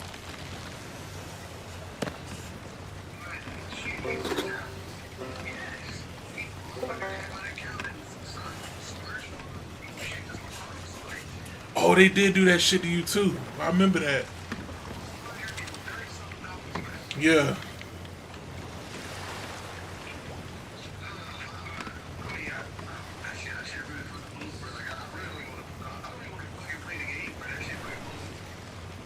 Nah, I feel you, bro.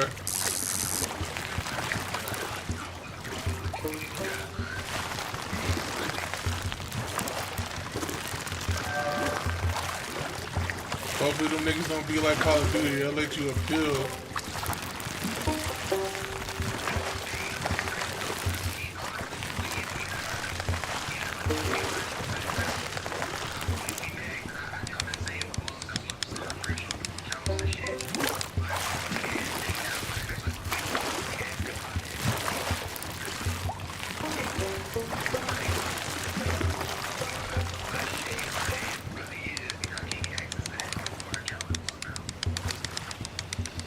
Yeah, I know. You should be straight though, bro.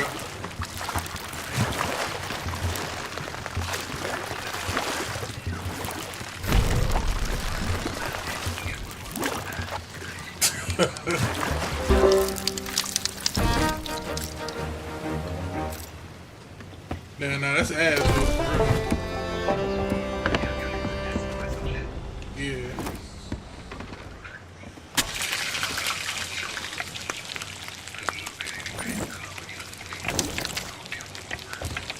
Alright.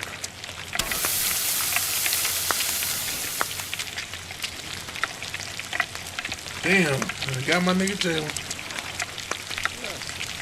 They banned him on IG. Yeah. Talking about he not following guidelines and some shit.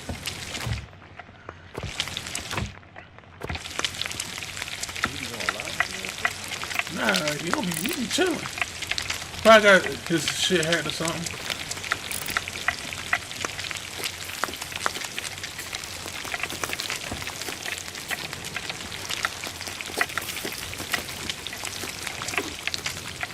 Hey, I got this food chest kind of stocked up. I got some bananas, coconuts, some cooked fish in here.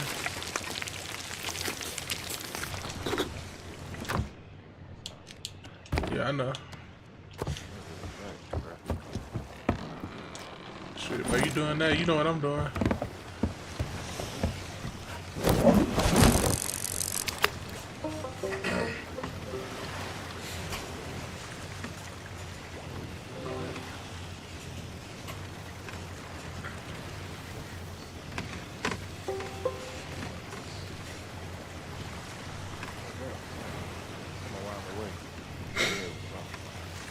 I'm leaving here with something.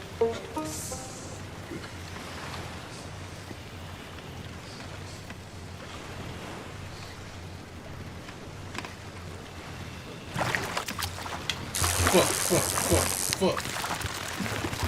I ain't want to know what I'm texting, bro.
Got the food in that top chest downstairs.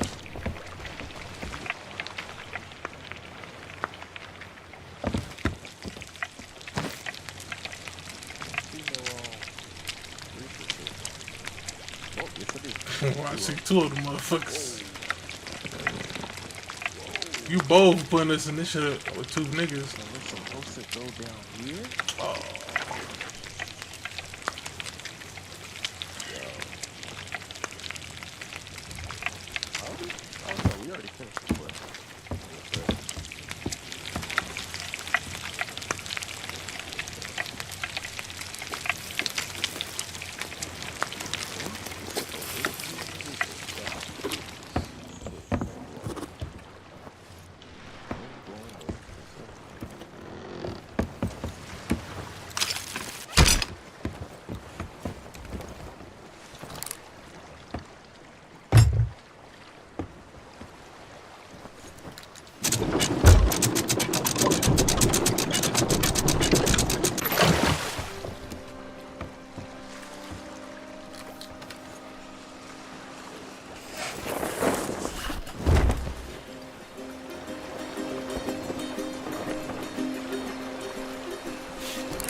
I don't think so. Ooh. What the fuck up there? Oh my god. You seen that shit, bro? That shit was... Yo, this one hitting, this one hitting, this one hitting. Oh, you're right, I was zoomed in with the telescope. That shit look closer than it is.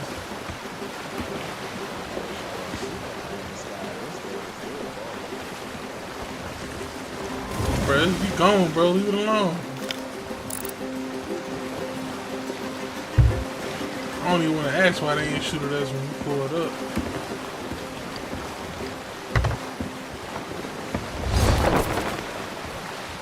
What's good?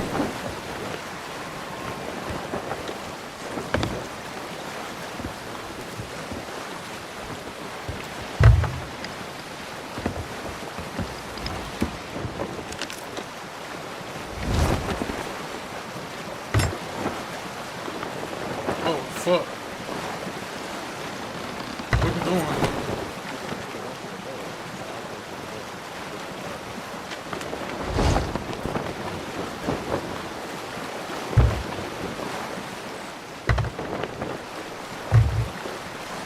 Okay, yeah, we're going the right way now.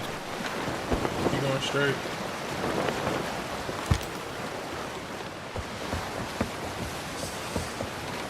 It's the one right in front of us.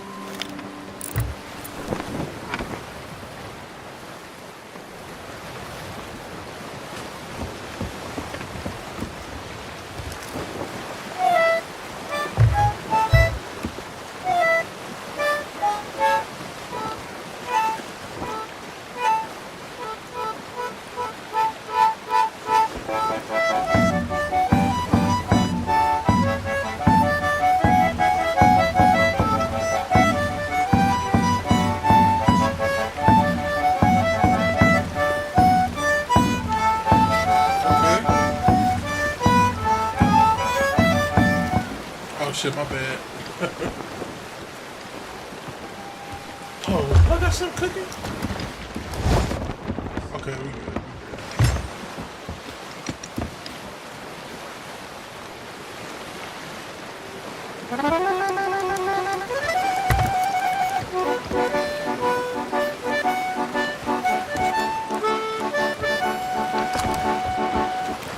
We good. Getting close. Out to the left.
Oh, damn. That man Jalen said he was hopping on. Oh, yeah? Yeah. In a little bit.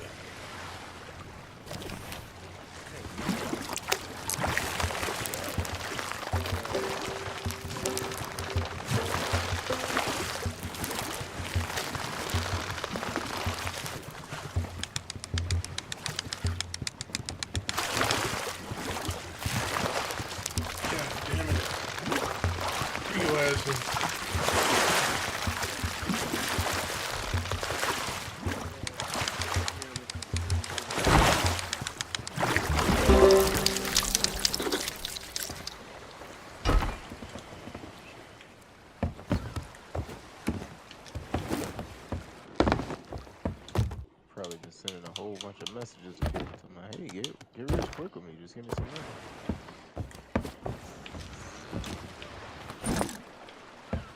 That shit is like,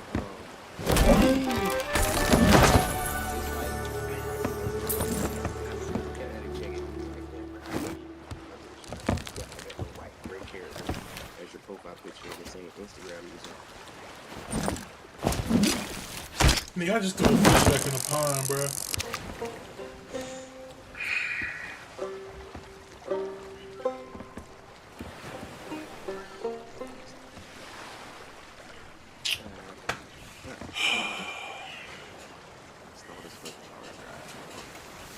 I'll be on short, fellas. Alright.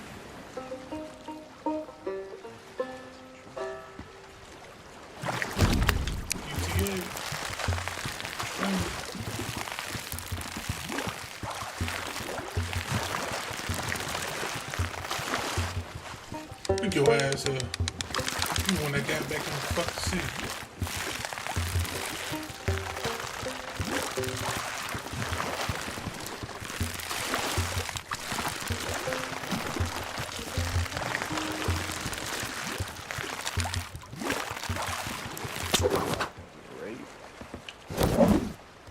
What we gotta do with that?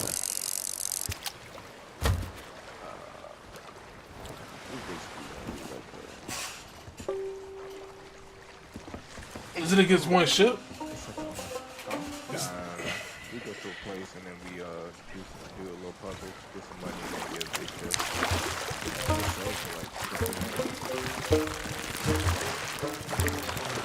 I ain't gonna lie to you. I just caught a rare fish. Well, I got one on the damn hook.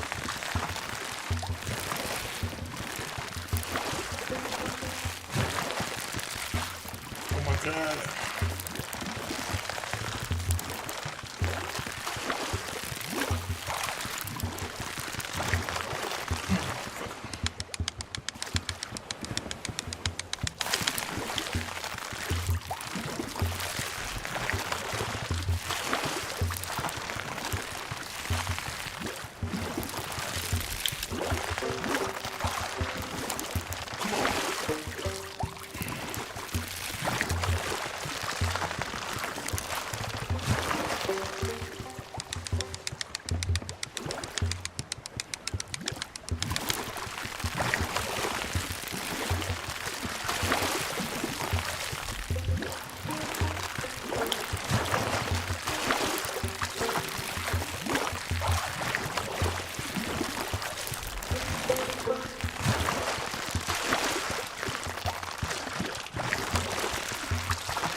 No fucking way.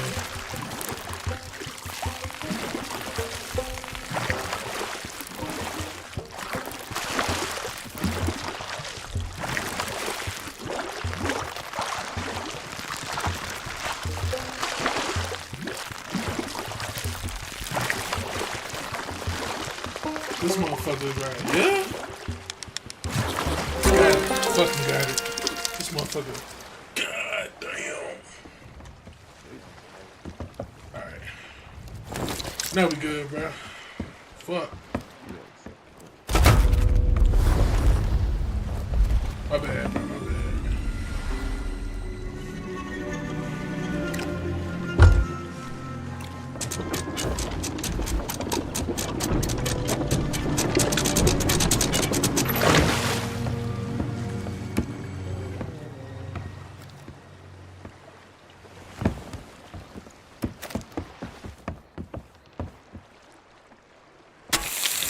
Damn. That motherfucker cover up the whole pot, bro.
Monster Mash.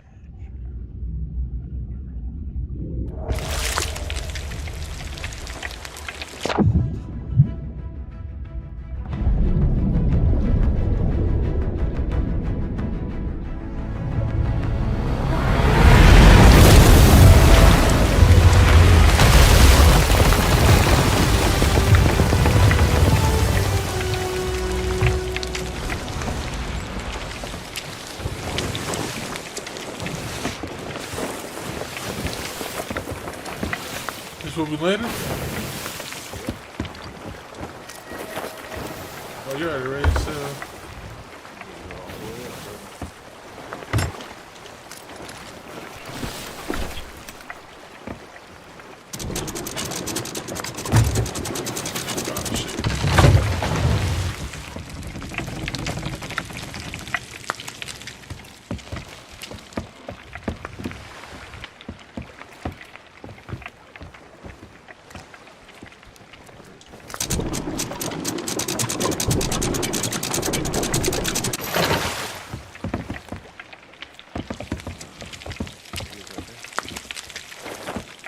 To my online niggas or yeah,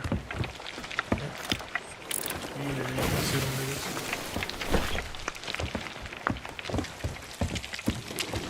Come on, fish up, finish cooking. It's a captain.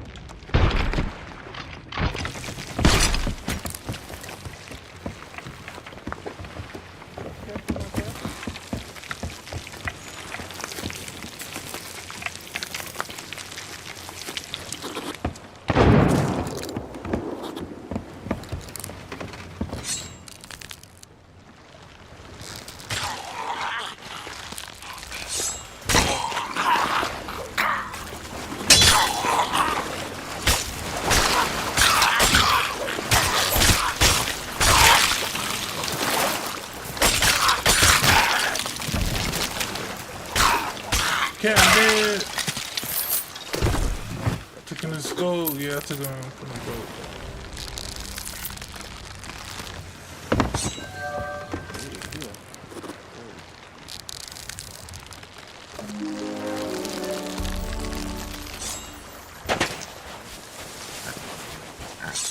Let me pick it.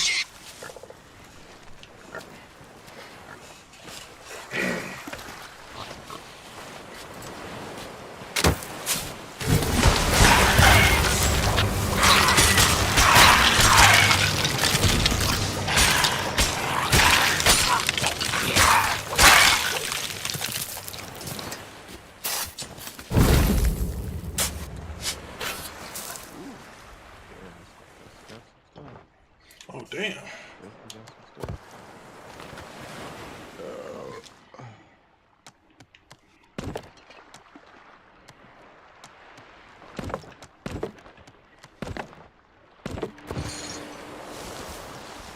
That's all that's here?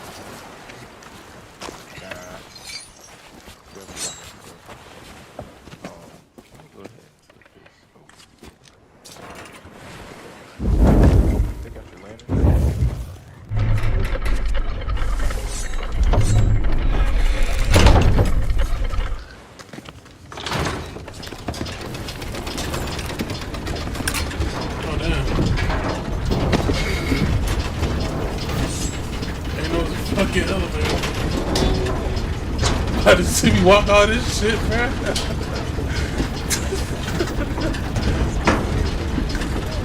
I was like, what?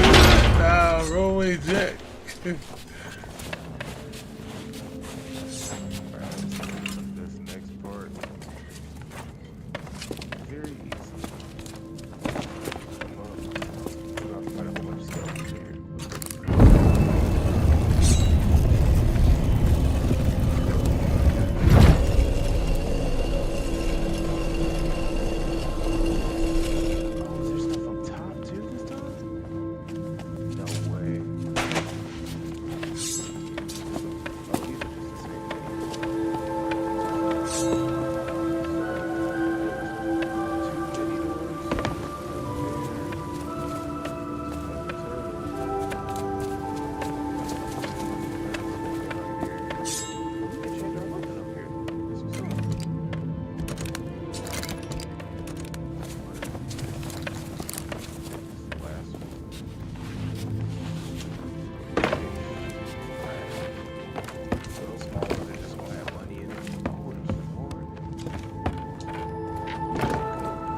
I don't even know what's going on. I'm just walking, listening.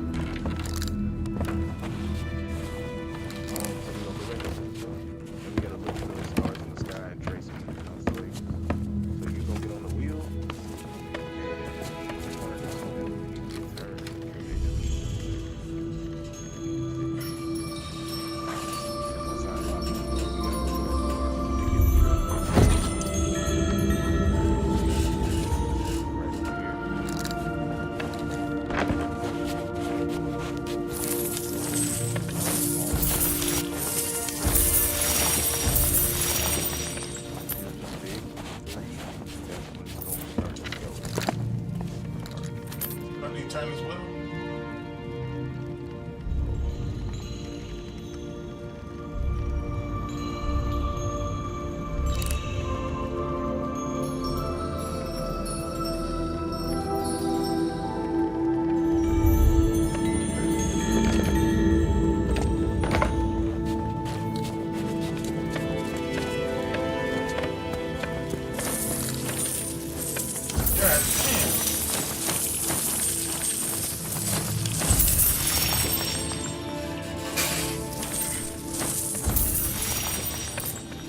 That shit look like more than $100, bro.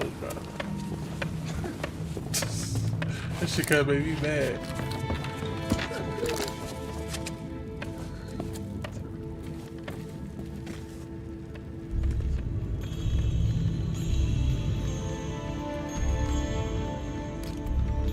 Oh, turtle right there. You want it? Turtle right there. You just want it, yeah.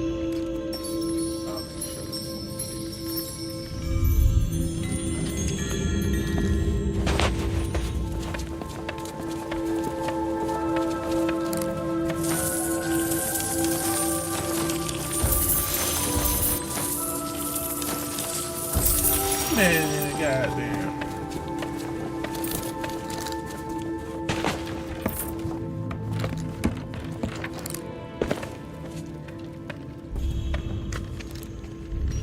Yeah.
I'm disappointed.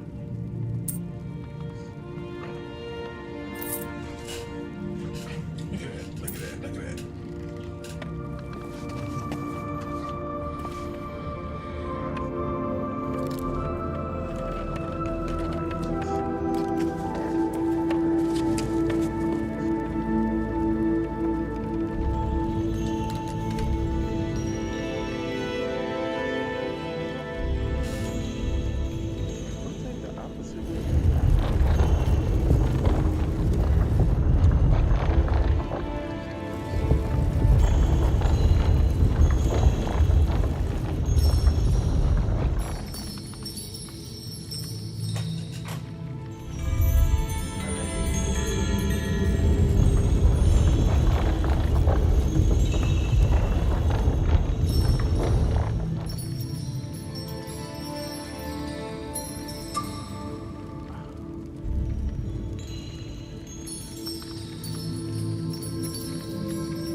Get the squad.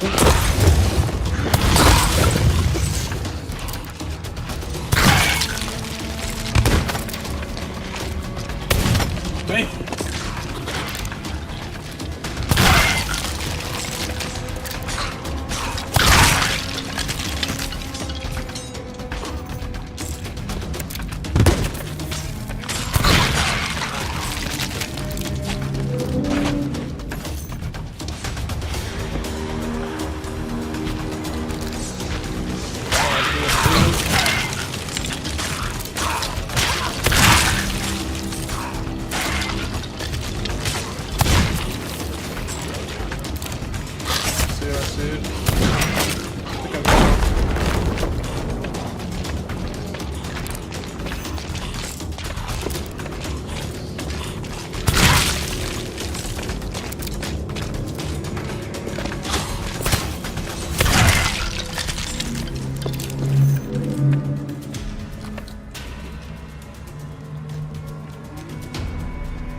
Free ammo pouch, I'm going crazy this motherfucker.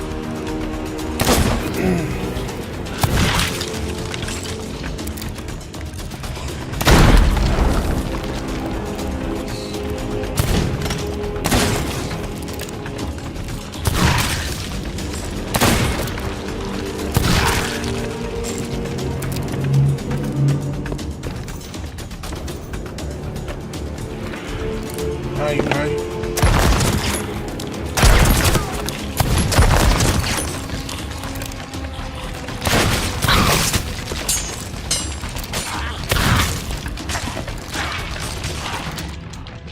Fuck. Nah, I got stuck. Try to kill his homie.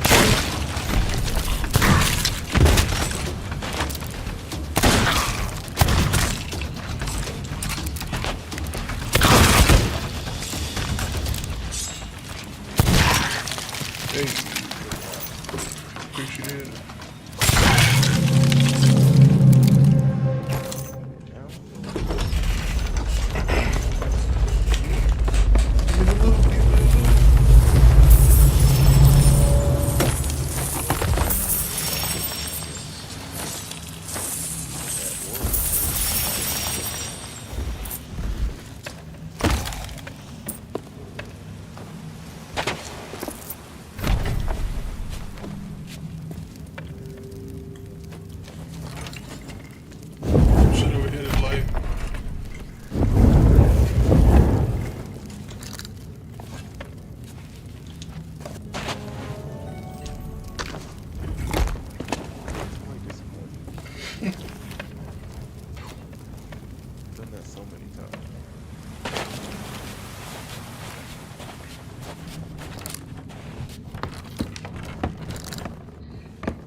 well, at least we got some bodies in our build.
Gotta check for more shit.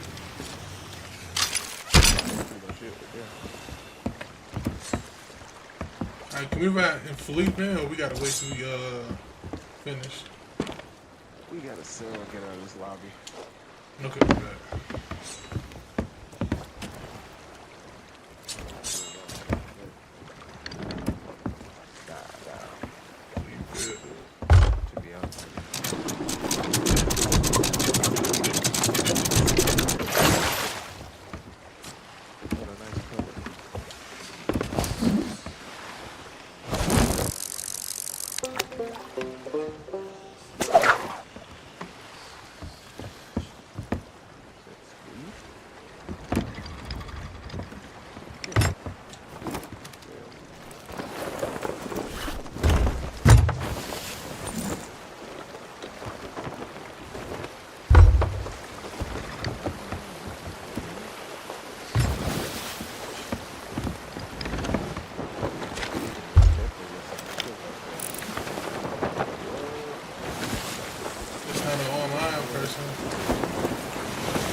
That's what we gotta do.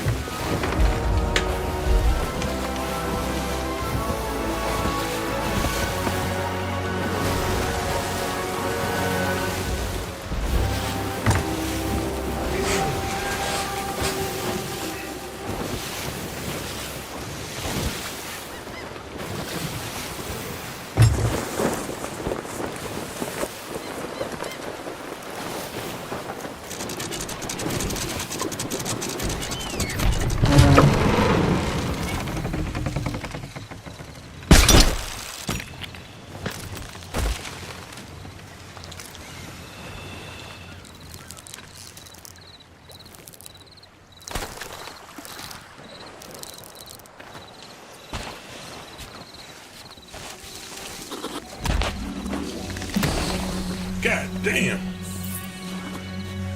Thank you, Lord.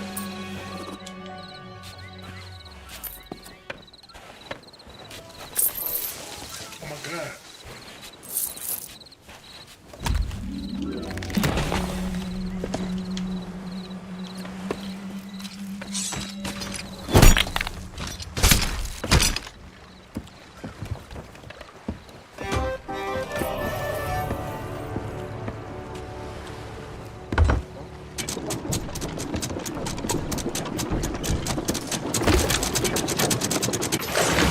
Nigga, where we going? Oh, shit, let's get it. You just rotate to the left? To the left?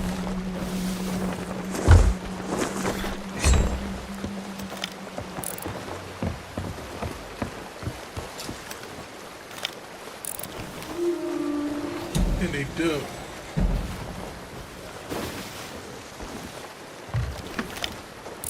No, they still there, they still there. Straight ahead, left, more towards the left. Yeah, I peeked. I think they break it up. Like if you're a duo, you in a duo lobby. Damn. I don't give a fuck.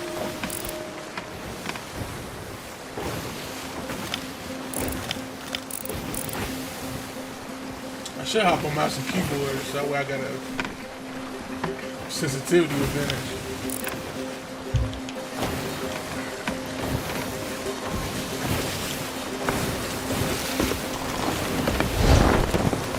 We shoot cannons at them or we docking their ship?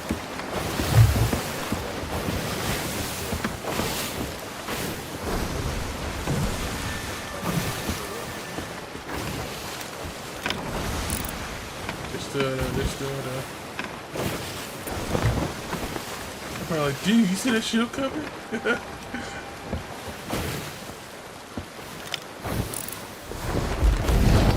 Man, that shit is sent now. They have sailed.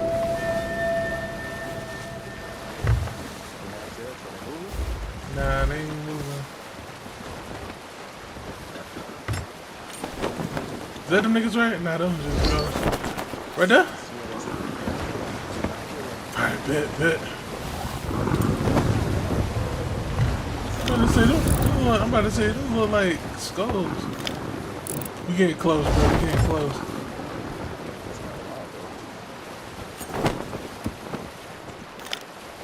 I can't tell if they're on the boat. They're not. Oh, get us close, bro. Get us close. Fuck, this shit only got one cannon, dog.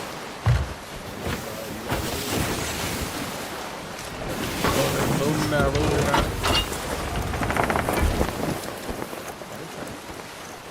Slow down.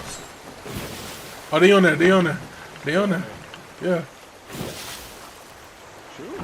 I gotta get close, nigga. Got him.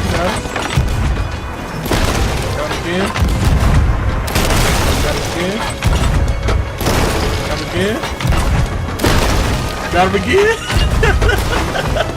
Turn me around, bro. Fuck. I'm over there. Come on now. I'm gonna get some more cannons real quick. Where the fuck the cannons at?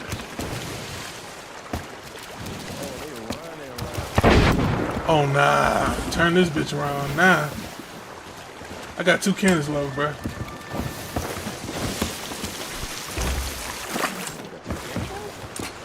In my inventory.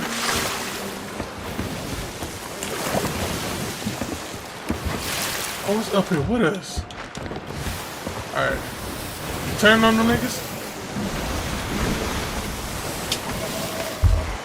Man, how many cannonballs it take to shoot that shit?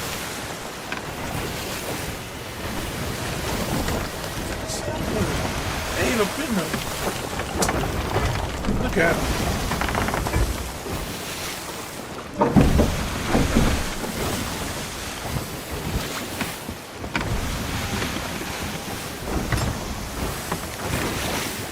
Yeah, front of us. Over this fucking hill of water. Black, they not moving. They coming towards us. They coming towards us.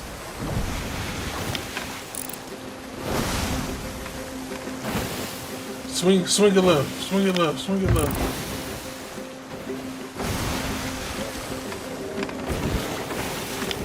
See when you get, they rotating the thing.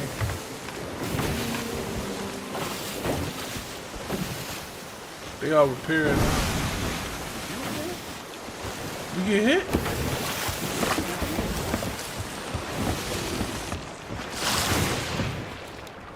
Where the damage at?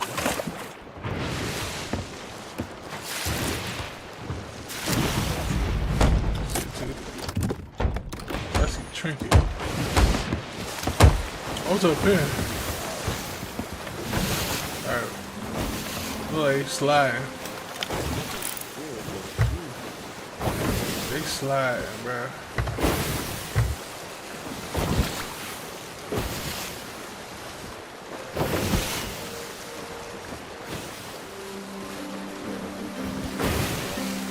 Oh, like a motherfucker.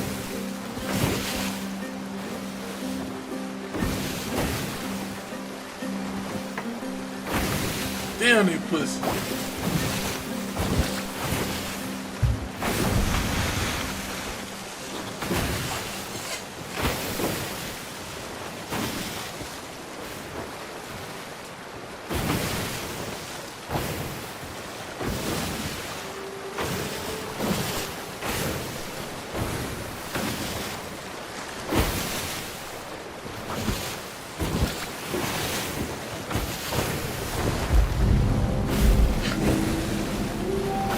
Stopping for nobody, bro.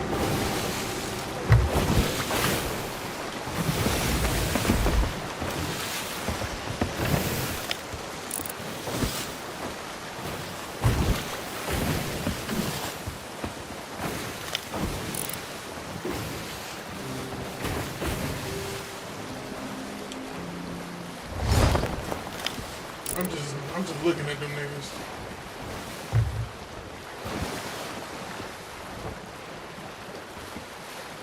See this big ass rock?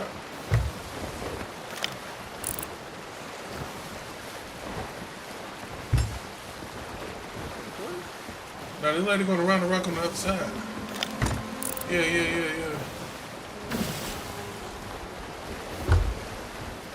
Ooh, might catch the niggas on this motherfucker.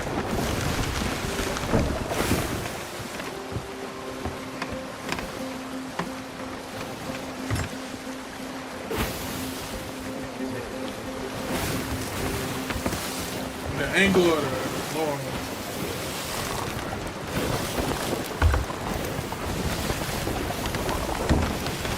See him?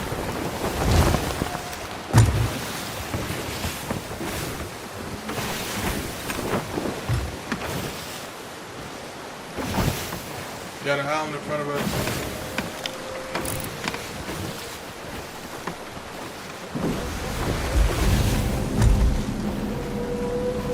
Cheating? I see him. I see one nigga. Bro, they so pussified, bro. They kind of got me high.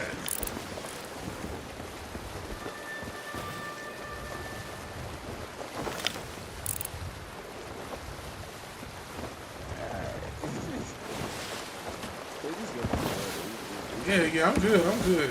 We won that fight. You know what I'm saying? What's up?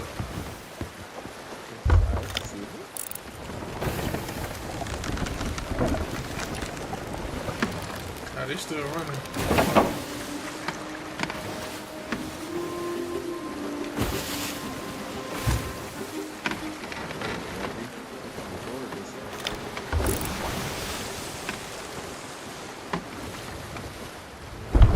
Oh yeah, they shooting.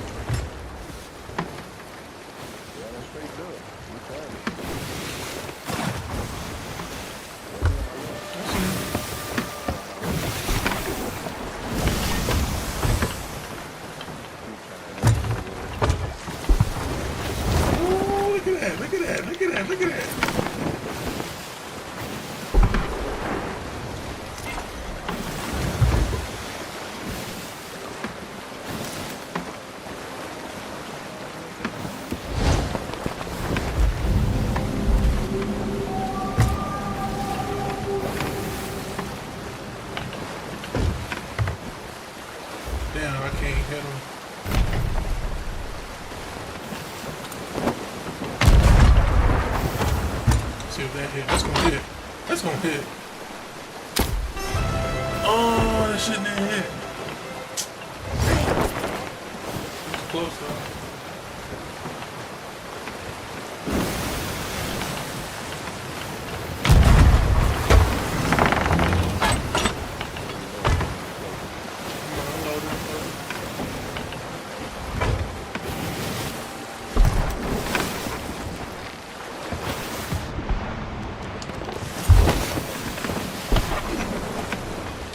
Lucky ass nigga. Spin the left, bro. Spin the left.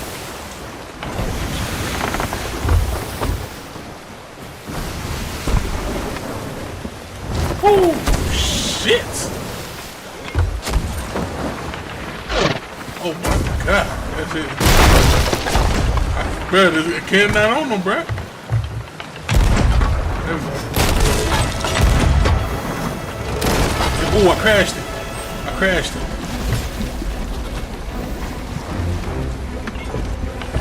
Turn it, turn it, turn it, turn it, turn it.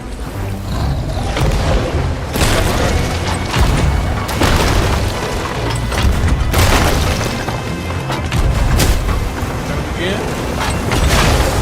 Again. That shit is something.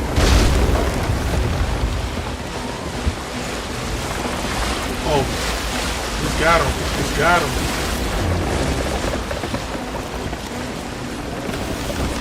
Oh. Got you, got you, got you, got you.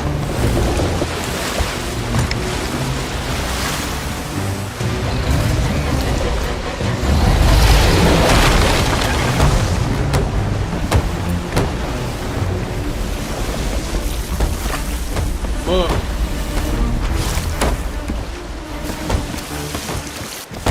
Did we sink they shit though? Damn.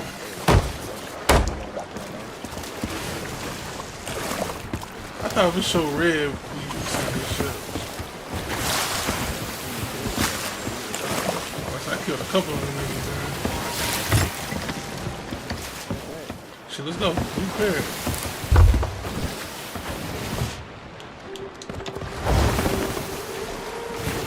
Loaded. It's loaded. How far would we get from them? Oh, we got pretty fucking far. This shit was getting there too. You seen that shit?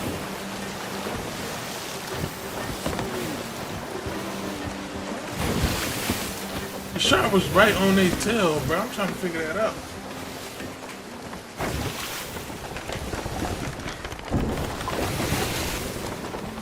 To the left.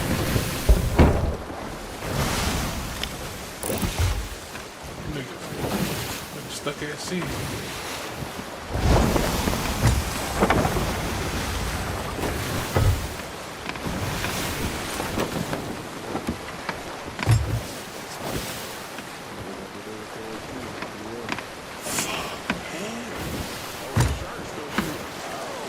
Man, fuck it.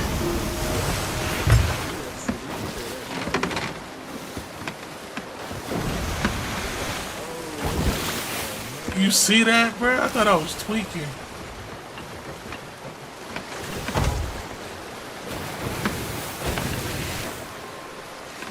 I see him too, I see him.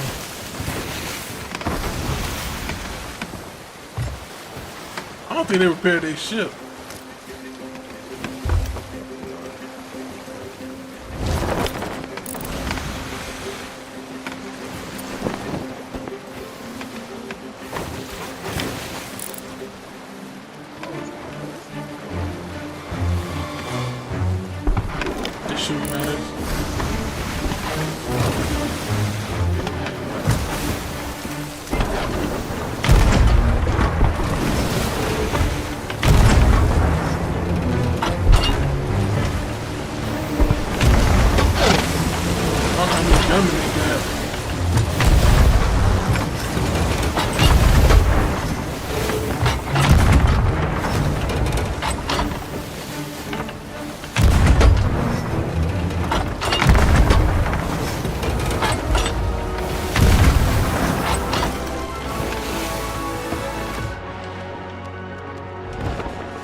It's just a two-man ship, right? Ooh, they knocked this shit over. Yeah.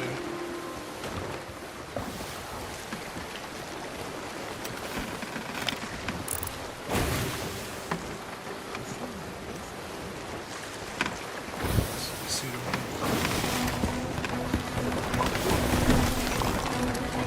nice thing.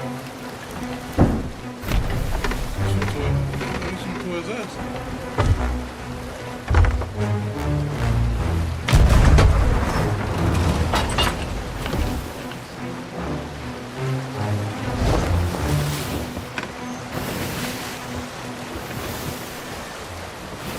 I say fuck it, bro.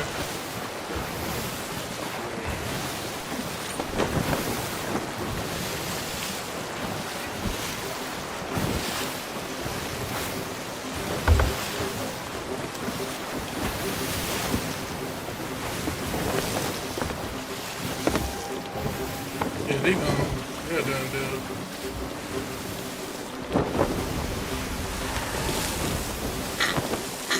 You really should have.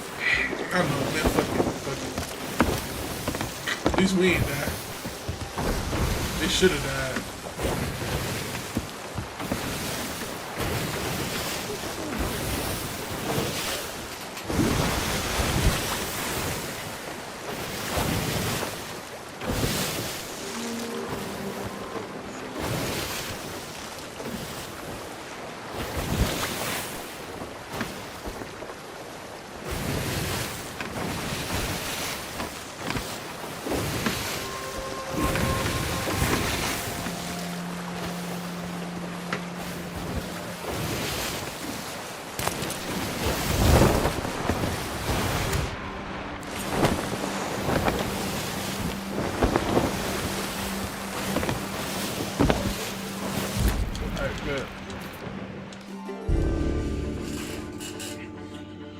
Thought you done fell asleep, Fleet.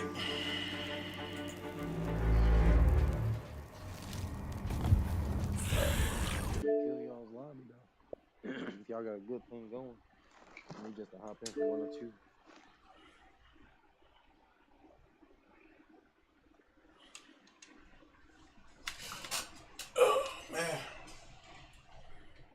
If you want to roll with style, bring the sabor. Modelo Chelada Limón.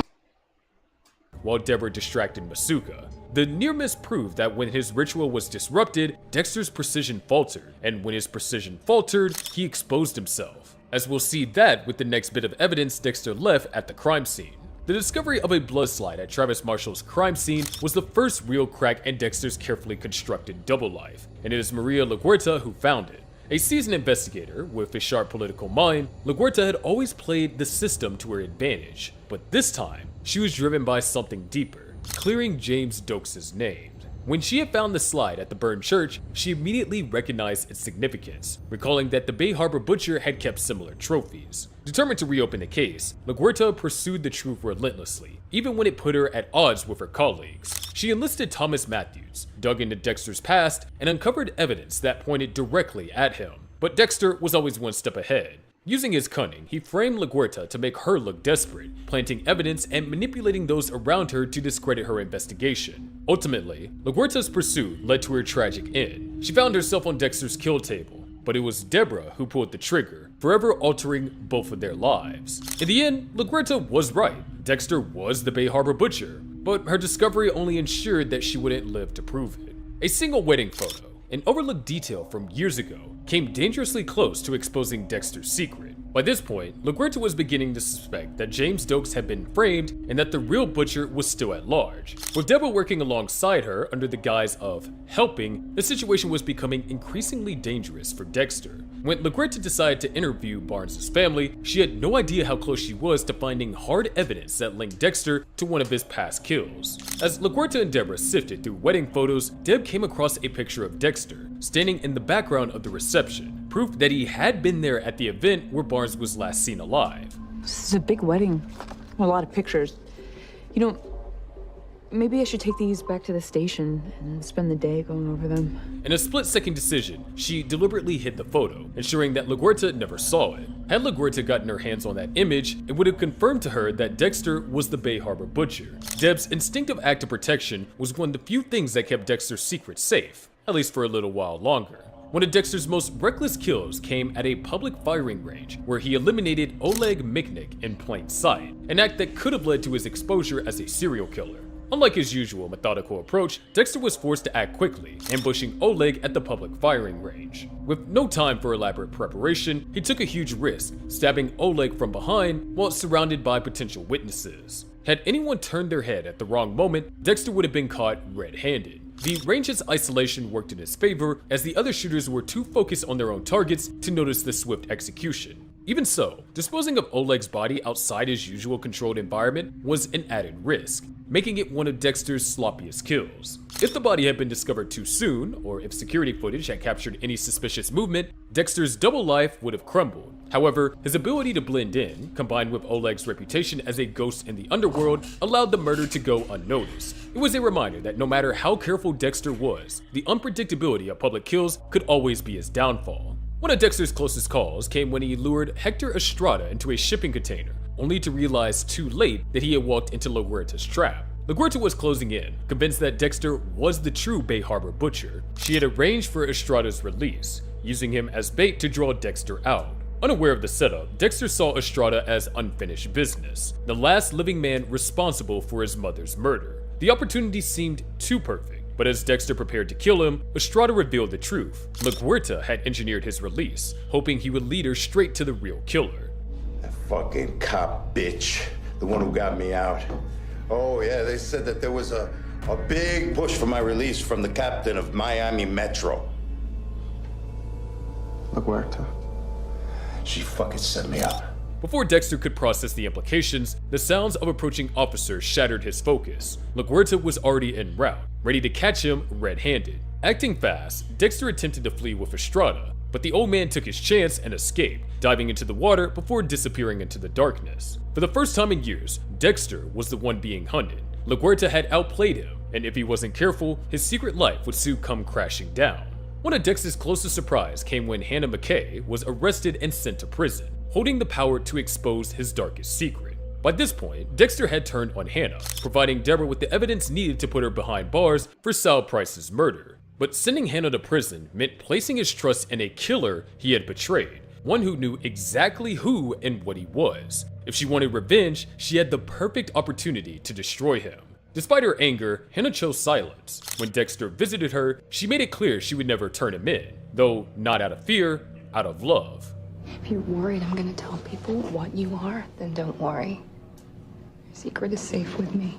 But her fury still burned beneath the surface. As they kissed, she bit his lip hard enough to draw blood, a small act of vengeance for his betrayal. Had Hannah been a different person, she could have told the authorities that Dexter was a serial killer out of revenge and that they would have to consider it. But her escape soon proved that she had no intention in spending her days behind bars. As Dexter wiped the blood from his lip, he knew that he had gambled with his own life, and this time, love has saved him.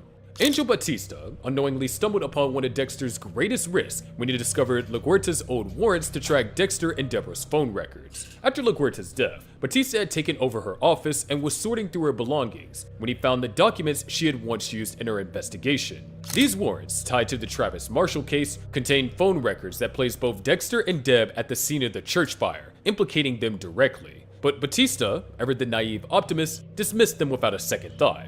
Warrants. To trace Dexter's and Deb's phone. Right to the end, she couldn't let it go. If Batista had been more curious and less willing to dismiss LaGuerta's suspicions, he could have followed the breadcrumbs that led directly to Dexter. Instead, Batista, believing LaGuerta had obsessed herself into a fatal mistake, dismissed the warrants and tore them up. He chose to see LaGuerta's downfall as a consequence of her relentless pursuit, rather than the unfinished work of a cop who was doing it right all along. Dexter was never even aware of this close call. Had Batista decided to take a closer look at the records, he may have seen the undeniable connection, and Dexter may have had to kill another one of his colleagues. The next incident, though, Dexter was certainly aware of. Dexter's search for Lyle's Sussman nearly cost him everything when he broke into Sussman's house, unaware that danger was closing in fast. At first glance, the house was unremarkable, a reflection of its owner, ordinary, quiet, and absent of anything overtly sinister. Dexter moved through the space methodically, searching for signs of Sussman's whereabouts. The lifeless houseplant suggested that he hadn't been home in days, but a photograph of him outside a hunting cabin hinted at a possible hideout.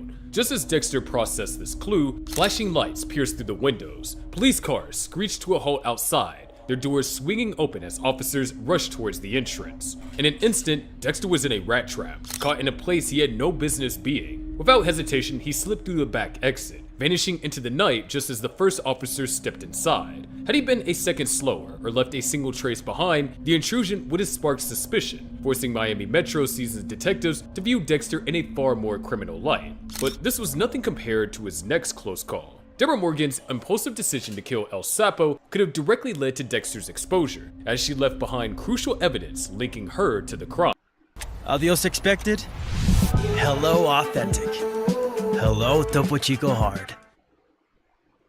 Crime. El Sapo, a hitman with ties to Andrew Briggs, had brutally beaten Deb and had stolen the stolen jewels she was tracking. Already unraveling from her guilt over LaGuerta's death, Deb's state of mind was fragile. When she later found El Sapo alone in his car, the rage boiling inside her took over, and she shot him dead. In the heat of the moment, Deb made a crucial mistake, leaving behind traces of her own blood at the crime scene. The police recovered 2 guns, one of which was Deb's, putting her in direct connection to the murder. When Dexter ran a secret blood test, he realized the truth. His sister had killed a man and left behind forensic evidence that could trace back to her. Had Miami Metro linked Deb to El Sapo's murder, her connection to Dexter would have fallen under scrutiny. Her declining mental state, recent ties to another homicide, and erratic behavior could have led investigators to question what else she was hiding, potentially exposing Dexter's double life as a serial killer. However, this didn't happen, as Dexter tampered with the evidence to protect her. But it was damning. Deb's instability was a threat to Dexter's identity,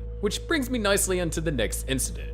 The moment Dexter seemed closest to being exposed came when Deborah Morgan, drunk and guilt-ridden, recklessly confessed to killing Maria LaGuerta, risking not just herself, but Dexter's entire secret. For months, Deb has been drowning in guilt over LaGuerta's death, her once unshakable moral compass shattered. When she stumbled into Miami Metro, intoxicated and emotionally unstable, she told Quinn outright, I don't want coffee, I want to confess. You won't confess to what? Kill LaGuerta.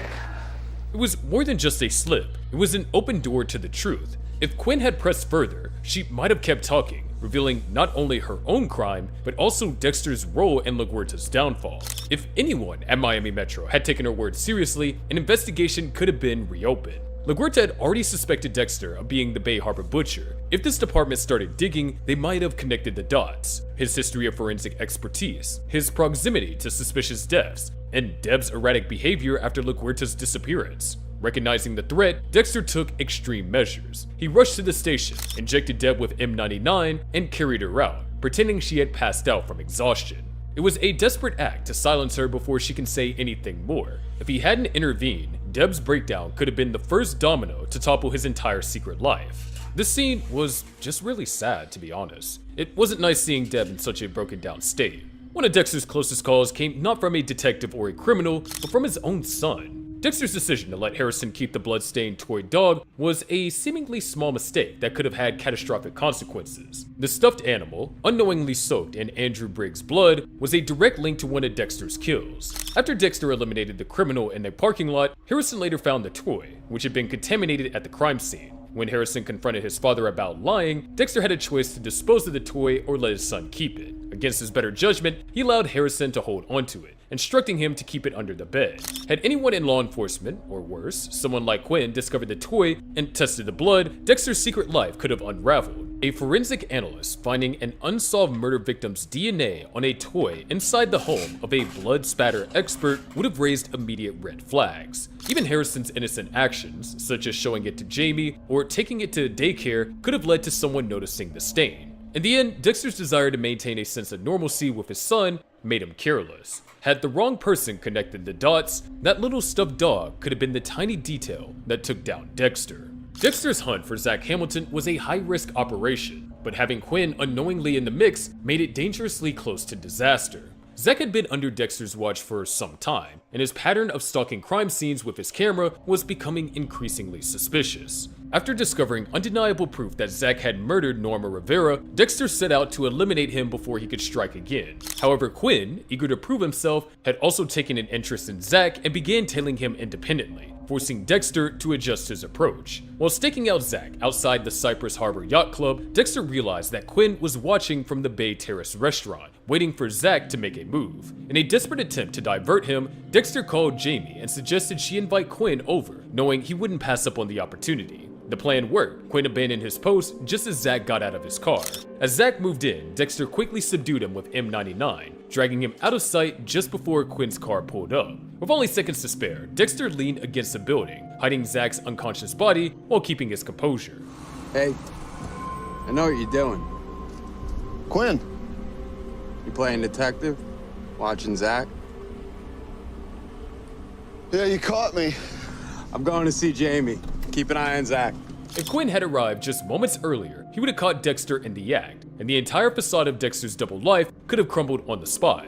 I personally think Quinn saw what happened, and if you want to see my theory on why he didn't do anything about it, be sure to check out my other videos, but that's another story for another time. But this close call was exceptionally close. In one of the most shocking moments of the series, Zach Hamilton's mutilated corpse sitting in Dexter's apartment was the closest thing to a smoking gun, a grotesque calling card left by the brain surgeon, capable of exposing everything. Zach had been a work in progress, someone Dexter had reluctantly taken under his wing, hoping to mold him into a disciplined killer who followed the code. But before their mentorship could take shape, Zach was killed, his head gruesomely carved open, mirroring the brain surgeon's signature.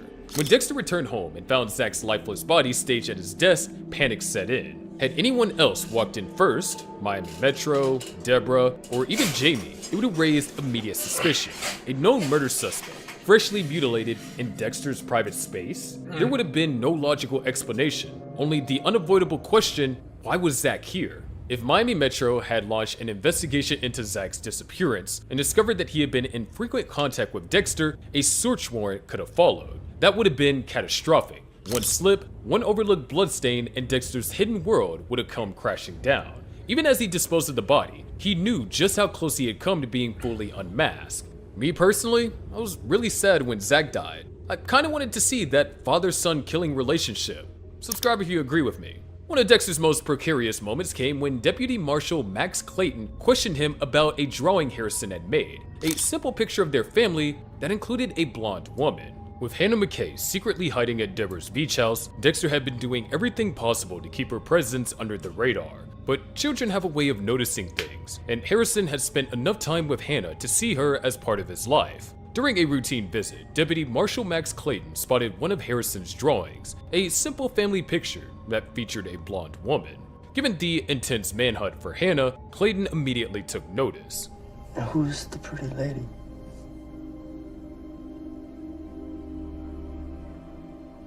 That's my mom. Had Harrison explicitly said her name or identified her as someone he had recently seen, Clayton would have known she was still in Miami. If that had happened, law enforcement would have zeroed in on Deborah's house, leading to Hannah's immediate arrest. And with Hannah caught, Dexter's entire escape plan would have crumbled, leaving him with no way out and placing him under direct suspicion. Though Clayton dismissed the drawings as an image of Rita, Dexter knew how dangerously close his son had come to unknowingly sealing his fate, and it's not the only time that Harrison nearly exposed him. Hannah McKay, taking Harrison to urgent care, was a reckless move that could have led directly to Dexter's downfall. With law enforcement actively searching for Hannah, she had been lying low at Deborah's beach house, avoiding any public exposure. But when Harrison injured himself on Deb's treadmill, Hannah had no choice but to take him to urgent care, unknowingly putting herself in the spotlight. The moment she stepped into the clinic, the risk escalated. A nurse at the front desk reported seeing a blonde woman matching Hannah's description, checking in a child named Harrison Morgan.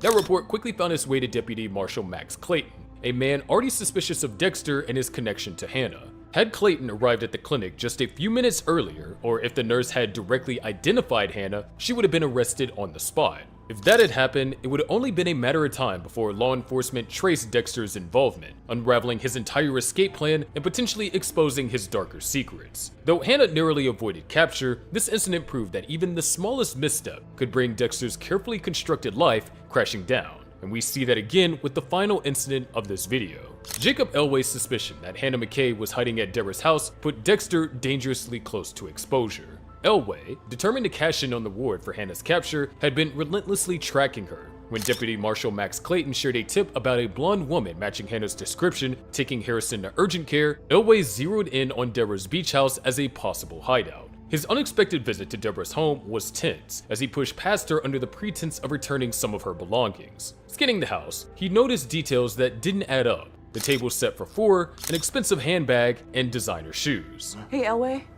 I really appreciate that apology, but I've got a lot of shit to do, so could you kindly get the fuck out of my house? Had Elway pressed further or caught a glimpse of Hannah, she would have been arrested on the spot, and the authorities would have inevitably traced Dexter's involvement. If that had happened, Dexter wouldn't have just lost his chance to escape. He would have been exposed as an accomplice to a fugitive and likely placed under intense scrutiny, making it nearly impossible for him to slip away undetected. Though Deborah managed to drive him out, Elway remained on high alert, proving that Dexter's perfect escape plan was far more fragile than he realized. Dexter had narrowly avoided disaster, but the incident made one thing clear. Hannah's presence in Miami was no longer sustainable. The walls were closing in, and with every passing hour, their escape became more urgent.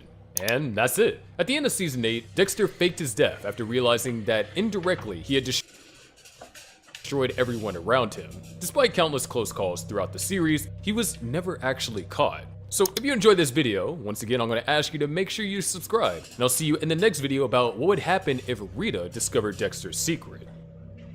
Thanks for coming! Could it be cash? Oh shit. Outside of us, no one knows what happened. One of us is hiding something. Hey, I didn't mean to scare you. Julie, you survived this once. This is worse. It's personal to them. What are you waiting for? I know what you did last summer, exclusively in theaters, July 18th. Listen up, for a limited time, get a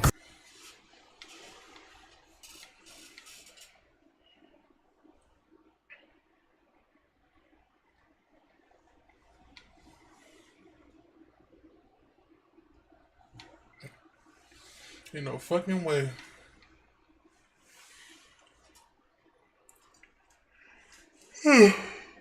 SpongeBob SquarePants is...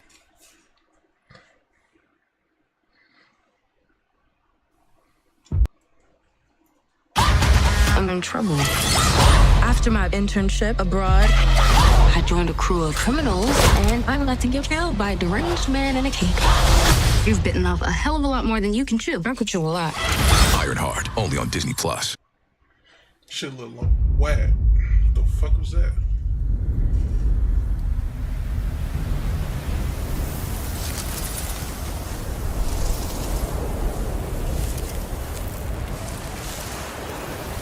大唐还在的时候，丝路上的灯火从西域一直亮到长安，能点亮天上的星河。大唐离我们太远了，神佛还会庇佑河西吗？我是认真决定的，我还是想再试一次。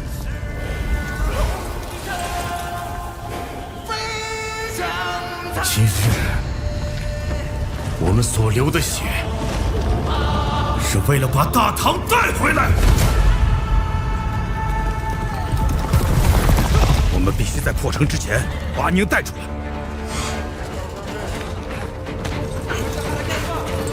一人一个。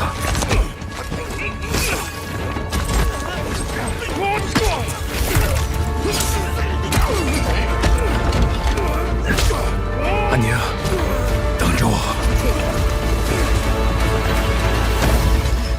安宁，安宁，阿爷，我将追随沙洲一起去长安，你这是让他们去送死！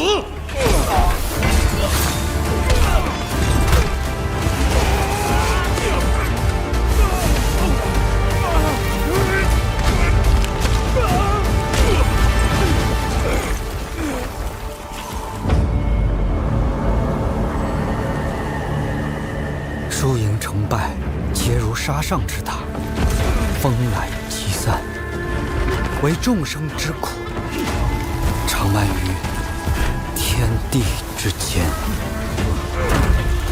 回家吧，这一切毫无意义。有人，天命所归，我才是大唐。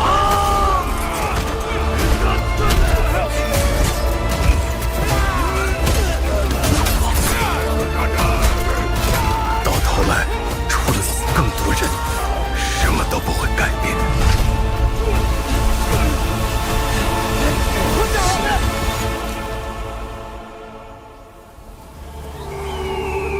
没有我的帮助，你走不出这片沙漠。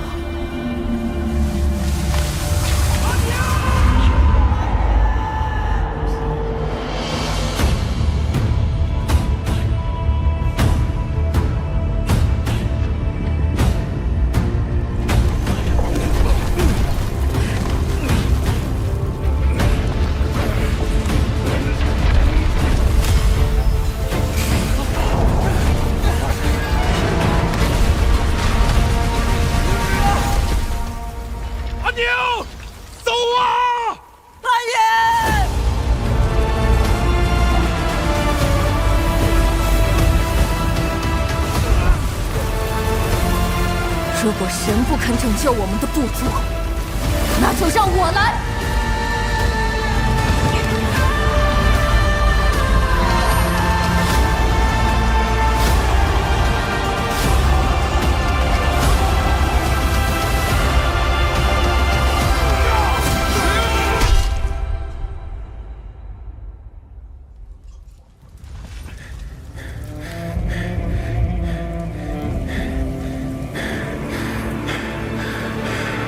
阿娘，等着我。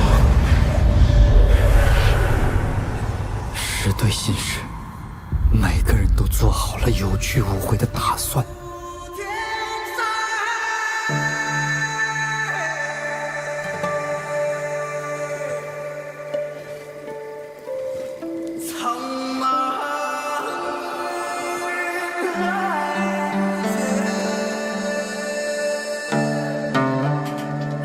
Damn, that shit look good.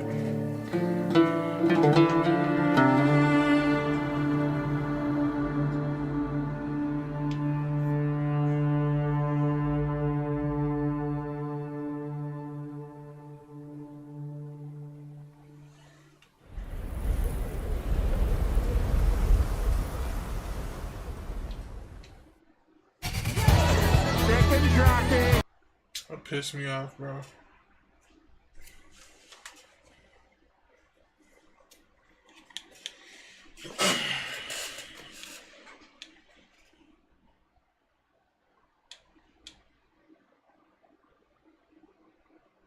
This is a complete accident. I'm a nurse, I'm a mom. You guys are gonna destroy my career.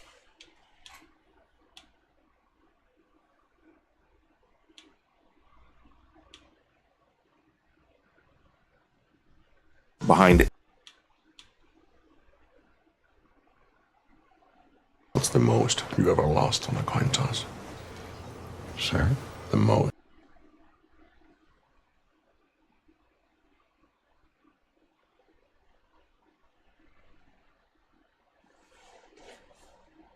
What's the most you ever lost on a coin toss?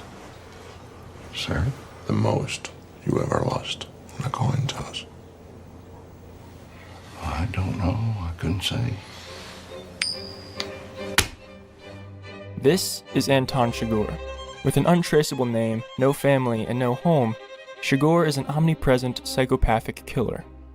He's an unstoppable force who doesn't abide by the same moral code as the rest of the world.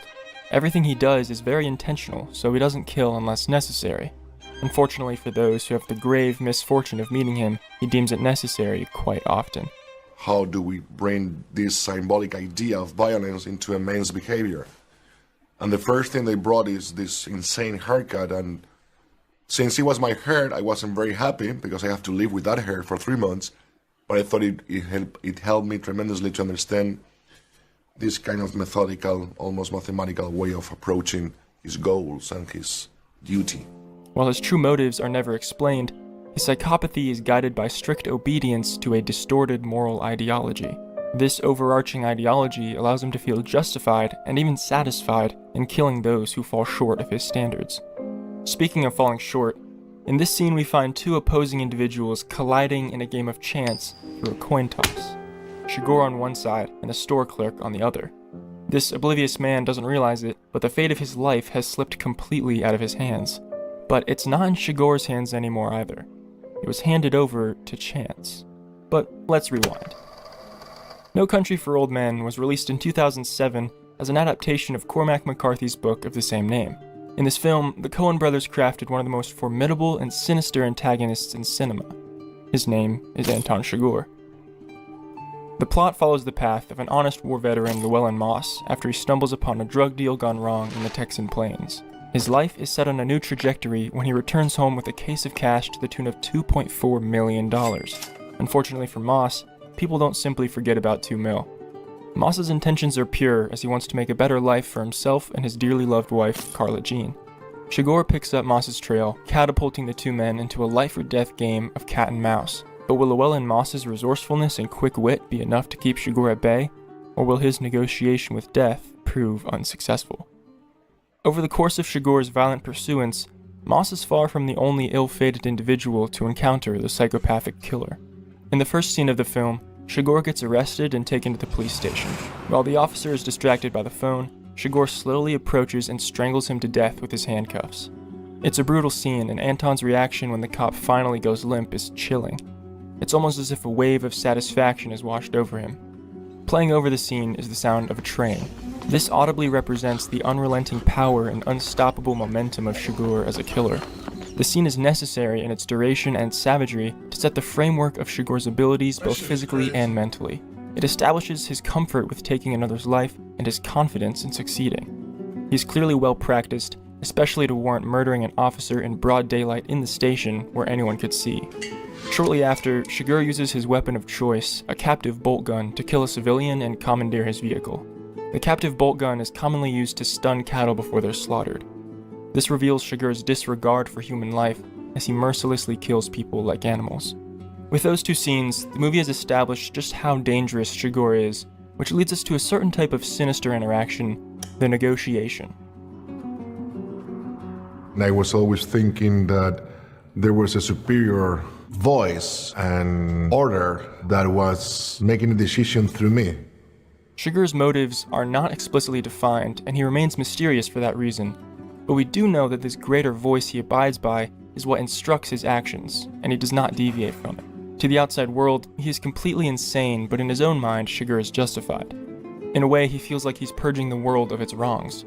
There are things that must be done in terms of create a better world. He will follow his own ethics, no matter what, and he will do it against his own will. I guess that's the crazy part. Like if something beyond his control or over him is telling him how to act. In these circumstances, Chigurh places the victim's fate in the hands of chance. Letting a coin decide whether someone lives or dies is a way that he restrains the onslaught of death. The responsibility of deciding is taken out of Chigurh's hands, and he simply enacts fate's bidding. Chigurh invites the victim into the decision by requiring them to call the coin. This is where the negotiation begins. Instead of unrestrained murder, questions are exchanged, motives are uncovered, and true feelings are revealed. This invitation for the other party to participate can vary in its sincerity, as you'll see in a future example. So now that we have a better understanding of who Chigurh is and how he operates, let's go back to the Texaco.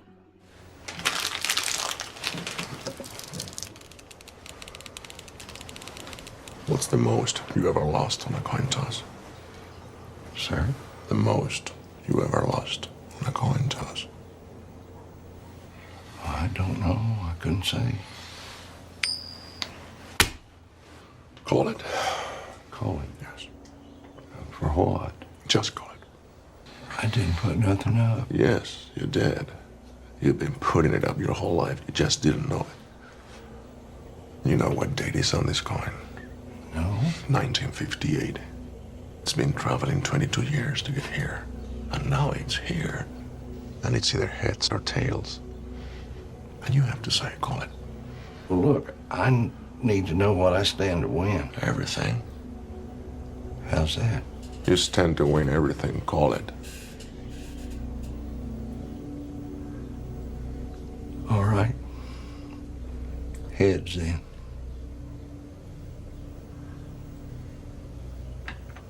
Well done.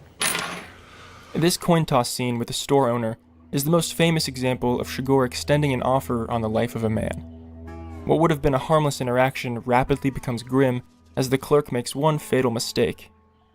Possibly the biggest mistake the man has ever made in his life was asking Chigurh how the weather was. Any rain up your way? What way would that be? To Chigurh, this inquiry represents a violation of his anonymity and immediately shifts the tone of the conversation. The clerk continues to over-explain in his responses and digs an increasingly deeper hole for himself. The moment that handed his life over to Chigurh was his admittance to marrying into his current way of life.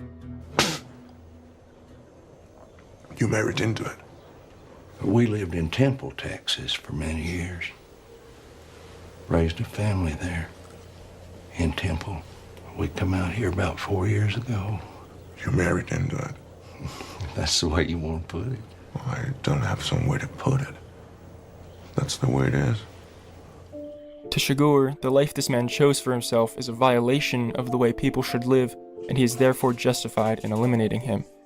There are things that must be done in terms of create a better world, which he thinks is a better world. And in this case, it's a world where people don't marry into businesses. They own or they earn their own businesses. So when he says that it was his father's shop, he says, so you marry into it. That is a change. It's like, wow, that's not good. To add to the tension of this scene, Chigurh picks up a wrapper and places it on the counter. The camera holds on the wrapper as it slowly crinkles and expands. This release of tension is juxtaposed with the verbal exchange, which remains very tense, thus increasing the viewer's anxiety and discomfort. While the wrapper is visually conveying a release, the reality is much the opposite. As the conversation progresses, a faint music track begins playing. The music increasingly builds the tension as the man comes closer and closer to calling the coin. Naturally, the man asks Chigurh what he stands to win. Chigurh responds, Just tend to win everything, call it. In a way, when facing Chigurh, you're already assumed dead because only from the position of complete non-existent. No Country for Old Men? Yep. Classic. Classic. I seen that shit for the first time this year, bro. Oh yeah? Hold on. Alright, hold on. Were you teed or no? Nah. Okay. Well, teed or not, how nutty was that nigga's haircut?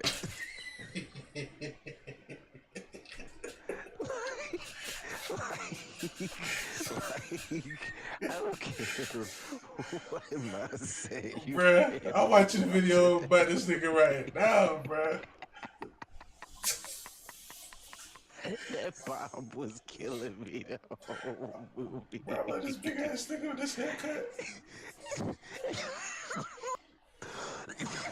And I swear he would be like so vicious and rough sometimes. Dog, I'm like, the Bob would just be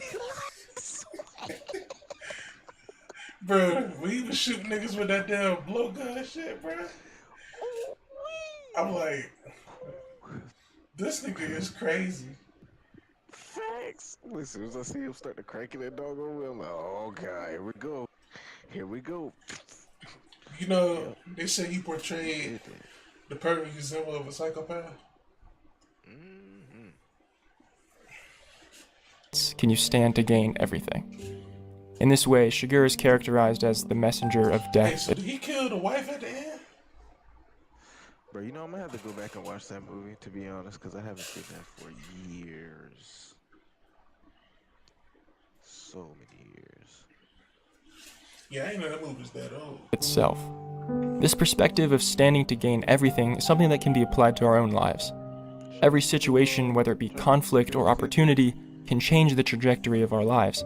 How we react decides whether we gain or lose, but at that moment, we stand to win everything.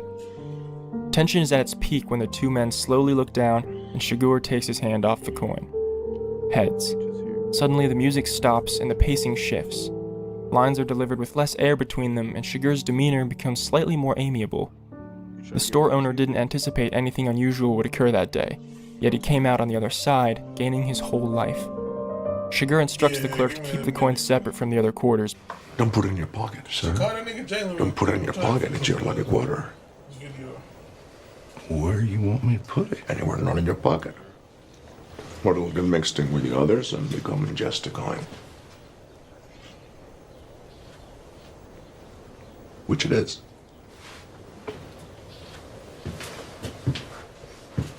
Shiger wants him to remember the coin as a trophy, signifying the moment when chance overruled death.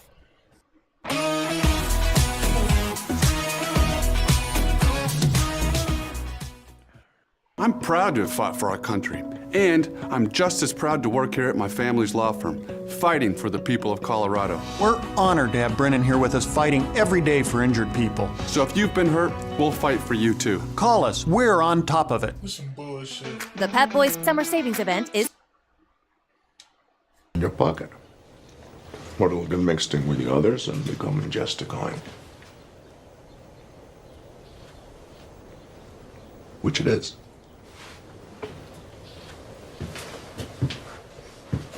Shiger wants him to remember the coin as a trophy, signifying the moment when chance overruled death.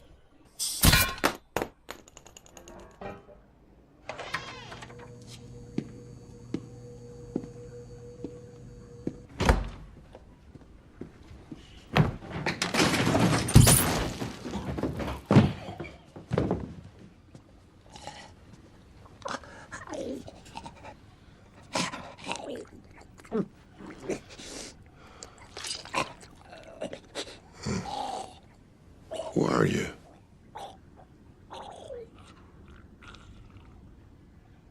Me?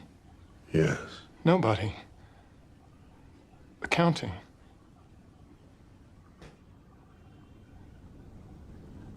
Are you going to shoot me?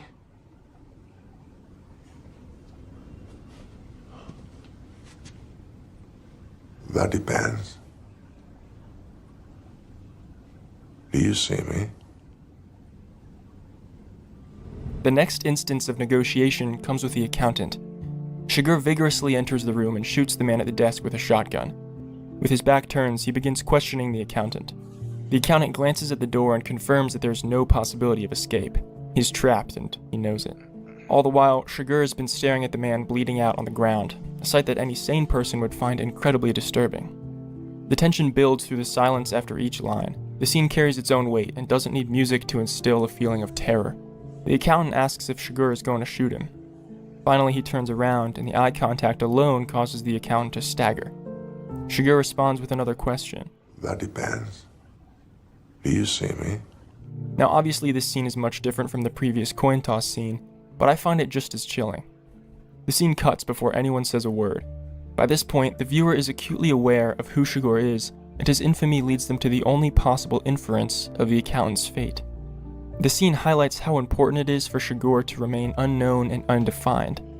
The accountant feasibly had not seen his face yet because Shiger's back was turned to him, but all odds of survival are thrown out the window when Shiger turns around. With this turn, he's essentially licking the envelope. The accountant comes face to face with death, and unlike the store clerk, he knows his fate. The faint smile Shiger puts on when he poses the question, and the slight inflection of his voice conveys a chilling sarcasm, sure to terrify anyone on the receiving end.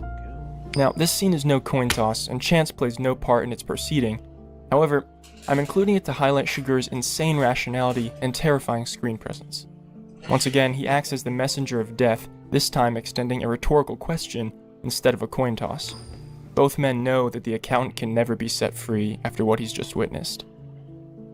Towards the end of the film, Shiger returns to the coin toss, this time with Carla Jean, Llewellyn's wife.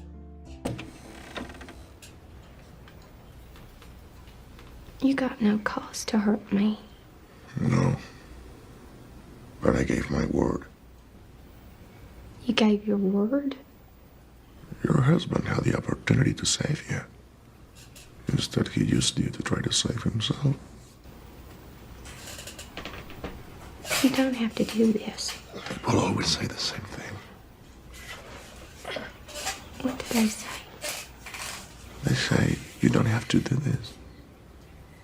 You don't. Okay.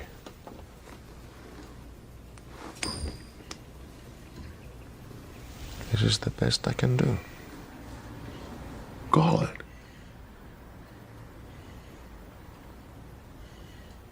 I know you was crazy when I saw you sitting there.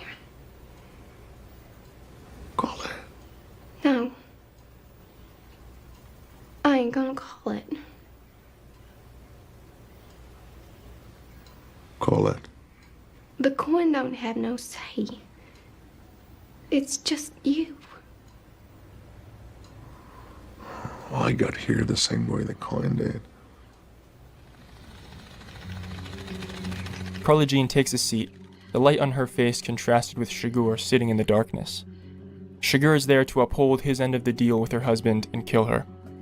In response to her opposition, Chigurh invites Carla Jean into the deciding process of her fate, thus opening negotiation. Sparing her life would require him to defy his moral code by going back on his word, so instead he decides to flip a coin and let chance decide her fate. As he makes this decision, Chigurh lets out a sigh.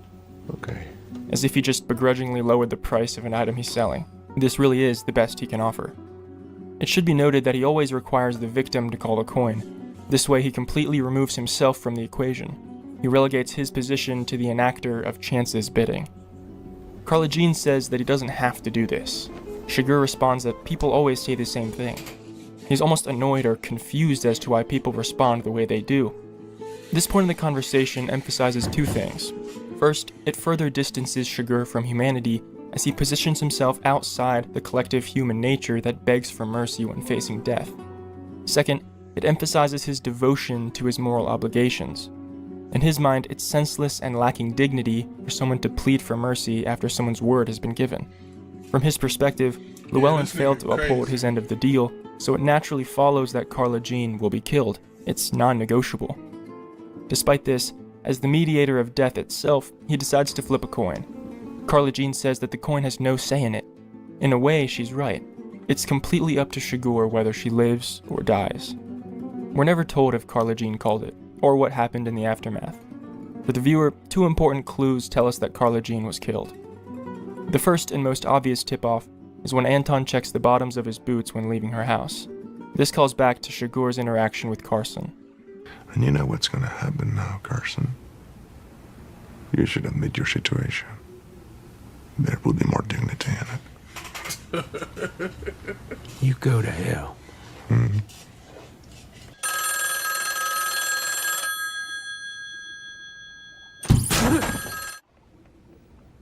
Do you know where I'm going? Yeah, I know where you're going. All right.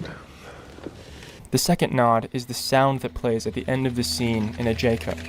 The sound of the two bikes plays over his face, which is reminiscent of the train when he killed the cop. It's a subtle reminder that Chigurh can never be restrained or stopped. There's a theme that's repeated in this scene that was also found in the gas station confrontation. It's the idea of the coin's journey. Chigurh says that he got to this position the same way the coin did. By Chigurh admitting that his and the coin's journey are one and the same, the coin can be viewed as a continuation of himself. It plays the same role in deciding when death should be dealt